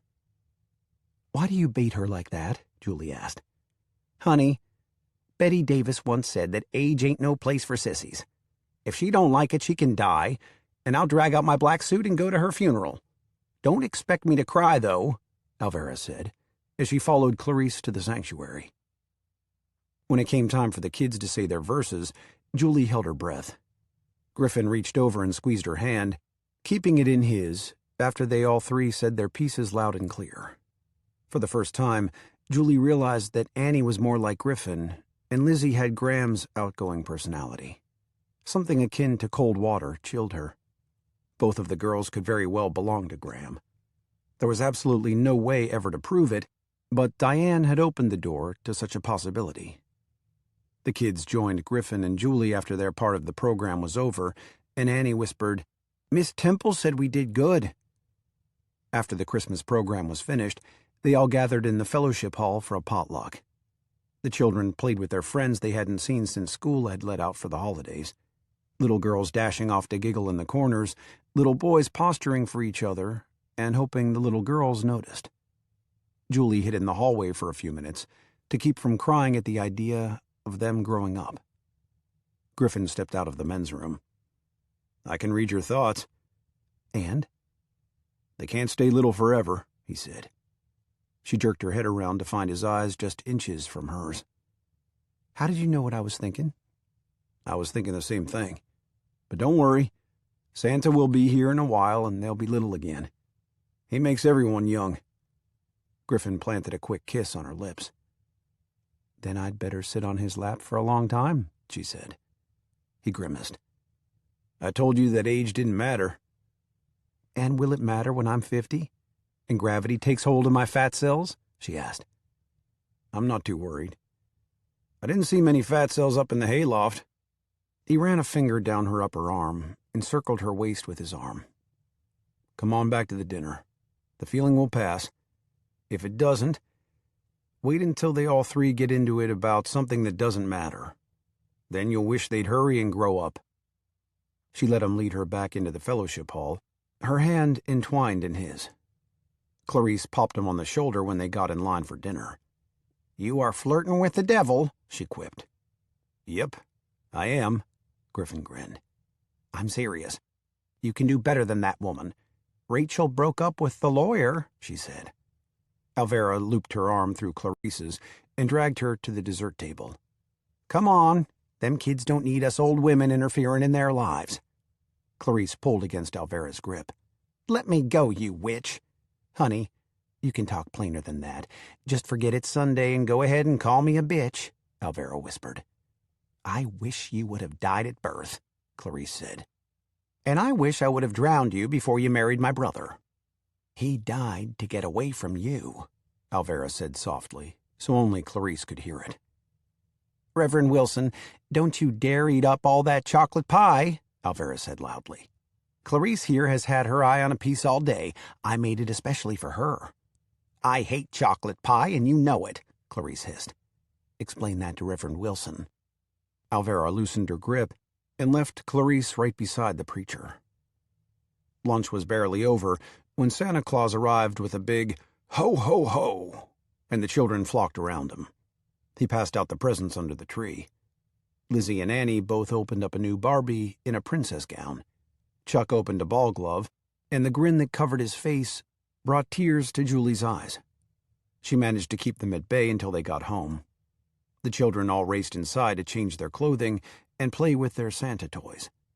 Julie went straight to the kitchen and was leaning against the sink, staring out into the backyard when Griffin found her. She spun around, leaned on his chest, and cried until there were no tears left. "Why did you come in here?" she whispered when the dam dried up. "You looked like you might need a shoulder," he said. "It still hurts," she said. Griffin kissed the top of her head, inhaling the coconut-scented shampoo and loving the way she fit into his arms. "I expect it will until we find out for sure where things stand with Chuck. I already feel like he's as much mine as Lizzie and Annie." "You think they'll let us keep him?" The word "us" didn't escape Griffin, and his heart swelled up until it threatened to burst out of his chest. "I hope so.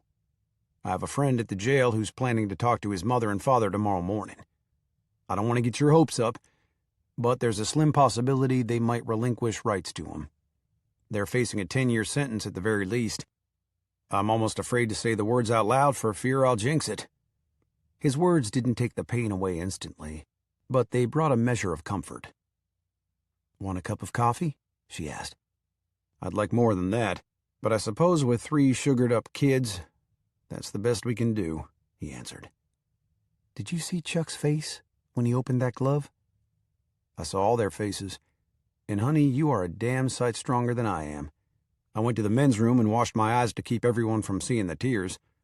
I'm supposed to be the big, strong daddy man, not the whimpering, slinging snot wimp," he said honestly. "I'm making myself a homemade banana split with all 3 scoops of ice cream.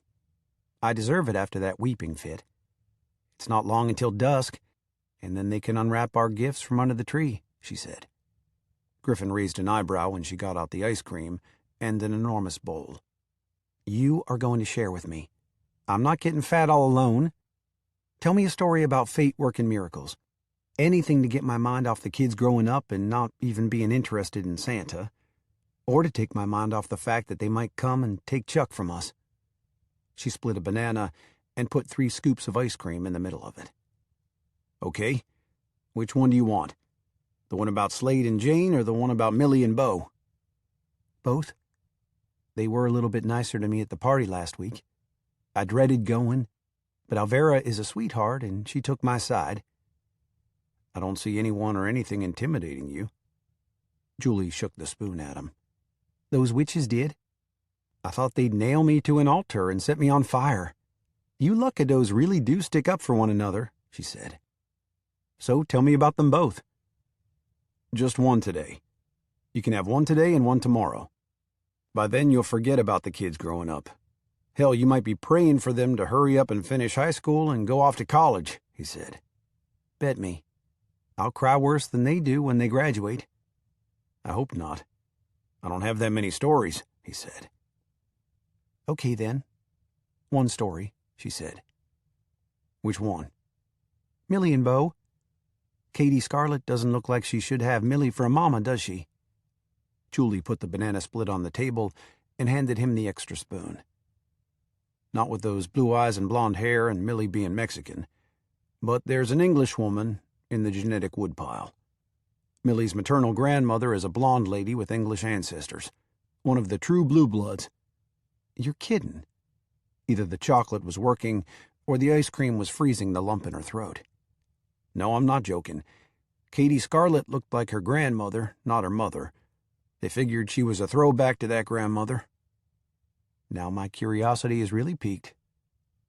Well, the story goes like this.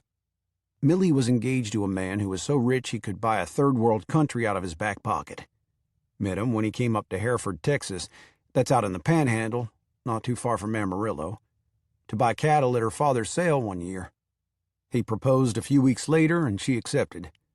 But the sorry son of a bitch wasn't faithful, and she caught him in a motel room with another woman. So then she met Bo, and they lived happily ever after? Not hardly. She broke it off with him, and got an invitation to a wedding in Louisiana. Her high school friend had gone to college over in that area somewhere, and met my cousin, Darren Luckadeau. Millie went to the wedding, and there was Bo. His girlfriend had broken up with him, threw him over for another Luckadeau cousin. Anyway, he was drunk as Cooter's owl, and thought Millie was some kind of angel. They wound up in the back bedroom of a trailer that night. She was getting even with her ex-fiancé, and poor old Bo was just trying to relieve a broken heart. He stopped and ate several bites of banana split, then sipped coffee. Go on. We haven't got all day. The kids will interrupt us any minute, she said. Don't get your panties in a wad. I'm telling this story.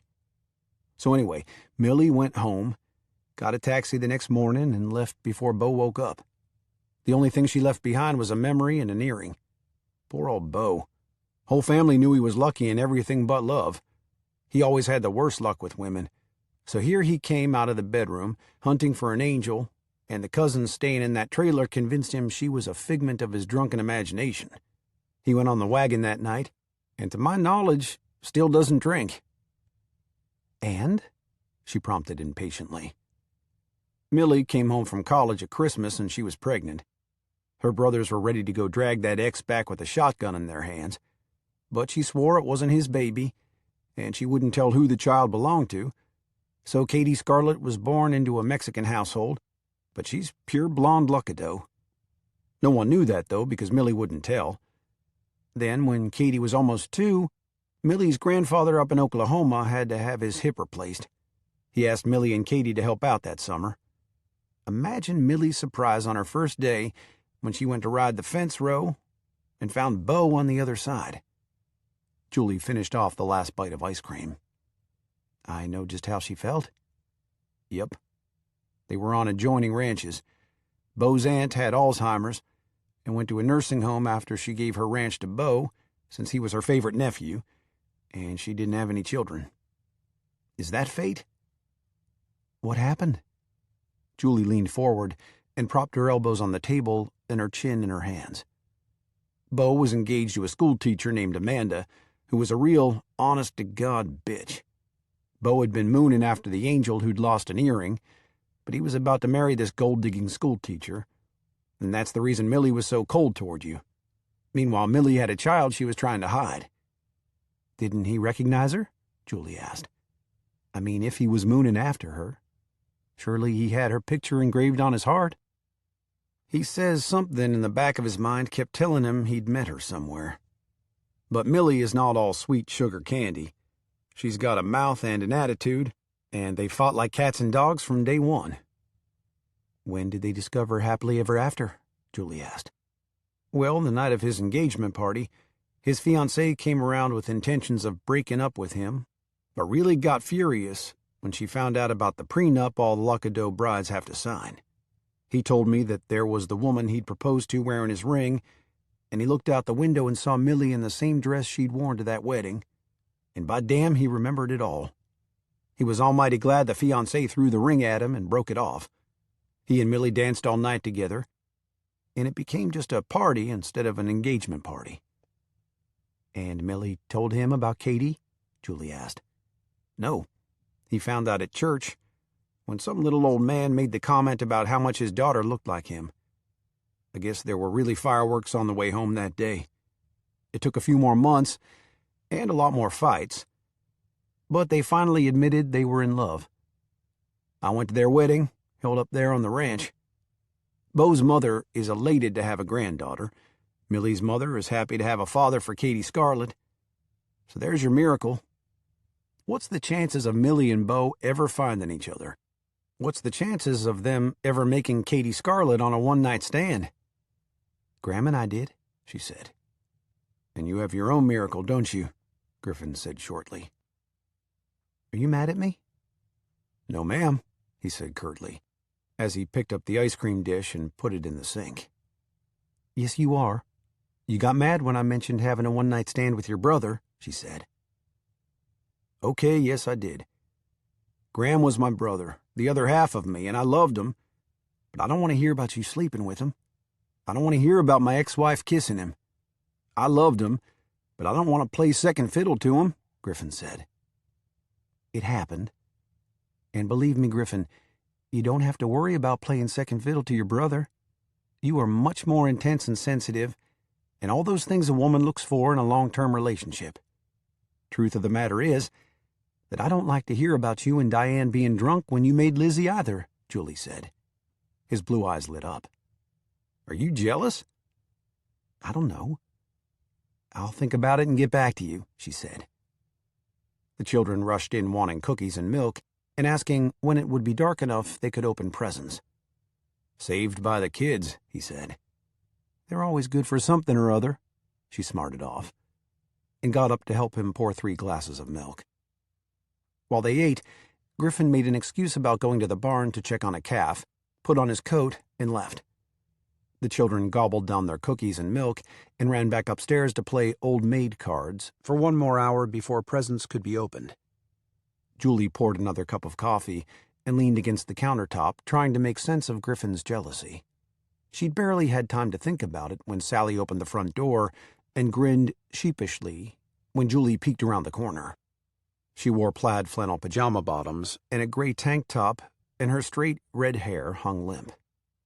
Hello. Mercy, is it really 4 o'clock? She asked as she headed for the coffee pot. Looks like it was a good night, Julie said. Sally sipped the hot liquid and tried to open her eyes wide enough to put Julie in focus. What am I going to do? You tell me. Julie joined her at the kitchen table. I wish I would have known Alvy a year. Then Mama wouldn't throw such a fit, Sally said. Ever think of taking him over there one day this week to meet them? Julie asked. I don't want to. They'll love him, but... But you haven't told Mama you quit your job, have you? Julie scolded. I'm going to marry him, Sally said. What are you going to do between now and then? The wedding is Tuesday morning, and he'll be here in an hour to pick me up. We've got motel reservations in Nakona, Sally said. I'm not telling her, Sally, Julie declared. I've devised a way to do it. You just have to back me up, not tell a lie, Sally said. Julie sighed. I'm going to call her after I marry him and say I decided to get married rather than teach this year. I'm not going to tell her I've only known him a few days. I've already had all my things shipped home. The truck will be there on Wednesday. I'd planned to stay in your old apartment until I found something else to do. So you've got 2 days to tell Mama. I'm glad I'm not wearing your shoes today, Julie said. She'll be so happy that I'm not an old maid anymore that she won't even ask how long I've known Alvy. Did you know his whole name is Alton Vernon Marlin? His mother called him Alton Vernon, and his brother, who died in the Iraq War, that's why he owns the whole ranch, shortened it to Alvy. I don't care if his name is Santa Claus Scrooge. I'm not telling Mama, Julie said. I'll tell her when you and Griffin get married, Sally whined. That'll be a cold day in hell, Julie said. Sally laughed. What's so funny? You might as well quit fighting fate, sister. Griffin is the man for you. The one you should have married in the beginning, but it wasn't the right time. Now it is. You will marry him. Julie cleared the dishes from the table and put them in the dishwasher. Don't hold your breath until that happens. You'll die of suffocation. Sally giggled, then stopped so suddenly that Julie looked around to see if she'd fainted or died. Oh, my gosh, today is Sunday. It was the church program. I'm a horrible sister. I should have set the alarm in the hotel room and gotten up in time to see it. She rushed to Julie's side and hugged her. Did they do good? They did wonderful. I cried, Julie said. She didn't tell Sally that she'd done her weeping with Griffin's arms around her. Married indeed. The woman had wedding cake for brains. Please forgive me. Ever since I walked into that barn, I've been so taken up with me and Alvy that I forget there's a world out there, Sally said. Forgiven and forgotten, Julie said. You always were the good daughter. I've been the bad child my whole life, Sally said. One time I wasn't the good one, Julie argued. And he got you a beautiful daughter. What do you think mine and Alvy's kids will look like? Julie spewed coffee across the table. Holy shit. You were serious? Did you think I was teasing? I'm packing my suitcases, and we're leaving Texas Tuesday morning. Tomorrow we're going to Wichita Falls to look at rings. Alvy talked a jewelry store owner into opening up in the afternoon, even though it's Christmas Day. I have no idea what he's paying the man to do that. Then Tuesday, we're going by the Montague County Courthouse to get married. We'd do it tomorrow, but the courthouse is closed on Christmas Day. You and Griffin want to go along and witness for us? Sally, this is insane. You've only known him a few days. I love him, and I'm going to marry him, so get used to it. So soon? That's right. Can I say anything to talk you out of it? Wait 6 months. Live here 6 months, and if it's still real, you can marry him then. We'll have a huge wedding right here on the ranch. Caterers, barn wedding. Or we can have it in Wyoming. Just wait, sister, please, Julie begged. No, I've never been more sure of anything in my whole life. Be happy for me. You're just doing this to keep from telling Mama you quit your job, aren't you? Julie said. I'm doing it because I love Alvy. Did the minute you dragged him over to the barn door. I never did believe in love at first sight or fate. I do now. And I'm not going to fight it like you're doing. I'm not fighting anything. It's just too sudden and too fast, and... Sally put her finger over Julie's lips. And it's my life. Alvy is everything I've ever wanted. It's going to happen. Are you going with me? Tears streamed down Julie's face for the second time that day. I wouldn't let you do that by yourself. You know I'm going with you. School doesn't start until Thursday, and Elsie can watch the children for us. Sally hugged her again. Don't cry. You'll make me cry. And bring the kids with you. If you are so sure, then call Mama and tell her the truth. Then I'll believe you, Julie said. Sally picked up the phone from off the countertop and poked in the numbers. Mama, are you sitting down? She said, when she heard her mother's voice. I am now. Are you all right? I've been trying to call you for a week. I even called the school and they said you'd quit your job. They're really mad at you because you didn't give them any kind of notice, Deborah said. I'm putting us on speakerphone so Julie can hear everything. This may take a while, Sally said. "Why is Julie at your apartment? Is Annie all right? Why did she leave the ranch? I knew I should go up there and kick that Luckadeau woman's ass." Sally got a case of giggles. "Mama said ass." "Yes, I did. Does yours need kicking?" Deborah said. "Hopefully not. I can't believe you said that word. But Julie is fine. I'm at the ranch with her, not at my apartment." "Here's the deal," Sally said, and went on to tell her mother everything truthfully, from the time she started to have bad feelings about going back to school until that moment. Julie listened. Sally told it all and ended with, "All I could think was, go home to your sister. I did, and this is where I am, Mama. Julie made me call." "Julie, you did the right thing. What do you think? Is this Alvy a good man?" "Every report I've had is that he is, and he's so handsome it hurts your eyes to look at him. So they'll make you lots of pretty grandbabies," Julie said. "As handsome as Griffin Luckadeau?" Deborah asked. "I wouldn't go that far," Julie laughed. "But he's real pretty." "Call me when you get to Wyoming, and I'll expect an invitation to the ranch real soon," Deborah said. "Anytime you want to visit, there's a room waiting with your name on it." Sally all but breathed a sigh of relief. "You're letting her off that easy. You'd have had me drawn and quartered for a stunt like this," Julie said. "I've just got one word to that little temper fit, and it's Annie," Deborah said. "Yes, ma'am," Julie said. Goodbyes were said, and Julie sank back down in the chair. "I can't believe she accepted it without a fight. Look at it from her standpoint.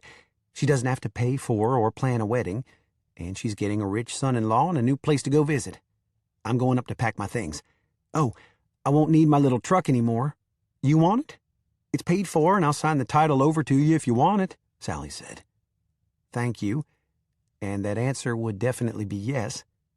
You'll be taking Alvy's truck back to Wyoming?" "Oh, no. Alvy sent it on back with the hired hands he brought with him. He came prepared to buy some cattle, and they're already on the road back with them. We will fly from Dallas Wednesday morning. That big truck he's driving is a rental. We have reservations at a hotel on Tuesday night, and Alvy will turn the truck in at the airport." "So, a one-night honeymoon in Dallas.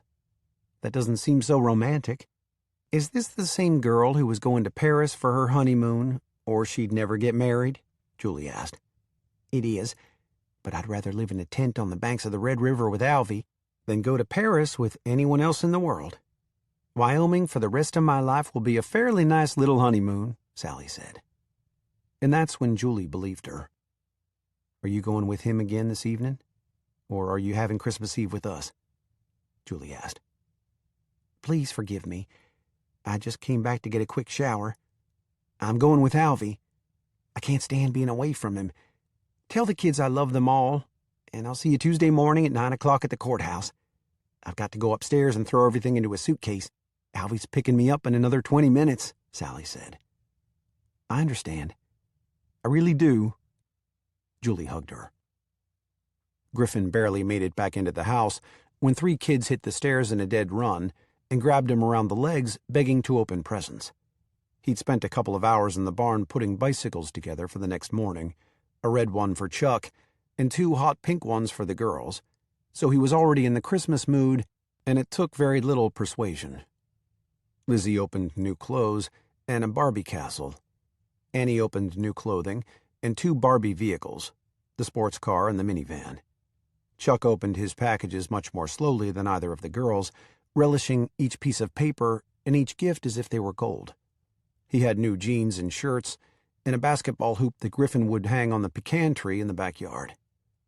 "And now it's Mama's turn." Annie handed her a present. "For me?"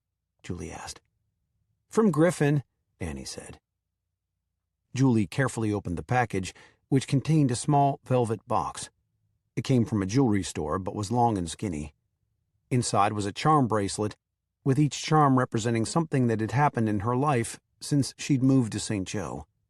A small house for the one she'd bought, an apple for her teacher job, a silhouette of each child's head with their first name engraved on it. She could scarcely believe that Griffin had put so much thought and care into her present. Thank you, she said softly. I'll add one more for the sale night later on, he said. And what would that be? She asked. A cow, because we sold cows, Annie said. That "we" didn't escape Julie. I was thinking about a bolt of lightning or a flash of fire, he said with a grin. Julie blushed. How about a moon and some stars? Seems like I saw them. I think we both saw them, he said.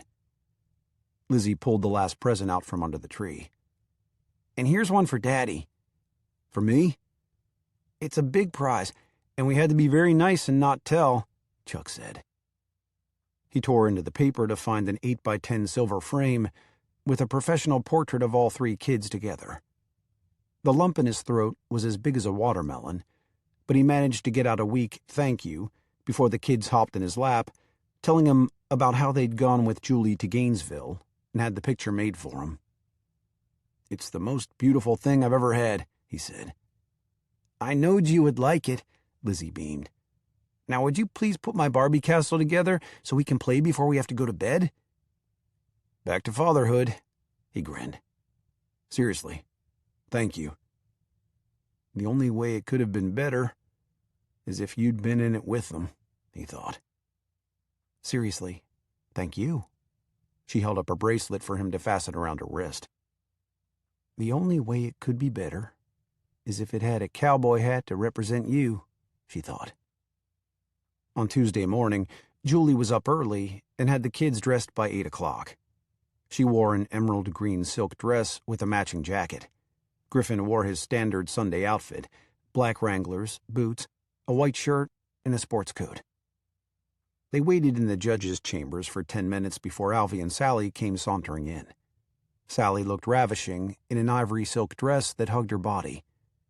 Alvy wore the same outfit he'd worn to the sale party. The judge told them where to stand, and the short civil ceremony began. Julie and Griffin didn't hear the vows Alvy and Sally exchanged because they were too busy stealing glances at each other. Alvy put a wide gold band with a diamond half as big as an ice rink on Sally's finger. Julie and Griffin signed the marriage license as witnesses, and it was done. Sally was Mrs. Alton Vernon Marlin, and on her way to Wyoming. A cold north wind blasted across the courthouse lawn when they walked outside. Sally hugged Julie. Griffin kissed the bride. Alvy hugged his new sister-in-law. Sally stooped down and gave all three kids a hug and told them they could come spend all the time they wanted with her during the summer. I almost made a mistake and took the wrong sister home with me. You made a mistake when you hooked up with Graham instead of Griffin. I corrected mine. Call me when you take care of yours, Alvy whispered in Julie's ear. Julie was speechless. Alvy started to drive away, and then the truck stopped with a squeal of the tires. The driver's side window rolled down, and Alvy yelled, Julie! She looked up to see her sister's arm throwing a single red rose tied with a white ribbon at her. She caught it without even thinking. You're next, Sally yelled, as the truck sped away. How about that? Griffin said. It's bullshit, Julie said. No, it's a rose. It looks like a rose, it smells like a rose. It has thorns like a rose. I believe it's a rose, he said. This day's been too much, she said.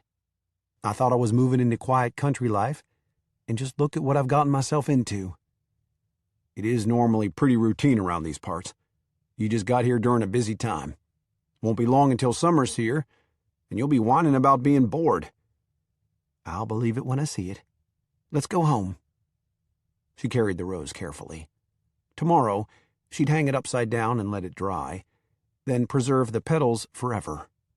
Maybe when Annie or Lizzie got married, she'd incorporate them with the ones the flower girls would strew down the aisle at the church. Good grief. She just realized that she planned on staying around to see Lizzie get married. It really was a crazy, mixed-up day.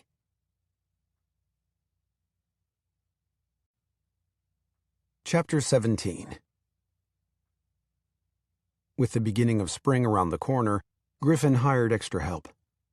One day he was coming home at a decent hour in the evening, the next it was well past dark, and he got there in time to tuck the children into bed, take a shower, and snore in front of the television for a while before he went to bed. Mamie came to visit every few days. The romance between her and Eli was growing. They both came for Sunday dinner once, but after that, various members of the congregation invited them to dinner every Sunday.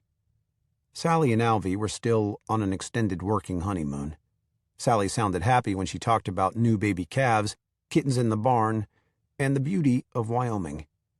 Julie hoped her sister kept those rose-colored glasses on forever. And she was jealous as hell of both her brother and sister. Granted, she should love them enough to be happy for them, but it wasn't fair. They'd both found their happily ever afters, and she was beginning to want the same thing.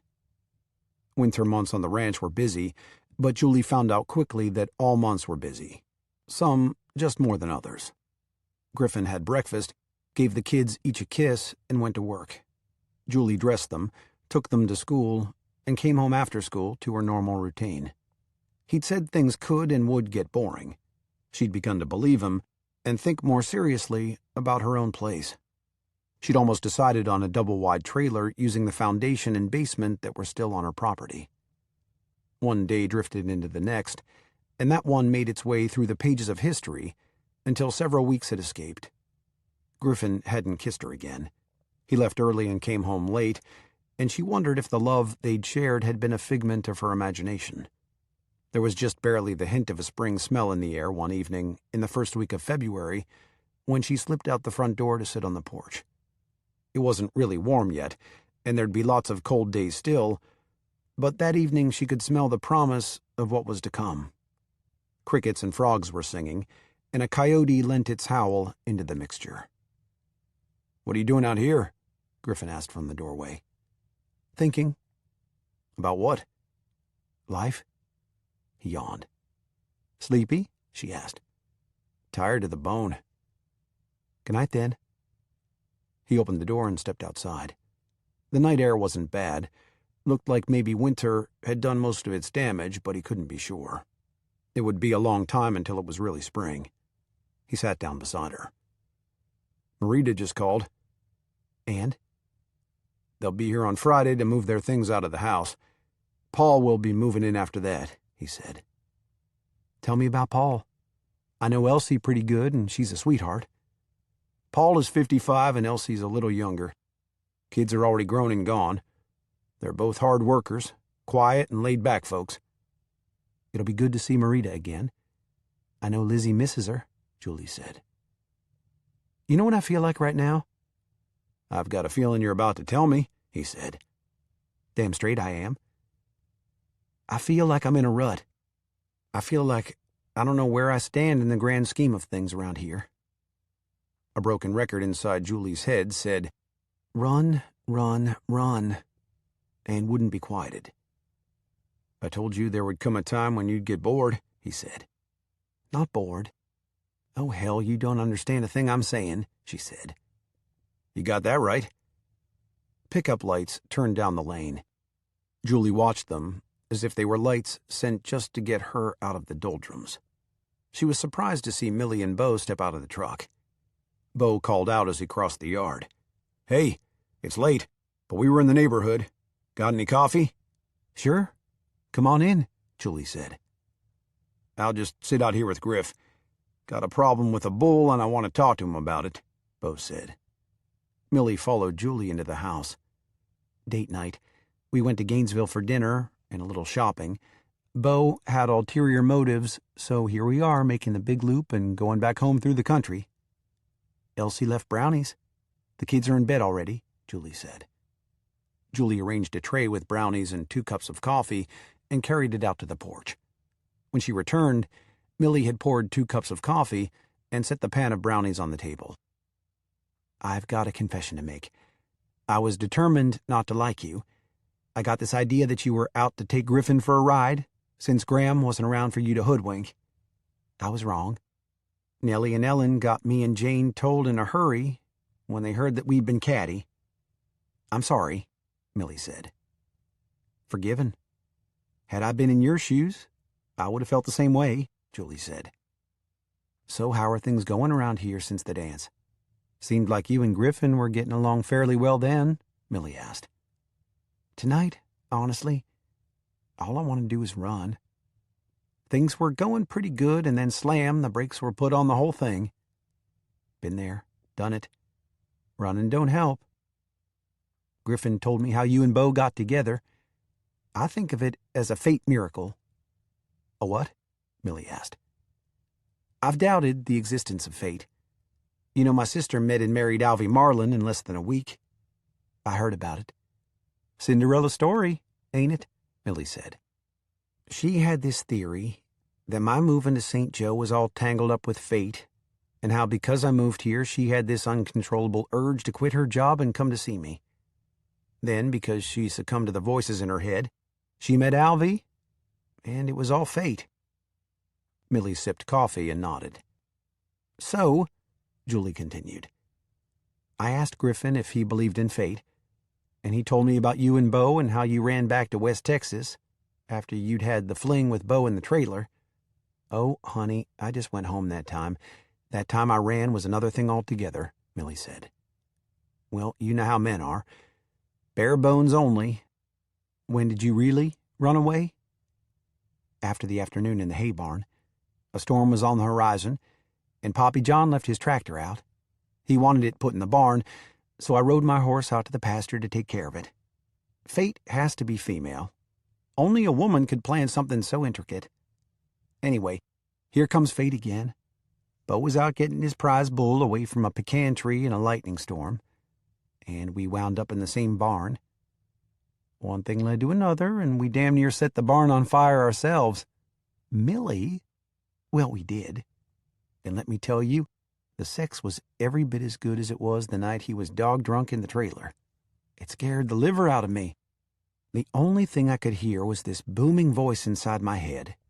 They kept screaming at me to take Katie Scarlett and get the hell out of Dodge. What happened? Julie asked. I got the hell out of Dodge. Made it all the way to the north side of Oklahoma when that old song by Trisha Yearwood came on the radio. Which one? It's the one from the movie Con Air. How Do I Live? Remember it? Yes, I do. But what made that one so special? It talks about getting through a night without him, and asks how could she live without him. She says he's the world, her heart, her soul, and that everything good in her life is him. The song began to play in Julie's head. So I called Bo and turned the truck around and came back home. Learned a hard lesson that day. I couldn't run from my problems or my heart. My mind might say that I had to run, but my heart refused to go. And I couldn't live without it. I stopped the truck and cried my eyes out. I was scared to death Bo wouldn't have me back, and that he'd tell me to take my sorry ass back to Hereford and never come around him again. I think I'm a believer, Julie said. Just because I told you about my life? Millie questioned. No, because of what you said about fate being female, Julie answered. Millie picked up another brownie. I love these. Be nice to Elsie or I'll steal her. Now tell me truthfully if you believe in fate. Julie sipped coffee. I do, and it's because of the timing. If I'd moved to St. Joe before you went to Oklahoma, then you wouldn't be here to help me understand these feelings tonight. Only a woman could get lives organized in such a way that one woman could help another through a crisis. Besides, what were the chances that I'd have the feelings I had tonight, the same ones that told you to get the hell out of Dodge, on the very night that Bo needs to talk to Griffin about a bull? You got a point there, Millie said. Hey, you women through gossiping in there? Bo called from the door. Millie leaned across the counter and hugged Julie. That's my cue. Hang in there. It'll work out. Maybe not as fast as your sister got hers solved, but Miss Fate will take care of it. I'll take your word for it. And make a trip to the barn. You'll be surprised how it helps every now and then. Millie winked. Griffin is 6 years younger than I am, Julie said. So what? You're both adults, Millie said. The truck's taillights left Julie and Griffin sitting on the porch again. Her mood was only slightly better. At least the record inside her head had stopped. Now there was a very different song than what Millie had heard when she'd turned her truck around. It was by Trisha Yearwood, though, an older song called "Thinkin' About You." She began to hum it without thinking. Griffin recognized the tune, and the words ran through his head. It was the gospel truth set to music, for sure. He'd been thinking about Julie, and he was ready to admit his life, his heart, and his soul weren't worth shit without her in them. "Tell me a fate story. You promised me another one, and we've never had the time for it," she said. "It'll have to be short. I'm sleepy and it's getting late," he said. "Give me the bare bones. I'll get Jane to fill in the details later," she said. "Okay. I've got to go back to dirt, though." "Why?" Julie said. "Because that's where it starts. There were 5 little girls who grew up together south of Bowie. I guess they were hellions. Granny Nellie says they were the very ones that they used for that Ya-Ya movie. She was one of them, and her sister Ellen was one, and there were 3 others. One of those 5 married and moved to Arkansas. The others stayed pretty close.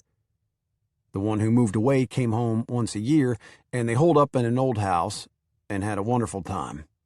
Then that one died, so they had their own personal little funeral, put her picture on a raft made of popsicle sticks or something like that, and floated it out onto the pond, where they'd all 5 almost got caught skinny dipping as teenagers, set it on fire, and gave her a private ceremony with a bottle of Jack Daniels." "What's that got to do with Jane and Slade?" Julie asked. "I told you it would have to start at dirt. Anyway, the one that moved away, I can't ever remember all the names, had a daughter who had a daughter. Jane is the granddaughter, and she'd heard of the 5 little girls but had no idea who the others were. So remember that while I tell this part of the story. Jane is living in Greenville, Mississippi. She's pretty close to her 25th birthday, and when it arrives, she'll inherit her own oil company. She already owns a horse ranch. Her mother and father are both dead, and her stepfather is the CEO of the oil company. But if she dies before she's 25, he inherits everything. So he puts a contract out on her." Julie clamped her hand over her mouth. "You are shitting me." "Nope, he really did, and it gets worse. He almost carried it off. He hired a woman assassin to kill Jane. The woman had a boyfriend trying to break into the business, so she passed the job off to him so he could make his bones." He stopped and yawned. "Don't stop there," Julie said. "Sure you don't want to save the rest until tomorrow night?" She swatted his arm. "So the man has to meet the mark, who is Jane, right? He goes to the oil company under the ruse of being some kind of art dealer and meets her. Decides to make a few bucks on the side. He courts her, takes out $1 million life insurance policy on her, proposes to her, and the wedding is about to come off. It's the night before and Jane can't sleep, so she goes out on the patio, only to hear her groom and his girlfriend discussing the subject of her death in between bouts of lovemaking. Jane took only a few things and left some messages about having cold feet. She left her credit cards, took what cash she had, and ran. She left her car in the airport parking lot, took a taxi to the bus station, and bought a ticket to Dallas. When she got there, she had a tough time deciding on Houston or Wichita Falls. She chose the latter." Griffin yawned again. "Keep going, it's not that late," Julie said. "Meantime, Granny Nellie isn't supposed to be driving because she has macular degeneration and can't see. But Ellen has been visiting and wants to get home, so she rides the bus in and out of Wichita Falls. Slade said he'd take her to the bus station, but he's working late and the old girls panic. Granny Nellie drives to Wichita and has a wreck which shakes her up, and even though she gets Ellen to the bus on time, she sits in the bus station a while to settle her nerves." "Why didn't Ellen drive? She's pretty spunky?" Julie asked. "That's the other story. Ellen is a piece of work, married umpteen times and ornery as they made them back in the old days. Short version is that she likes speed and Jack Daniels." "I want to grow up and be just like her," Julie said. "Well, you've got a head start with that red hair and sass." "Tell me more," Julie begged. Granny Nellie is sitting there trying to calm her nerves, when she thinks she sees this ghost, but it's really Jane, who looks so much like her grandmother it's uncanny. She sits down beside Nellie, and before you know it, Nellie has talked her into working for her. Her jobs are to drive Granny Nellie and Ellen, when she's in Ringgold, anywhere they want to go, and to help with the kitchen duties. But she doesn't say a word about knowing who Jane has to be. So, she met Slade and it was happily ever after? God, no. She met Slade, who thought she was a con artist of some kind, and it was hell ever after. I was over there for Granny Nellie's party, and he had this girlfriend who was the devil's spawn. That woman and her girls gave Jane and Lizzie hell all day long, and Slade was right there letting it happen. Lord, he hated Jane with a passion, and she didn't back down a step from him. I remember she said once that she was going to grow up and be like Ellen, too. Y'all are about two of a kind. I don't hate you, Griffin, Julie said softly. Well, stop the damn presses. There's a new front-page story. I wouldn't live with someone I hated, she said. So I'm just your roommate? No. You are Annie's uncle by blood, she said. And what am I to you? The jury's still out. You could be my little brother, she said. He gritted his teeth. Can't be. I'm not into incest. Go on with the story, please, she said. Where was I? Slade hated her, Julie reminded him. Okay, he did that. Then, on the 4th of July, they all went to see the fireworks in Terrell, Oklahoma, which is just over the Red River from Ringgold. You'll see next week. We're going there for their sale. What? We're going up there for their cattle sale. It's a lot like this one. We'll go the day of the sale because the Luckadeaus support each other that way. Besides, I've got my eye on a couple of heifers Slade is putting on the market. Then the next night we'll go to the party. That red dress will do fine. They decided to do their sale this year at the Valentine season. Anyway, the kids will go because Hilda and Rosa will be there to babysit for us. Who are Hilda and Rosa? Rosa would be the Marita of Bo's ranch. Millie can cook, but she's a rancher and would rather be out helping Bo than staying in the kitchen. Hilda is her grandmother's cook. They'll be there to watch the children in the ranch house for all of us. Don't worry, they're very trustworthy. And you are just now telling me all this? Julie fumed. It's a whole week. You can't get ready in a week? She gritted her teeth. Go on with the story. At the fireworks, 2 FBI people showed up with a poster that had Jane's picture on it. They claimed she'd run away from an institution. It was the 2 assassins, so Granny Nellie sent her and Slade off on a trip to outrun the killers. And in the end, the bad guys got their comeuppance. And Slade and Jane came back in love? Julie asked. No, Slade came back and Jane cleaned house. Julie frowned. Cleaned house? Yep, she called it cleaning house anyway. She'd turned 25 while she and Slade were on the run, and when they came back she sold the oil company and the ranch, then asked Granny Nellie for her old job back and 5 acres in the corner of Slade's property. She paid Granny an enormous sum for it, something like 10 times what it was worth, and had a double-wide trailer set on it. It took a while longer, but finally Slade and Jane did admit that they loved each other and got married. It was quite a wedding. She was barefoot and everyone had a wonderful time that day. Lizzie was so happy. Slade didn't have a mean old girlfriend with 2 little daughters who called my daughter a skunk and made her cry. Julie's eyes narrowed into slits. Who did that? I can't even remember her name. The woman Slade was dating when Jane came into the picture had these 2 little girls, and they were just as mean as their mother, Griffin said. Point her out to me and I'll snatch enough hair from her head that she won't be letting her kids make fun of others. Julie fired up angrily. The end. Okay, so the story is over, and yes, I can see that fate had a part in it. And I can also see that you were trying to calm me down because those mean little girls hurt Lizzie's feelings. It's the mother in me, she said. I know, darling. I see it every day. I live with it. I believe you'd fight a mountain lion for those kids. All 3 of them. He stood up, and extended his hand. She took it and hauled herself up from the porch, only to find her body barely a foot from his. "You're right. I would." She stood on her tiptoes and kissed him. He was about to pick her up and carry her upstairs to the bedroom when the damn telephone set up a howling ring in the foyer. He dashed off to answer it with her right behind him. Hopefully, Carl hadn't taken a turn for the worst. He handed the phone off to her when she followed him inside. "It's Mamie, for you." "Hello?" Julie said. "I'm engaged." "Congratulations. Who's the lucky man?" Julie said. "I'm going to be your sister," Mamie sing-songed. "I'm the lucky one." "When?" Julie said. But inside, she was moaning that she was the most unlucky of all women. Damn it all, anyway. That was one dandy kiss, and they'd been on the verge of even more. Someday she would repay Mamie. Just when she and Eli were making out, she'd call her and ruin the mood. 3 weeks? Can we have it at the ranch? Mamie and Eli want to get married right here in 3 weeks. You got a problem with that?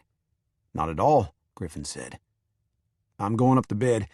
You girls can plan weddings all night. Wedding, not plural, Julie said. He waved off the comment on his way up the stairs. Julie listened for 10 minutes and tried to put on her happy tone the whole time. But inside, she felt like a seething, jealous bitch.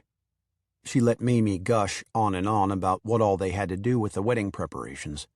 Then Mamie said Eli had to call his parents and Sally, so she had to go. Julie put the phone back on the receiver and slid down the wall to sit on the hardwood floor. It had smelled like a rose. It had looked like a rose. It had thorns, but it was still bullshit because Mamie was getting married before Julie. With a long sigh, she got back up and started up to bed. She opened her door just as Griffin opened his. Decided I was hungry, he said. There's leftovers in the fridge, and sandwich makings. Need me to go help with anything? No, I'm smart enough to get a fork into my mouth, he snapped. Why was he so angry? He and Julie bantered back and forth every day, but why did it upset him that night? It was because he'd thought the kiss would lead to more. To feel her body next to his was what he wanted, and like a 2-year-old, he was upset when he didn't get it. Have at it, then. She shut the door in his face.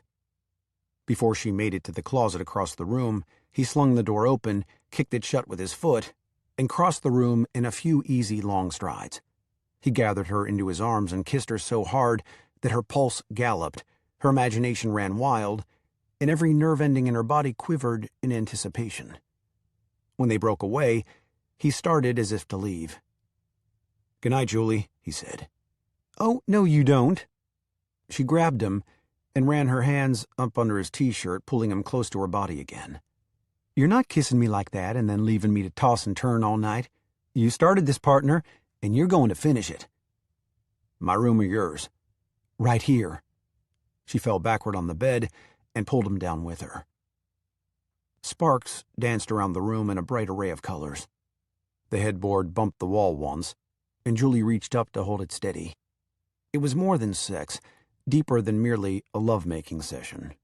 It was a blending of 2 hearts and 2 souls, the kind that transcended age, time, and space. When it was over, they were both panting, but reluctant to let go of each other. Breathlessly, she finally whispered, What have you got for Act 2? He groaned. You are insatiable. Yes, I am. And don't you forget it. She rolled over to one side and pulled the edge of the sheet over her body.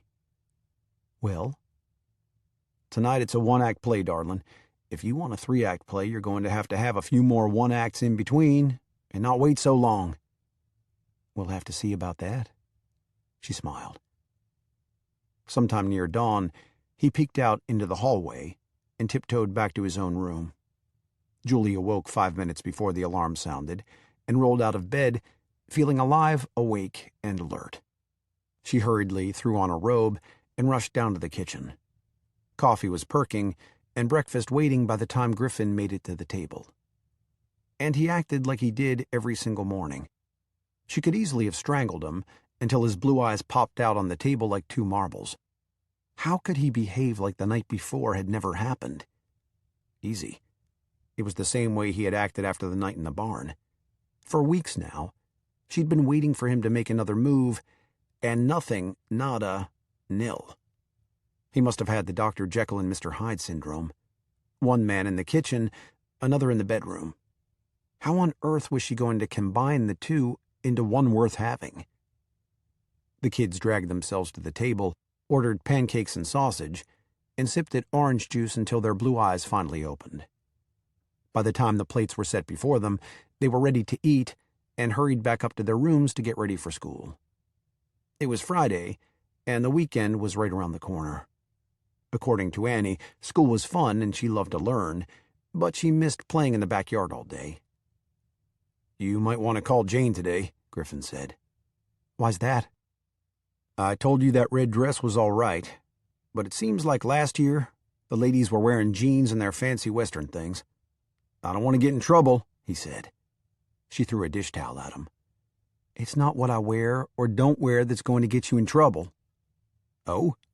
He raised an eyebrow. "Are we going to do that analyzing thing?" "Go to work before I commit justifiable homicide and bury your carcass under the rose bushes," she said. "A little psychology first. I tend to like to discuss what you're not wearing more than what you are wearing. But that makes you all mad and hot under the collar, and you start this tirade about how you are so much older and wiser than the mere boy that I am at 28. His blue eyes twinkled. "Out. Get out, or I swear I'm throwing things that will hurt," she said. "Yes, ma'am. My place or yours tonight?" He wiggled a black eyebrow. "In your dreams, cowboy. Just go," she said. "The barn, then? Reckon the kids will be all right in the house all alone?" Her temper rose, as well as her voice.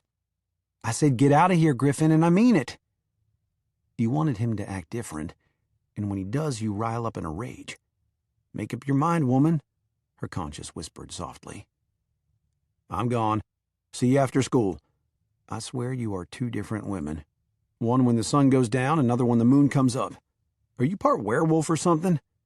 She picked up the orange juice decanter and drew back with it. "I'm all bitch right now." "We'll talk after the sun goes down. I like that Julie better anyway." He disappeared out the back door, whistling all the way across the yard. She set the decanter down and huffed. How dare he say that about her being two different people? That was her mantra, not his. Or was it? She tilted her chin up an inch higher. They were both acting like that, weren't they? Because what they had was a physical attraction that could possibly burn itself out in a few months. Their bodies screamed for it, their minds shied away. Hence Dr. Jekyll and Mr. Hyde. She drove over to Mamie's for a peek at the engagement ring during her lunch break at school. Mamie was still floating around on the clouds, way above that number 9 puff of white. She flashed her engagement ring at Julie the moment she walked through the door. Looky, you're the first one to see it," Mamie said. "What about your folks?" Julie asked. "Guess we never did get around to that, did we? Granny raised me and left me this business and her house. I lived with her my whole life. Daddy was her son, and he liked women, married 8 times by the time he ran his car off the bridge between Terrell and Ringgold when he was 40. Mama would have been 51 this year, but she OD'd when I was a year old. She was 17. Daddy got her pregnant when she was barely 16, and they got married. He was a whomping 18 that year, 19 when she died. Don't go feeling all sorry for me, though. I had Granny, and she loved me unconditionally. I've had a wonderful life, and now it just gets better. I've got Eli Donovan." Julie couldn't keep the grin off her face. "You are something else, lady. So, enough about me. What's going on with you and Griffin?" Julie busied herself, sniffing the various new candles. "Nothing much." "Oh, come on. I can see the sparks between y'all," Mamie said. "He's so—" Julie searched for the right word. "So what? Handsome as hell? Sweet as honey?" "Yes, there's that. But it's so infuriating. By night he's one person, by day another." "That's life, Julie. At night, when there's two people in love, they connect on a different level than they do in front of the rest of the world during the daytime." Who died and made you so damn smart? My granny, Mamie said. I'm sorry. I didn't mean, hush, I mean it. She and I had these long, complicated talks from the time I was a little kid. She told me that about men. You ought to know it anyway, being a preacher's daughter. How did your parents act in public? Okay, but no buts. Now they've been together, what, 30-something years? Maybe 40? A long time. How do you figure they act in the bedroom? Good God, I don't even want to think about that, Julie said. Aren't you glad for two personalities when you think about it? One to share with the world, one to share with just you. Now tell me about the one that's got its roots in the bedroom, Mamie said. You first, sister, Julie said. He's a stud, Mamie said. Julie's eyes widened, and crimson crept up her cheek. My brother? Your turn, Mamie said. I wouldn't know, Julie lied. I smell a lie, Mamie said. Well, I wouldn't, Julie protested.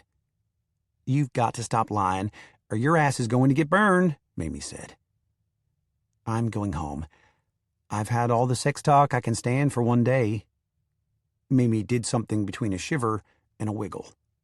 Just wires me up thinking about it. I'm going to call Eli and see if we can meet at a motel for dinner. I'll bring the dessert. Mamie. Well, hell's bells. We can't meet in the parsonage until we're properly married. It wouldn't look right now, would it?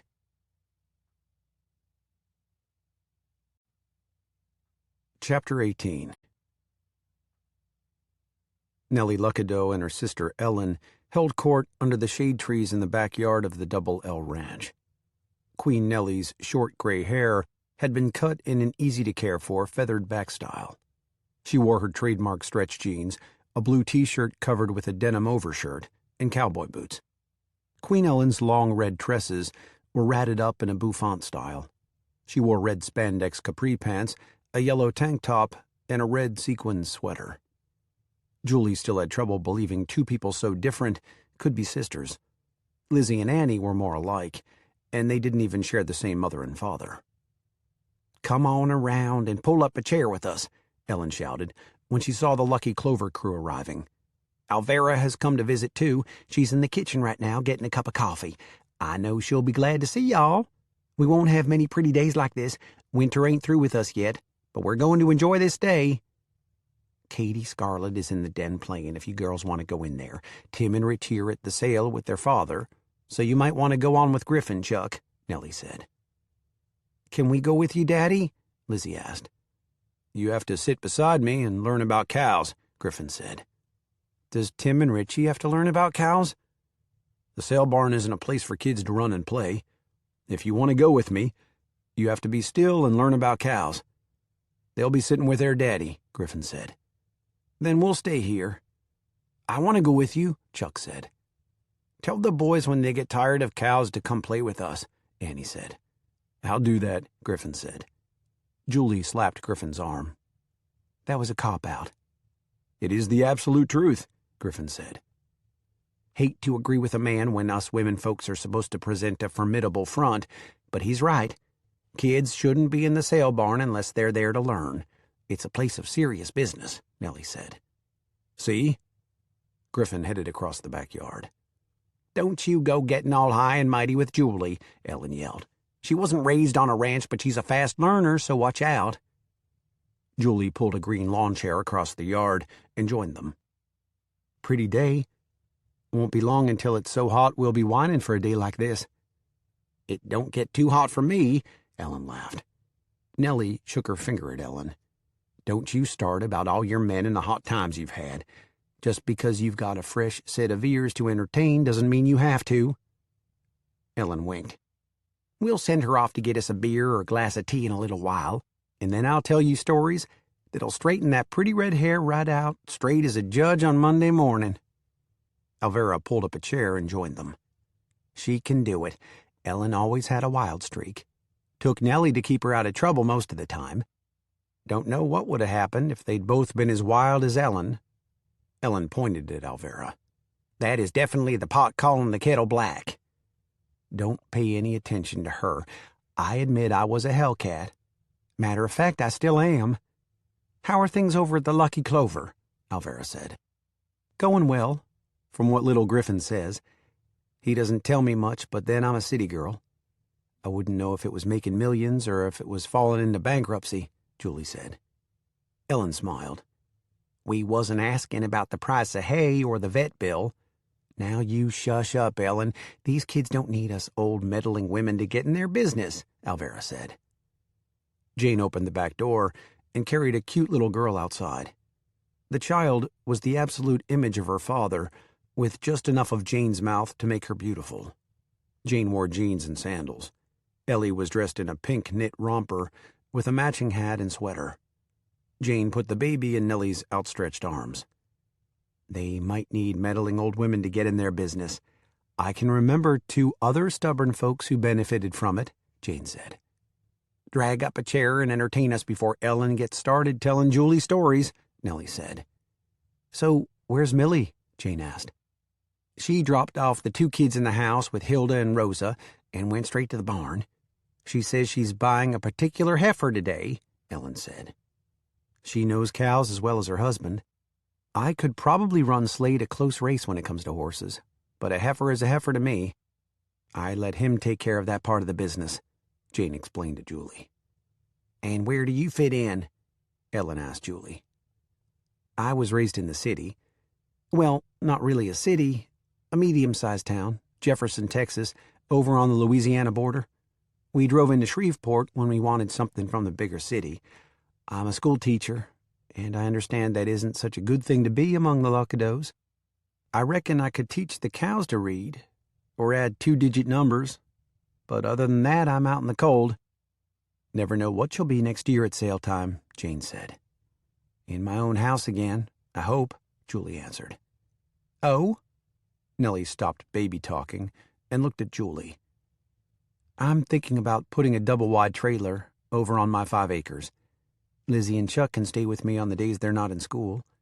The kids will have a fit when they don't get to spend every night in the same house, but they'll adjust. I'm just hoping Chuck gets to stay with Griffin, Julie said. $10. Ellen looked at Nellie. Pro or con? Pro. She's sassy and she'll listen to reason instead of her heart. She'll do just what she said, put a trailer on her own land. That's pro, Ellen said. You got it. Double the ante, 20. I say it won't happen, Nellie said. 50. I live in St. Joe and I'm better at meddling than either one of you. Put me in for 50 on the con, Alvera said. What are they talking about? Julie asked Jane. They bet on everything.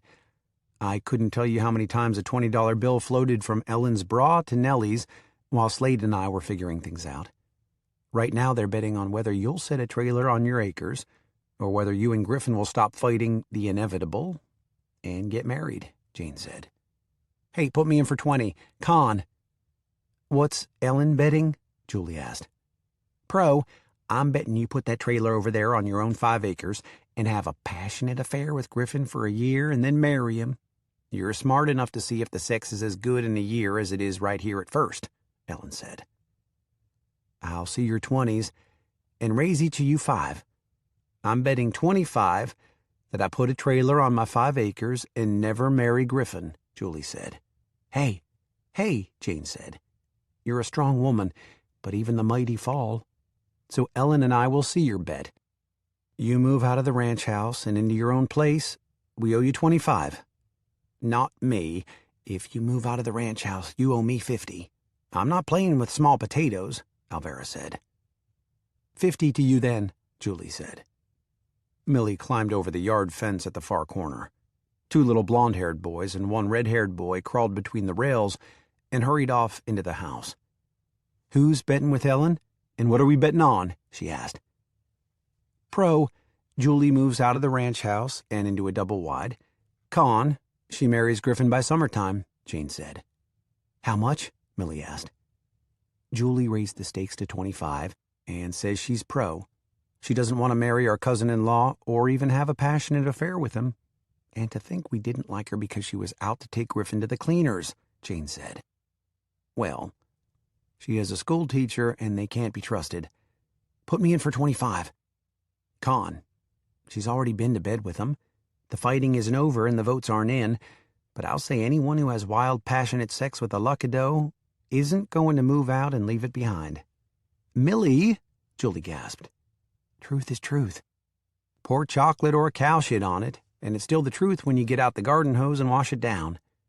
Griffin sent me to bring the boys in to play with Lizzie and Annie, and to bring Julie back to the barn. He says you need to see what it's like to be on this end of a sale. I already bought my heifer.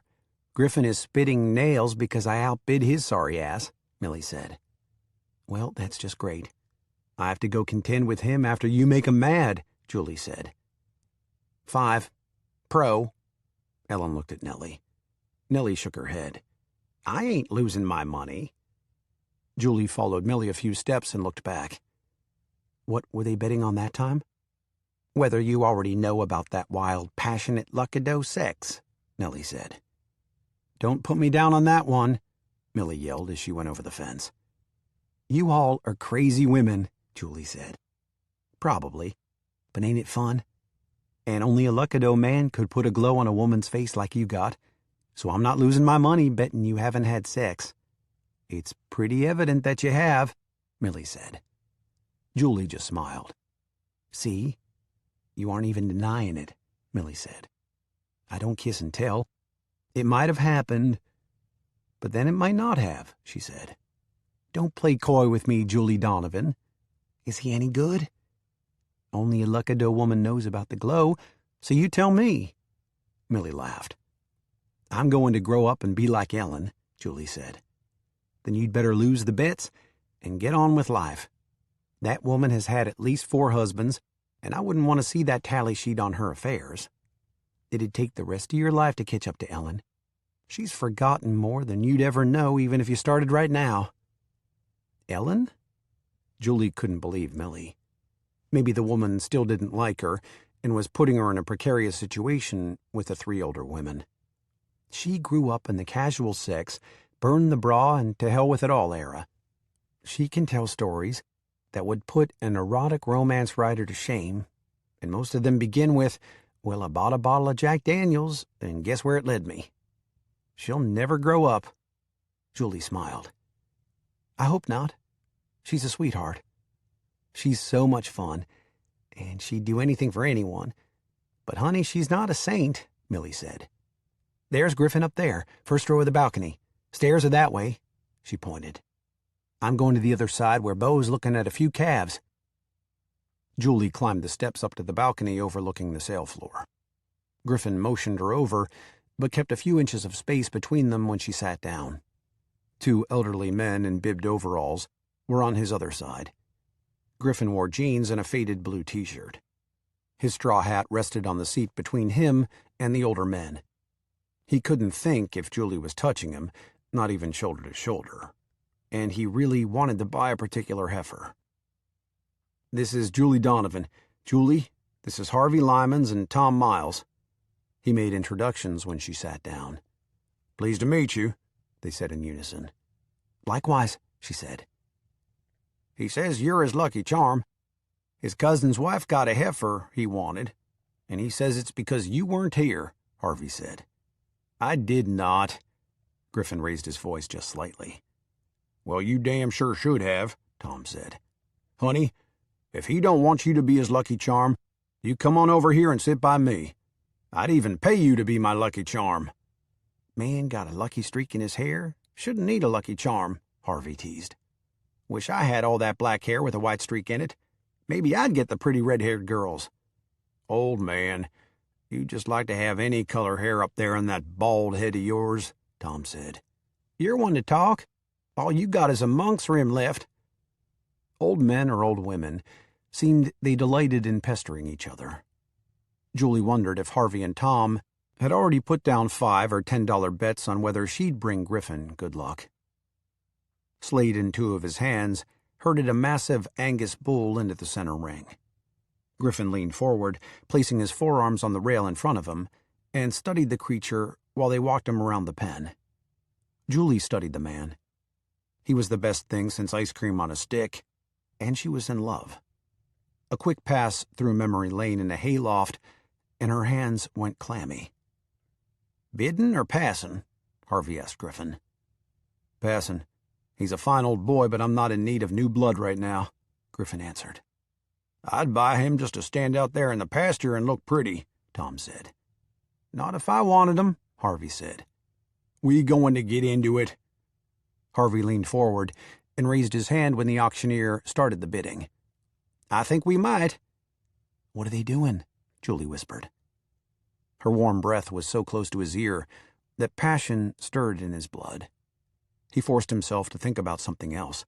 The heifer he wanted was coming up for bid soon, and if he started thinking about Julie, Millie would bid it right out from under him. After he bought the cow, Julie had better be careful, or he'd have her naked in the hayloft so fast she'd wonder if she'd ever even dressed that morning.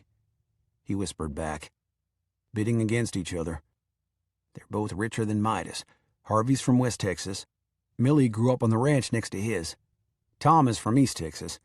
They're old-time sale barn buddies. Tom raised his hand to outbid Harvey and glanced over his shoulder at Griffin and Julie. Y'all don't be talking about us. Pay attention to each other and not us. I come up here next year. I expect to see a baby. Baby cow? Julie asked. No, a baby Luckadeau. Stop your meddling, old man. They can take care of their own business without you, Harvey said. Will you save me a dance tomorrow night? Tom asked Julie. Going once, going twice, the auctioneer said. Tom raised his hand to up the bid. You old fart.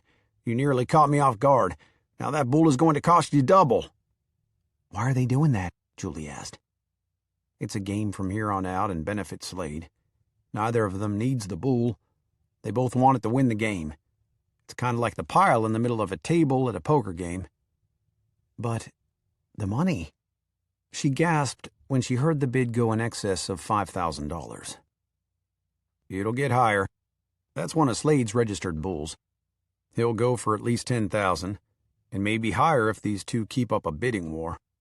Slade has raised him and about 10 others for this day. Mercy. How much does a sale like this bring? Julie asked. Ours brought almost $750,000.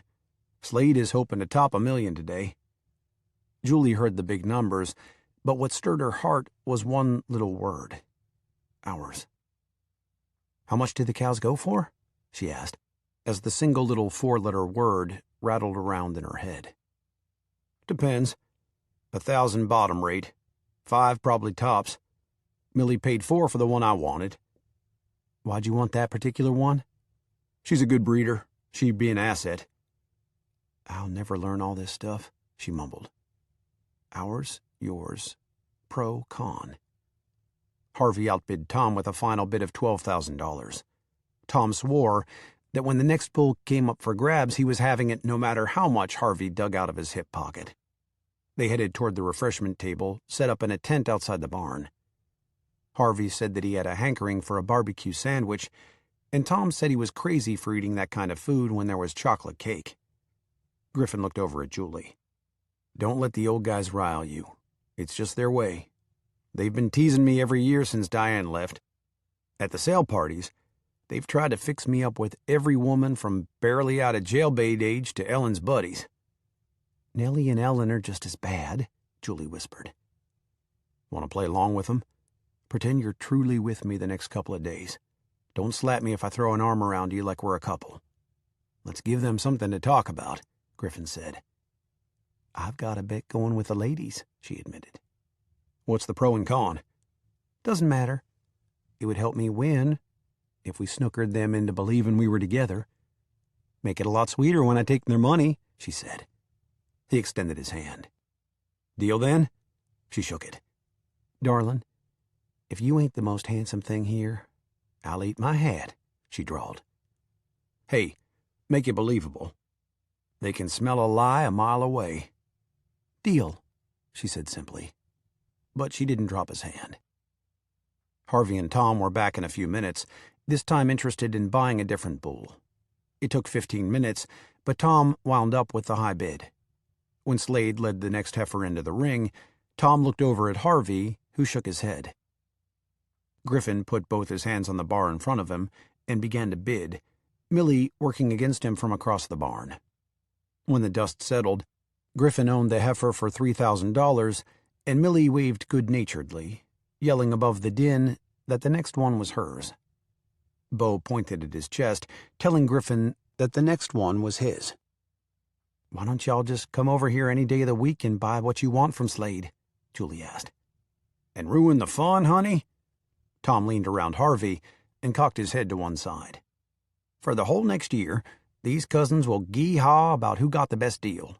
When that heifer Griffin just bought calves, he'll call Millie and swear it's the biggest, best calf ever born with the Lucky Clover brand, and it's too bad she doesn't have such a big old bull calf to raise for her sale," Harvey explained. "And when they get together for their family affairs, they'll all talk about how they're raising a calf that'll bring half of Fort Knox at the next sale. It's ranching, honey," Tom said. "It's all Greek to me," Julie said. "I'm not interested in anything now until late afternoon. You want a tour of the farm?" Griffin asked. "If you don't want to tour it with him, I'll show you around. Matter of fact, you want to see something worthwhile, just crawl up in my pickup tomorrow night after the dance, and I'll show you a real ranch," Tom said. "Don't make Griff jealous. He'd feel bad if we was to show her our spreads against his little old chigger and tick operation," Harvey said. She shook her head and smiled at them. "He is the jealous type. Gets mad every time I look at another man. Should have seen him when I danced more than once with Alvy Marlin at his sale." "Now there's a man you should have gone home with. Owns half of Wyoming, and could buy the other half if he wanted it," Tom said. "And he's good looking." Julie kept it going. "Are you going with me or not?" Griffin's tone was short. We've made him mad. See what I tell you. I look at you two handsome hunks, and he gets all testy," Julie said. Tom's blue eyes glittered. "Shame, ain't it?" Griffin took her hand and led her toward the stairs. "I don't get mad when you look at another man. At least not if he's 80 years old." "Is this conversation for real, or is it part of the deal?" "You decide." He kept her hand in his, and they walked toward another barn closer to the house. They were in full view of the ladies, now several strong in the backyard. Kids ran in and out of the house. Lizzie and Annie, always together and easy to spot with that flash of white in their black hair. Chuck making friends and fitting in like he was a true Luckadeau. "I don't care enough to decide," she lied. "Okay, then. You won't care if I start dating someone else?" "You're a grown man. Do whatever you like," she said. But her tone had an edge. "This is the barn where Jane took Lizzie to get her away from those mean kids," he said, as he led her inside a hay barn. "Listen. Be very quiet." Julie stood perfectly still, almost afraid to move. She'd been out to the barn a few times at the Lucky Clover, searching for the girls when they went looking for their kittens. Once, she looked up to find a rat the size of King Kong staring down at her from a rafter. She had backed slowly out of the barn and hadn't been back. "Are there rats in here?" she whispered. "Probably. That's why we keep cats in barns, so the rats won't take over," he said. "Then let's go," she shivered. "You're afraid of a rat? Damn, woman. I didn't even think Lucifer could scare you." She nodded slowly and deliberately. "The devil is nothing compared to a rat." "Don't worry. Jane has kittens and mama cats in here. They'll take care of any rat that comes along. Let's go up in the loft, where you can see out across the lay of the land," he said. "Why were we being quiet and whispering?" she asked. "So we could hear kittens. There might be a new bunch hiding in the hay," he said. Julie smiled as she followed him up the ladder. That Griffin even thought about finding kittens to show her endeared him even more to her heart. She sat down beside him on a bale of hay back in the shade. The loft doors were wide open, and she could see for what seemed like miles. Gently rolling hills, black cattle, mesquite trees, a few horses grazing in the distance, wide open Texas spaces, and lots of family. "What are you thinking about so serious?" he asked. "All this Luckadeau family," she said. "When God said, 'Go ye forth and multiply,' I think he was talking to the first Luckadeau from down in Louisiana. Then there were lots and lots of sons, As many as the grains of sand beside the sea, or something like that. You could quote it better than me since you're the preacher's daughter, he said. You've heard the stories about the preacher's kids, haven't you? You telling me you were wild and woolly? No, but I wasn't a saint either, she said. Ever cheat on your husband? Not one time. We were divorced, even though it wasn't final when I met your brother, she said. How about you? Ever cheat on Diane? He shook his head and pursed his lips. Didn't even kiss another woman. Guess she did more than I did. He slid over a few inches until his thigh touched hers. Kiss me. They can't see us. We don't have to play the game when we're in here, she said. I'm not playing a game right now, Julie, he said huskily. She looked up, and his eyes were all dreamy. She put one arm around his neck and the other on his chest and kissed him. She didn't know if she could endure 50 years of marriage to a man who rocked her world with his touch and whose kisses made her insides all soft and mushy. One who, with a look, made her wish she was in bed with him. Surely that kind of fire would burn itself out before their lifetimes were spent. Or would it? Good practice for when I make those women think we really are a couple, she said when they broke away. I wasn't practicing for anything, he said. I wanted to kiss you. I'd like to do even more, but there's too many people and we'd get caught for sure. You ready? She asked. For what? To go back to the sale. To go see about the children. To whatever. I'm not staying another minute in this hayloft with you, Griffin. It's too damn dangerous. I'd just die if someone caught us making love in the hay. Why? Because, you know why. They already think I'm a hussy, and they're all just now beginning to treat me like I'm not out to take you to the cleaners, she said. She headed for the ladder leading down and was in the doorway of the barn before he caught up to her. He grabbed her hand, and together they walked toward the yard fence where he opened the gate for her. Lizzie and Annie came at them in a dead run, both talking at once, telling how they'd got to hold Ellie and how cute she was, and Jane said they could play with her some more. And when are y'all going to have one of them babies to play with? They're better than Barbie dolls, Annie said. Julie blushed. Griffin combed his hair back with his fingertips and stammered. Granny Nellie burst out laughing. Ellen threw up her hands defensively. I didn't put them up to that, I promise. Lizzie crossed her arms and tapped her foot on the grass. Well, when? That's a hard question. Can I think about it and get back to you with an answer? Julie said seriously. That's what you always say. Jane says it takes 9 months to make one of them babies, and that's a long time to wait. If you think about it, it will be even longer, and I don't want to wait. I want one of them babies at our house, Annie said.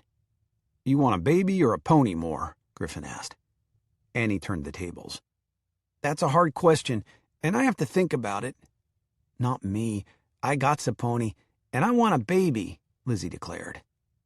We'll see, Griffin said. That's what you always say when the answer is no. Well then, I want one for in my Easter basket, Lizzie kept on.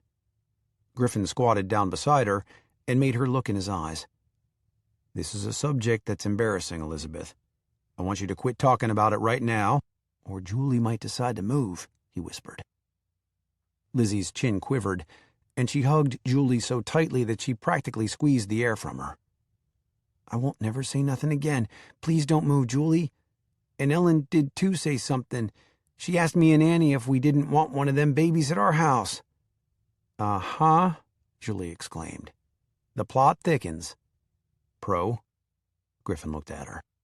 She's trying to protect her $25, Julie whispered. Old vixen, Griffin grinned. Go play, girls. We'll be leaving in a little while, but we'll come back for the party tomorrow night, Griffin said. I bet you'll get to play with Ellie so much you'll get tired of babies. Not me, Annie said. Not me, Lizzie echoed, and ran back to the blanket under the shade tree, where Ellie was propped up with pillows.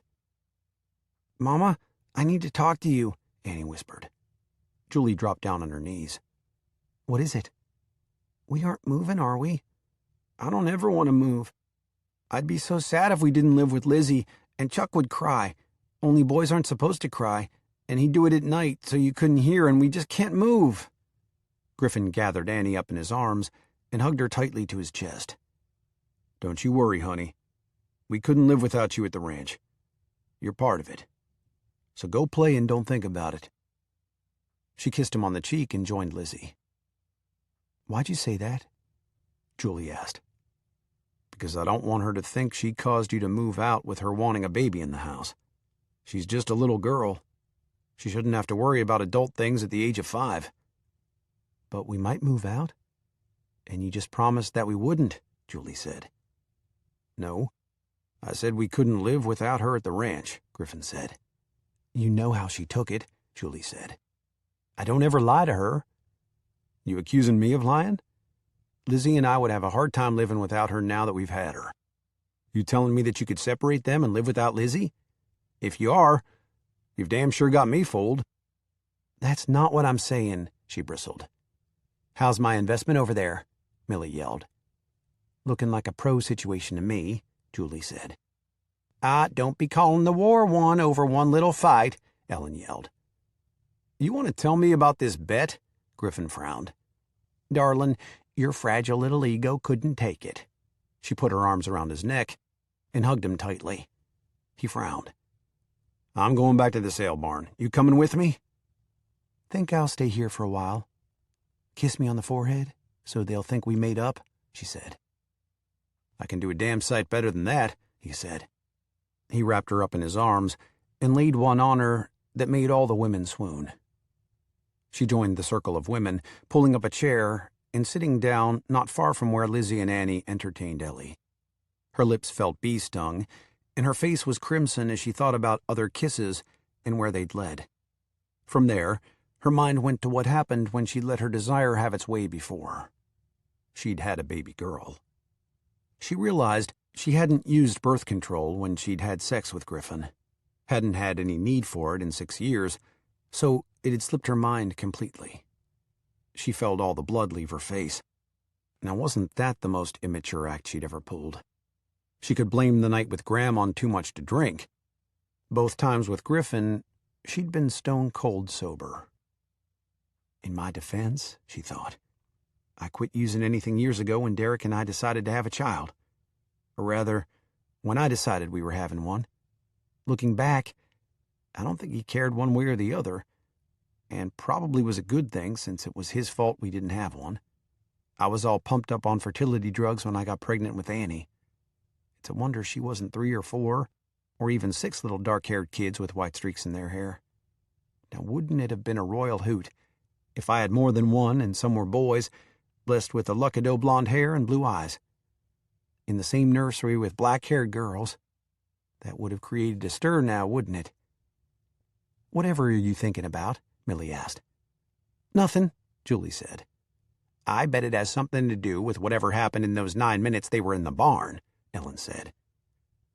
"Actually, it had to do with a very different 9 minutes," Julie admitted. "Want to tell us about it?" Ellen asked. "No. I want you to tell me about why you don't drive anymore." "Griffin said it's a good story," Julie said. "Ah, honey, that's a good tale. Sit back and let me tell you about the time I bought a bottle of Jack Daniels and met a man with a Corvette that had enough get up and go to do 100 miles an hour. The car, not the man. He was older than me and couldn't go but about 75 miles an hour.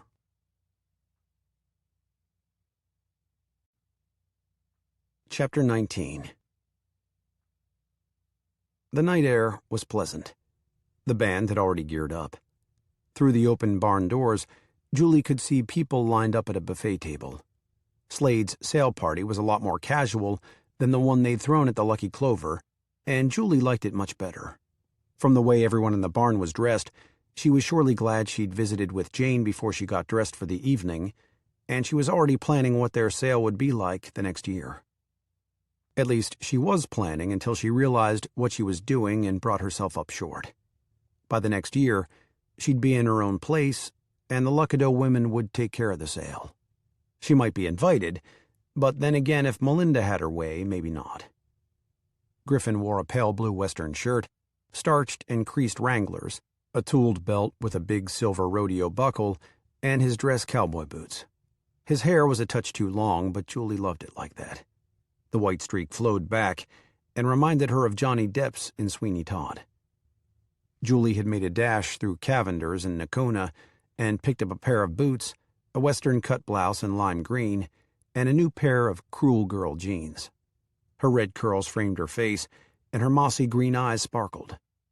Griffin thought she was elegant in the red dress at their sale party, but that night he fairly well strutted into the barn with her on his arm. Granny Nellie and Ellen were the first to greet them. Ellen wore her bright red dyed hair up in a twist, with lots of height and hairspray, and a swirling skirt in bright colors with a western ruffled blouse tucked into it.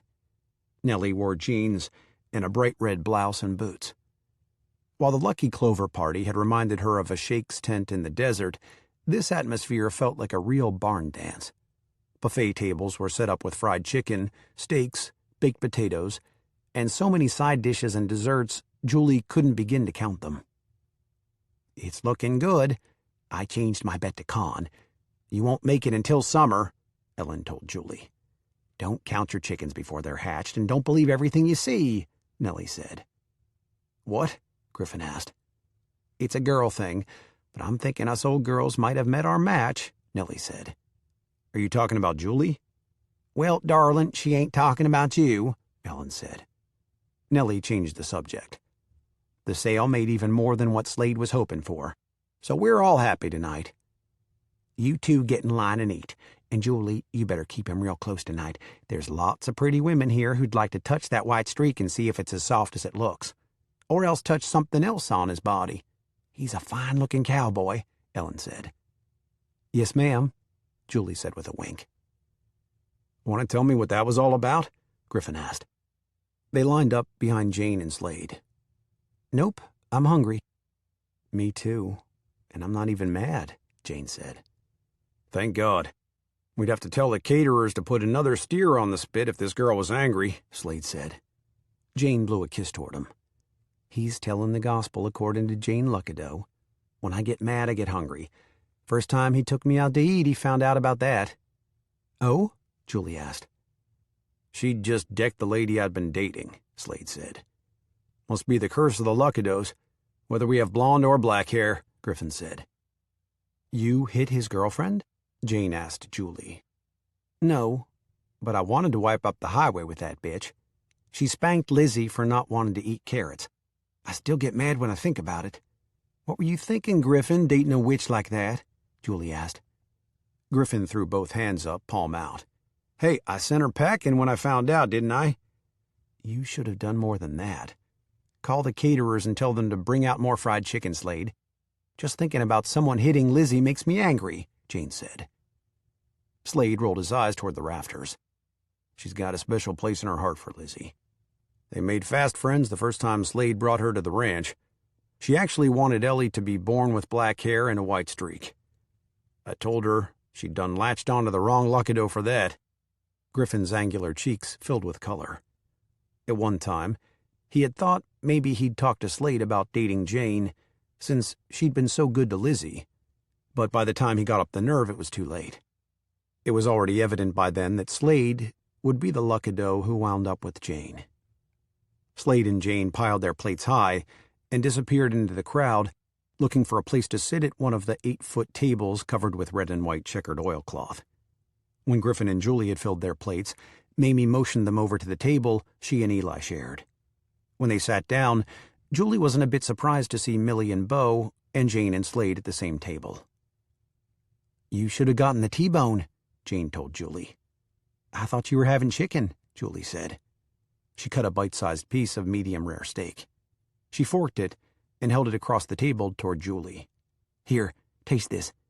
Isn't it the best Angus you've ever eaten?" Julie opened her mouth. "Don't you dare say yes," Griffin said. "The best Angus you ever put in your mouth better be from the Lucky Clover," Mamie whispered. "Second best," Julie said after she'd swallowed. "Almost had her, Griff," Jane laughed. Among the men, talk went to the sale, and Eli listened. Among the women, to the upcoming wedding, and Julie listened. "So, is the wedding dress a big ball gown with layers of fluff?" Jane asked. Hell no, Mamie said. I'm not blind, girls. When I step in front of the mirror, I don't see a size 5. I'm a healthy 16, and this little chubby girl would look a sight in that much fluff. I'm thinking a long brocade skirt with a matching jacket, she said. With red roses? Jane asked. And hearts everywhere, Mamie said. What is Julie wearing? Millie asked. Julie hadn't even thought about her dress in the ceremony. Me? She's wearing the red dress she wore to the winter sale, and she's carrying a bouquet of roses with white ribbons and pearls dangling from it. And while we're at it, would you two please serve the cakes? Be glad to, Millie said. Jane nodded and reached out across the table to steal a chicken wing from Julie's plate. Be careful. We might have grown that chicken on the Lucky Clover, Julie teased.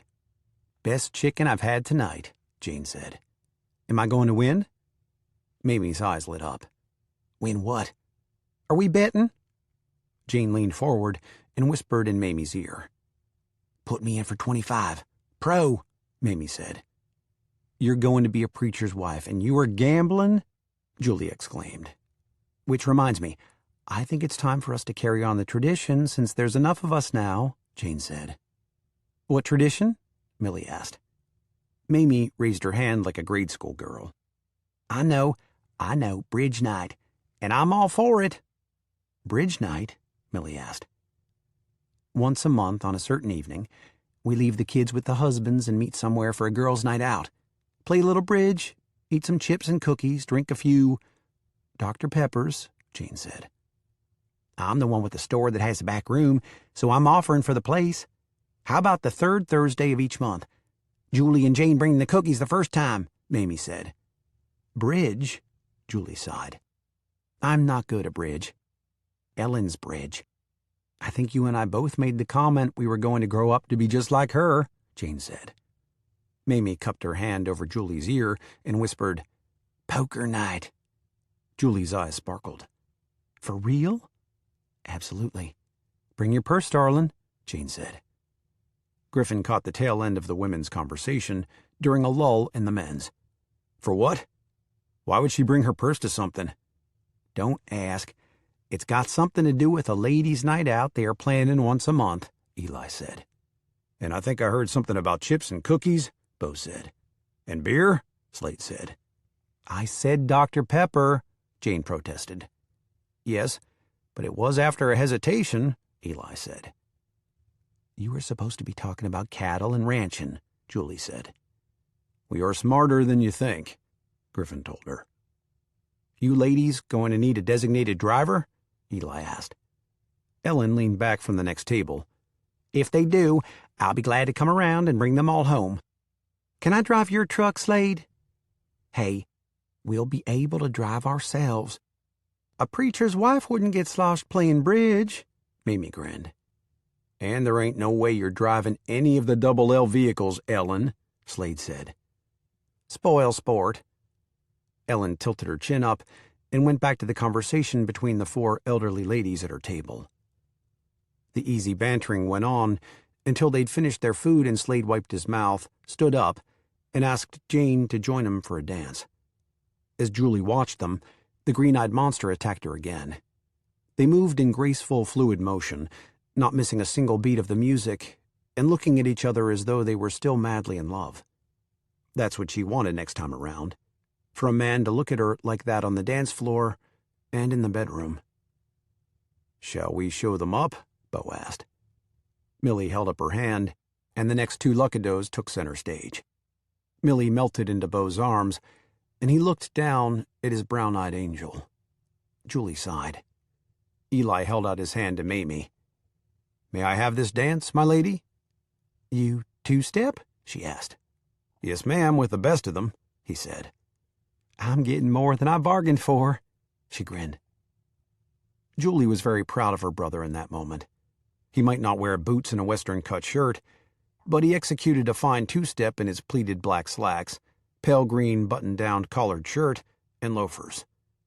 Mamie fit well with Eli, and they looked happy. For the first time since his wife died, Eli had life back in his eyes.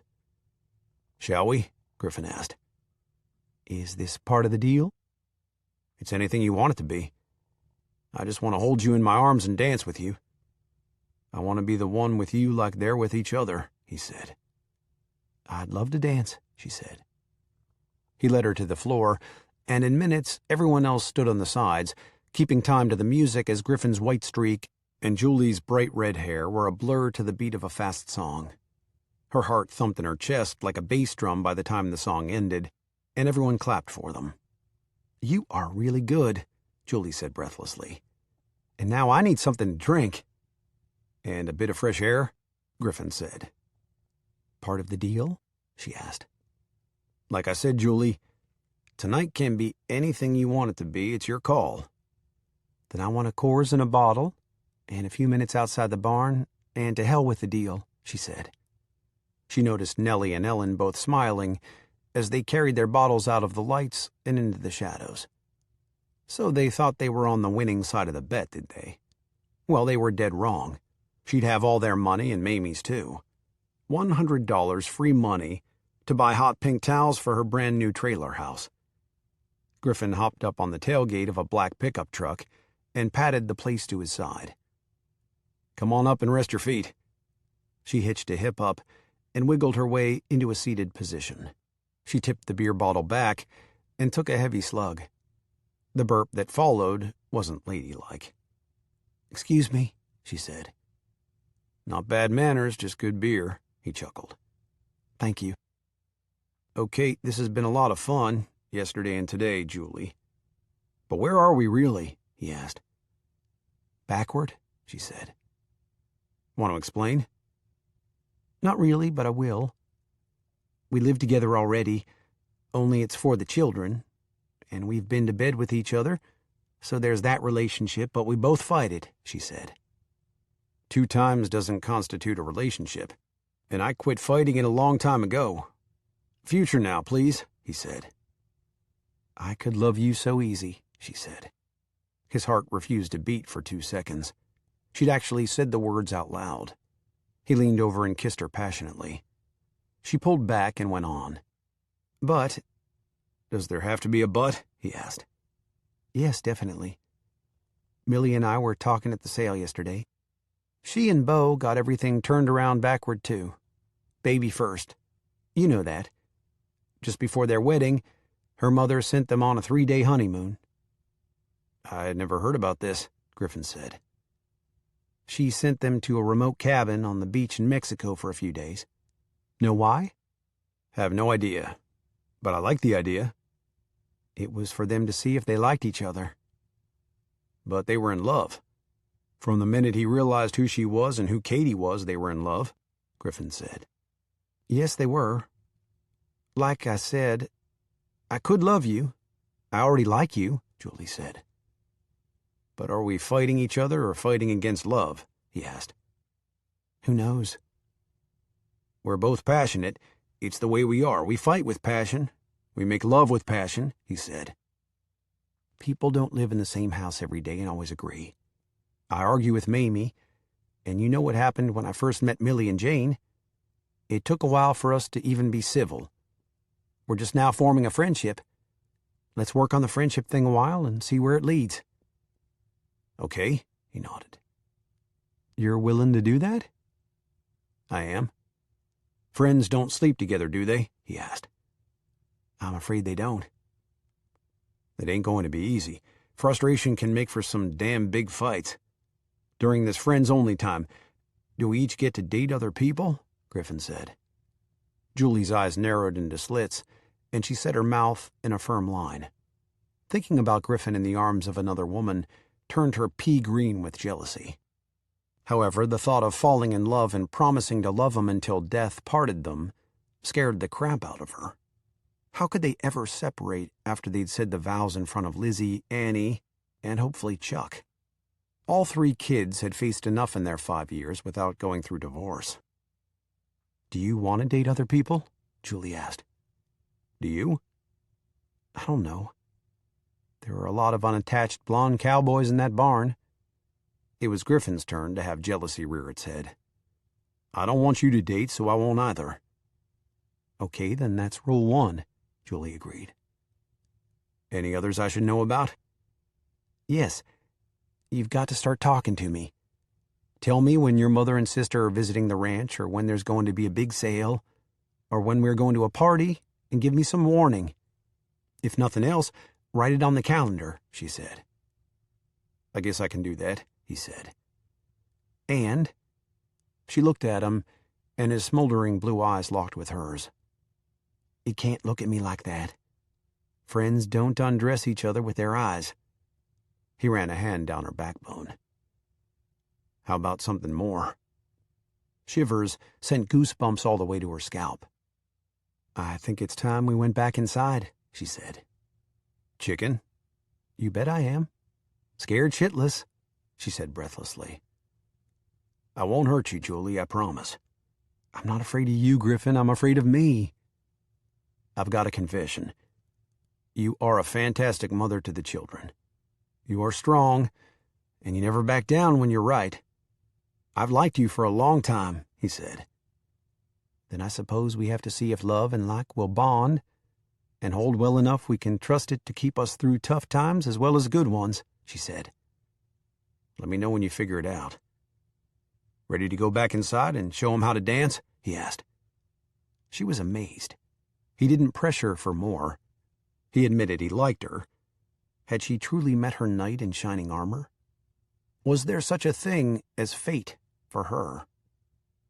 I am, she said simply.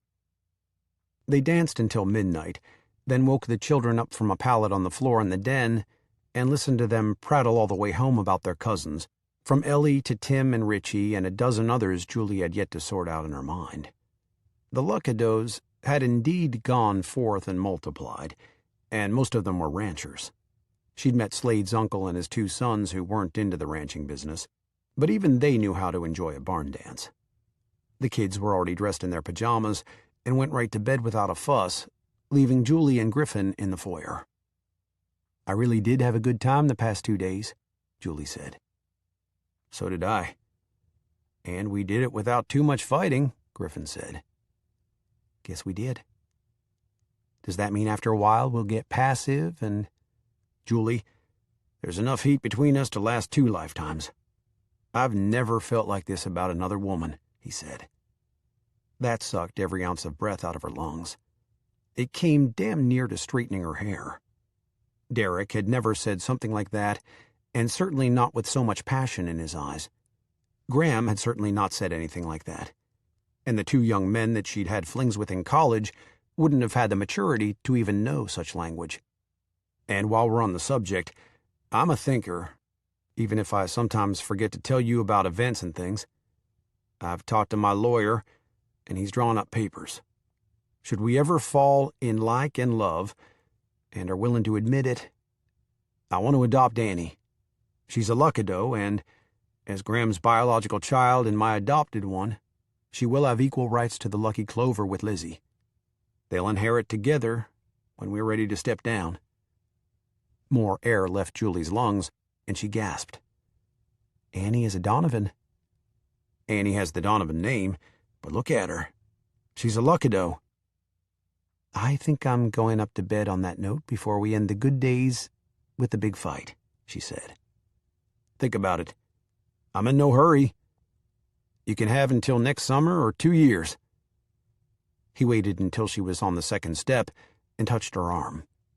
When she turned, he planted a kiss on her lips that almost caused her to throw caution to the wind and proposed to him on the spot.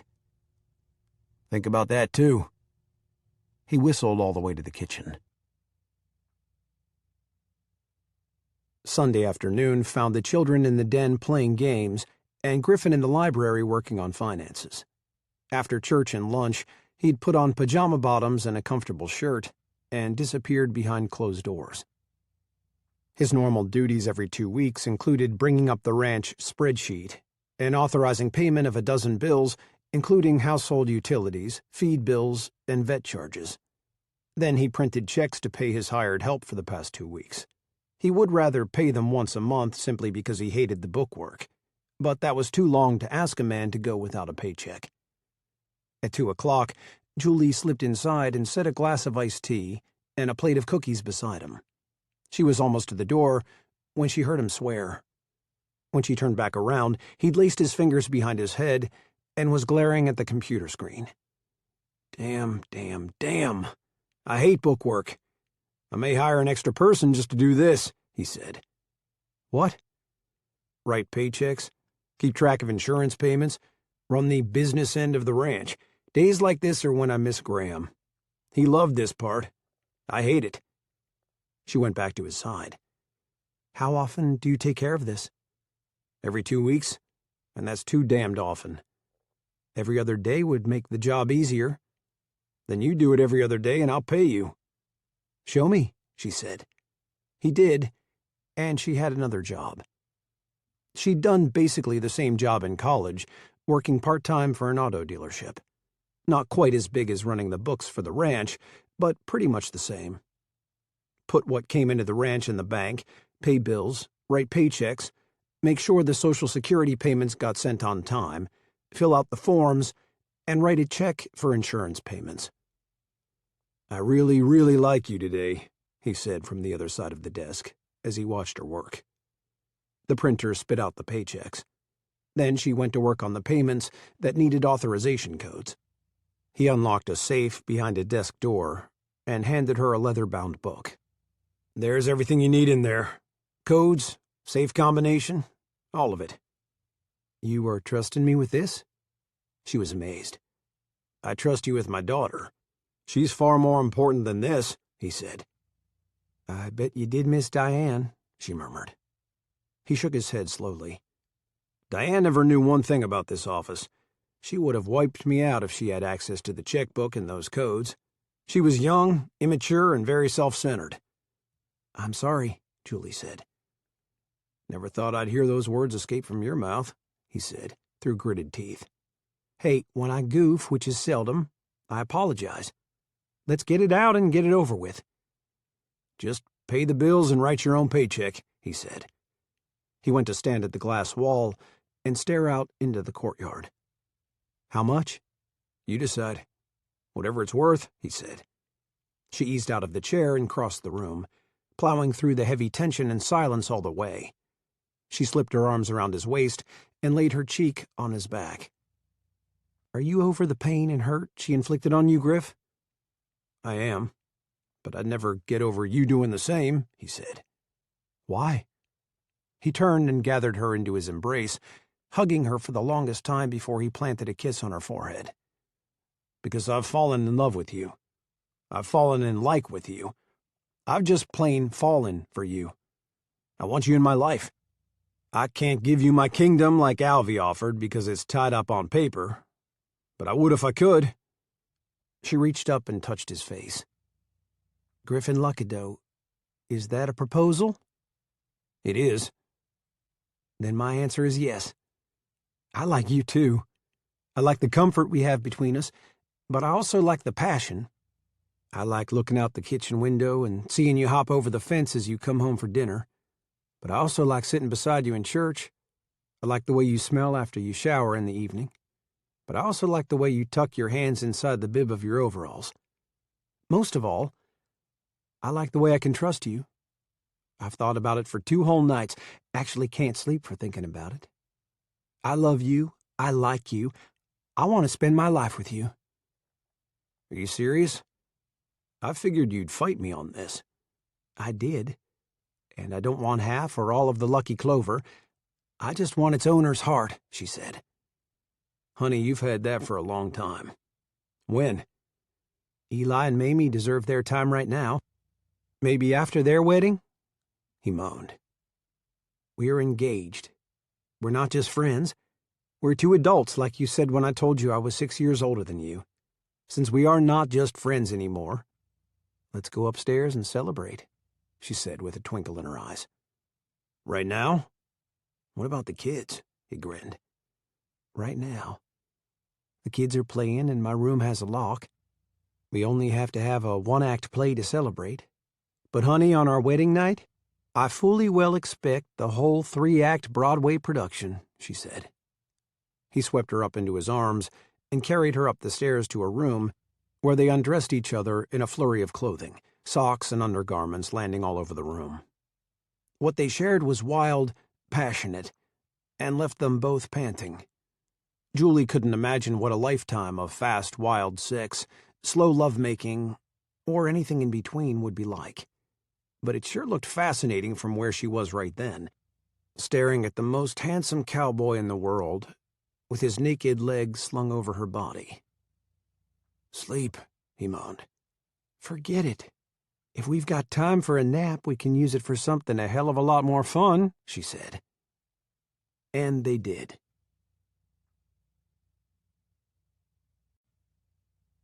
Chapter 20. A north wind rattled the bare tree limbs outside the ranch house, but inside, a glowing blaze in the fireplace kept the place warm as women hustled and bustled in every room. Furniture had been moved out of the living room, and chairs set in every available space for guests. Twinkle lights and garland were wrapped around the stair banisters, and red roses graced the dining room table and the metal arch in the den. Mamie and her court had been given a bedroom to get ready in. The Luckadeau ladies were crowded around a vanity helping dress her. Millie set a circlet of fresh white roses around a pile of soft curls on top of Mamie's head. Jane applied makeup, and Julie helped fasten her skirt and jacket. "I know now why they have flowers at weddings," Mamie said nervously. "Because hundreds of years ago, when folks only took a bath once a year, they did it in the spring, and by June the bride was getting pretty ripe already, so they gave her a bouquet of flowers to take the smell away," Jane said. "Maybe so, but the reason we still carry them, even now when we take baths every day, is to have something to hold on to.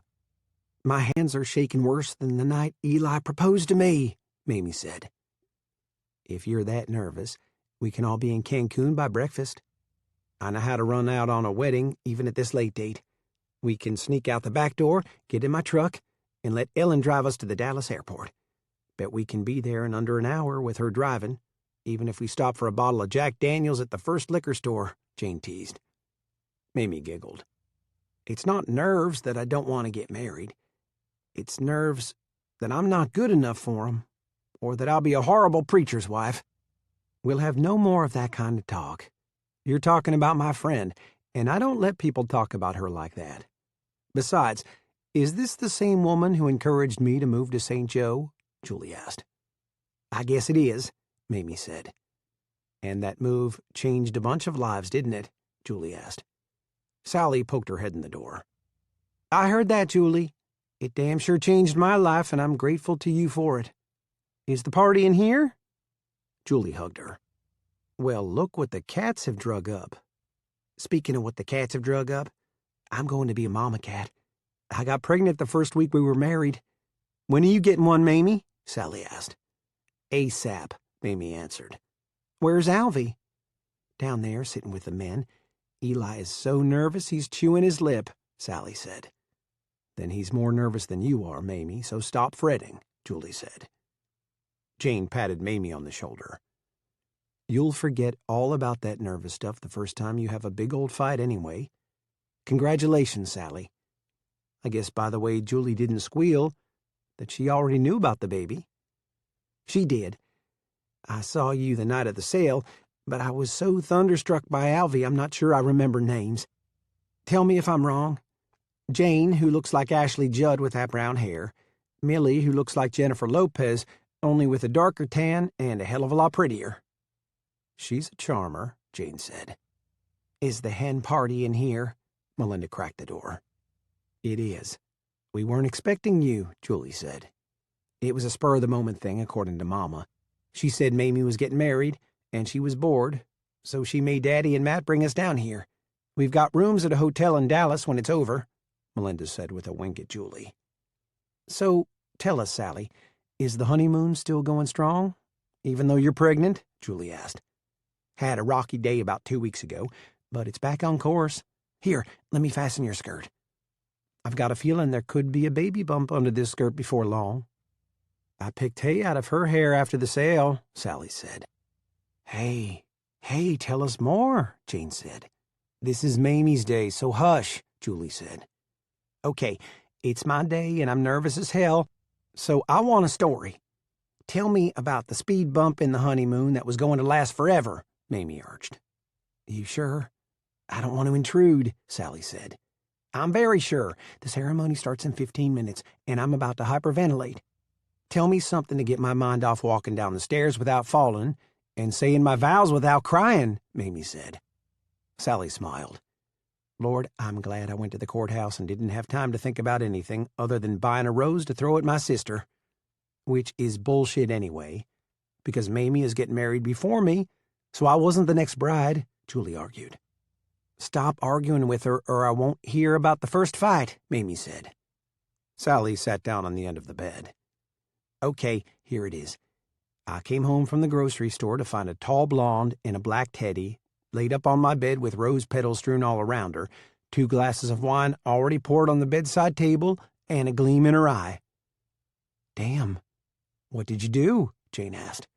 Sally smiled, and her eyes widened. You didn't, Julie started. Sally nodded. I did. Grabbed her by the arm with one hand and twisted it up between her shoulder blades. Damn thing wouldn't pop off like a Barbie doll, and I played karate. But I got to admit, I tried real hard to make it. Then I got a fistful of hair and hauled her to the front door where I threw her flat on her ass in a foot of snow. She didn't stay there very long. Jumped up like a wind-up toy and tried to run to her truck without touching the snow in her bare feet.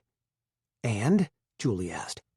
Alvy came home and had the audacity to laugh when I marched him into the bedroom and asked for an explanation. Julie raised an eyebrow. I suppose he landed in the snow too? No, but he talked real fast and he didn't stutter. She's a lady who used to come around every so often. They had this agreement. On a certain day of the month, she'd make him very happy. She had no idea he'd gotten married. He had no idea she didn't know. He promised she'd know in the length of time it took him to make a phone call. He put it on speakerphone so I'd know for damn sure.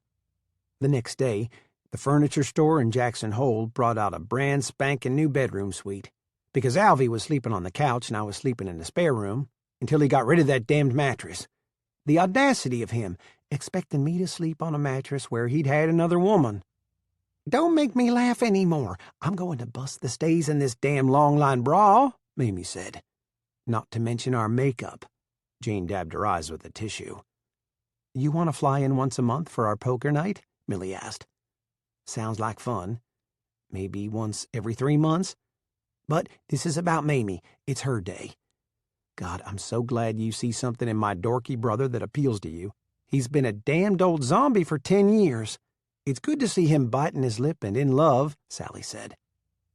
A light knock turned their attention to the door. Julie opened it to find Lizzie and Annie in their pretty red velvet Christmas dresses. Can we come inside, Mama? Just for a minute so we can give Aunt Mamie a hug before the wedding? Annie asked. Julie nodded. Come right in. Mamie squatted as far as possible and opened her arms. You two are beautiful. You need to wear red every day. It's gorgeous on you. But, Aunt Mamie, you're the pretty one. Mama, can you find us a Barbie outfit like this? Annie fingered the brocade on Mamie's suit. That's a tall order. For now, go on downstairs and sit with Grandma Deborah or Grandma Laura, whichever one has room beside her. I hear the music. It's nearly time to get this show on the road.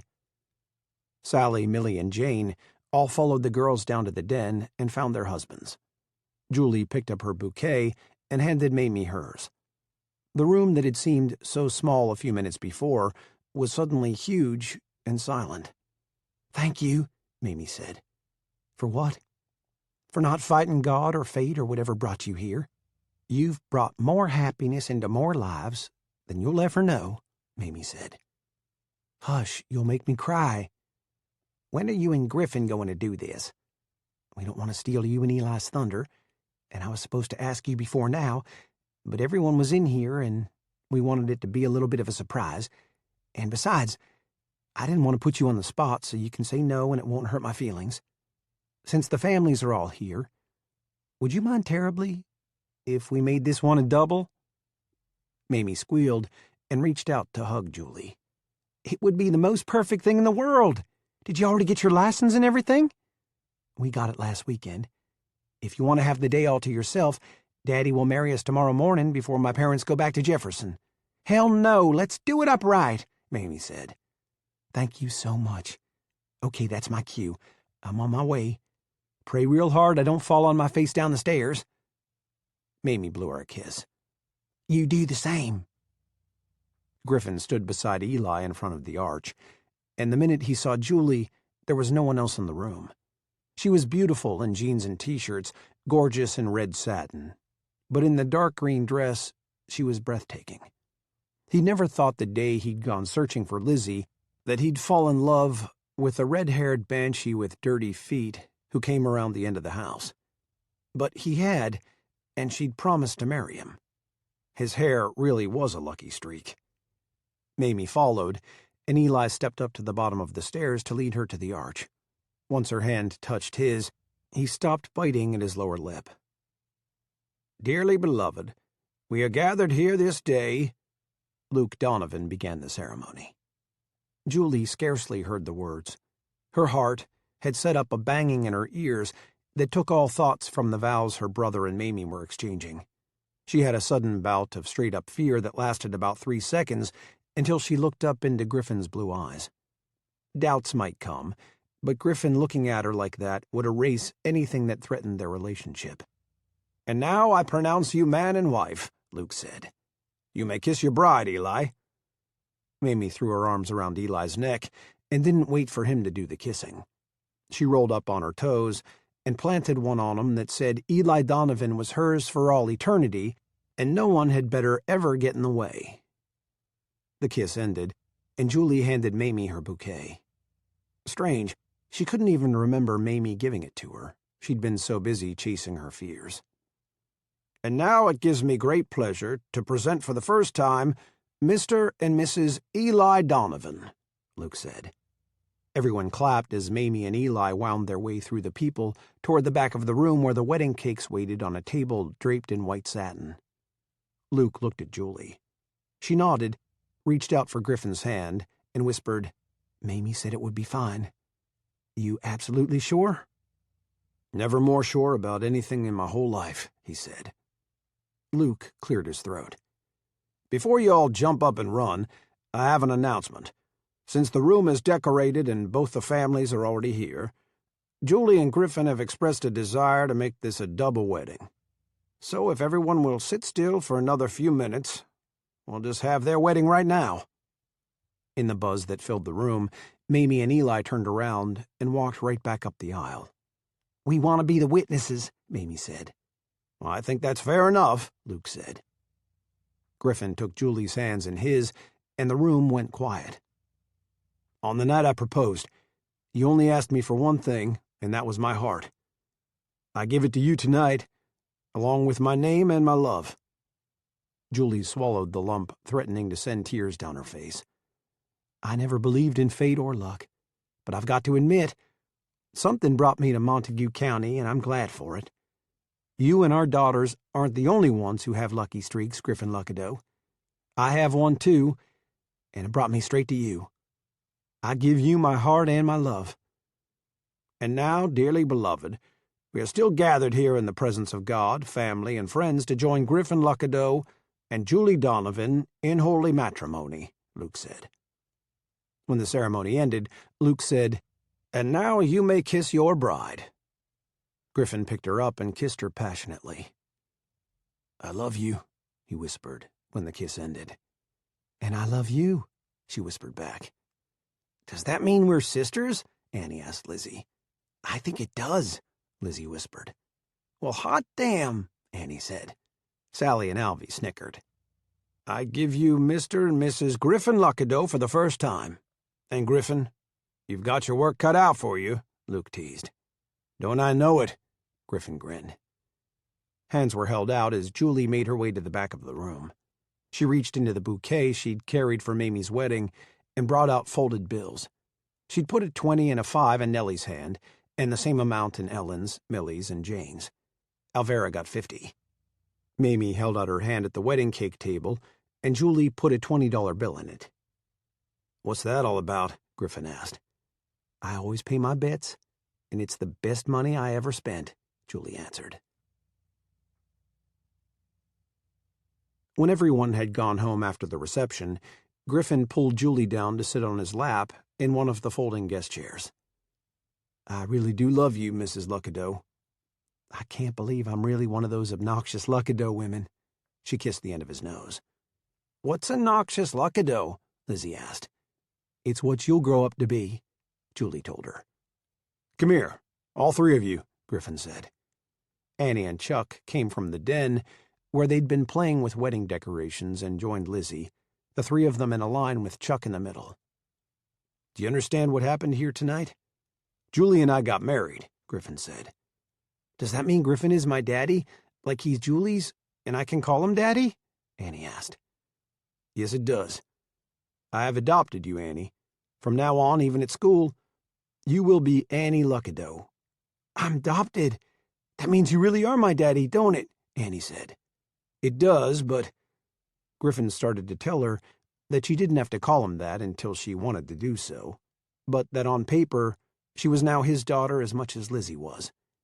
Yippee, I've got a daddy, Annie said with a wiggle of her head.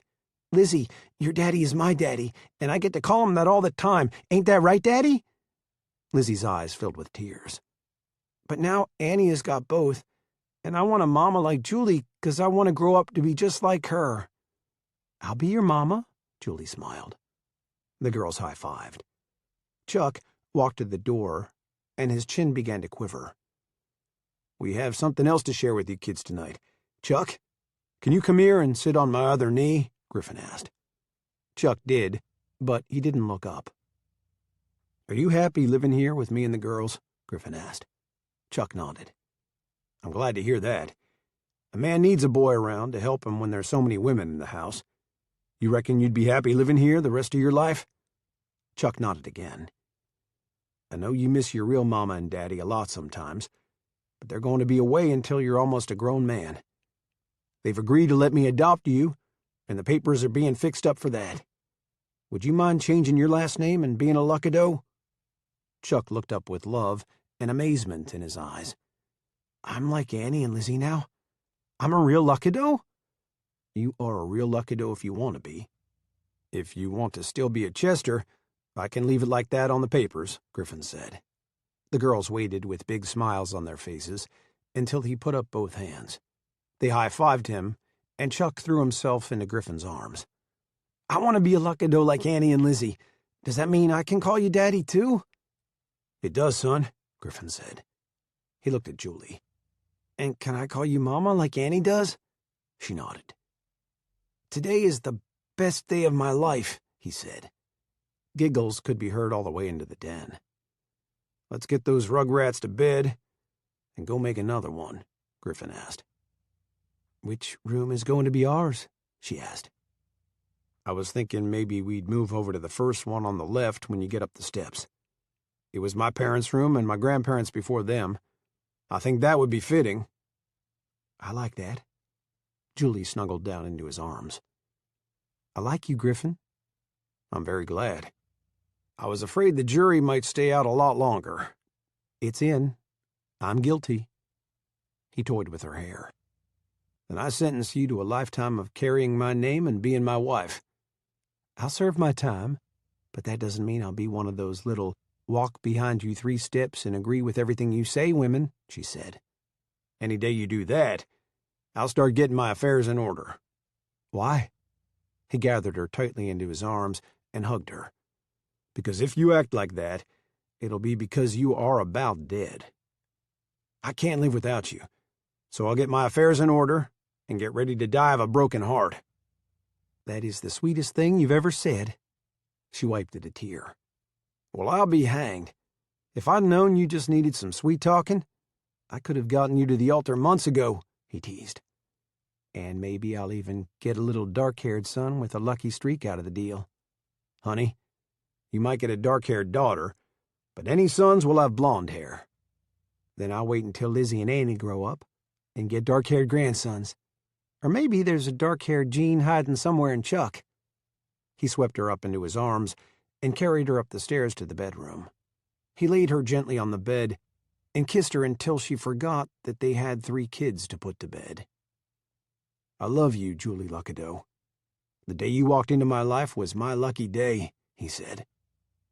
I think everyone in this house got lucky the day I moved to St. Joe. Let's get those kids to bed, and I'll show you just how lucky you are," she whispered.